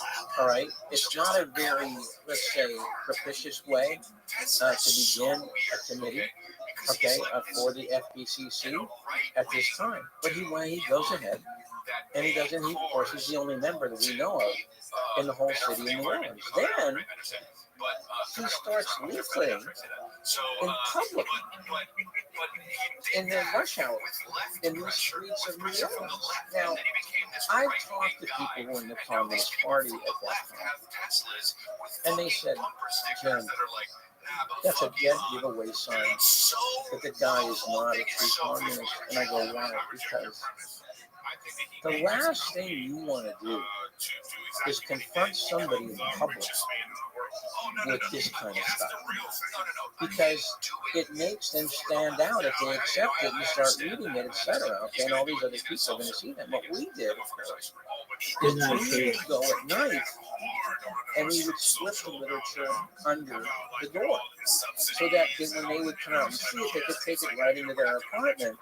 okay, and not have the stigma of being associated with this kind of thing in public. That was a dead giveaway to me. That Oswald was not. It's a politicism. He was supposed to be a communist or a Marxist. Who's saying he's an agent provocateur. Right, right. And so then, of course, he does one of these on Canal Street, which of course is one of the busiest thoroughfares in the whole city. He does one of them outside the International Trade Mart, where Clay Shaw works at. Okay. And this is where Clay Shaw's assistant, Jesse Poor, actually called out cameras from a local TV station. And that's why we have films of Oswald doing this. He goes and he hires two people from the unemployment to help him, okay, in this leafleting at the International Trade Mart. Jesse Poor, Shaw's right-hand man, had also been at the Canal Street demonstration. He saw that Oswald had put 544 Canal Street on that flyer. What does he do? From Shaw's International Trade Mart, he sends it to the FBI office. And he says, no, last page, which is where the address was. That's very, well, it's more than interesting, because it tells us that Jesse Poor, working for Shaw, knew what was at 544 Canal Street. And he was trying to tell the FBI, okay, somehow, some way, you got to get this guy to stop doing this. All right, which dictates that the FBI was introduced with Gaddafi, which of course they were. Then this culminates, of course, with the peace fight between Carlos Grenier of the DRE, Student Director of Nationality, okay, the faction in New Orleans, and he gets in a fight with Oswald, and they actually go to court. All right, and Grenier, who actually threw the punch, he walks out scot-free. Oswald goes ahead, is guilty, and gets a $10 fine. He was in detention also after he was arrested. And what does he do in detention? He calls the FBI. Now, I asked him, what kind of a communist calls the FBI when he gets detained for getting in this street altercation? Very, very, very unusual. All right. And then after this is all over, he goes around to the newspapers, gets on TV, gets on the radio, starts talking about the Fair Play Computer Committee. So this has all the earmarks of being part of an operation, this threat of the Fair Play Computer Committee, especially down to this. In the newly documented papers, Oswald was writing the Fair Play Computer Committee in 1962, not 1962. He was writing them in 1962, and the guy who moderated the televised debate, a guy named William Stuckey, he wrote a letter to the FBI in 1962 asking them if there was any Fair Play Computer Committee representative in New Orleans. So this has all the earmarks of being a created event and well in advance, okay, of when it actually happened. So this is why most people believe that Oswald was not really a communist. He was really what you call an agent provocateur. I mean, if you can find any communist that Oswald worked with in Dallas or New Orleans, that's news to most people, because nobody's ever been able to find any communists that he worked with in either place. And in fact, it's exactly the opposite. He hangs out in Dallas with these white Russians, with the people who wanted to overthrow, Khrushchev and bring back the Tsar. Okay, and he's hanging out with these rabid right-wing Cuban exiles and sympathizers who want to overthrow Castro and bring back, Batista. So it's very, very hard to believe, that Oswald was really what the one commission said he was. Now, there were 2 assassination attempts for Dallas, correct? There was Chicago. Your city. Can you explain what happened in Chicago first? All right. I actually just did a column on this for Constellation News, okay, about the whole Secret Service thing. In late October, early November, there was information that came into the FBI that there would be an assassination attempt on Kennedy in Chicago. Which lurks in the And what's shadows so very odd about of this the internet. What the fuck does that even mean? Lurks in the shadows of the internet. Was that all? Lurks No. in the shadows of the internet. The other information came in from a landlady who was renting these apartments to these guys who looked at her like they were Cubans. All right. And they had some rifles in there where they were staying, plus a map of the motorcade that Kennedy was going to take. So the FBI gets this information, they give it to the Secret Service. Get it, baby. The That's Secret what I'm Service talking about. picks up, I think, 3 people. 2 of the shooters and a guy named Arthur Valet, who most people believe was supposed to be the fall guy. Okay, because he worked on a building where the motorcade was passing by, I think on the 3rd or 4th floor. Okay, and he had a lot of resemblances to Oswald. Okay, and they thought he was going to be the stooge for this assassination attempt. All right, they never got any more information out of these people. But a guy named Abraham Bolden, who worked out of the Secret Service office in Chicago, knew about it. And he also knew there had been a cover-up of this attempt. Kennedy didn't go to Chicago that day. All right, he said it's because of the oversight of the government in Saigon. That's what I'm talking about. That's what I'm talking about. No way this motherfucker hits this. Gotcha, bitch. And so he doesn't go. And there's a cover-up about this within the Secret Service. They were not written reports, they were only oral reports. The documents were all secreted, okay? And they were non-mission files. This ends up being a very serious mistake because the attempt in Chicago had so many similarities to what happened in Dallas. Okay, that a lot of people believe that if that information would have been forthcoming, then Dallas might have been prevented. Okay, for example, you've got a guy who resembles Oswald, his former Marine. LA? Yeah, okay. Who had been a trainer. Again, many people think Oswald had been in the training camps in New Orleans.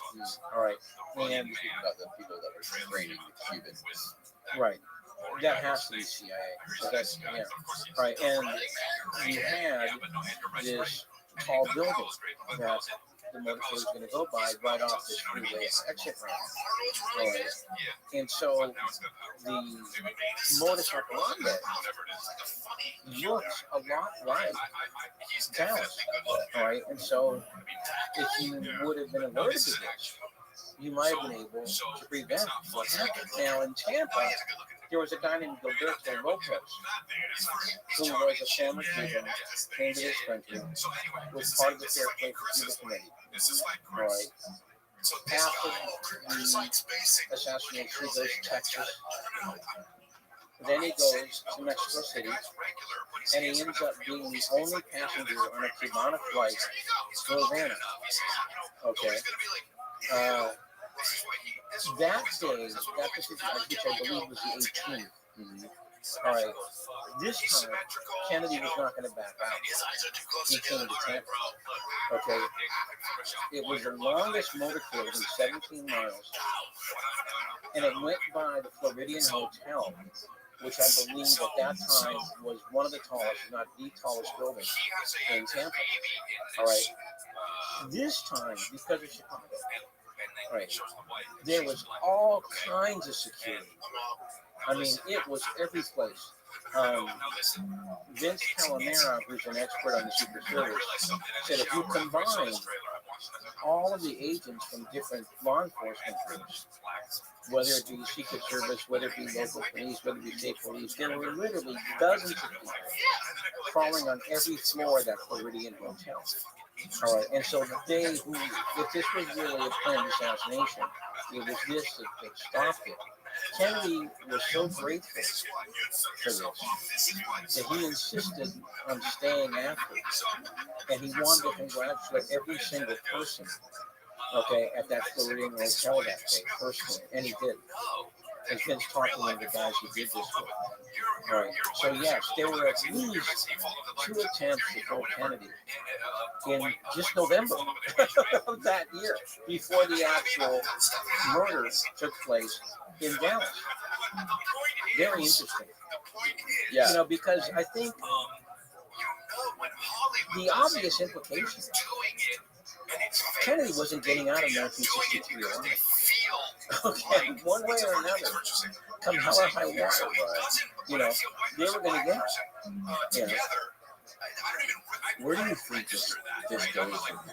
What do you think happens? Do you think that this stuff? I think because originally in the documentary they talked about 2029 being a significant year for releasing documentaries. Oh well, in Oliver's film, JFK, at the end of the movie, he put this crawler on his ring that the files of the House of Committee on Assassination are classified to the year 2029.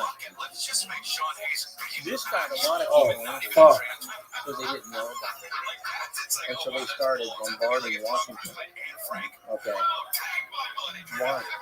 Why is this a secret? And this is what created the assassination directive review board. So they were supposed to assault this bomb. Except they didn't. Right, it was not enough people, and it was not enough money, okay, to break through everything.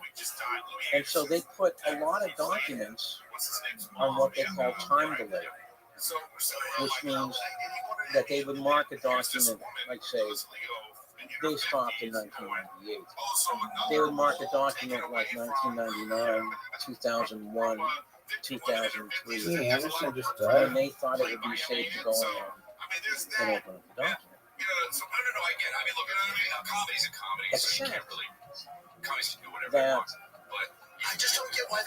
that didn't work for everything. And so, because of that,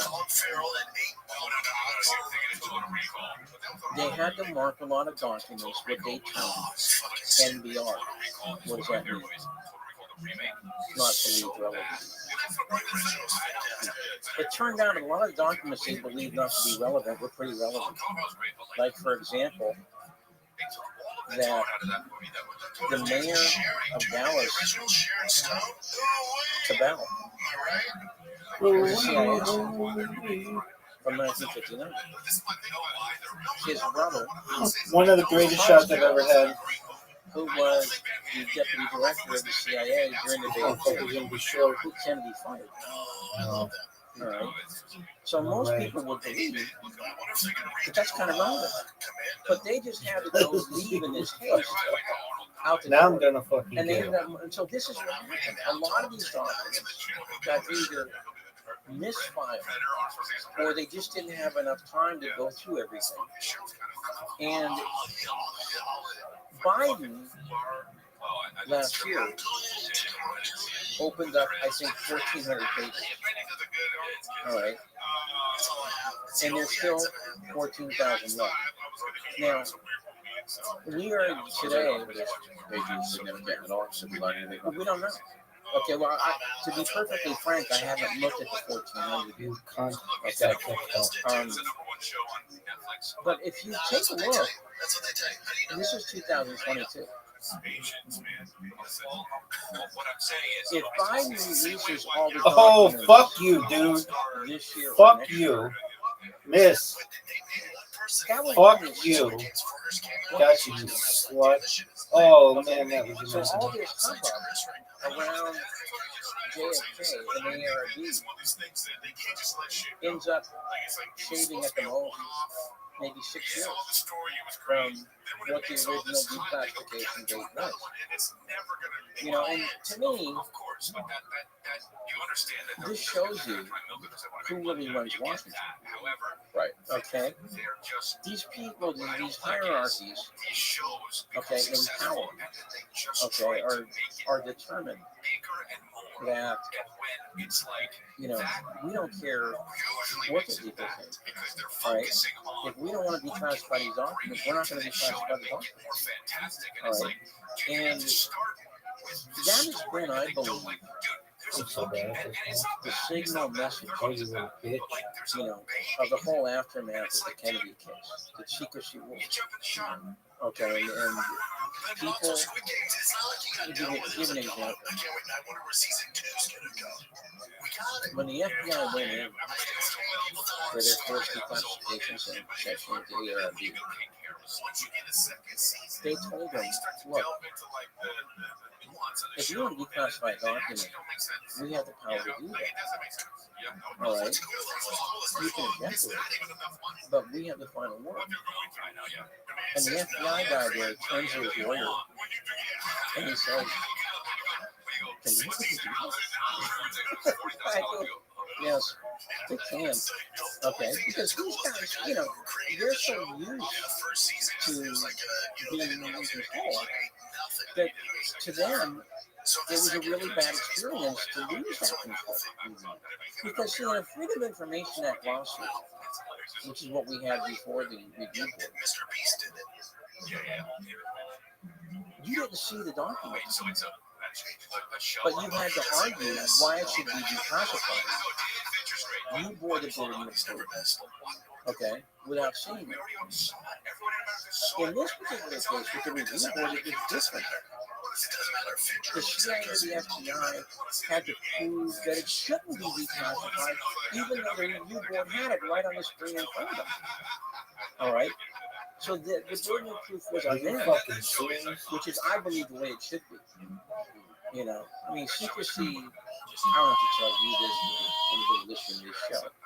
You know, secrecy is the enemy of democracy. You really can't have democracy if the CIA and the FBI and the State Department can inform the public, okay, you're going to get to see this, you're not going to see this. Okay, and that's the way it is. Yeah, I don't know. I don't know. I that was always my position, but I don't know the answers when it comes to national security issues and to obviously there are certain parts of the government that have to keep secrets in order to protect our nation, right?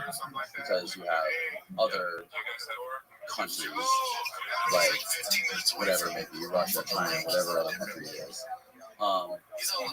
that we want to keep secrets from for our own good. And you know, even when it comes to, like, a great example is Edward Snowden and the NSA spying on Americans trying to find terrorists. The big debate is, should we be okay with giving up certain freedoms for security? Should we be able, are we obligated to give up certain comforts and certain freedoms for the greater good of the country? Well, you know what Benjamin Franklin said about that? One of his great sayings was, the guy who values security over liberty deserves neither. You know, yeah, there are valid things that have to remain secret at least for some period of time. All right. The general rule was that after 25 years, it should be declassified. That was a general rule, except that that's not abided by, okay, very much at all. All right. Now, if you ask me, I believe the review board was a great concept. In theory, it was. Okay. That you would have this 5-person citizens panel. Okay, and they would see the document, and they would go ahead and make up their minds after listening to the case whether it should be declassified or not. I think that's the way it should be done throughout the government. All right, you know, there's things that I believe. You've heard of Superman, haven't you? That's the big Pentagon repository. No.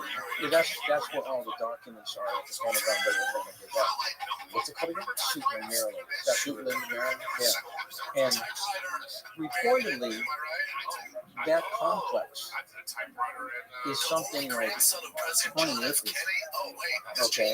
Where they have literally storehouses full of documents, you know, dating back to World War I. Okay, and I just believe that, and see, this is the problem we have in this country. Because what happens is that after a very controversial event, whether it be the Vietnam War, you know, the Kennedy assassination, or one of the other assassinations of the 60s, or the invasion of Iraq. Okay, what you get for the most part is people involved in the event either talking to journalists or writing a memoir. That's very problematic because if you're involved in the event, then obviously you want to put the best face you can on what you did. Okay? You don't want to talk about, well, I screwed up this and I screwed up that and I should have known better, etc. A very good example of this is David Halberstam's book, The Best and the Brightest, which was more or less the standard accepted wisdom on the Vietnam War for a very long period of time. Okay? Today, most informed people like myself, you know, think that that book is a big propaganda piece in which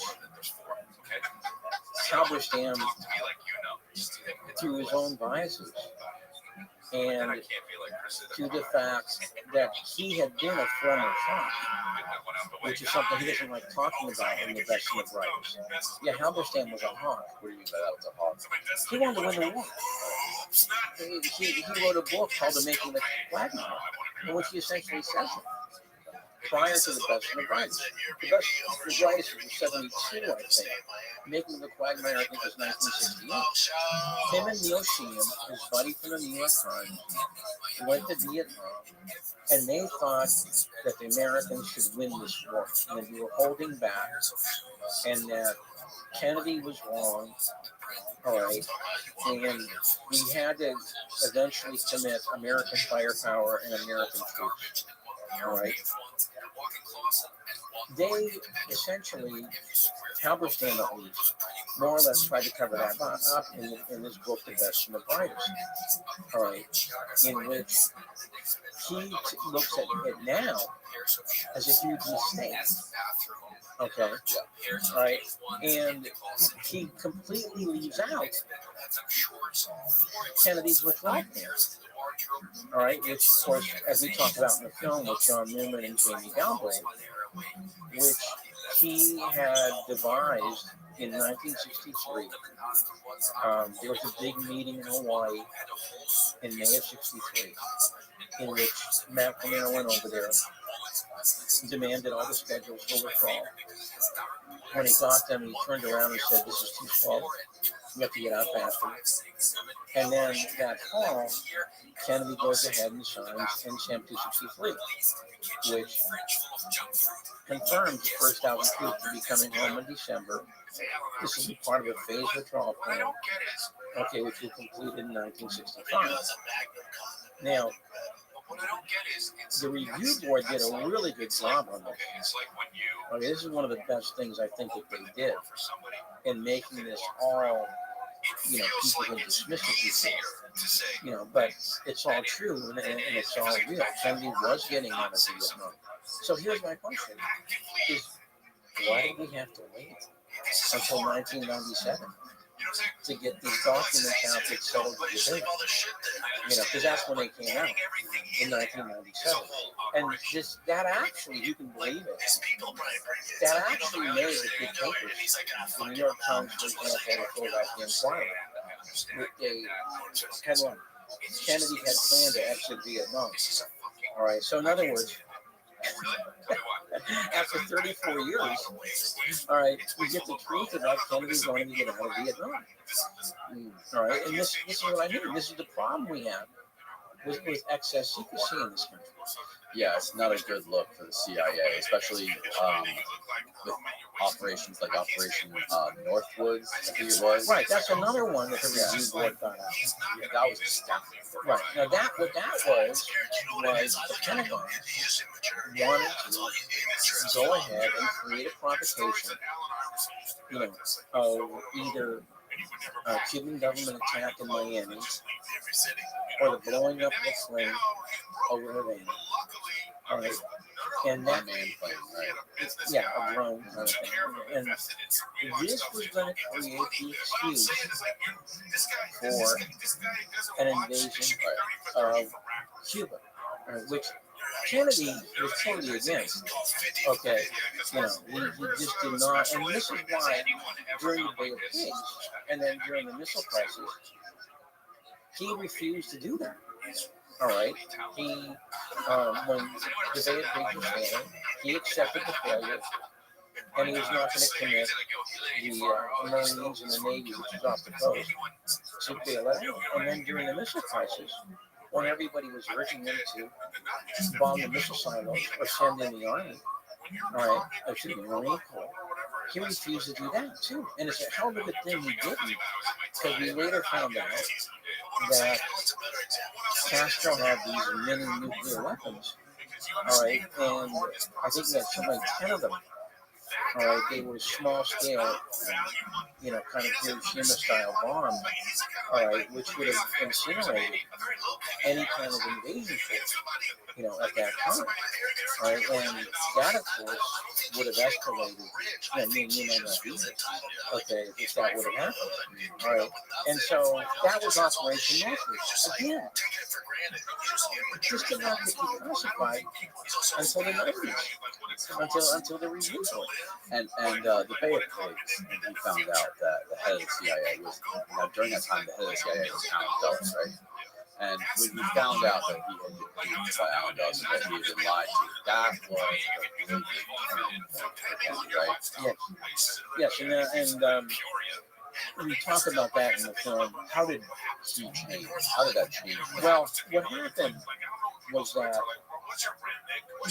when Kennedy's brother, Bobby, conducted, well, he didn't conduct it, but he was part of what they called the Taylor Commission, which was the White House investigation of the Bay of Pigs.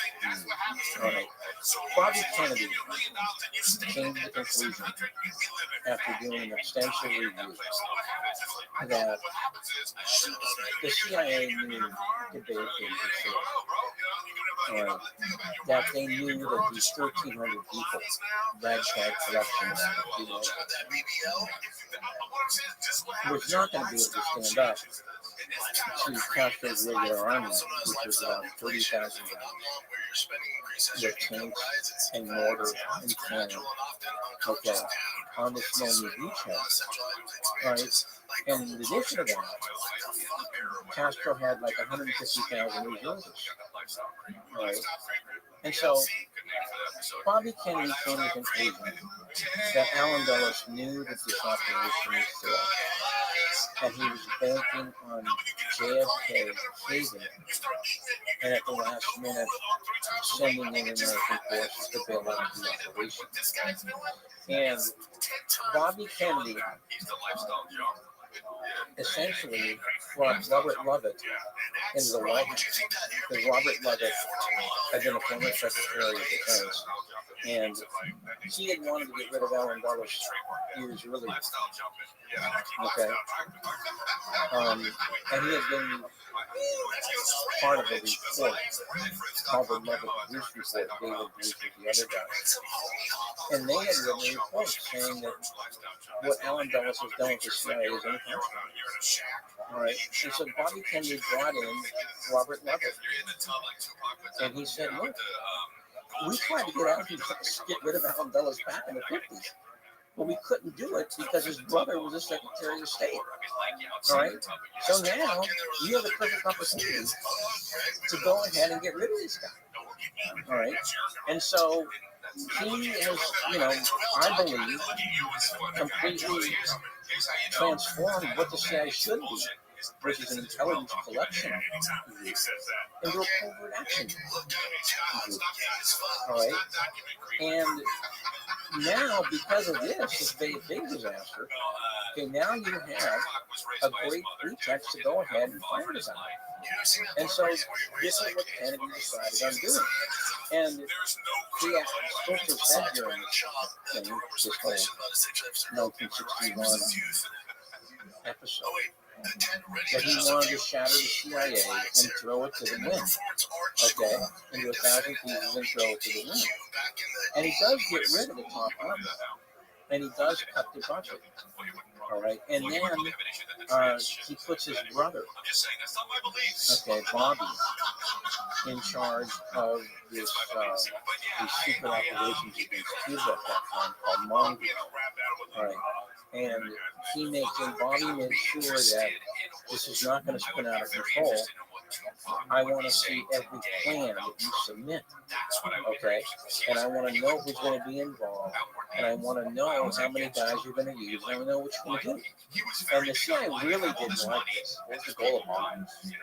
It was what they were trying to do was to stop Castro, because they've been preoccupied with defending the island, and therefore not be able to make excursions into South America. Okay, now, a lot of people say that it's trying to overthrow. There's no way in the world that this ragtag band of Cuban exiles, okay, was going to overthrow the Castro regime. All right, and in fact, by 1963, Des Fitzgerald says, look, this is ridiculous. We should just stop the whole thing because I think it's really helping Castro. Instead of weakening him, it's making him a bigger hero in the eyes of the Cuban public. And so that's how it eventually got phased out. Now, what my point was, though, that the CIA didn't like what Bobby Kennedy was doing. All right, and under Dulles, they essentially didn't have to submit these kind of plans or anything like that. All right, and this is one of the things that Robert Lovett complained about in his original report. He goes, these guys over lunch will make up an operation. Dulles will approve it, and it will then go ahead and become active the next day. Right? And so that's one of the reasons that Kennedy, JFK, brought in the new leadership and fired the top level of Bissell, Cabell, and Dulles. All right. And he complained more than once about the fact he didn't know what these guys were doing most of the time. He complained to the French ambassador when he found out that the CIA was in cahoots with the OAS, the secret army organization, to try and overthrow the Gaulle. And that was one of his most infamous quotes, what he said to the Prime Minister of France. No, the French ambassador. The French ambassador, right? So he said that he made a famous quote saying, I don't think I'm in charge. Yeah. I can't speak for the CIA because I don't know what they're doing some of the time. Okay? But he said, you can tell Charles de Gaulle that I'm in complete support of his government. And so then he absolutely promised to send over a fleet from the Mediterranean. It's just de Gaulle needed it. All right. And so, yeah, this is one of the comments he made, okay, about not being in control of the Central Intelligence Agency. All right, and it was utterly true, of course. Kennedy really suspected a lot of the worst things about what the CIA, was really doing. Right. And he actually once, with one of his friends from the Senate, he got so angry, right, with them trying to go ahead and convince him to do something with, I believe, the assassination of Trujillo, that he literally broke a plate over the dinner table, saying he didn't want to hear about any more of this stuff. All right, and this is the kind of struggle, he was in, and this is why in, I think it was 62, he issued a set of diplomatic notes, all right, to all the ambassadors to the State Department, saying, the guy running American foreign policy in each and every foreign country is the ambassador. That's my show. Okay. Everybody knows Jabu Not shows, the CIA. Rabbi show. The Bitch! ambassador would be the ultimate guy in Music charge. athleticism. Which makes perfect sense. Right. Right. But that's not what's happening. And what do you think the fundamental problem is with that? What was the problem with Alan Dulles? What was his motivation? Or what was the CIA's motivation? Why? What was the root of this conflict, or this ambition for the CIA? Alan Dulles came from Sullivan and Cromwell, which was a very high-powered, huge law firm out of New York City. His brother was the managing partner. He was a senior partner. Some of their assignments, well, actually a lot of their assignments, were for these big, huge, sprawling corporations. And a lot of these corporations had very powerful interests in the third world. Okay? And so, if you know anything about what the CIA has done in the third world, like our bands, in Central America, I've watched a lot of Oliver Stone's documentaries.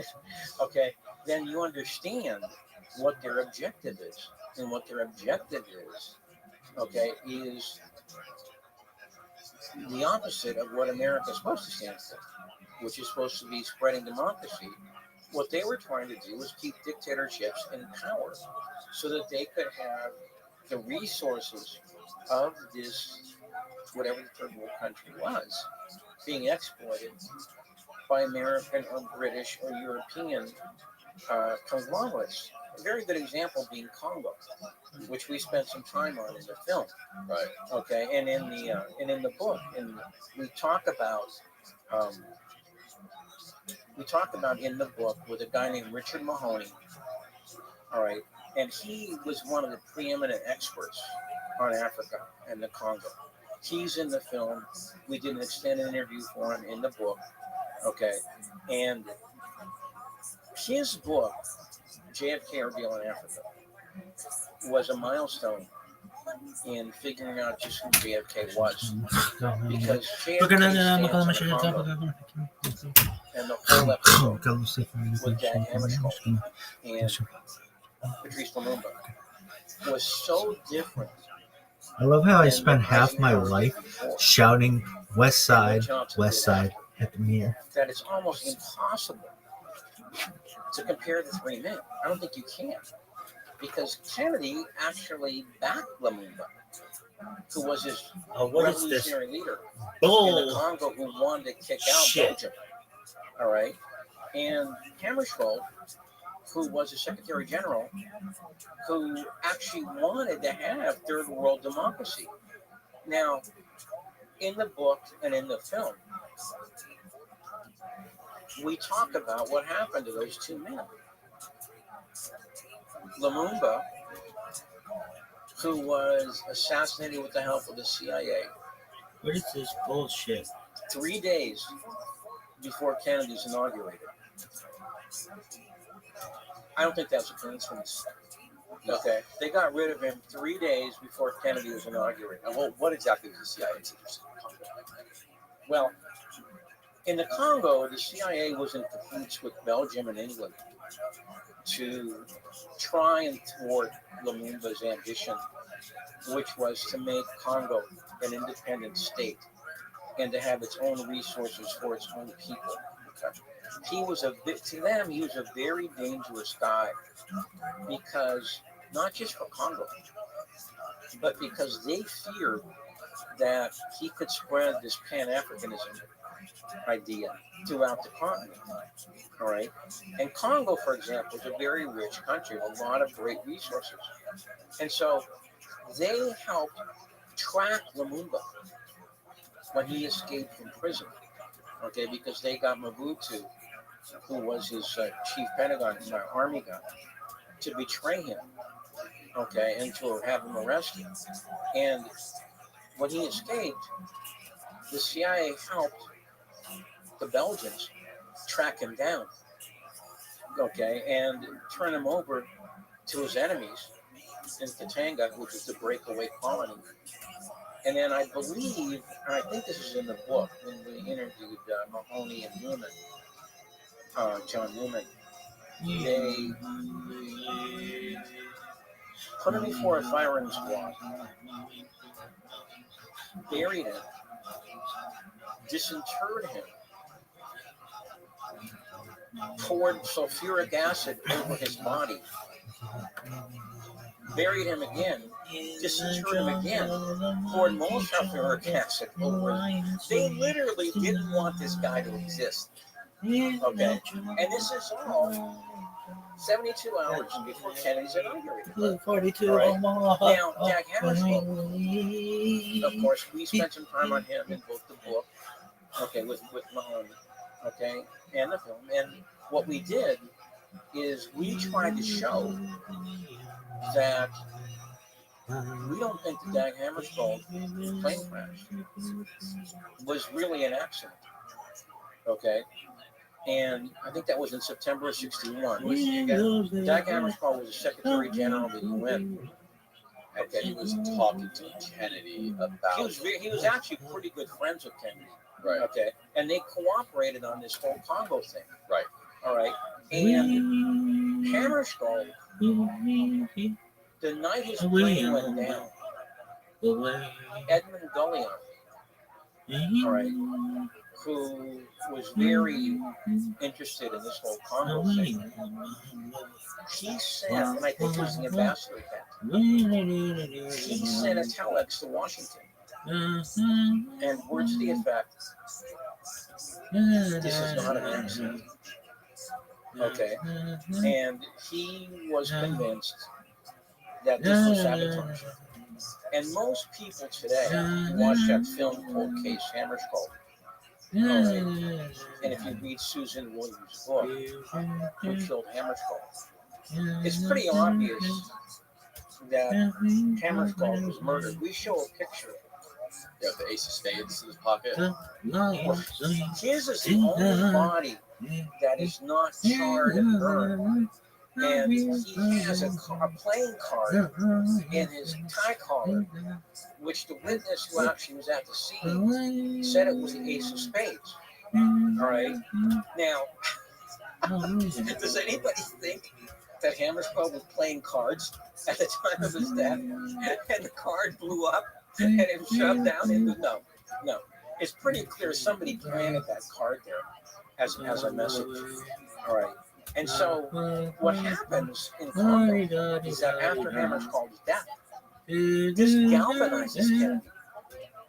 All right. It galvanizes Kennedy. And I believe it was because of Gollion's message that Hammarskjöld, who he greatly sympathized with, okay, was actually killed. It wasn't an accident. And he more or less takes control of the whole Congo operation after. And he sees it through. He strikes down the breakaway province in Katanga. And he helps appoint a new democratic leader okay, in Congo. Now, all of that, and again, this is one of the things that we go through very thoroughly in the book, JFK Revisited, is all this stuff, like magic, is reversed after Kennedy is killed. All right, and what happens in Congo during his funeral procession, they were literally like changing documents about Vietnam, Vietnam. right? And so in Congo, what happens, if you can believe it, Johnson allies himself with Belgium, the colonizing country, and the CIA sends in the Cuban exiles to essentially wipe out the last of the revolutionary followers of Lumumba. Now, there was an excuse for this. It was called the Simba Rebellion. But everybody who studied that, like Jonathan Whitney and Mahoney, you know, that this was a horrible overreaction, okay, to really a bunch of natives, okay, trying to defend part of them, defending the legacy of Lumumba. And so they brought in, and by the way, I know a guy who was there, Carl McNabb, and he said, Jim, now remember what Kennedy said about who was supposed to be leading foreign policy in foreign countries? He was a CIA pilot. Said, we took over the embassy, okay, during that whole thing. Okay, we were essentially running the place. And we were bringing in all these fighter planes, okay, to go ahead and finish off whatever was left. Okay, and so then what happens, of course, is Mobutu becomes the leader of Congo, and he ends up essentially embezzling hundreds of millions of dollars, okay, that Lumumba would have gone ahead and tried to build an economy on, okay, and he became probably the richest guy in Africa after Kennedy's death. So in other words, what we tried to show in the book and the film, okay, is that And you got the what song? And I got this. Woo! That all these things changed after Kennedy was killed. Is that Vietnam, Congo, the Middle East, the rapprochement with Castro, the attempted détente with Moscow, could all these things have really just reversed themselves, you know, out of sheer accident, out of sheer serendipity? And I, for one, have come to the conclusion, and I write about this, is that, you know, I don't think you can accept this all as simply an accident. You can't.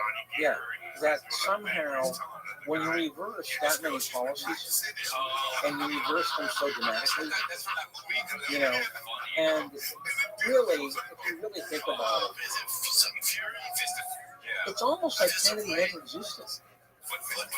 They were so eager to reverse the things that he wanted to do that it was almost within 18 months, it's all gone.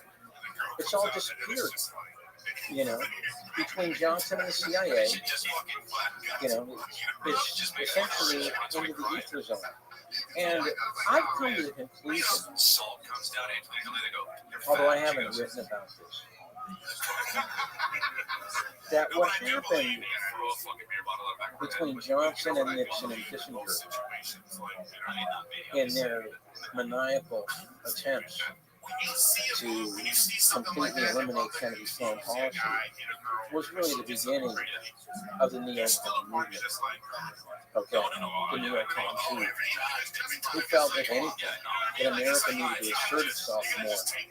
Okay, instead of being what Kennedy wanted it to be, was essentially a kind of cooperation, okay, with people like Sukarno, with people like Gamal Abdel Nasser in Egypt, okay, and that's all essentially evaporated today.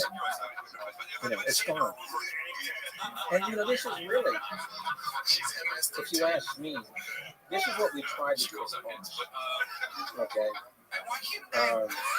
that what happened to American foreign policy after Kennedy's death is really a kind of tragedy. It's kind of an epic tragedy. because it wiped out what was going to be something completely different. Okay? Look at this shot, son. Essentially, That, see, I make the argument that ain't in it. both the book and the film that what Kennedy was doing was a conscious rebellion against what had come before him, which of course was John Foster Dulles and Eisenhower. Right. And we talk about in the long version and in the script, in the long version of the book, we talk about the Algeria speech, which I believe, and maybe I should talk about that and explain what that is. Yeah. Okay. Good one. The Algeria speech. At the time Kennedy made his speech in 1957, he was a senator. France was involved in a horrible, bloody, Fuck yeah. on the north coast of Africa against the colony of Algeria. And America more or less implicitly supported it. Kennedy took the floor of the Senate. I think this was in June of 1957. And he made what is probably the boldest and the most, the best word is provocative speech that I can think of any senator making in that whole decade. He essentially took the floor and said, we are on the wrong side of history. We should not be backing the imperial French Empire, which is going to collapse anyway. We should be backing the people who want to make Algeria free. All right? And it's not just for Algeria, because this is going to split France apart into a, which by the way it did, into a civil war. Okay, the people who want to stay in Algeria and the people who want to get out of Algeria. But beyond that, we should be at work and freeing Africa, the whole continent, not just Algeria. And then he said, I can't believe that the people in this Senate don't understand that what is happening in Algeria now in 1957 is the same thing that happened in Vietnam in 1954. How could we forget Dien Bien Phu? It happened just 3 years ago. And now we're watching it being replayed right in front of our eyes and nobody's saying anything. To read that speech today, even today, in the new century, is really something to see. That a guy would say that, okay, and be so vociferous about being anti-administration and anti-colonial. Okay, that's Kennedy was. And by the way, this was met with hailstorm criticism. Kennedy's office clipped all the editorials and the columns. I think, and this is in the book, I think out of about 150 responses, over 2/3 of them were negative. And even the people in his own party, like Dean Acheson and Adlai Stevenson, even those guys criticized Kennedy for making that speech. All right? And Kennedy actually thought, did I make a mistake? When on the timeline did Eisenhower's speech about the military industrial complex happen? But that was when he was leaving. Right, that was at the end of the presidency, right? So what I'm saying is, was that after Kennedy took the floor? Yes, right. And but by the way, a friend of mine, Aaron Good, found out that Eisenhower made his great domino theory speech just a few days after Kennedy made his Algeria speech. Okay, so in other words, Kennedy makes his speech that we have to start freeing these third world countries. And then a few days later, Eisenhower says, no, because there's this domino theory that if one country goes communist, all the other countries are going to go communist also. And by the way, I should say that, you know, the whole struggle in Algeria was not communism. Okay, and as Kennedy said, look, this is not about communism versus capitalism.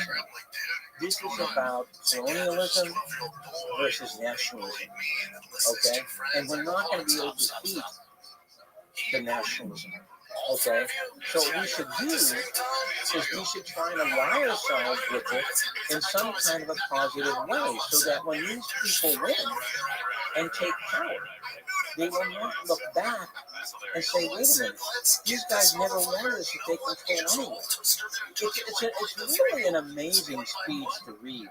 And the fact that he made it in 1957, okay, that really is really, and then a year later, I think, and we talked about this in the book, okay, he wrote an article for Foreign Affairs magazine. No way. Okay, in which he expounded on this at length.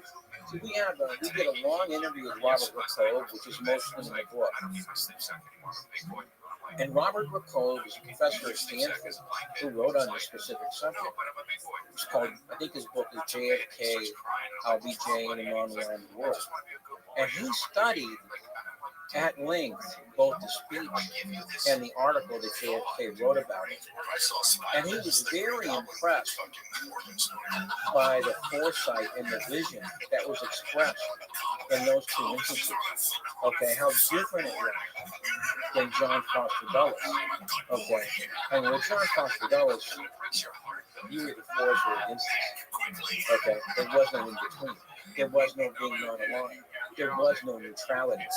Okay, but Kennedy was very open to the idea of neutrality in the Third World, because what he said was essentially, look, if we compete with the Russians in the Third World, I think we can win, because I think we have more to offer. Okay, to these Third World countries, and Indonesia is a great example. Indonesia is a great example. Kennedy, when Sukarno wanted to nationalize a lot of the American industries there, Kennedy sent an economic advisor over because he wanted a better deal for the Indonesian government than what the American companies were offering. All right, he wanted the majority split to go to the Indonesian government. All right. Of course, when Sopranos overcome, which, by the way, as we talked about in the book, Bradley Simpson, who was probably the foremost scholar in Indonesian in the United States, very good interview. All right. He essentially said Soprano would not have been overturned if Kennedy had lived. Okay. And when you understand what happened in Indonesia that year, 65, you know, the estimates go. You see that movie, The Year Living Dangerously. There's anywhere from 500,000 to 850,000 people killed as a result of the Suharto takeover. Okay, and Brad Simpson, who has studied that at length and in depth, says that wouldn't have happened if Kennedy had lived. See, this is another thing that we tried to do.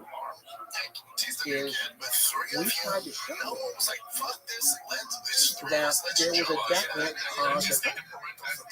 And see, that's most historians like myself, you know, you should show that if you're going to make an argument. If you're going to say such and such is true, okay, then you have to show a cause and effect relationship. Okay, did this happen because this happened? Right. And we tried to do that. Okay, and I think we did in several situations. What do you think the answer is to some of these institutional problems with the rot that we had in government, with people being able to stay in office for ungodly amounts of time, and to be able to bring family members in, and to be in cahoots with other companies and lobbying and just lining up like shit like Nancy Pelosi, for example. Like, if you take a look at how old somebody like Steny Hoyer is, okay, if you take a look at how old somebody like Nancy Pelosi is, okay, if you take a look at how old somebody like Sheena is, okay, these people they have a great job, and they have the aura of power. All right, and they don't want to give it up. You know, they'll stay there forever.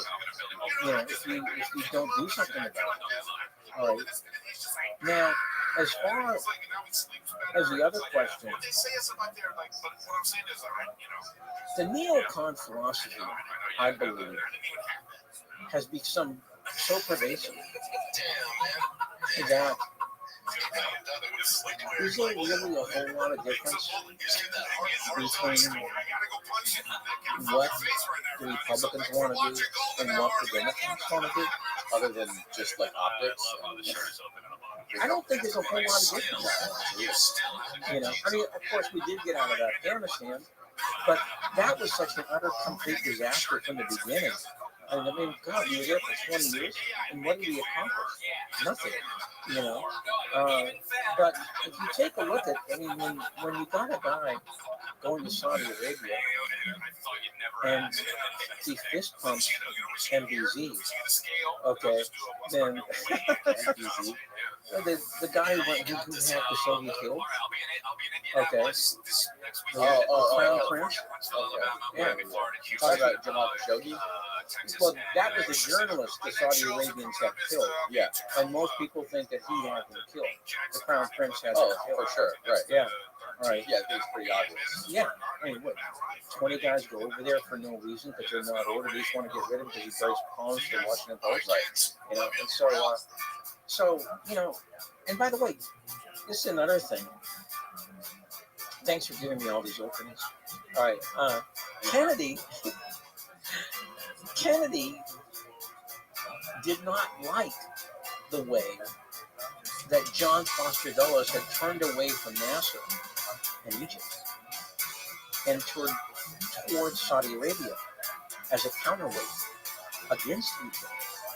And again, we talked about this in the book, right? Is that Kennedy thought that Saudi Arabia was everything we don't want the Middle East to become.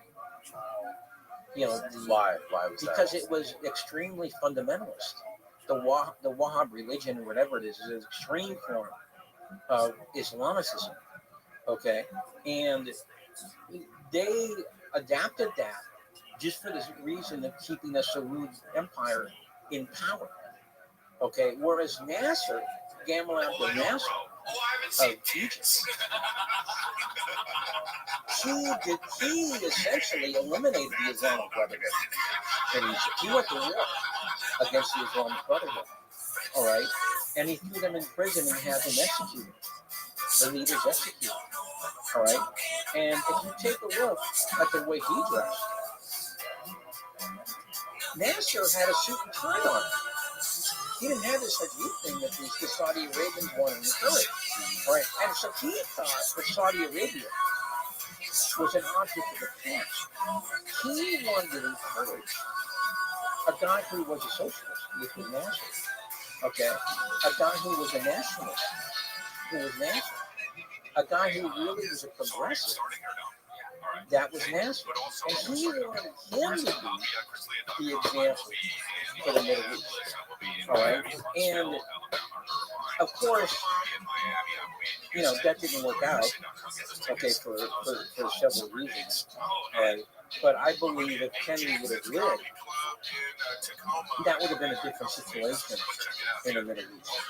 You know, because the last thing that the guys in Saudi Arabia wanted to see was secularism. All right, they didn't want to see a lot of kids going to school learning English, you know, and dressing westernized and stuff like that. All right, you know, this is the way they keep power. All right, and Kennedy didn't want to even meet with the leader of Saudi Arabia. He actually told his driver as he was going over there, "What am I even doing meeting with this guy?" He was in some hospital down in Palm Springs, in Florida, and I think Dean Russ, the Secretary of State, as well. He's like 10 miles away from your house.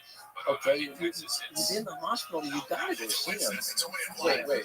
Saudi Arabia was in a hospital in Palm Beach? Yeah. For what? I think it was like a kidney problem or something. So he wanted to see a doctor in Palms. Yeah, so he wanted to see somebody in Florida. That's fucking incredible. Right? So, and so Russ says, you gotta go. You can't just ignore him. And so as Kennedy's going over there, he's bitching and moaning to his driver. You know, I didn't want to see this guy. Wow. Yeah. So that's one of the things we did in the book. We have Robert LaCoe, who's a scholar at Stanford, and we have Philip Newman, who I think is at George Washington University in Washington. And I was so glad we got them in because they have done so much good work on Kennedy's foreign policy, excavating things, you know, undiscovered things that I knew about before. All right, and they did two very good books, Betting on the Africans and JFK, I'll Be Doing in the Online World. And we got two really good interviews with them that we put in the book.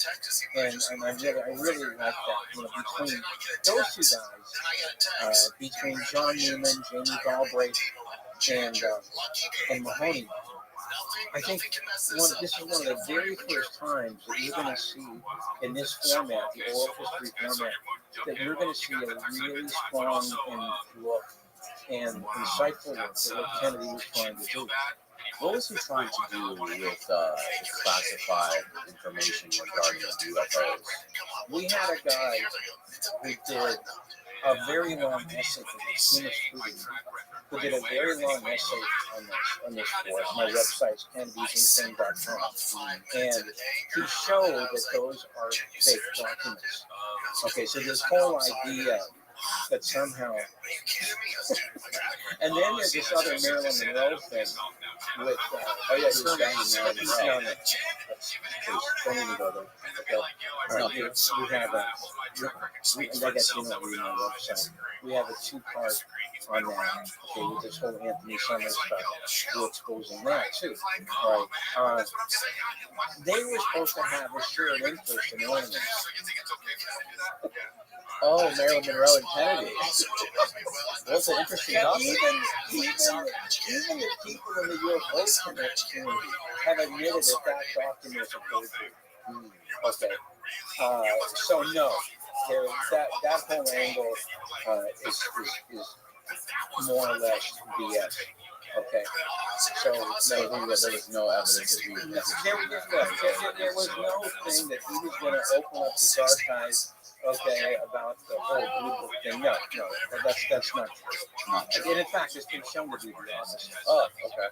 It's been shown to be pretty much fake. Well, there is one president who supposedly there's a president. One of the presidents took somebody apparently to Area 51. Was it Reagan? One of the presidents took Jackie Gleason. Because Jackie Gleason was obsessed with Hey, upstate New York. be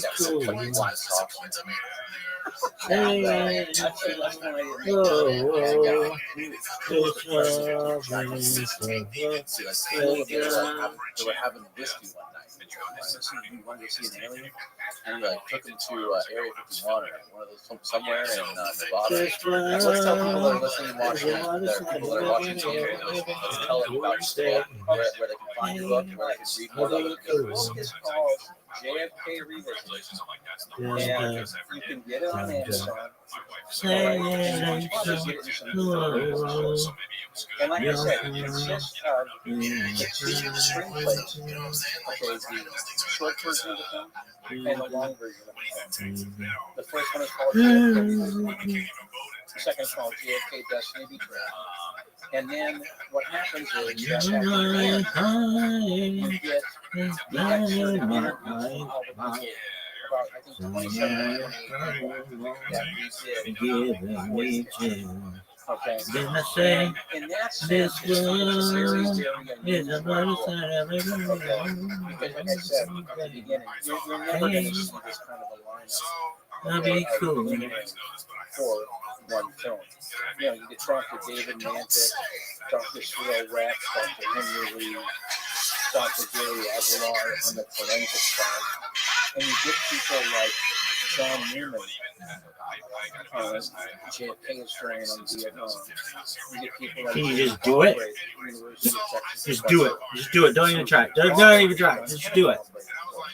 Very influential on Kennedy's Vietnam policy. You have people like I mentioned, Philip Newman and Robert Laffoe. Dude, but you gotta say thank you, dog. Yeah, like I said, Like, you will Peter never Frampton. you've never seen it before, and you will never see it again. Okay, and so that's the second part of the book. Okay, that's in fact that's quite a long. It's like 200 pages of those excerpted interviews, which I believe are so fascinating. So in other words, what you did in the first part is what we wrote about. Okay, Shadows go so long. there's like 5 minutes Before my eyes.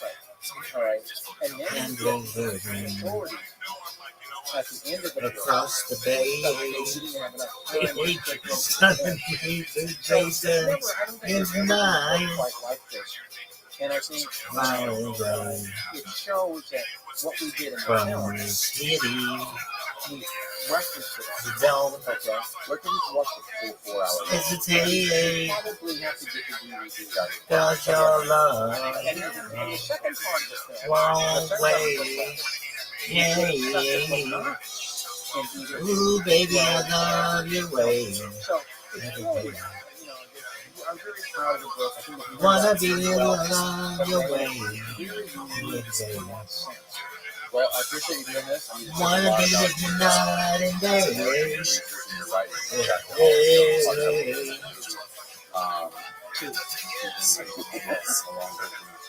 Yeah. What's next? Is very, very Well, there's actually an historical project that I've been working on for a long time. Used to shine and like the sky. It's based on Let's see it again. 1914. It took place in Colorado. Let's see it. And this was probably the That was sick. We were like, thank you. Everybody. management confrontation in American history. And in fact, it's so bad that very few people know how much it's because it's very hard to figure out. And I've done this many times. I actually went to all this archival stuff. Hey, baby, And I I love your way.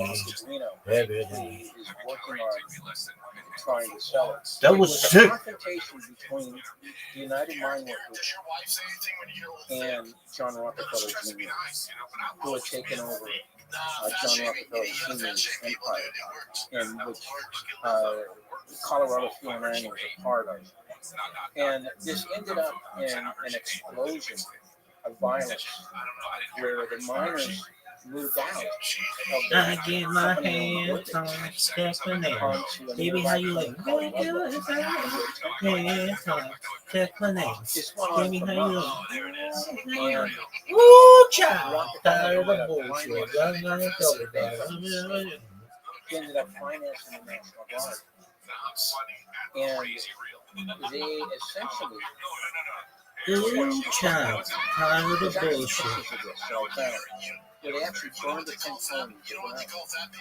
Okay. And the miners then essentially went nuts. And they brought in all of these explosive weapons, grenades, dynamite. They went on a 10-day revenge rampage, exploding and burning all the Rockefeller's property, okay, in Colorado.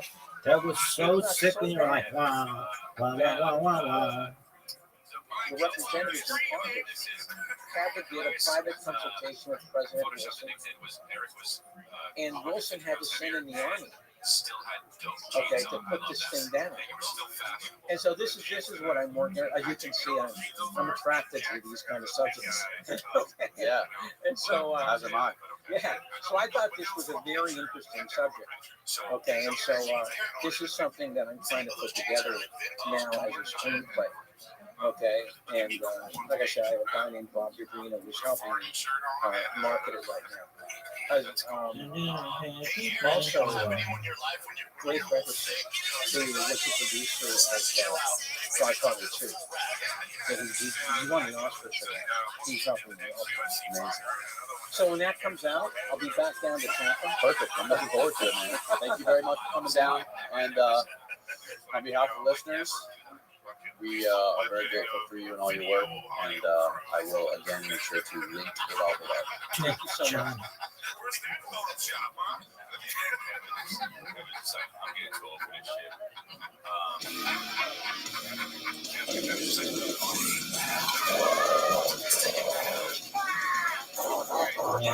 Thanks for doing this, bro. I really appreciate it. You are quite the traveled, cultured person. You came from Australia, lived in, where did you live after Australia for? Singapore, and then now you're living in Northern California. Yep. Before we start getting into the YouTube channel, Uncharted X, which is fascinating, I wanted to talk a little bit about how you started in IT, sort of looking for HP. Well, yeah, back in the day, it was digital recruitment corporation, and then they were acquired by Compaq, and then they were acquired by HP, so more or less 10 years in that company. And that's what made you move to Singapore? It was, yeah. So my background was in network. So basically, I came out of university, I dropped out of university and started running ISPs back in the day of dial-up modems and modems, that kind of fun stuff. Back when that was a thing, no longer a thing now, but I started doing that, and then pre-Y2K, the companies were coming to town doing defense contracts for getting things ready, infrastructure ready for the Y2K problem. All of a sudden, this massive issue of that. Well, what happens when things turn to year 2000? All these clocks and all of the chips and stuff might have all these issues. So there was a lot of contracts going around, and they were looking for people to help them kind of survey and work on defense sites mostly. So, and I just got picked up. I applied for this job, and they figured out that I knew what I was doing on networks, because I would go into these defense sites, and I was supposed to be just putting disks into computers and testing computers, but I'd end up mapping out the entire network on these defense bases, and they went, "Well, we really need your help, and come down and help us with the workload." Sluttiest boy in the history of humankind, plus milk, loving, rabbi, wiki. That's like talking into the corporate. What is this? What is the fuck? What's fucking happening here? That's where I stayed for a long time. You traveled to China like 75 times. Yeah. So we were HP itself had a vendor. They made network equipment. So we were trying to grow the business in Asia Pacific, and I was one of the kind of technical experts as well, so we could focus on a lot of the technical side. So I ended up doing a lot of stuff in Australia, and then it just would branch out, and then they moved the headquarters to Singapore, and they wanted to come over to Singapore and work there, so I did that. But yeah, this whole region was Asia Pacific and Japan. I ended up going to China. That's probably more than 20 times. I definitely traveled quite a bit in my career. It was like 1 year, I remember coming to the States 7 times in a year while I was living in Singapore. There was just an awful lot of travel involved in that type of role. And eventually they were like, hey, our headquarters were in California. Sluttiest boy in the history of humankind, plus milk loving rabbi. I want you, milk loving rabbi, every day. I want you, loving rabbi, hey, hey. I want you, day after day.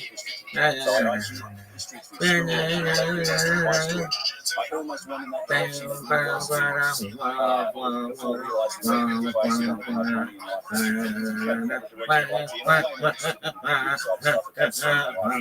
I'd always had interest. I'd always been on the Romans, and I had an interest in history for a long time. Scooby-Dooby-Doo. And I would go to places like in China. I've been to the Great Wall. I've been to a lot of Scooby-Dooby-Doo. the cultural side. I've seen but I would always take time into places, Japan, Living in Asia, things like that, to visit these sites. But it really wasn't until I met, Graham Hancock was, in fact, it was his first appearance on the Rogan show that really sort of started to suck me into no fucking that way. side of things when it comes to war. There's actually this massive mystery that's buried part of our history. Oh, that's why.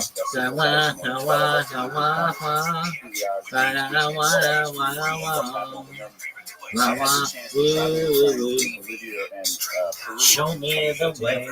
And then Every to day. 50 for a couple of weeks. So he was doing research for Magicians of the Gods, which was the follow-up to his Fingerprints of the Gods, probably the work that he's most well known for. Why? That first really proposes the idea that there's an ancient lost civilization that may be the root of ancient civilizations as we know them.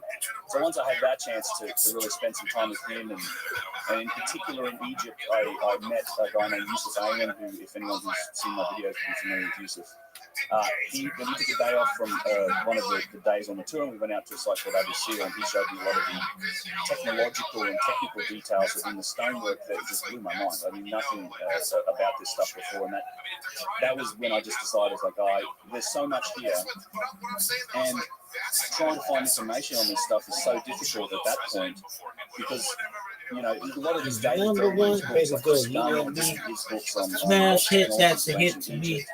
Off the charts, you can get to me. You know, class, you hit to me. Yeah, I'm done. Tell me how you got that. You have to be into the topic to understand it, but I thought, you know, this is, at the same time, we're seeing the rise of the like consumer grade, high quality stabilized video equipment, and nobody had really gone out and looked at these sites, taken a fresh look at them with some high quality footage, and combined it with some of these ideas and these new concepts and new ways of looking at history that's buried in the book. So I thought, you know, there's an opportunity here to go and do that. That's what I wanted to do. So yeah, a couple of years traveling and filming specifically for that, and then found myself on YouTube in the end and kind of growing it from there. It's, you know, I didn't know the first thing about it getting into it, so it's been an interesting ride. Yeah, man, it's crazy that you have videos. Like, I've never seen an hour plus video that just does a deep dive on some of the most minute details of some of the artifacts in Egypt. Like, for example, you put up, there's like an hour plus video where all you did was look at the core drilling. Yep. And the little threads that wrap around these cores that were drilled out of these pieces of granite and basalt. Fascinating. Thank you. Yeah, it's exactly how I feel about it. It's absolutely fascinating. And if you set that stuff up in the right context, I think the implications of it is what's truly fascinating. It's when you realize that there's evidence of techniques and tools that we use that simply do not match the things that we find in the archaeological record.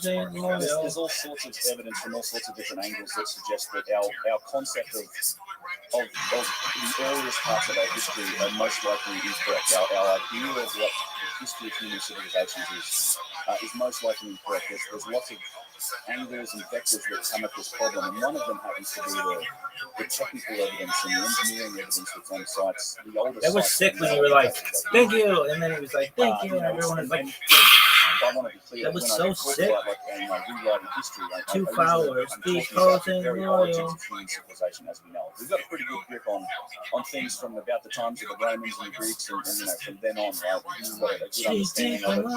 It wasn't until that time, I think, that we started to have multiple sources that would Yeah, she's a trifling. record single events that we start to get corroboration through the story of history. The further back you go, the more money it gets, and this idea that civilization itself started only 6,000 years ago, you know, with the Babylonians and Sumerians, it's an antiquated idea at this point. It is still the mainstream picture of history, but there's been so much, and it's been that picture, it's been that story for probably about 100 years, like our idea of when civilization started around 6,000 years ago, and we were all stone age before that. It's probably a century or more now. And even released in the Age of Enlightenment and the Age of Reason as that started to go. But there's been so much development, so many new discoveries, and so many adjacent sciences to history itself that have made discoveries and really push this field back. They should be having an impact on the story of history, but they don't. So that's one of the angles that I like to take on it. And one of the particular elements about that I'm fascinated with is the technological evidence that suggests that there was something else going on a long time ago. And there's another model that fits our model, particularly the Egyptian civilization, but also that of South America. I woke up in the Soho Garden in the basement.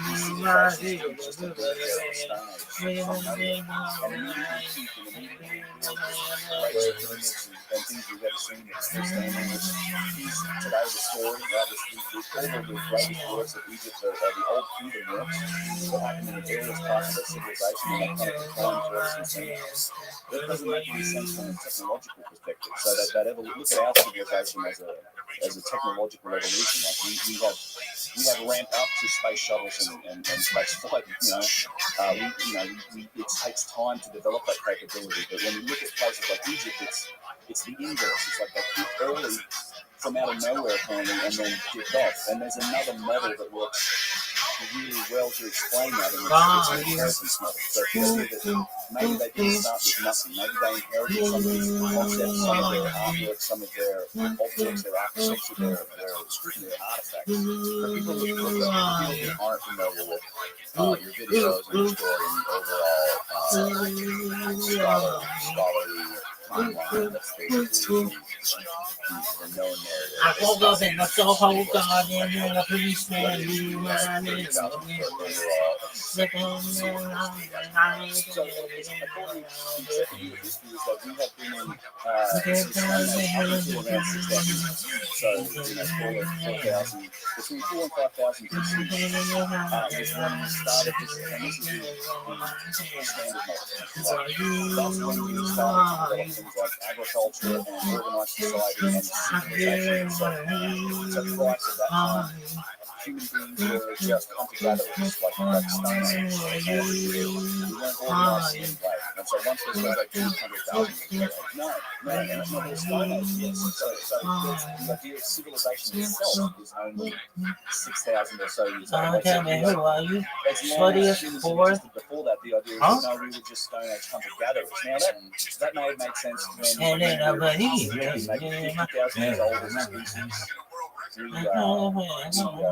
And that was the case. We thought we were around 50,000 years old for a long time, and then some discoveries we made that human remains were found that anatomically correct and modern human beings were there from about 150,000 years ago. And then recently, in the last, is one of those discoveries that should really have an impact on history, is that in the last 10 years there's been human remains, like anatomically correct human remains found in Morocco that date Homo sapiens us back to around 300,000 years old. So, you come back once you get into that range, you say 300,000 years old. And here's another thing to throw that out there again: new science that should be impacting the story of history. Genetic evidence, the DNA evidence, shows that us and Neanderthals split from a common ancestor somewhere in the realm of 800 to 900,000 years ago. So that's what I would consider the range of possibilities of human timeline. So for sure, we've got human remains 300,000 years old. We may have been here up to 800 to 900,000 years ago. And for all of that time, you're going back. You're not talking. It's not like planet snowball back in that time. We've got warm periods, periods of where there would have been plenty and like sustained type of anatomically correct modern thinking human beings getting together. And it's not, we start to solve problems. Like we do develop civilization and develop like problem solving capabilities generation by generation. So it's kind of hard to think that it's only the very tiny to the end of that whole period, let's say 300,000 years long, only the last 6,000 years has been the development of civilization. That's the standard. Right. And basically what you have found, specifically going into places like Egypt, is that is that from the start of Egypt until the end of the ancient, what is the last civilization that was in Egypt was the Old Kingdom? I guess that they would call it the New Kingdom, and then the Greco-Roman period. The Romans essentially took it over. Cleopatra was the last kind of the population. Right.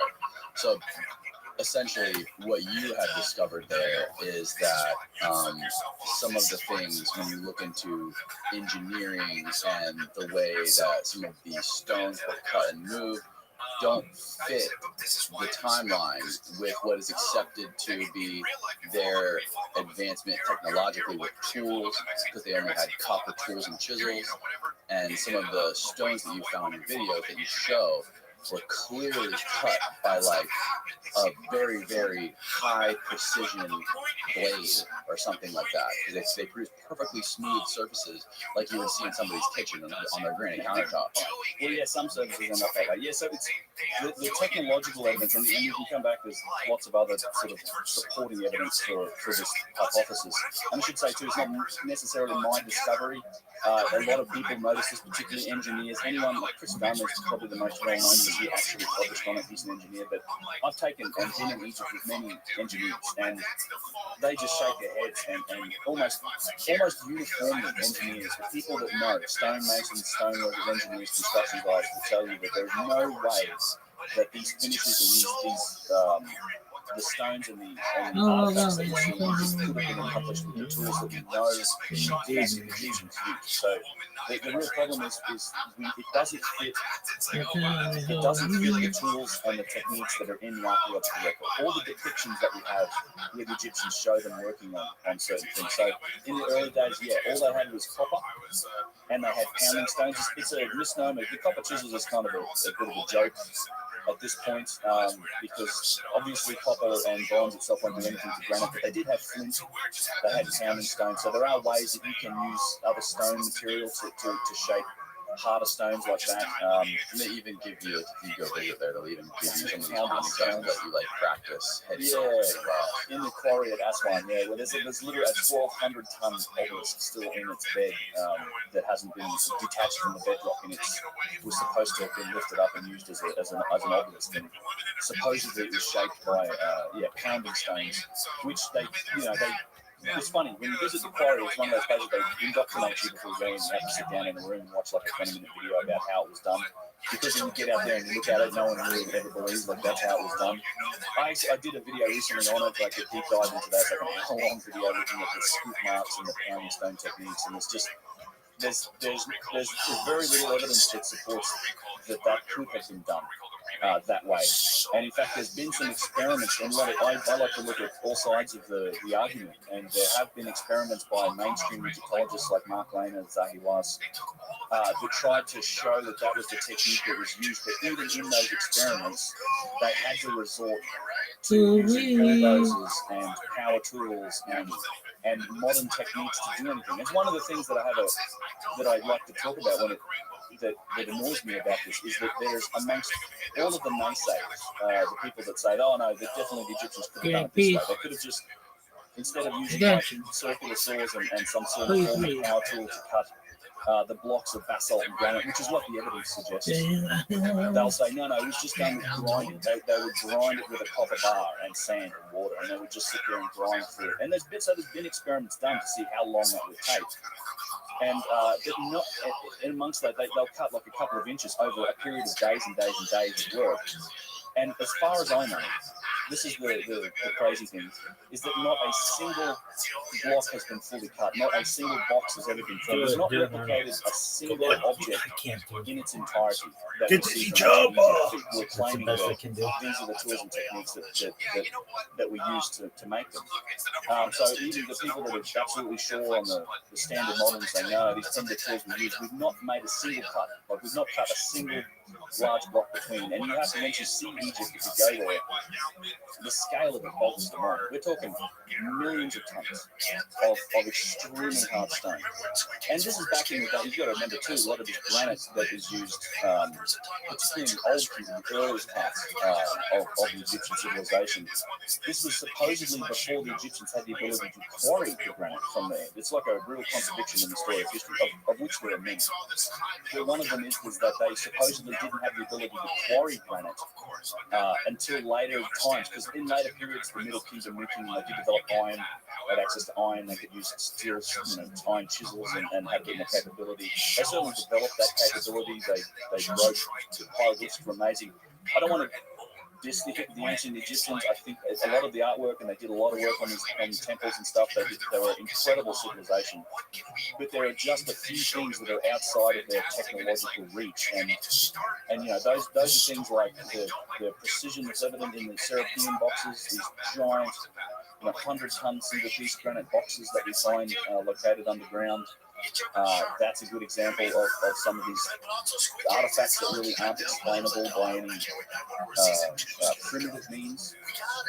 So let me pause you for a second. When they first started studying ancient Egypt and trying to piece this timeline together, was the problem just that there was no communication between different disciplines? Was it just compartmentalization of geologists and historians and Egyptologists, whoever was all involved? It's almost like they weren't really communicating. How did they make this mistake so early on? That's an excellent question, because that's still a situation that exists, unfortunately. So one of the major problems with the discipline of archaeology and history is that if it's old, if it's something that's ancient, if it's in that realm of archaeology, then it doesn't matter what it is the archaeologist claims domain. Like he claims eminent domain and authority over. Is that one thing? It's crazy. Exactly. We should be listening to the geologists. We should be listening to the engineers, and in particular the engineers. We should be listening to the geneticists and the other scientists. There's so many things that have happened in these adjacent fields of science that should be affecting that story of history, but it just doesn't happen. So when it first emerged, with Egyptology, when it first came out, we were very focused on the first thing was the decipherment of hieroglyphs. So there was a whole study, and this is 100 odd years ago now, 150-ish. The decipherment of hieroglyphics really helped. So, and that's primarily how we date and relate pretty much most of Egyptian history. It's the interpretation of the writing. And that is the first study in education and anthropology. So they're there to sort of decipher how these people lived, what the society was like, what the day was like, their structure, their kings. And that's my children and Egypt itself, like in terms of what that was like. But at the same time, they're looking at ancient objects and ancient engineering, geological expertise should be I can't take that away. And I'm proud to be an American, where at least I know I'm free. And I won't forget the people who died, who gave that right to me. And I gladly stand up next to you and defend us today.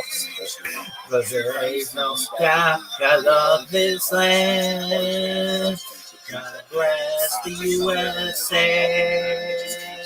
Prior to 10,000 BC, which is well and truly outside of the dating of the dynastic Egyptian civilization. And he did this by looking at the erosion patterns that are on the walls of the enclosure. That's rainfall erosion. That can only happen in a period where we know that there was, this was a virgin area that there's a lot of rain. So that's because there was it's like Egyptologists say, well, it's wind and sand erosion. You take a picture of that wall of erosion and you take it out context of I can't take that away. I was sick as fuck. Went to an Egyptology conference and tried to present this evidence. And basically laughed out the room by the old this is nonsense. They just look at the evidence and just dismiss it as a hand. Which is a common technique. It's really strange. There's an intrinsic dogma in archaeology, and that's why I talk about with this idea of civilization has not shifted. This idea of history has become a very much an entrenched academic dogma that is tightly controlled by those in the ivory towers and the people that are in basically the textbook writers that control the authority of this, and they hand out the degrees and they have the access to the sites to do things. There's a hilarious example of this, it's another discovery in the field of archaeology that should be affecting history, which was The discovery of a place in Turkey called Göbekli Tepe. Right. Yeah. Göbekli Tepe. So, incredible site. Klaus Schmidt, German Archaeological Institute, uncovered this in the 90s. They excavate. They keep working on the site. Unfortunately, Klaus Schmidt has passed away. They discover that the site was deliberately buried, and they've used organic remains that they found underneath this burial to date the site to at least 10,000 BC. So, right bang on in that same realm of time that Robert Schoch developed, like dated the Sphinx. So 10,000 BC would be how many years? 12,000 years. At least, and that's the youngest one. Like that, it could be far older. That's when they think it was buried. Like it was deliberately Because they tested some sort of organic material there, and that's when it gave it. That could have been a newer. It could have been a newer date. It doesn't, and you can't date the stone. Although the nice thing about that site is because it was buried, and they know it was deliberately buried by the nature of the chips and how it was buried. It wasn't like a natural material that it was buried. It was deliberately buried and like put into hiatus for whatever reason. And beneath that, they found these organic remains. So it's like, okay, we know that what was beneath this burial layer was at least as old as these carbon remains. It could be far older. And in fact, there's been recent discoveries of other signs of civilization in Turkey that are 4,000 or 5,000 years older than that still. There's a lot of finds being made in Turkey. There's Karahan, Tepe, there's cemeteries, there's a lot of discovery being made in Turkey. But what's interesting about this is Göbekli Tepe is a massive megalithic site. Like it's large. It's a whole bunch of these different stone circles with large pillars that have been carved, some of them weighing up to 20, 25 tons. Really? Yeah, they're huge. And you know, they're all got anthropomorphic shapes carved into them in high relief, so they're not like carved into the stone, they come out of the stones and the rest of the stones being carved. And it's clearly requires civilization. Like for human beings to create monuments and sites to that extent, it's a massive site. It's mostly still buried. We've only excavated a tiny portion of it. But they can see what's there through ground penetrating radar and other techniques. But what's obvious to anyone who sees it or reads about it is that it requires a form of civilization. You need a population base. You need to have people specializing in different disciplines like stonework and quarrying and getting these things together. You need to have a developed ceremonial and cultural ethic that sort of guides you while we're making stone circles. We're doing this, we're doing that. Martin Sweaton actually thinks it's a dating system that relates to the great year in precession of the equinox. It's a whole other topic that might be a lot more involved in Göbekli Tepe yet. It would require a developed language too, right? It must, yes. You have to communicate. But the point is, you need civilization. And this gets back to the dogma of archaeology and history itself. So this is an incontrovertible, I think, to me, evidence of civilization. So this is now civilization. Developed agriculture, you need all of the support systems in order to make this happen. So can we move the established state of civilization now back from 6,000 years ago to 12,000 years ago? Well, no. What happened is the people that, and this gets reflected on Wikipedia quite a bit. If anyone is interested in looking at, I always like to look at the edits page, like who's been making edits on Wikipedia pages, because you find a lot of academics, a lot of fuckery on Wikipedia. Oh yeah, they just changed the definition of a recession like a couple weeks ago. Yeah, recession got changed. Vaccine might have changed. Yeah, but so one thing that was changed on the back of this Göbekli Tepe discussion was now the definition of hunter-gatherers. So instead of saying, well, this is civilization, now they've just changed and said, well, no, just this was done by hunter-gatherers who just like to do some stonework on the weekends, get away from the wife and the kids and just make a hobby out of making stone circles. It's then is literally on the page for Göbekli Tepe on Wikipedia. And this is, so instead of moving that entrenched date of civilization back, they're just like, no, this was done by hunter-gatherers. They were just bored and they had all this time on their hands, so they developed an advanced form of stonework and large communities to do it. It's so silly. What would be the problem to dating the beginning of advanced civilization that got far? Would it up to date? Lots of other ideas and concepts and historical dogma. It's a historic. To me, it's the historical dogma. The challenge, the problem is that unfortunately, like archaeology and Egyptology and all these things, they're not like hard sciences. They're not like physics, chemistry. We have hypothesis, experiment, result, and we can move forward with that sort of thing. It's a much more of a social science or a cultural study. So in history, particularly when you go back that deep into history, it's not necessarily objective. Right. You're piecing together a picture that's based on very scant evidence. So evidence has been through cataclysms and flooding and thousands of years of quarrying and destruction and thousands of years of subsequent civilizations building on these same sites. Trying to put that picture together is a really complex and difficult thing. And there's multiple ways to interpret that evidence. But what happens, I think, is, and this is my opinion, I've talked about it a few times, but I think that the entrenched academics, the people that are if you call it dogma and you call archaeology a religion, these are the priests of that religion. It works in the same way, I think, to a lot of religion. It's like you have a story. You are very attached to that story. Your position of power is attached to that story. So, and it's like you are the authority of that story. This is the academics and the archaeologists and stuff that are in these institutions that have access to the sites that write the textbooks. So when you come along and there's new evidence that threatens the veracity of that story that you've been championing for so long, it's not just like, oh, maybe we'll learn something new here. It becomes kind of a personal threat. You're threatening people's sense of self-worth, their livelihood, so you get a much stronger reaction to it. There's another, and that's what we see. And I think there's another factor involved in this, and that's the nature of the discourse has changed. So in Victorian times, and I often focus on scholars that come from those eras, guys like Flinders Petrie,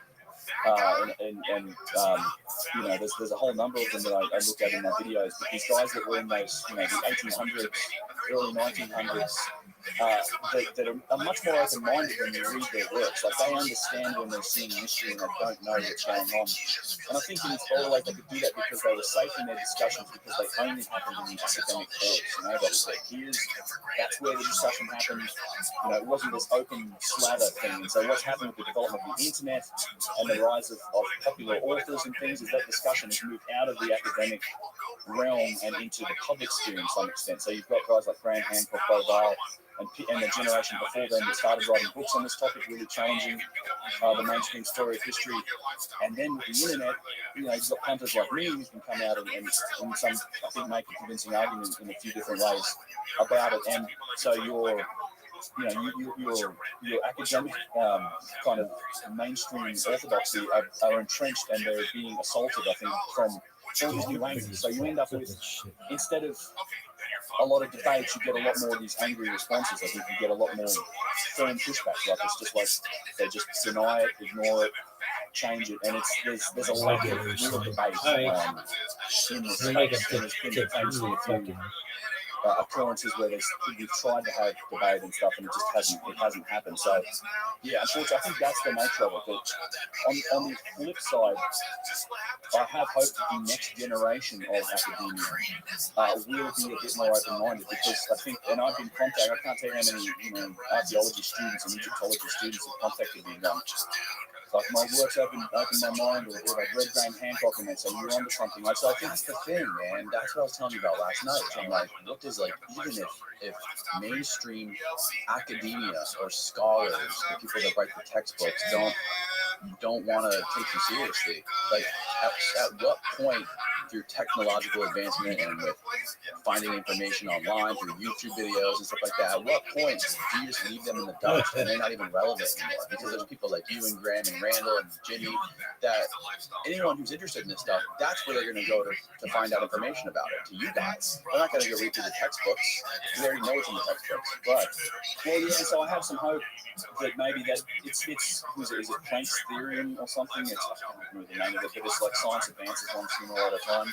It's not just history that this applies to. It applies to a lot of disciplines, unfortunately. It's the nature of establishment to resist change, just for what it's worth. I mean, that's the very nature of it.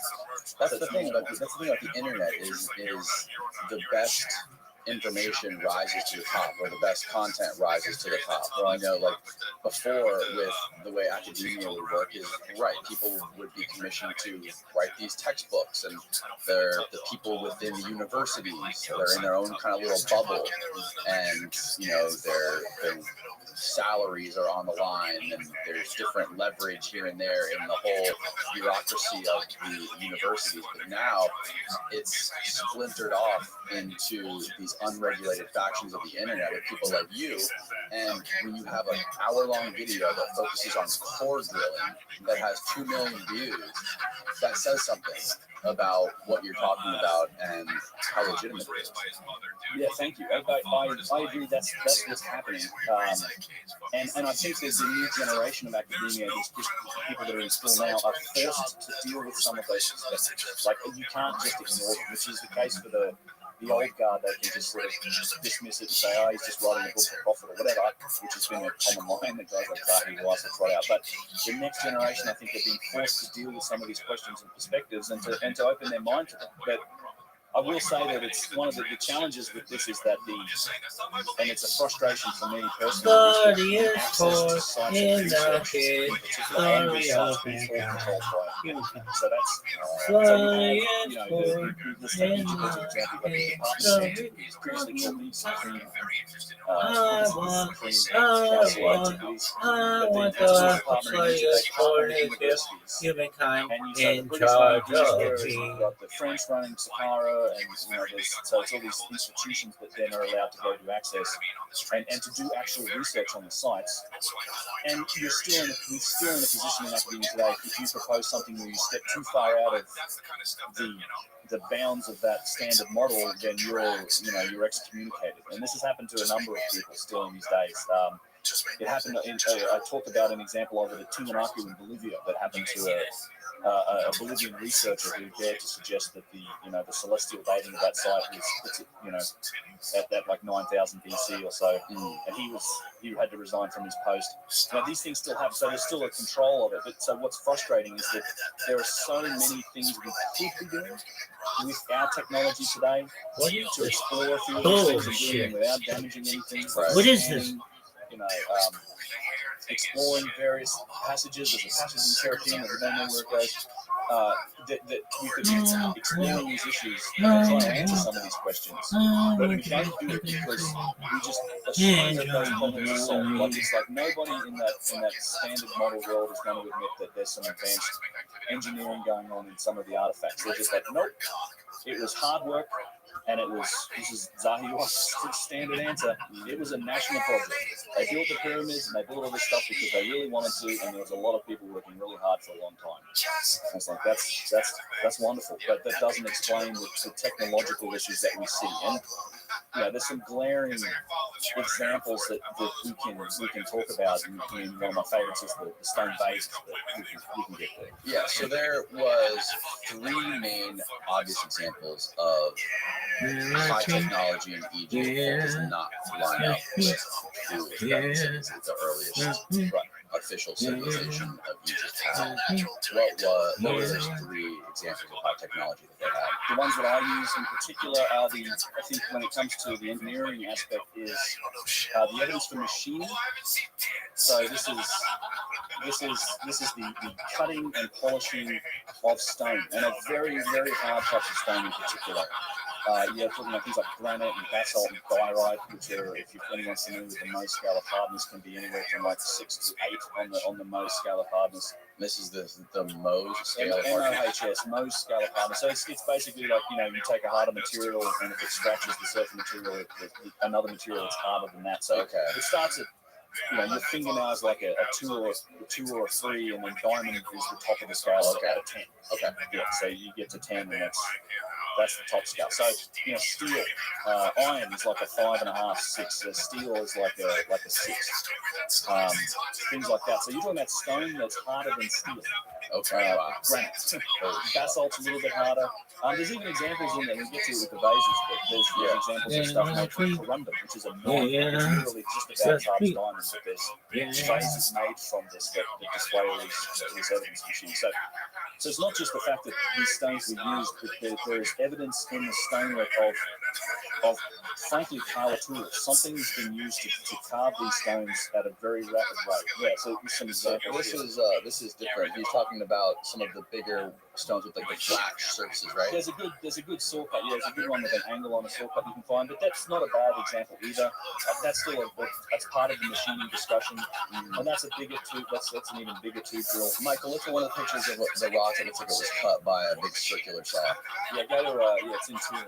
When you show some of these, like you were pouring water over the top of these things that were cut flat. Yeah, so you can see the striation. So when it comes to machining, you're talking about different types of cutting techniques. There's tube, like circular saws, tube drills. There's also straight saws. And after that you have machining and like polishing. So there's just not a natural. This isn't it, Michael. That's one of them. That's a cut that's into a block of basalt at Giza. Keep going. This was cut down the center. Yes, it was. Yeah, there's a number of examples of that on there. In that directory. No, Michael. Yeah, so that's an example of circular saw cutting dipped into basalt, which is harder than granite. So could a normal, like, concrete saw, like a demo saw, cut through this off? Yeah, it could, because, well, tile saws and things like that are diamond tip blades. So that's the closest analogy we have to the evidence that's in the stone. So that's the thing. There's been a bunch of, I dive into a lot of the experiments and the research that's been done in these, the history of investigation into these different types of cutting. So tube drills, circular saws, cutting stones, the grinding method, the pounding stones. Yeah, this has been an ongoing discussion for 150 years. There's been people that have been looking at this and scratching their heads for like 150 years now. This can't have been done with these primitive tools that we found in the archaeological record versus the establishment saying, well, these are the tools that we found, so therefore these must have been the tools that we used. And it's just like, you can't use those tools to show us the same result. Something else was done, and we know what tools have been actually. There you go. Yeah, that's one of the great examples. Yeah, so this is one of my favorite examples. Actually, this is a block of stone that's at place called Can you full screen this? But yeah, so there's a block of stone at Abu Sir that is. Oh, there you go. Just past it. It's nearly cut all the way through. Keep going. There you go. That's a different one, but that's a good example too. That's actually a place called Abu Wawad.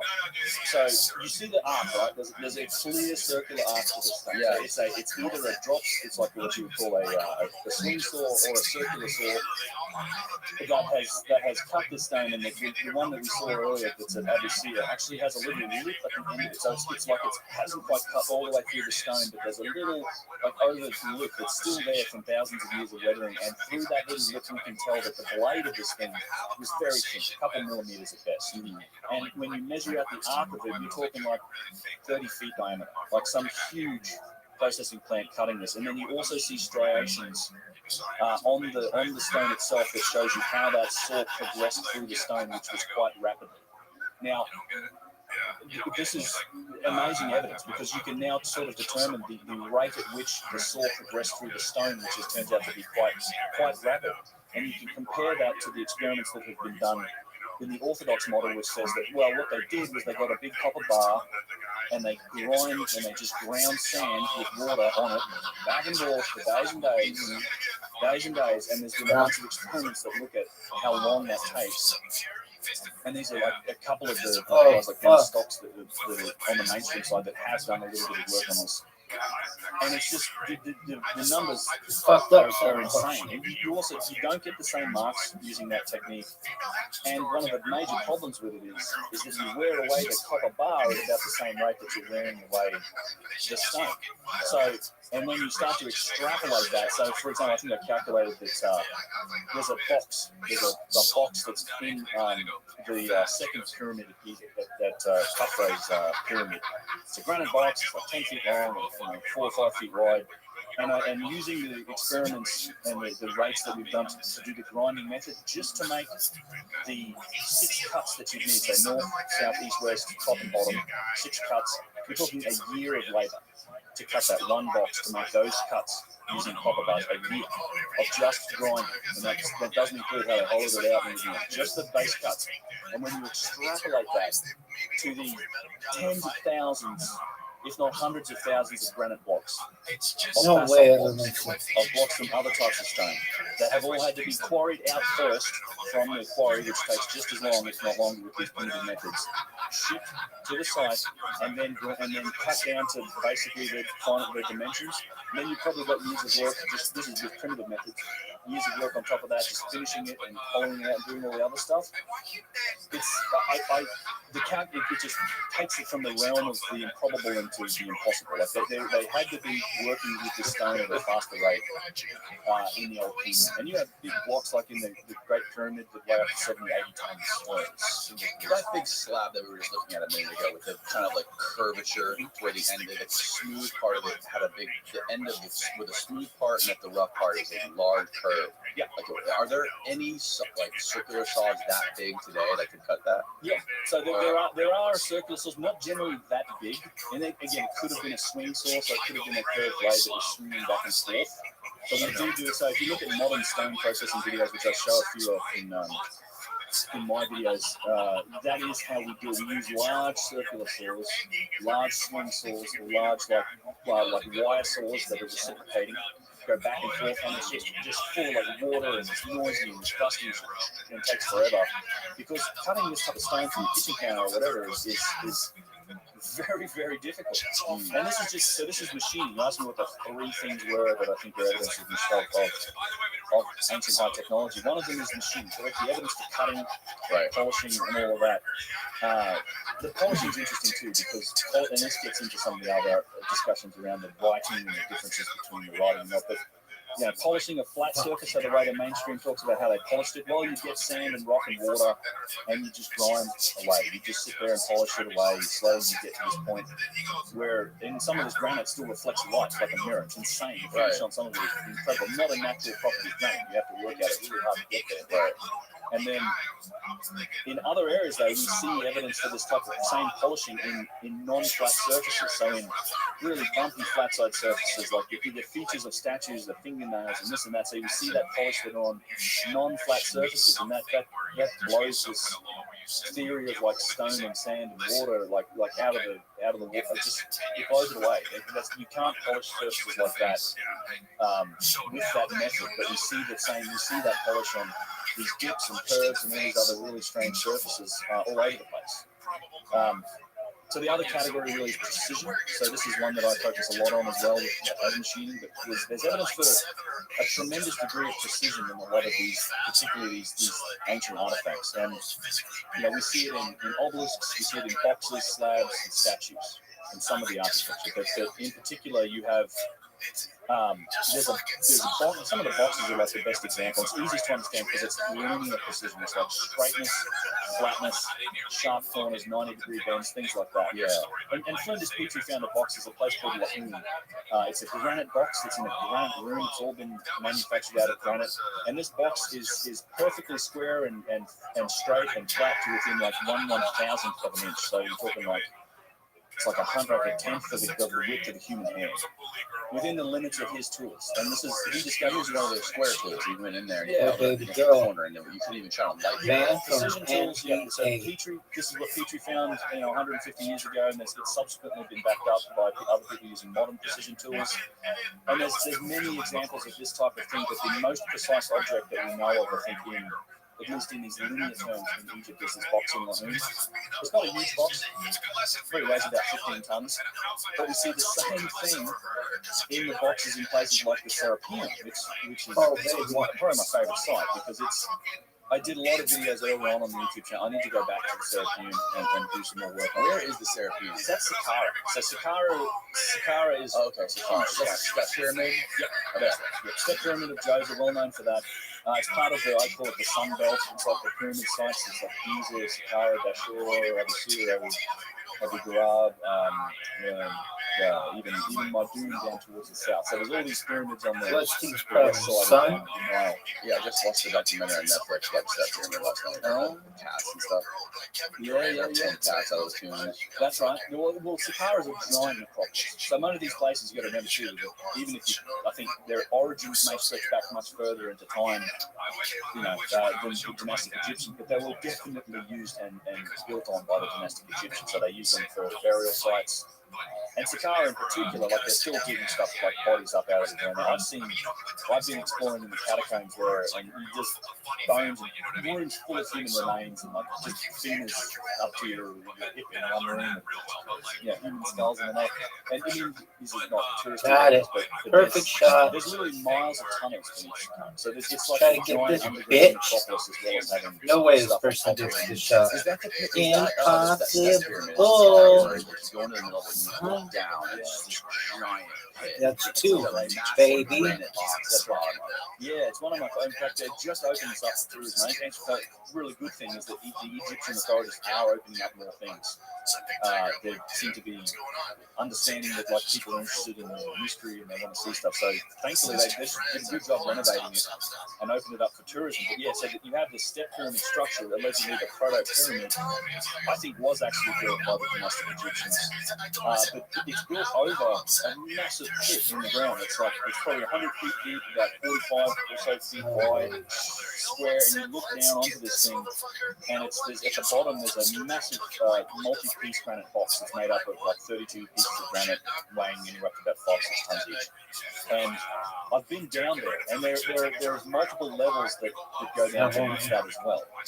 So from there, that's where you're introduced to like a whole cavern system starts. There's something like 4 or 5 miles of tunnels beneath this thing. And I've been down 4 or 5 levels beneath that box. So I did this last year. We had special permission to go down there. And it was mind-blowing because that place, and the step pyramid's attributed to Pharaoh Djoser, I think the first pyramid of the 4th dynasty, the famous 4th dynasty. That place is where they found more than 40,000 of these exquisite stone vases. So that's in these tunnels. Jean-Pierre Loyer found them, the French archaeologist. He found the remnants, and this is where they discovered like 40,000 of these incredible stone vases, more than 40,000. And in fact, when you go down there, there's chunks of these things and remnants of them all over the place. Like, it's not your average tourist thing you need special permission to get down there. But there's some incredible artifacts down there. We also found alabaster boxes. I'm going to hit this fucking shot. I know. We got all the confidence in the world. Picture shot, bitch. Count it. Gets into the details of it, but count this it's bitch. a tremendously interesting site. Now, I think Are you fucking serious? There's an excellent timeline for this. Again, inheritance works out. It's one of the theories that I have is that I think that box and that pit were likely there, and that the Egyptians constructed that step pyramid over the top of it in Hotel at the time. And I think that was then claimed and used as a burial site for Djoser, the pharaoh. What is this box right here? This box, yeah, this is one of my favorite boxes at the Serapeum. So this is in, so the Serapeum is at Saqqara. It's a series of underground galleries, beautiful gallery like these tunnels you could drive a Volkswagen down. They're huge and straight away. Some of them go from 200 meters. And inside the Serapeum, you have 25 of these things, which are these single-piece, 100-ton granite boxes. They're insane. It's absolutely insane. And this one in particular is in an off-limits area that we went into that's rarely seen by tourists. It may be the biggest one there. It's made out of like a black granite. It might even be granite diorite. It's not. We don't know exactly where the gold is. That's its lid sitting on top. And it actually isn't finished. It developed a crack at the end, and it was for some reason just shelved. They decided, well, we'll just tuck this thing away in a corner in this underground structure and leave it there because it was never quite finished. That thing weighs 100 tons with the lid. Yeah, so the box itself might be about 7 tons, probably 30. And the lid's been pushed back. Really? Yeah, it's insane. And there's 25 of them. And The count has been taken down. How about you not saying going? you couldn't, but an interesting experiment. Chris Dunn went to like a granite processing company and said, "Hey, what would it cost? How could you make this one of these boxes?" And they're like, "Well, yeah, for starters, the lump of granite's going to be a ton amount of money." And then it's like, we just wouldn't. What is this bullshit? Make a box without developing specific tools to do it, because the way they make it is they cut like 5 slabs and then bolt them together, on the floor and then 4 walls and then bolt it together into a box. These are single pieces. So what's impressive about that is it's like you have to quarry this one block of stone and then dig it out.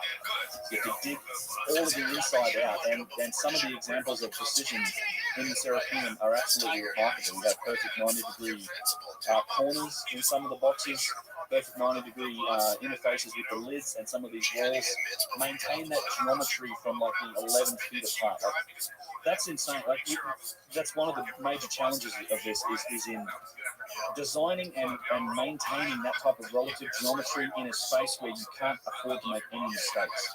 So as you cut down, if you cut something wrong, like you're done. You can't change that whole inside shape, but they've managed to keep these incredibly precise, and you get right down to these little trilinear corners in the bottom corners, and then the walls on it are all polished like mirrors. And there's 25 of them. Now they're not all finished. So what's even more remarkable of the Serapeum is it seems like a lot of this work was being done in situ. Like the boxes were being worked on in situ. In situation. So they were. There's evidence of multiple steps of work. So that big black box would look like, this is for example, is a collection of the boxes. The lighting's not the best in the Serapeum. You kind of have to see it to understand it. But yeah, these are from, and they're all housed in offset alcoves from these tunnels. They sit down about 6 or 7 feet, like the alcoves are sitting down about 6 or 7 feet. So Yeah, it's like kind of like a horse stable, right? Kind of, They're all in their own little stables. Yep, and they're all offset. It's a strange thing. There's no two alcoves that line up and look at each other. So you've got multiple challenges when it comes to the Serapeum. One of them is, first and foremost, the logistics of moving that stuff in. Like, the roof hasn't been constructed, right? So it's not like, if you were doing this from a functional perspective, or the easiest way to do it would be that you dig the hole in the ground, you'd lower the boxes down in there, and then you build the roof and everything over the top. But that's not what's going on in the Serapeum. These are tunnels that are dug into the bedrock. So the boxes had to be moved in through the front door, maneuvered through all these tunnel systems, and then placed and lowered down into these alcoves. And again, you're looking at blocks of stone, a couple of 100 tons, maybe more if they haven't fully been hollowed out and finished.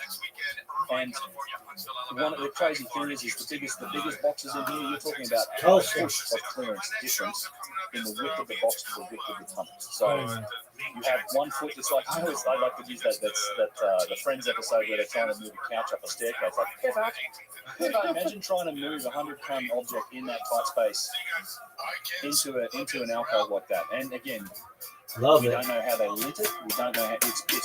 I've been down there when they turn the lights on. It's pitch black. You just go inside a little way. You can't let a flame. There's no evidence for that.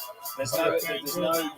We see in a lot of temples where they use fire and flame, and you have that exhaust. You have soot marks everywhere. There's no evidence for that in the Serapeum. Yeah, we don't know how to do it. There's no evidence for whatever use of flame. And then we don't know how they moved it because the calculation to move you need at least 150 people to move, say, a 50-ton box. That means, it's insane. So if you assume one person can pull 200 kilograms, 400 then you need 150 people to pull a 50-ton load. So you're trying to cram 150 people into these tunnels, which doesn't last. So, the Egyptians weren't known to use pulleys. Sometimes you don't know what we're talking about. I think those things were used later on to push the lids off. I think there was the Romans and other people that came around and found these sealed boxes. They're probably like, what's in it? What's in it? So all of them except for one had their lids pushed off when August Marriott founded it. It was like 1850 something. What did they put out? We don't know. So there's an explanation for it in the mainstream. And then I fucking watch them make fun of it. For apostles. So there was a sacred bull called the Apis bull, and they say that these were boxes for Apis bulls. They would mummify these bulls and put them in there. Now, all of the boxes were found empty when Auguste Marriott rediscovered the site in like 1850 something, thereabouts, except for one box that had its lid still intact. He couldn't move the lid, so he blew it up. He blew it open with dynamite. This was unfortunately a technique that was probably used a little too often in the early days, until guys like Flinders Teacher came along and sort of tutted them away from doing that. And he found it was completely empty. There was nothing in it. So we've never found. So there's another set of tunnels nearby called the Lesser Galleries, and in those galleries they're like really primitive tunnels compared to the Serapeum. And in those galleries they found wooden boxes with Apis bulls mummified. Oh, really? So because they found a wooden box in a nearby set of galleries that isn't connected to the Serapeum, they therefore spread that excuse across all of this and go, no, you know what? It's all ceremonial, it's all Apis bulls, which is It's still a law. after a time. Every single thing is ceremonial or some sort of representational. There's nothing functional in the mainstream story of history. It's everything's ceremonial, like everything. And I think it's nonsense. I think there is a functional purpose to some of these sites. Now, I don't know what that is, and maybe our technology hasn't gotten there yet. Because this comes back to my perspective on technology. It's a giant fucking pyramid. How would you do that just because for a fucking ceremony to bury dead people? It seems bizarre to think that. Well, you could maybe explain it with ego. Like you might have a king that's that egocentric to do it, but there is something. I'm convinced there's something going on with underground boxes now. It's either boxes in precision boxes in pyramids, or in the underground in the Serapeum. We see them at ABC. They're all over the place. We see these. There's a real trend of these giant single piece sort of precision carved granite boxes, or very hard stone boxes, in underground locations or in places like pyramids. Now, there's a lot more that suggests some form of functionality was on these sites as well. One of the things that I was fascinated by, that I see, as you see it at Giza, it's at the pyramids, it's at Saqqara, it was at Dashur, is that there's signs of infrastructure. There's literally a channeled block infrastructure beneath the floor tiling. So we know this because the floors are all the sites have been destroyed, and we see it. So you have these U-shaped blocks of sometimes like white calcite or even granite, like these sort of expensive and hard to obtain material with these channels in them that run underneath the floor tile. So you're talking like a 2 or 3 foot thick floor tile or basalt or whatever it is. Yeah. Beneath that layer, there's a whole infrastructure of like piping, basically, that runs beneath these sites, and you see Y joins, you can trace it at Abyssinia in particular. Like this stuff goes everywhere, but we also see it at Giza, at Dashur, at Saqqara. So there was something going on with that. Like that was a functional thing. It wasn't on display. There wasn't a ceremonial purpose for it. It's an expensive type of stone. They must have had a reason for using it, and it's running underneath these sites. And it's like nobody's really willing to explore that idea that was this a processing site of some sort? Was there some function going on? Because from a technological perspective, like we are very guilty as a civilization of looking at everything through our lens. Like we look at the past and we look at it through our lens and understanding of the world through our technological perspective. Like we have a particular approach to problem solving, like an electromechanical approach to problem solving, and we kind of apply that to everything else. Now, there's many domains of science that we're just starting to explore. Harmonics, resonance, organic materials, like all of these things, we will know more about in 100 years, let alone 1,000 years. So you can from that we can say there's definitely things we don't know. So I think it's possible that the functional purpose of these sites, and if there was one, that purpose and that method that they employed to achieve that purpose may still be outside of our technological realm of understanding. Like it might have had something to do with resonance or something else, like a domain of science that we're beginning to explore and that we'll learn more about now. And I think that if we were more open-minded about investigating these places, we could learn more. We might actually learn something about it. But because there's a lack of willingness to really even explore those topics, and because we just determined everything's ceremonial and everything was made with copper chisels and pounding stones, and it was all done by the dynastic Egyptians, we just don't ever go down those paths. Is this the idea of the Giza power plant? This is one of them. Yeah, exactly. So what is that? What is the Giza power plant concept? It's championed by Chris Dunn, by the way, a friend of mine and an author guy I respect greatly. I interviewed him on my channel. He wrote a book that he's well known for called The Giza Power Plant that suggests that the pyramid was essentially a device for producing energy. And he explains every facet. What's interesting about his theory, to me personally, that still sits within we're trying to use our perspective to kind of explain it. Mm-hmm. But what's interesting about it is that he does explain every aspect and element of the pyramid in that. And using his theory, he successfully predicted what was behind Gatenbrig's door, which is like a whole other. There's a couple of these shafts that run out of the chambers in the Queen's Chamber in particular is the one they're talking about. There's these shafts that run out. They're very small, like 10, 12 inches sort of wide. Is this like when you look at the anatomy of the pyramid? Yeah, you see these little shafts. Can you Google the anatomy of the Great Pyramid? Yeah. You can have a visual for this. But yeah, so there's the tombs in there. Well, there's the King's Chamber. The chamber. So-called King's Chamber. There's an upper chamber, a lower chamber, and then the subterranean chamber. Right. So also called the King's Chamber, the Queen's Chamber, and the subterranean chamber.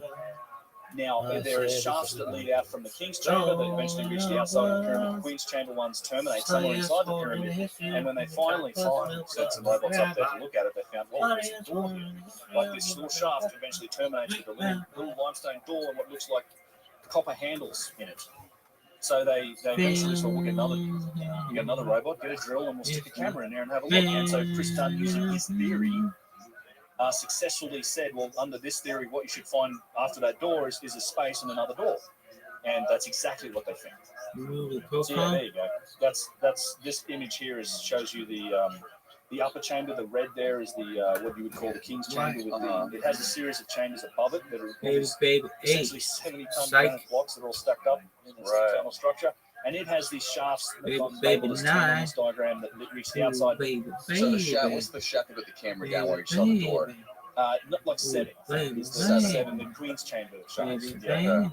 Yeah. So that's yes. And by the way, you've got to understand the ridiculousness of the orthodox explanation for all this is that so when they had apparently when Khufu had this built, he was going to be interred in number 7 there, what's called the queen's chamber, and then he changed his mind and said, you know what, put it further up in the structure and do that, and they just built it on the fly, which is absolute nonsense. I'd like to point out, you do not, with the precision of this structure, it is rarely matched to today, and in fact, it wasn't matched until the 1800s in terms of how precisely the Great Pyramids align. And there's about a million other aspects to the Great Pyramid that we could talk about. Oh yeah, we don't like this. Fuck it, let's make it a little bit taller. Yeah, make it a bit taller. Like, then that's the idea. They did this by ear. It's absolute nonsense. And I have a couple of videos that look at this stuff too. Is that one of the things that's remarkable about it is the structure itself is interesting, but the actual foundational work that went into the ground to prepare and build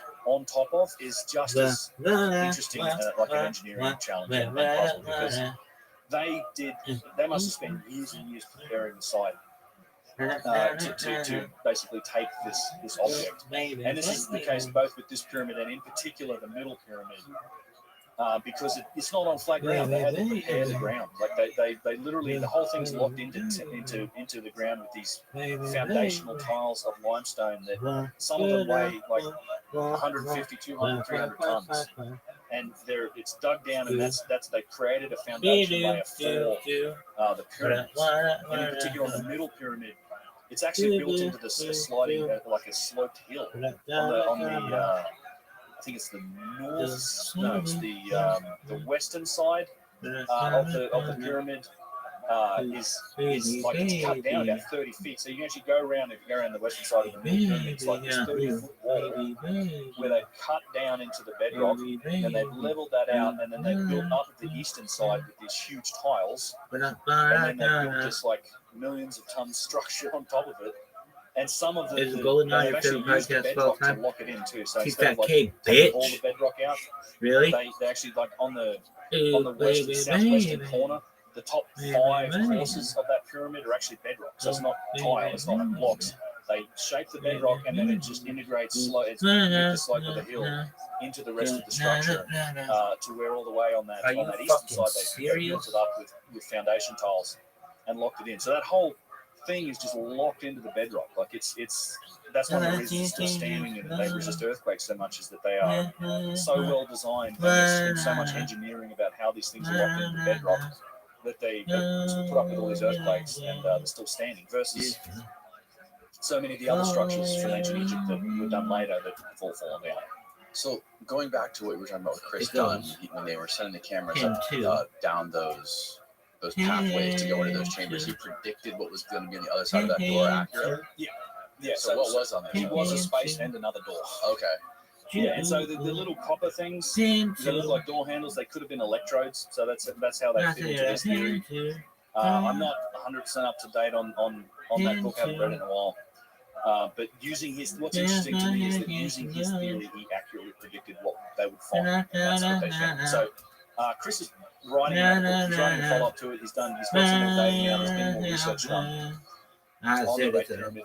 In fact, there seems to be indication of a whole other series of chambers in there that we haven't discovered yet.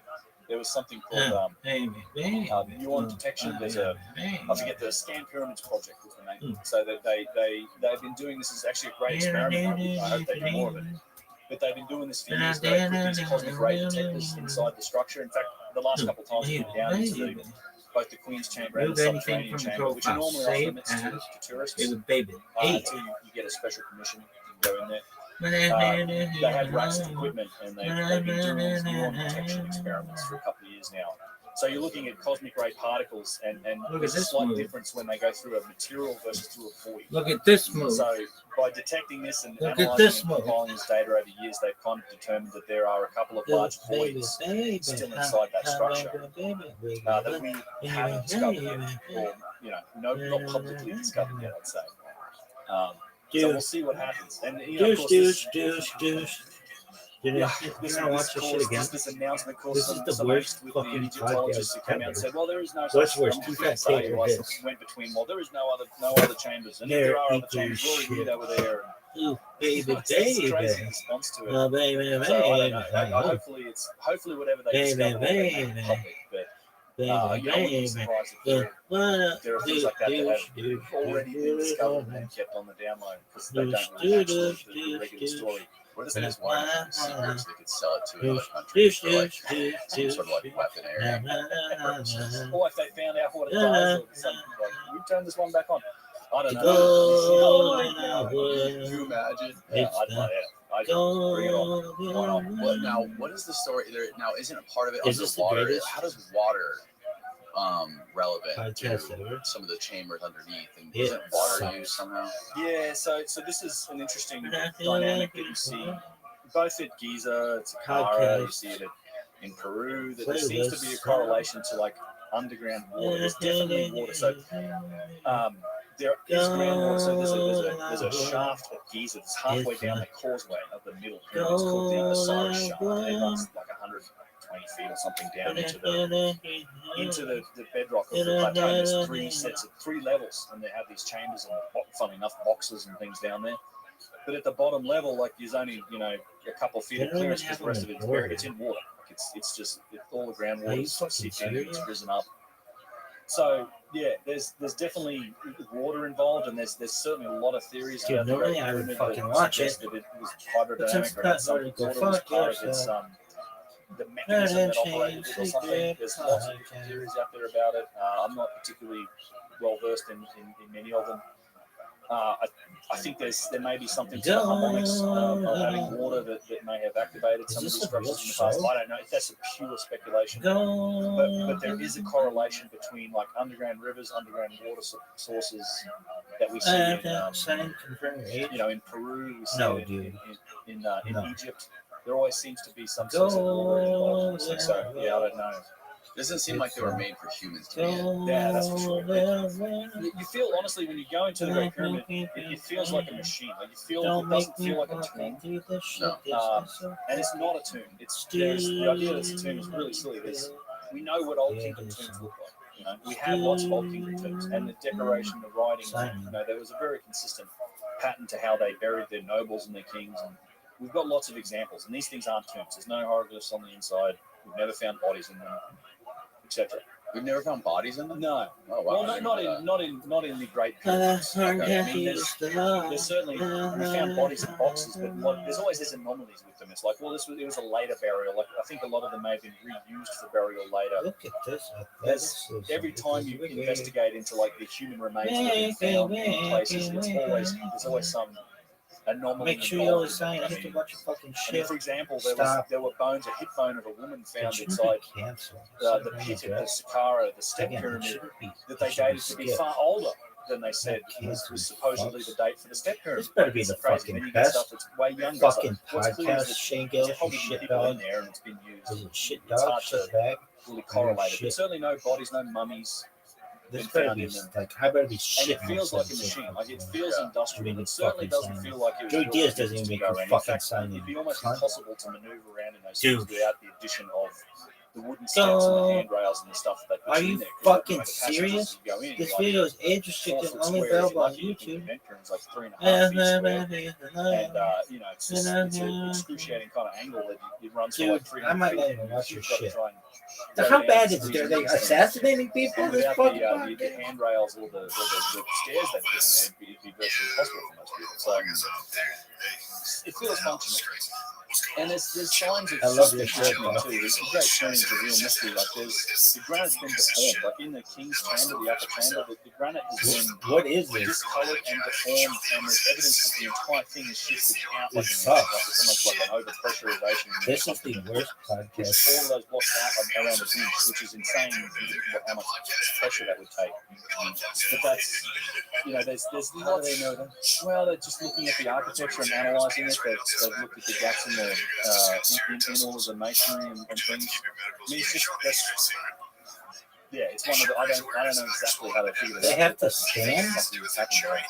For sure, it's been discoloured. Like there's as you go in there, if you take if you ever get a chance at the top of the Grand Gallery and you're going in there, look at the colour of the granite. It switches to granite because it's all limestone, other than the central structure of granite. It changes colour. Like as you go in, you've got this nice rose granite, and then it gets darker. It's almost like it's been burnt. Like who knows what's happened in there? Maybe it's soot. I don't think it's soot because it doesn't come off like soot. I don't know. There's again, I keep coming back to there's something about these boxes in these pyramids and these boxes in these underground spaces. And a lot of these boxes, they're hermetically sealed. They're precision carved on the inside. That had to be for a reason. And not for nothing, but the whole, just to round out on the precision thing, one of the arguments I make about precision is that there's a specific relationship between precision and function. Like developing precision, we do this today, are the best examples like microchips and ICBs, integrated circuit boards, microprocessors and stuff, right? The ability to develop a 5 nanometer process that pumps out a chip that's got millions of transistors on it in a tiny little footprint costs billions of dollars to develop that capability. We don't do that because it's ceremonial or because it's fun. We do it because we're chasing a functional return on that chip, like a small footprint, the power whatever that powers the modern world. It's the same thing with precision. Like we developed the ability to do precision manufacturing in machines in our times to shoot straight. It was like Navy gun barrels were like one of the first reasons that, we can do this. And then the steam engine, more pressure. And so we developed this capability because we were chasing a functional return on it. So Prerequisite for a return result. There's a relationship. And so when you only develop precision, you spend the resources that it takes to develop precision because you want a functional return on it. Right. And that holds true for any form of precision. Like if I maintain that if the boxes in the Serapeum were ceremonial, then there's no reason to carve them out and make them perfectly square or have these inside corners. It's kind of like you just colour it in the lines and just hollow it out with enough space to put a ball in there, and then you shove it in place and you never open it. That's what they say it was for. It just doesn't make any sense. You just wouldn't develop these capabilities of creating flat surfaces to within 1,000th of an inch because it's ceremonial. Right. It doesn't happen. Not to mention the fact that the lids seem to be removable. They had the lifting bosses and they were like on, off, on, off. It's like, well, why are you doing that? It's a one-time use, And why do you shelve a box because it has a crack in it? That's the other thing. Like, all these boxes, it seemed to be really important that they were solid. They were single piece. Like it wasn't that box, the big black box we saw earlier that's been shoved in the corner, developed a big crack in it, so they stopped working. It's not machined, it's not perfectly flat, it's all carved out, but it's not. They definitely didn't finish it. And they also went to the trouble of removing cracks. Like this is why a lot of these boxes have these scoop marks on them, like an ice cream scoop that's been applied to the granite. And that's not for any ceremonial design purposes. It's to remove cracks. So when you have these little cracks in there in the granite, they'll scoop them out. They'll empty the crack out of it, So if you have a little crack, emptied out so it can't continue. Right. And then that's a difficult process. And then they polish those scoops as well, and it's all finished. So you have these boxes that the outside, they're all faceted, like a gemstone cut, like they're all flat planes. But they have these scoop marks in them where they've removed cracks, and that's because they want the box to be solid. So whatever's happening in these boxes, it's important that they're solid. Then it's just like, I can't have any other conclusions beyond that. It seems really important that they're solid. Let's take a pause because we're both sweating our asses off. Maybe we step out into the AC for a minute and I can make a call to you. Leave it running. Do I look a problem? Shiny and sweaty face.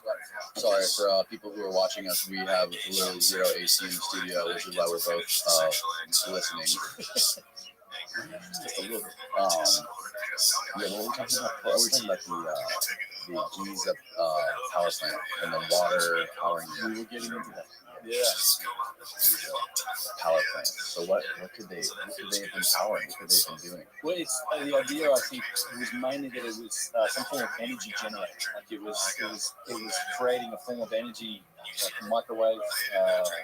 But that's the theory. So I'm looking forward to see what Chris comes out with his next book.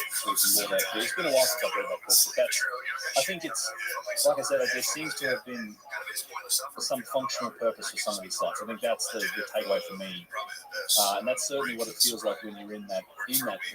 It feels like some form of machine. But what it was, I'm not sure. I'm not convinced that it's the answer to that is currently within our kind of technological realm, like I was saying earlier. But it's not necessarily something we can comprehend. Right, it may be outside of our scope of understanding yet, but for sure we're learning more about all these different areas. And it's certainly possible that things exist outside of our realm of understanding. Like it's kind of an arrogant perspective to look back on history and go, well, we're like a superset of everything that's happened before. We understand absolutely everything about what you've done in the past, what may have been here. But when you kind of combine the idea of an ancient lost civilization, of a high technology civilization that may have been global, and there's tons of evidence for this outside of like the engineering stuff we've been talking about, then those possibilities expand. Right? But if you go back and say, all right, humans, you and me being here, we're solving problems for hundreds of thousands of years, including in periods that weren't like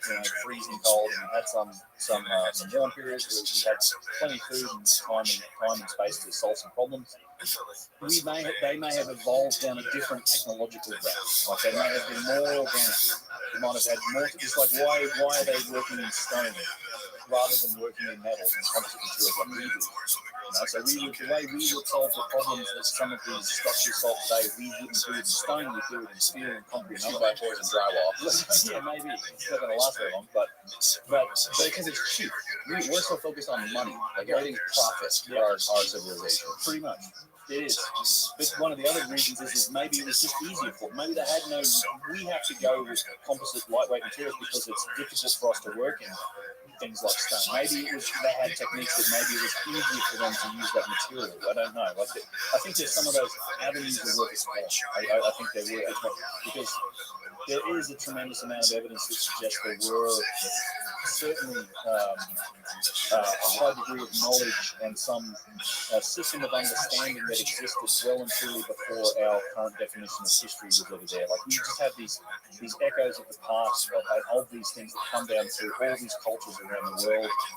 They come down through us through ancient maps. They come down through us through architecture. That they even come down through to us in ancient religions and stories. Even our modern religions have some of these details encompassed in them. Things like celestial knowledge, understanding of the heavens, of the motion of the earth and of the planets. These things are encoded into religions and cultures, even in some cases where those cultures themselves had no way of knowing this. There's a good book, it's called Hamlet's Mill, that kind of explores this topic, and it shows that there's a correlation in the same set of sort of astronomical data on things like the precession of the equinoxes, which is a 26,000-year cycle that you go through that what wobbles. Yeah, right. It's like, well, it's not quite the same. The wobble is the obliquity of the ecliptic. It's like the angle of the Earth that changes. Precession of the equinoxes is what constellation the sun rises behind, like it all rises in during that 27-year period. Or is it 26,000 year cycle, 26 and a half. It actually varies because the 26,000 year period? Yeah, so right now we're in the age of Pisces. So on the I believe it's the spring equinox, or it might be the solstice. I should know. It's like you look at what constellations behind the sun when the sun rises on that day. And right now we're in the house of Pisces, so it lasts about 2,600 years. Thereabouts is the age of Pisces. They vary a little because the constellations are a little different in size and scope. It's kind of really interesting because that data is in a lot of ways encoded into our own religions and the religions of the book that we use today. It's kind of like the Pisces, Jesus fish that people put on their cars. Jesus, he was there's a lot of allegories. He fed people with fish. Some of his disciples were fishermen. The age before Pisces was the age of Aries, the ram, which started at about year 0. So Jesus kind of came in right when we transitioned into the age of Pisces. And if you go back through like the religions of the book, I mean, your representation or your primary figure is Moses, and Moses blew the ram's horn. He was a Jew, so he's kind of representative of the age of Aries, the ram. And before Moses, and before that was till about 2000 BC. And before that, we were in the astronomical age of Taurus, the bull. So one of the stories in the Bible of Moses coming down from Mount Sinai with the Ten Commandments, he finds his worshippers. He finds his people worshipping a golden calf, and then they smash the calf up. He actually kills a bunch of them, but they smash it up and grind it into dust. And it's kind of this significance of like the transition between the age of Taurus into the age of Aries. It's kind of encoded in their religion. I always laugh. It's funny to see the Jesus fish on people's cars. It's like you're acknowledging the astronomical age that we're in, and after the age of it comes next, right after the age of Pisces. There's even a song about it. Yeah, Age of Aquarius. Oh, Aquarius. The age of okay. Yeah. And in the Bible, and when Jesus is the final, the Last Supper, when he's going into Passover, his followers ask him like, what will we do without you, Lord? He said, we'll go into town, find the man bearing a pitcher of water, follow him to his house, and there you will find sustenance. So it's basically a message saying, like, find the guy bearing a pitcher of water and follow him to his house. Like we're going into the house of Aquarius, the age of Aquarius, after Jesus. So these things are encoded in there, and there's more specific knowledge in Viking traditions and all sorts of ancient religions that have to do with like celestially significant numbers, 72, and all of these numbers that are associated with procession turn up in all of these religions from all around the world, even when such cultures don't have the ability to make those observations themselves. So the idea being that all of this came from a seed from. So if there was, go with the theory that there was some sort of globally advanced civilization that understood the mechanics of the heavens and of the earth in great detail. And then that stuff was then disseminated into all of these disparate cultures after Cataclysm, and they were put into these tales and stories and things were deified, because that's how we do oral traditions, right? We don't just say, it takes 72 years for the sun to move 1 degree on the horizon. It's like, no, it's put into a tale and a story, and it has personalities and gods and stuff built up around it. That's how we pass information down through time in oral traditions. But it keeps cropping up across all these disparate cultures and religions. So it all seems to point back to this idea that there was a seed culture, like there was something that put this data in there in the first place. Someone understood all of this, and in order to understand it, you need to have a high degree of technology and just grasp of like the motions of the heavens and the motions of the earth. We see that the same thing applies with longitude and ancient maps. Like there's really accurate maps of things like the coastline of Antarctica.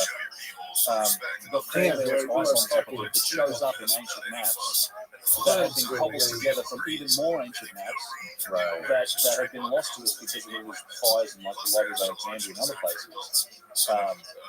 They show things like accurate longitude, which is a big problem, like the east-west measurement. We were always good at measuring north-south using the sun. East-west was a problem right up until about the year 1800, when we developed chronometers or watches that were accurate enough to enable us to do it. It was around the time of James Cook's second voyage of discovery. We could develop and actually start to measure longitude, yet longitude and accurate longitude measurements show up on these ancient maps, and they show up in structures like the Great Pyramid. And the only way you can explain that is through technology. Like there's no other way to make those measurements and do them that accurately unless you have significantly advanced technology to at least to the level of where we were in the 1800s, if not more than that, it seems like. Because it's one of the things that really blows my mind about all of this stuff is that most of these mysteries that we're seeing now, like the engineering stuff, these ancient maps, we only realized they were mysteries by the time we got into the 1800s. Like it took us so long to develop our technology and our species to really only like 100, 150 years ago, where we could actually look at stuff and go, oh, this is a challenge, like this is a problem. We developed our industrial base to the point where we can understand the engineering difficulties in this only 150 years ago. So, you know what I mean? Like we've only recently developed our capability enough to the point where we can look at this stuff and say, oh, it's a mystery. So there has to have been something else going on back in the past, because this stuff, it doesn't happen by accident. What year was that thunderstone rock? That giant, how big was that rock? I think it was 1,500 or 2,000 tons or whatever it was. The thunderstone when the Russians moved that. I think that was definitely the 1800s, I want to say. And they moved that on the tracks of ball bearings. Yeah, and it took a long time. They moved it a long distance. They did. They moved it across the snow. So they moved it. How far did they move it? I want to say it was a fair. I can't remember. I know I did talk about it in the video. But it was not a. I'm not sure if it was 100 miles at least. More than that. More than 100 Yeah. I miles. think they actually put it on a boat. Did they ship it somewhere? I don't know. But yeah, they moved it quite a distance, and they were working on it as they moved it. And in order to move it that way, they used capstans and then like steel tracks and steel ball bearings, and they would prepare the ground before it, and then roll that ground really slowly and then pick up the track behind it and use these big capstans to slowly turn and sweep that thing across the ground. And yeah, it's evidence that it can be done. Like that's you have to also. What's interesting with ancient Egypt is you have a lot of examples like that. One of my X Factor video I'm working on at the moment is to do with the colossal statues that we see, or the remnants of the colossal statues that we see in Egypt, and we're talking about stuff that was 1,000 tons or more, for a single piece when it was done. And we have evidence for those in places even like Tanis. And now Tanis is way north, up in the delta. Like that's up near it's in the delta of the north end of Egypt. And the source for that stone is far in the south in what they call Upper Egypt, a place called Aswan. You're like 1,000 miles. So there's a huge logistical challenge with moving that block of stone. There may have been 1,500 tons before it was finished. The quarried piece of stone, single piece of stone, 1,000 miles north to eventually to Tanis. Where there wasn't, and there's areas like that it would have had to cross it. It's not just the river's not right there. You have to cross that. And not everything comes from Aswan either. There are other granite quarries in Egypt, like the Wadi Hammamet quarries, that require motion and movement of these large pieces of stones over hundreds of miles of like desert and mountains, and it's not all just like pop it on a boat and float it, which is its own challenge. It's the third aspect of I think the evidence for some form of ancient high technology. You've got machining, precision, and then quarrying and logistics is the other big one. It's the massive stuff that I think anything over 400 or 500 tons, like you can demonstrate people can move smaller loads, like 100 tons, 200 tons maybe with some primitive means, but once you start to get up into that realm of 400, 600, 1,000 tons, material failure becomes a real issue, like using wood at all. There's tremendous challenges with it's not like a linear curve of difficulty. It gets exponentially more difficult once you start to get masses like that. And there are so many examples of objects in that range of mass in Egypt that are just it's just baffling, because one thing we do know is that there's no evidence that the Egyptians used anything beyond ropes and human horsepower. So they weren't using pulleys, they were using levers, like they would lever stuff. There's depictions of that, but we don't think they used pulleys or capstans or animals for that matter. We used humans But it has been proven that it would be physically possible or technologically possible for them to move the stones that were used to build the pyramids, right? Sure. Yeah. A lot of those stones aren't that big. Like most of the stones on the Great Pyramid, 2 or 3 tons. You can move those. There's a big challenge when it comes to. There's like millions of them. Yeah, it's like 2.3 million. There's a problem with the timeline too, because in order for them to fit that to the reign of one pharaoh, say Khufu's lifetime, he has to have that thing done with somewhere in the realm of like 25 years. Which, when you split that out with the number of blocks that are involved in building it, it's something like placing a finished block every 5 minutes. 24 hours a day for 25 years to make that happen, because that's how big an effort it is. In one of my videos, I compare that with the effort it takes to build a lot of our modern structures. We don't build anywhere near that. It takes us far longer with our modern technology. Yeah, I wonder how long it would take us to build those right now, based on the replicating with our equipment and technology. To the degree of precision that it's made with, I don't. It'd be difficult. Like, it would be. That's the challenge with any of the stuff. I think a lot of it's within our capacity to do, but we don't have the financial will to do it, because there's no incentive. It would cost an absolute bomb, like an absolute bomb. Even to make one box would be a bomb, because it's like, can you imagine trying to transport a 100-ton load over our roads? Just the permits involved in doing that are out of control. I mean, you've got all of it, just the transport fees alone are crazy. And then if you were trying to make a box, it would require the development of specific designed machines to make that shape. We don't cut down like that, we cut slabs. It just makes it so obvious that we are not a part of some unbroken lineage. We didn't start here and end here. It was obviously broken at some point, and we had to restart. Yeah, and I think that's really gets at the core of why I think this stuff is important too. Is because I think most people, maybe not at the front of their mind, but it's one of those fundamental tenets of living in our society in general and what it means to be human today is that, well, we've just been taught that we're on this linear scale from the Stone Age to us. And I'm sure there's a few ups and downs in that path, but it's like we're on this preordained path where we're going in the right direction as a human civilization, and it's like nothing can really go wrong. This is the path of humanity. It's like, I think if more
recent one being the Younger Dryas was so severe that it literally changed the surface of the earth. I mean, we're living in the ruins of the old world. That's why one of the reasons America is called the New World. It literally changed the surface of the earth. That's how severe that cataclysm was. And it amazed there's even anything left from that period before. It was tremendous. But this is established scientific fact now that's really only happened in the last couple of decades. And it's been a transition period for geology because. So is it accepted by science, by the establishment, the Younger Dryas that exists? Yes. So that it existed is definitely incontrovertible. Like that it happened is established science. We know this from ice core records and temperature records. Like it's literally the period is called the Younger Dryas. Where the debate is happening is about what caused it. What are the guys in the ivory towers saying? Hey, nice. I think the funniest sort of thing is you coming around to the idea enjoy of cosmic impact. this. There's a number of other potential sources for it. I think most of the work, and in fact, it's what's encouraging about this is that this is Oh, that is so fucking funny.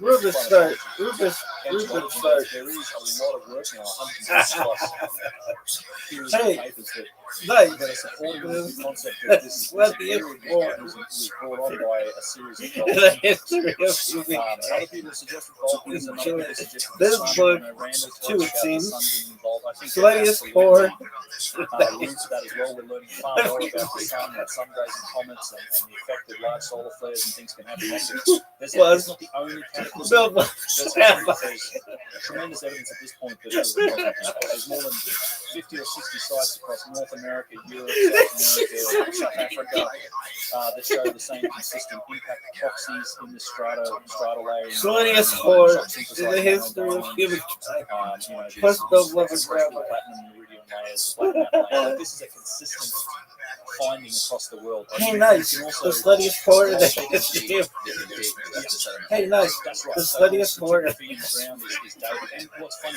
is that particularly in North America, the sites that they went to. Hey, nice. So they went The to sluttiest really whore well-established, in the history of humankind enjoyed this book too. that have these very well documented and researched strata layers. And in those strata layers, back at the period, bang on the Younger Dryas, that's where they find this stuff. And it's really well established. And eventually, once they started publishing this idea that this comet theory and it might have a relationship to human civilization, some of these guys stopped getting so much access to these archaeological sites. Sluttiest whore in the history of humankind. Oh, we got some new A lot of friends. the archaeologists, guys like Oh, that is so funny. They really don't like the Younger Dryas at all. They More hate new that idea. people. It's upsetting. Sean. It's quite a niche. I did actually. He Oh, you're okay. called me out on Twitter Are you getting a new ended up blocking me for some reason. But he's one of the guys that if you go and look at the Younger Dryas on Wikipedia, and you Sluttiest whore in the history of mankind. yeah, so he's writing, and he's the one who's like. That's the key. Oh, the guy who said Graham Hancock's white Maybe. supremacy. Yes. I use it I did a whole live stream on it. Yeah, it's shameful actually the way he went. It's like white supremacy and kind of the cancel culture dog whistle stuff where it comes out. He tried to pin all that on Graham, which is absolutely ridiculous if you know anything about Graham. So they attacked him savagely in a recent one of their publications, like American Archaeology, SAA, the Society of American Archaeology. Sluttiest whore in the history of mankind. It's ridiculous. Actually, doing something like that, you know that they obviously cannot humankind. cannot have a There's a debate difference. about it. You have to call Is somebody there? a fucking white supremacist. That's right.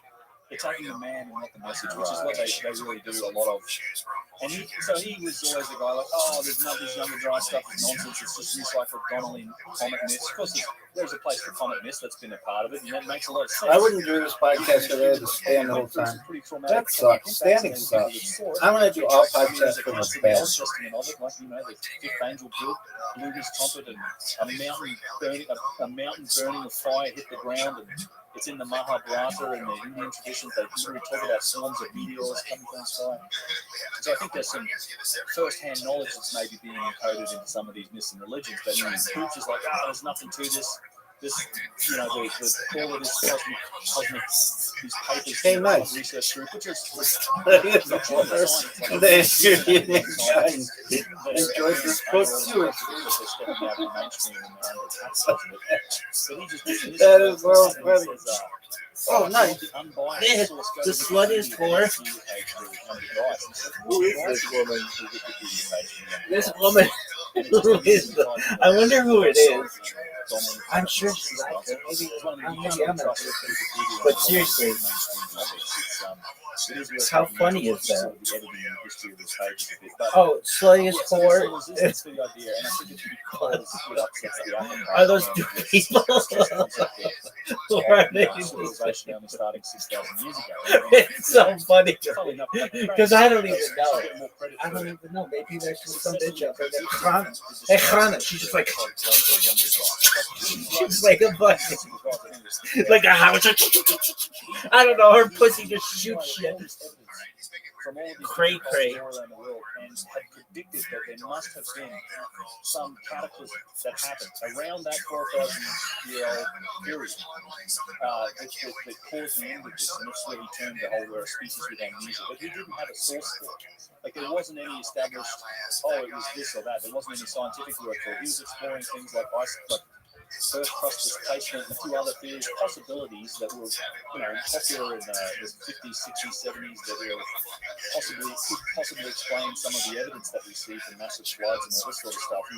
But then it wasn't until 10 or 15 years later that the work of the younger Bryce actually. What is this podcast? Not only did he predict it, he predicted it accurately. First, but I need a shark tooth. We're gonna have a blue backdrop, 3 paintings of garbage, and we're gonna have you standing in front of fish tanks. And I think it should have a tremendous impact on our story of history, but generally it gets ignored by a lot of the academics, unfortunately, in archaeology and Egyptology. When did the evidence for the Younger Dryas period come out officially? I think it was the first paper was published, I think, around 2007, I want to say. I think this was 2006. Yeah, so he came out then. So the first paper started to come out early on, and this was then analysing kind of the impact proxies. So most of the scientific work has to do with the what I call microscopic evidence. It's the black mat layer, the platinum, iridium, shock synthesized nanodynes, all the stuff you need, like a carbon sphere or stuff that tells you there's an impact, and it's sort of a proxy for impact, and then you need a microscope to look at. The other evidence for this cataclysm is the macro evidence, and this is where guys like Randall Carlson come in, who can, and this has also only been enabled in recent decades thanks to things like Google Earth. So original. And continue exactly where it left off. Don't fuck up. Start to see the patterns for cataclysm. Are you fucking serious? And in places like the Channel Scablands, it's still written large, it's fresh, and there's evidence for these catastrophic flooding. Because it's all tied into that one period. That's the thing that makes the Younger Dryas so severe. And of course, there's evidence for other cataclysms before that, but the Younger Dryas associated with it is a megafauna extinct. Half of the megafauna on the planet went extinct. There's a genetic bottleneck of the human species. So we had a huge bottleneck, and this is only recent work as well, in genetic diversity and in numbers, particularly male population numbers, that's associated with the Younger Dryas. You have an incredible rise in sea levels around that period just after the Younger Dryas, and you have a tremendous climate catastrophe where the climate swings rapidly all over the planet, which is a contributing factor to some of the extinctions. But all of these things just focus in on this one period, and there's only a couple of types of events that can possibly cause that, and you combine it with we've got all these impact proxies. Yeah, some stuff hit the planet, probably ended the ice age, melted the ice sheets, caused these catastrophic floods, nearly took out humans, took out half of the large animals on the planet, like 85% of them in South America, it turns out. It knocked us back. It would have been a civilization ender if there was anything around at that period, particularly in the Americas. It's gone. It would have been wiped out. And that's the other thing. People are like, well, sea levels have risen 300 or 400 feet. Let's go look off the coastlines at that 300 or 400 feet and see if there's any remnants of civilization. One of the problems with that is that a lot of it's going to be buried in sediment. There is the offflow of those floods. If those floods are what destroyed if there was coastal civilizations at the time, they might be buried in hundreds of feet of sediment. It wasn't just water, it was just dirt, rocks and ice and forests and animals and things. It just pounded the planet. So. Where are the ideas for one of the biggest? Dog, what are the odds that somebody said something I else? think Greenland is one of them, and then the Indian Ocean is another. Well, there's a couple. Yeah, so there's a couple of different things there. So the Greenland crater is called the Hiawatha crater. Yeah, so there's been some controversy around this lately too. It was speculated for quite some time that it could be young history. and it could be associated with young Dryas. Recently, there's been some work done there that's Who is 20 plus million I'm years sure old. she's out there. But Some I'd rabbits encourage anybody who rabbits in a fucking bay shorts or some shit. and maybe take some pieces of paper from guys like Martin Sweatman, because there's some issues with this. I wouldn't say it's definitively dated that way. One of the challenges is that they didn't go to the center of the crater and drill down and take a core sample of it's a difficult area to get to. They were like 10 miles away analysing material that's coming out of a stream that's coming from the crater. and it's possible that they're analysing the remains from an ancient volcano. It could be the crater, I don't know. I'm not questioning the validity of the results. Like that's definitely the age of the material they dated, whatever techniques they used to date it. The other issue that comes into play here is the erosion of the crater. It still looks like a very young crater from an erosional perspective in the scanning that we've done of it. To the point that in the paper they kind of question the rates of studying erosion data on craters altogether, because it's like it doesn't make sense. It should be much more eroded. And under ice in a glacial environment, under ice, that's extremely erosive. That ice moving around, grind stuff down. Yeah. I always thought it would be the opposite. If you're stuck in the ice, like maybe you might, but not on the ground. Like it's like where that interface is between those billions of tons of ice in the ground, it just grinds in the powder. Like that's when glaciers retreat, there's something called glacial till, and it's just like the ground up remains of whatever the hell is beneath this load, and it just grinds it in the dust. So there's issues with that. I'm not 100% convinced that the Hiawatha crater isn't young. That said, it doesn't mean anything to the Younger Dryas. If it's not the crater from the Younger Dryas, fine.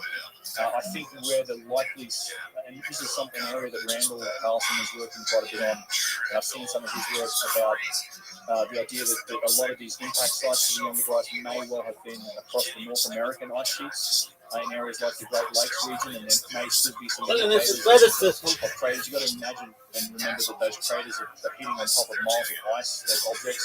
So it's not quite the same thing as hitting the ground straight up, but you're still going through that ice. And I think there's still work to be done in terms of finding those impact locations. You mentioned the Indian Ocean crater. I think you might be talking about Purple crater. Yes, Purple. Hey, nice. I think that was associated with the Younger Dryas. That might have been an individual. Have you enjoyed this book too? It seems. What is the book? Currently reading Memoirs of Extraordinary Popular Delusions and the Madness of Crowds by Charles Mackay. It's from 1841, and I keep yelling at Siri to find words from the book to me, and it keeps giving me much more basic and obvious words. I wanted chimera, not camera. Putrefaction, not petrification. Sluttiest core in the history and they're hundreds of feet high, like hundreds of feet high. So this idea you shoot a paintball at a wall, it's splattered, so the sea floor is splattered across. Well, it's splattered. It should be hyper, no flooding. Probably hundreds of feet high that washed inland for like dozens and dozens of miles on Western Australia and on Madagascar, like hundreds of feet. Like, you can imagine it. And then what's interesting about the Indian Ocean is that it would have sent that core north up into the Persian Gulf and right up into the Med. Like, so right around the area. I like it. That's a good name. Our culture comes from, like all of the Bible stories and things. So this idea of everything flooding, the absolute floodingest core. It's kind of in the right time frame for that story, and it's certainly going to cause catastrophic flooding up there in the Persian Gulf as well. Because the source story, as we know. I think it's so funny that it's just like I don't know, that so over the top. Like, one of the reasons why it's the sluttiest core of all time. Just yet, but I think regardless what is their name?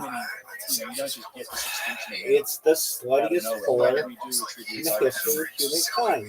That is the mainstream explanation still, mostly climate change, because we know the climate change, but what drove the climate change? But the overhunting thing is kind of ridiculous because the amount of species that went extinct in a very short period goes right down to a couple of birds, and it is equivalent to the same amount of megafauna that exists on the planet today. That's how many species went extinct in the short period back then. And did you say there was a woolly mammoth that got blown right off his haunches? Oh yeah. So there's lots of other individual anecdotal, I guess, sort of examples of severe trauma, let's say, to some of these species that have been found. One example is of a mammoth or a mastodon that his feet had sunken in, say, a foot or two into some mud, and at all of just at that same level on all four of his legs, they were just snapped off in one direction, and his shoulders up near his hips up near his shoulder, like he's just jumbled up, as if he'd been hit by some sort of massive shockwave. Right. So you might imagine, well, maybe he was near one of his epicenters and he got hit by a shockwave, and that's what's left. There's a number of examples of stuff like that. It's very interesting to look into, but they're like individual examples.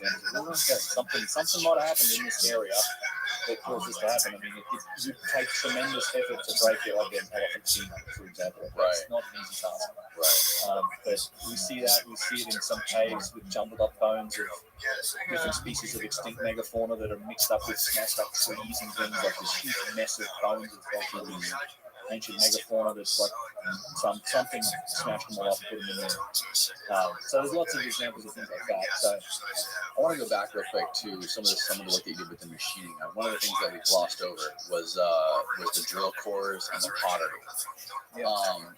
Michael, if you can find some of those photos of the drill cores, what was the pushback against, or what was like the narrative of the drill cores that are found in so many of the stones in Egypt, and then what you found when you finally went there with a fucking HD camera and filmed it? Well, to be fair, again, we've known about the mystery of the drill cores since Flinders Petries' time. He was the first one. In fact, he's sort of the genesis of the controversy around this. So what we're talking about is these circular drill holes, just like this one. This is the hole that's left after the tube has been drilled out. In fact, this is one of my favorite examples of Abu Sir, because you can see on the lip of that thing how thin the tool tip was, right? It's like a very thin tool that was drilled into the stone, and then that core was snapped off. What you see in a lot of these holes is today we've got this like section cut of it. It's because the stone has since been split along that axis, right? So these were all full holes in the day, and I think when these sites have been quarried by people looking for stone later on, they would look for these holes and then they would try and split the stone along the axis at the back. So they would do the wedge and chisel method, and then try and split the stone through the drill hole because it's weakened it a bit. So all right, we can cut it. We can try and split the stone. That's why you see so many of these like half-cut holes like this one. So what you're left with is a core that comes out of there. So you snap this granite or basalt, whatever, core off. And the famous artifact where this stems from is a core that's in the Petrie Museum in London. And it's called Petrie's core number 7, because it was number 7 on a plate of other examples of stone cutting. And he was looking at, scratching his head, saying this is some fantastic method of cutting stone.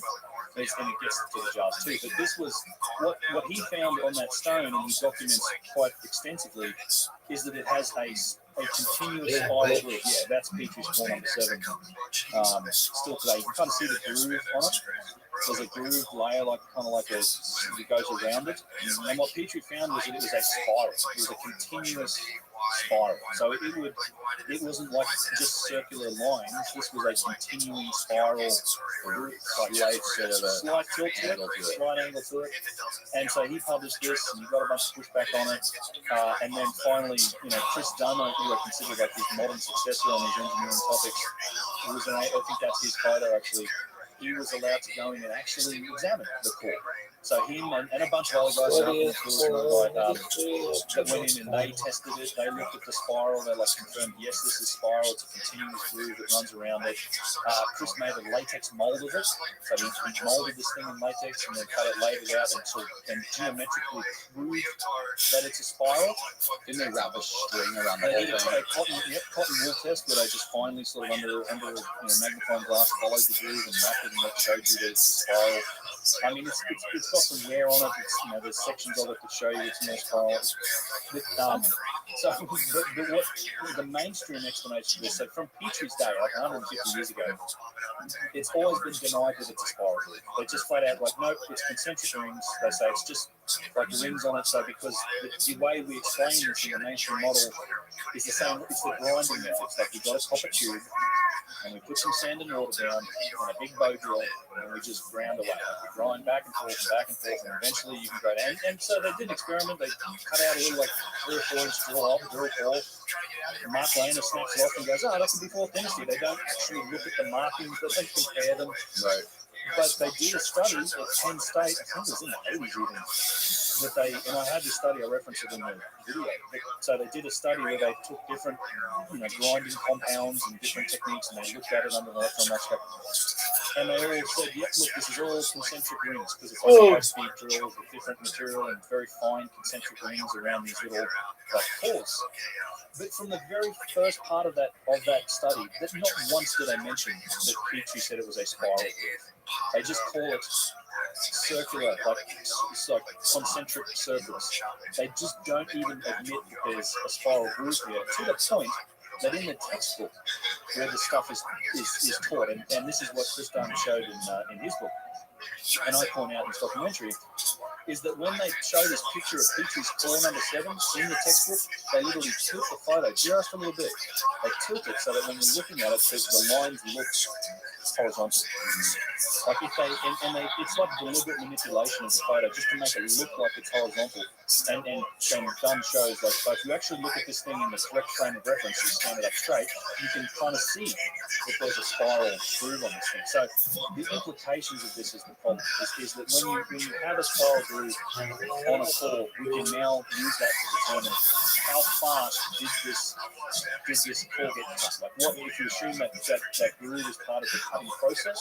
With the difference between that was the one on the left is the one that was published in the book, where they made the grooves real perfectly horizontal, as if they weren't some sort of downward spiral. Yeah, and then Dunn corrects it with a shot on the ball. That's right. Yeah, it's crazy, and it's just a little tricky. And then the issue is that when you have a spiral groove on it, now we can figure out like how fast, if you assume that groove is part of the cutting mechanism, then how fast is this penetrating into granite? Now it turns out that it's something like 500 times faster than we can manage today. In terms of like for 6 inches of horizontal travel, it goes half an inch, whatever the rate is. It's about 500 times greater penetration into the Top Sacramento. How do we figure out that? Also, again, it's like if you follow the grooves, you can determine for so much distance of horizontal travel what the vertical travel is, right? So it's like, so the because you can flatten out that rotation and say, okay, so for 6 inches of horizontal travel of turning, it might go in the half inch or whatever it is into the granite, and then you compare that with our modern stone cutting tools. And so you've got to there's two ways of thinking of it too. Like our stuff, if you look at the way we cut this sort of material today in pole saws, it's high speed, spins really fast and grinds its way in there quickly. It doesn't take too long. But so this may have been a very slow moving tool. This might have been something that used some other technology to cut the stone, but turned relatively slowly compared to our modern tools. But it penetrates the stone. Like it's cutting through the stone at a 500 times greater rate than we can manage with our stuff today. Which is like, how the hell are they doing this?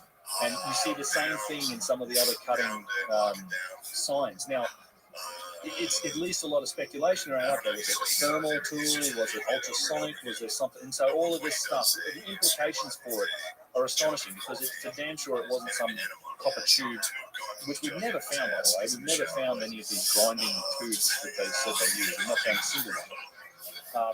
Undoubtedly, they use that technique with the Egyptians. Look at that fucking thing. Well, yeah, and so some of them get really big. It's like this is, you get them up to 8 inches. Like most of the tube drills are small, but I've seen them. There's a one at Karnak Temple that's 8 inches across into granite, and that's even bigger. That's a copper that's in the Egyptian museum.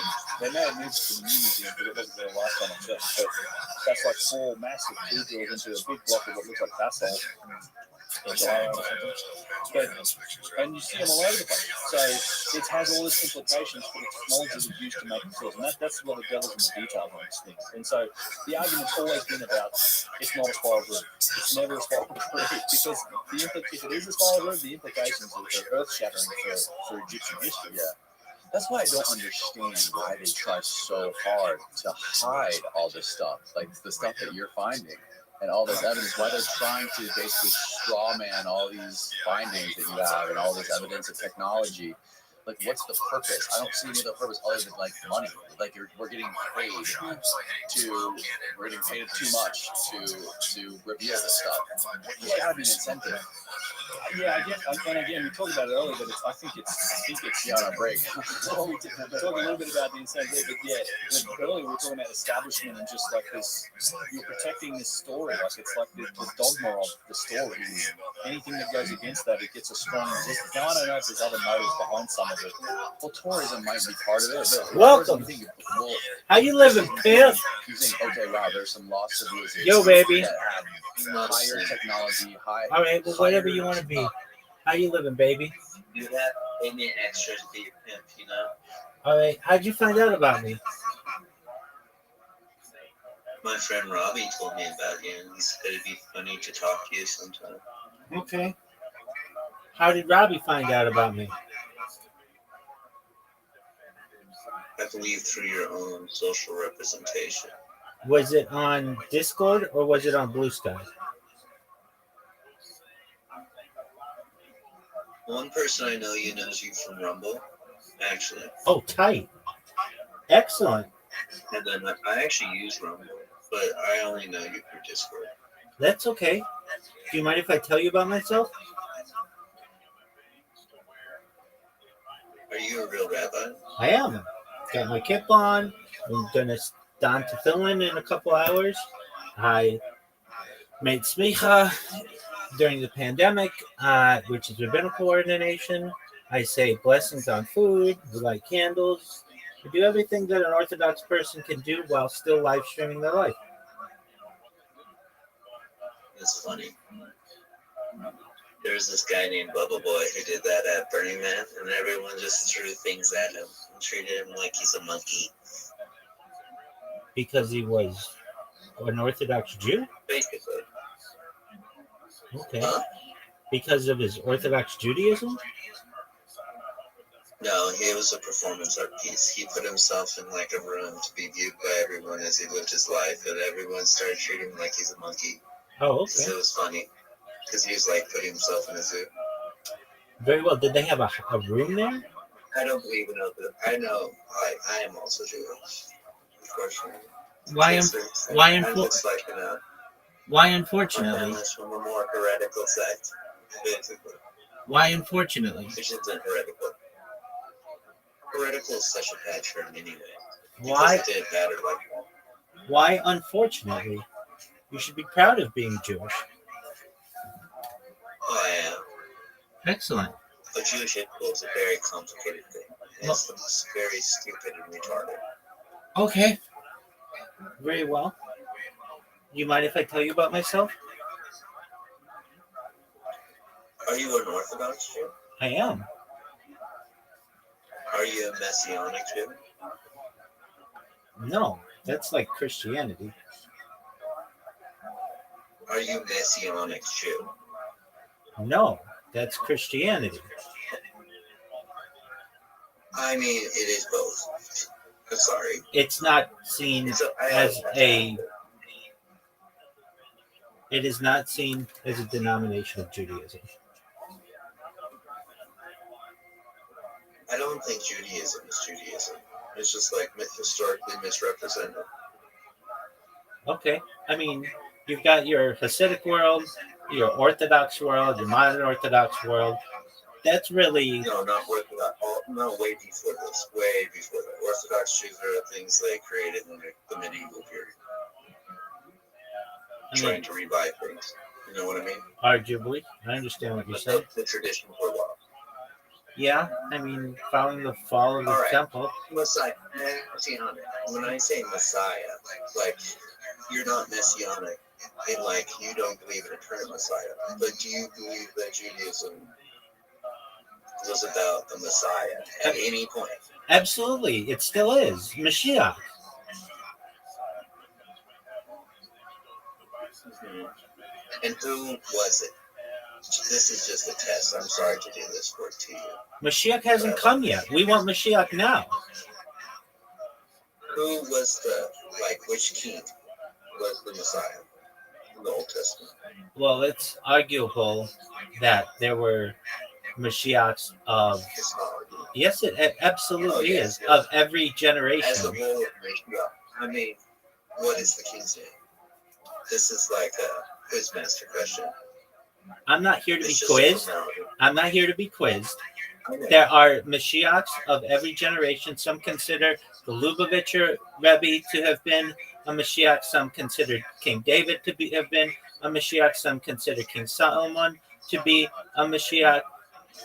We, in mainstream centrist Judaism, That name is mixed. are still awaiting Mashiach to come. There you go. Thank you. Buddhism is very similar, like Maitreya, where they're awaiting a future Buddha. Okay, In well, terms of that idea. we're awaiting Mashiach. Mashiach will be the person who rebuilds the Beit HaMikdash. I can go through the. Do you know who King Darius is? I'm aware, yeah. So he would be the Messiah. No, Mashiach hasn't come yet. Yes. I meant like a person who was thought to be the Messiah to free the Jews from Egypt. In the book, he said to be. There are a lot of People people. can relate to whatever they think about it retroactively. You know what I mean? Okay, I I mean, meant to people back in the day. mainstream centrist Judaism, Mashiach has not come yet and has never been here. Mashiach is the person who's going to rebuild the Beit HaMikdash, the Temple of Jerusalem. See, I don't mean that. You know what I'm talking about. It's older than that. I'm talking about King Darius. I There understand. isn't a temple built. I understand what you're saying. I'm telling you what mainstream Judaism believes Mashiach is, and it's not anyone who existed in the past. It's someone who is going to deliver us in the future. That's what Maimonides taught 1,000 years ago, and has been consistent throughout Judaism before and since. Now there have been breakoff factions like Jacob Frank or perhaps the Lubavitcher Rebbe, but mainstream centrist Orthodox. Beliefs on who the Messiah is. The fact that it was based on a person in the past that they're reflecting forward. The person that's missing is Alexander the Great, but that's really just like they can't accept Persian histories into Western thought, even though they involve Alexander the Great. If that makes any sense to you. Can you repeat that? Because Alexander the Great, when he conquered Judea and then Persia, he played directly into the local myths. And he tried to literally reveal Messiah, and he claimed like lineage to Darius when he like invaded Persia. Even though he's like Greek, you know, he's like, I'm Persian. Yeah, I mean, at least within mainstream Orthodoxy, we hold him in a different view, and he didn't destroy the temple. So that's why there's a generation of Jews at that time who named their sons Alexander, and that's why it's a pretty common name within Judaism today, even though it's a Greek name, not a Hebrew name.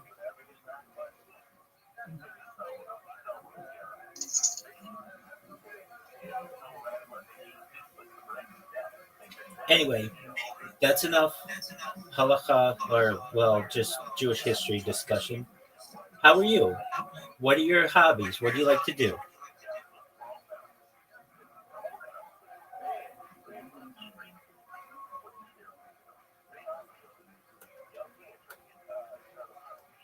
Do you have hobbies? What do you like to enjoy?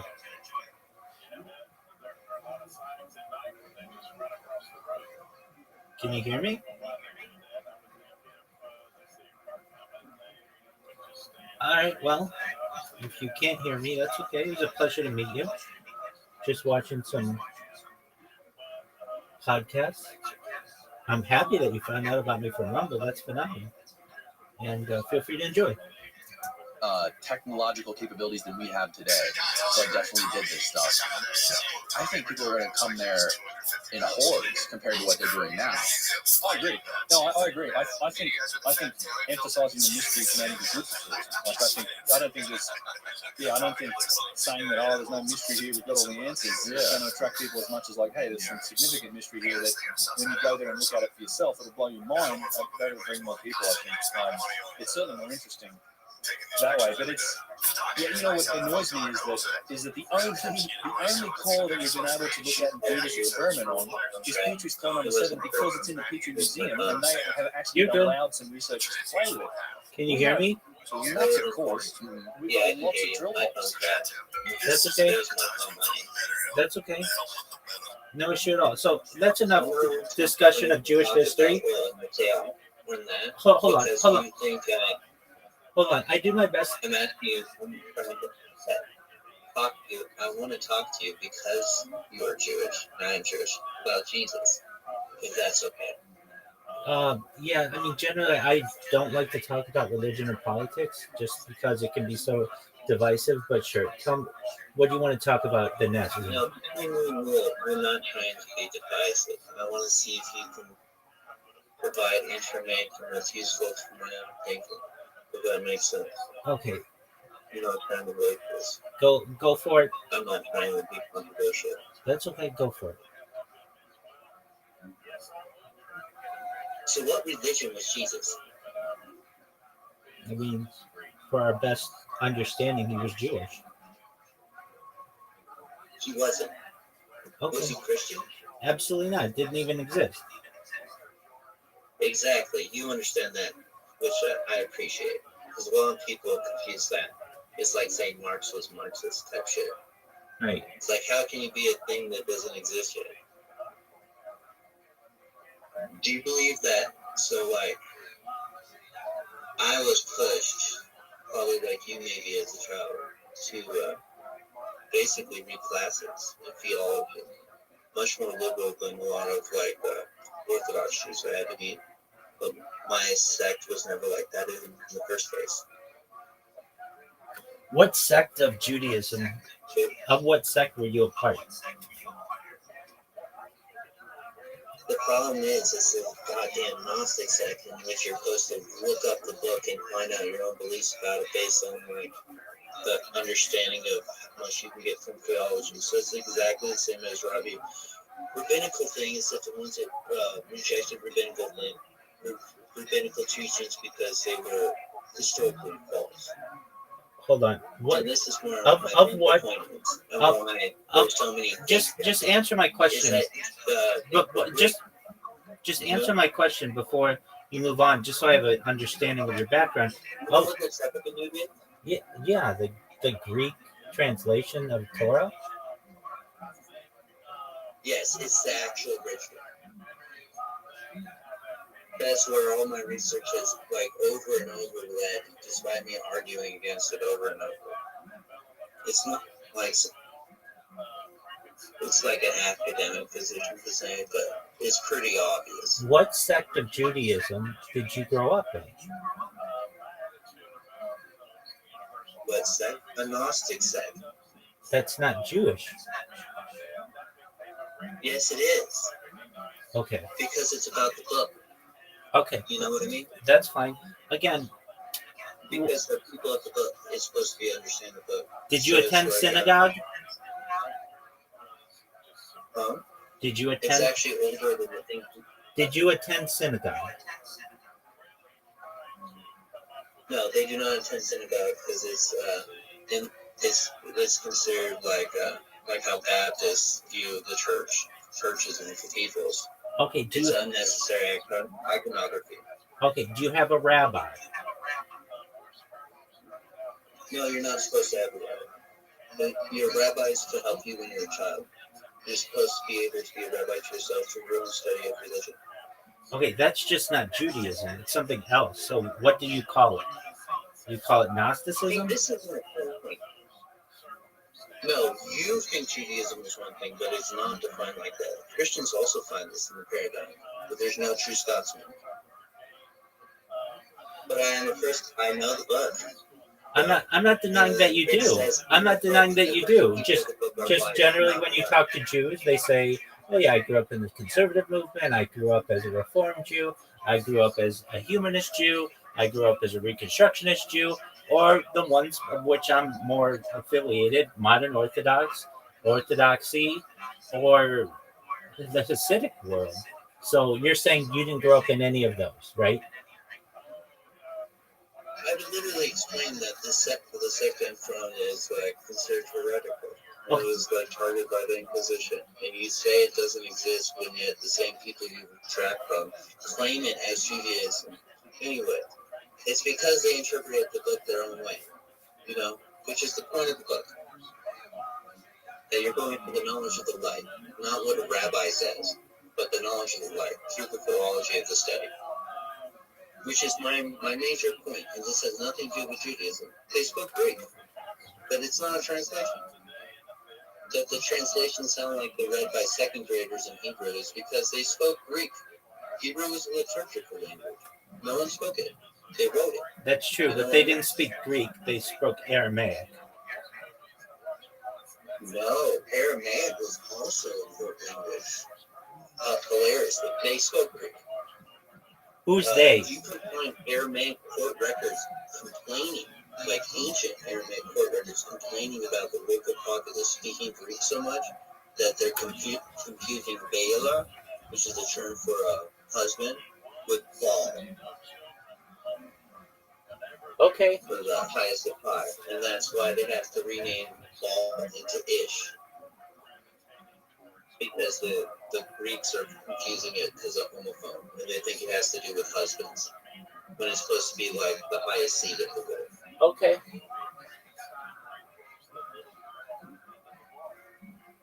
Again, not about Judaism, but the fact that things that are considered Judaism are not Judaism.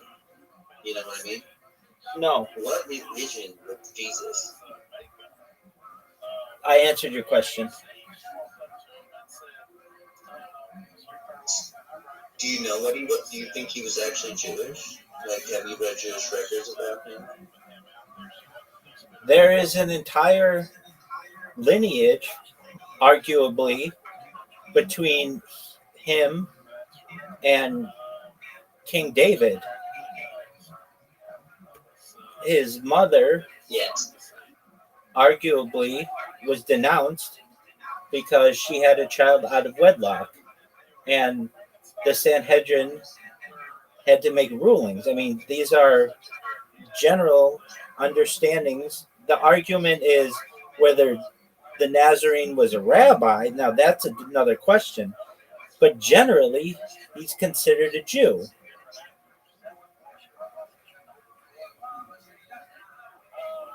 Okay. It's weird that he's considered a Jew, right? I don't think so at all. It makes a lot of sense that he's considered. Why? Why? I like that your lookers, you know, like the story in the Jewish writings like I read. Because then I found Jesus in Greek writings. And then I actually translated the Greek from the Septuagint out. Words are like mistranslated. Because they're based on ancient Greek. They're not Hebrew. You know what I mean? I can give you a great example. And I'm not trying to talk to this because it's like, oh, goddamn Jesus, blah, blah, blah, and stupid Tritarian stuff. This is all before Tritarian bullshit. Like, virgin birth, right? That term? I like Virgin Mary? I am familiar with it from a Christian standpoint, but again, I don't believe in it in its traditional sense. If anything, I understand it from a 21st century mindset that if there was anything that could be considered at all a virgin birth, it would be something along the lines of an alien abduction. That's the only way I can discern how that could have taken place. Oh, so like in alien abduction though, like in Christianity, specifically in the Book of Enoch, like ascension and descension are kind of like alien abduction, because like you go to heaven and an angel replaces you, basically. Okay. The story of Noah is very much about this, but who cares? My point is that virgin birth is just a mistranslation. Okay. I can explain why it's a very pretty mistranslation. Say whatever you'd like to say. Like the reason it's birth is because of crown. They meant the mouth. The actual translation is purple mouth. That virgin birth has gotten out purple mouth is very funny. But purple was like put with royalty, right? So virgin. It's very funny. But the actual Greek translation, accepting it properly, is purple mouth, not virgin birth, right? That's like a weird thing.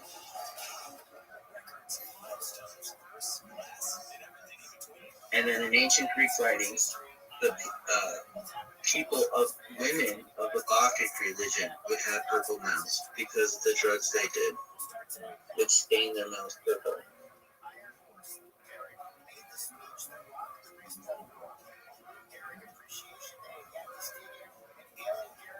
Do you know who Medea is, by any chance, Rabbi?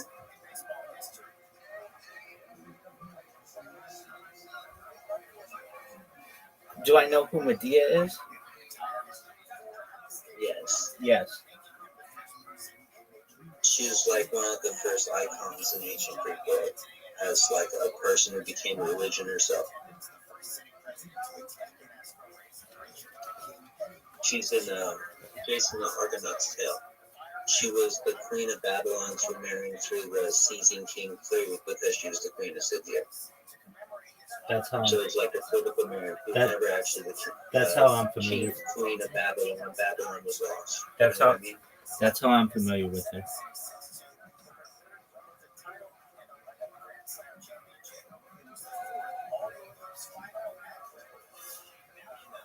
So another one of these mistranslations, right, that makes me think Jesus, like, this is the Christian mistranslation of the Book of Enoch. They purposely mistranslate the verses on the snake venom to be snake venom, to be snake, to be a metaphor about snakes, blah blah blah, messing with the human mind. When literally the verse says it's African horn viper venom.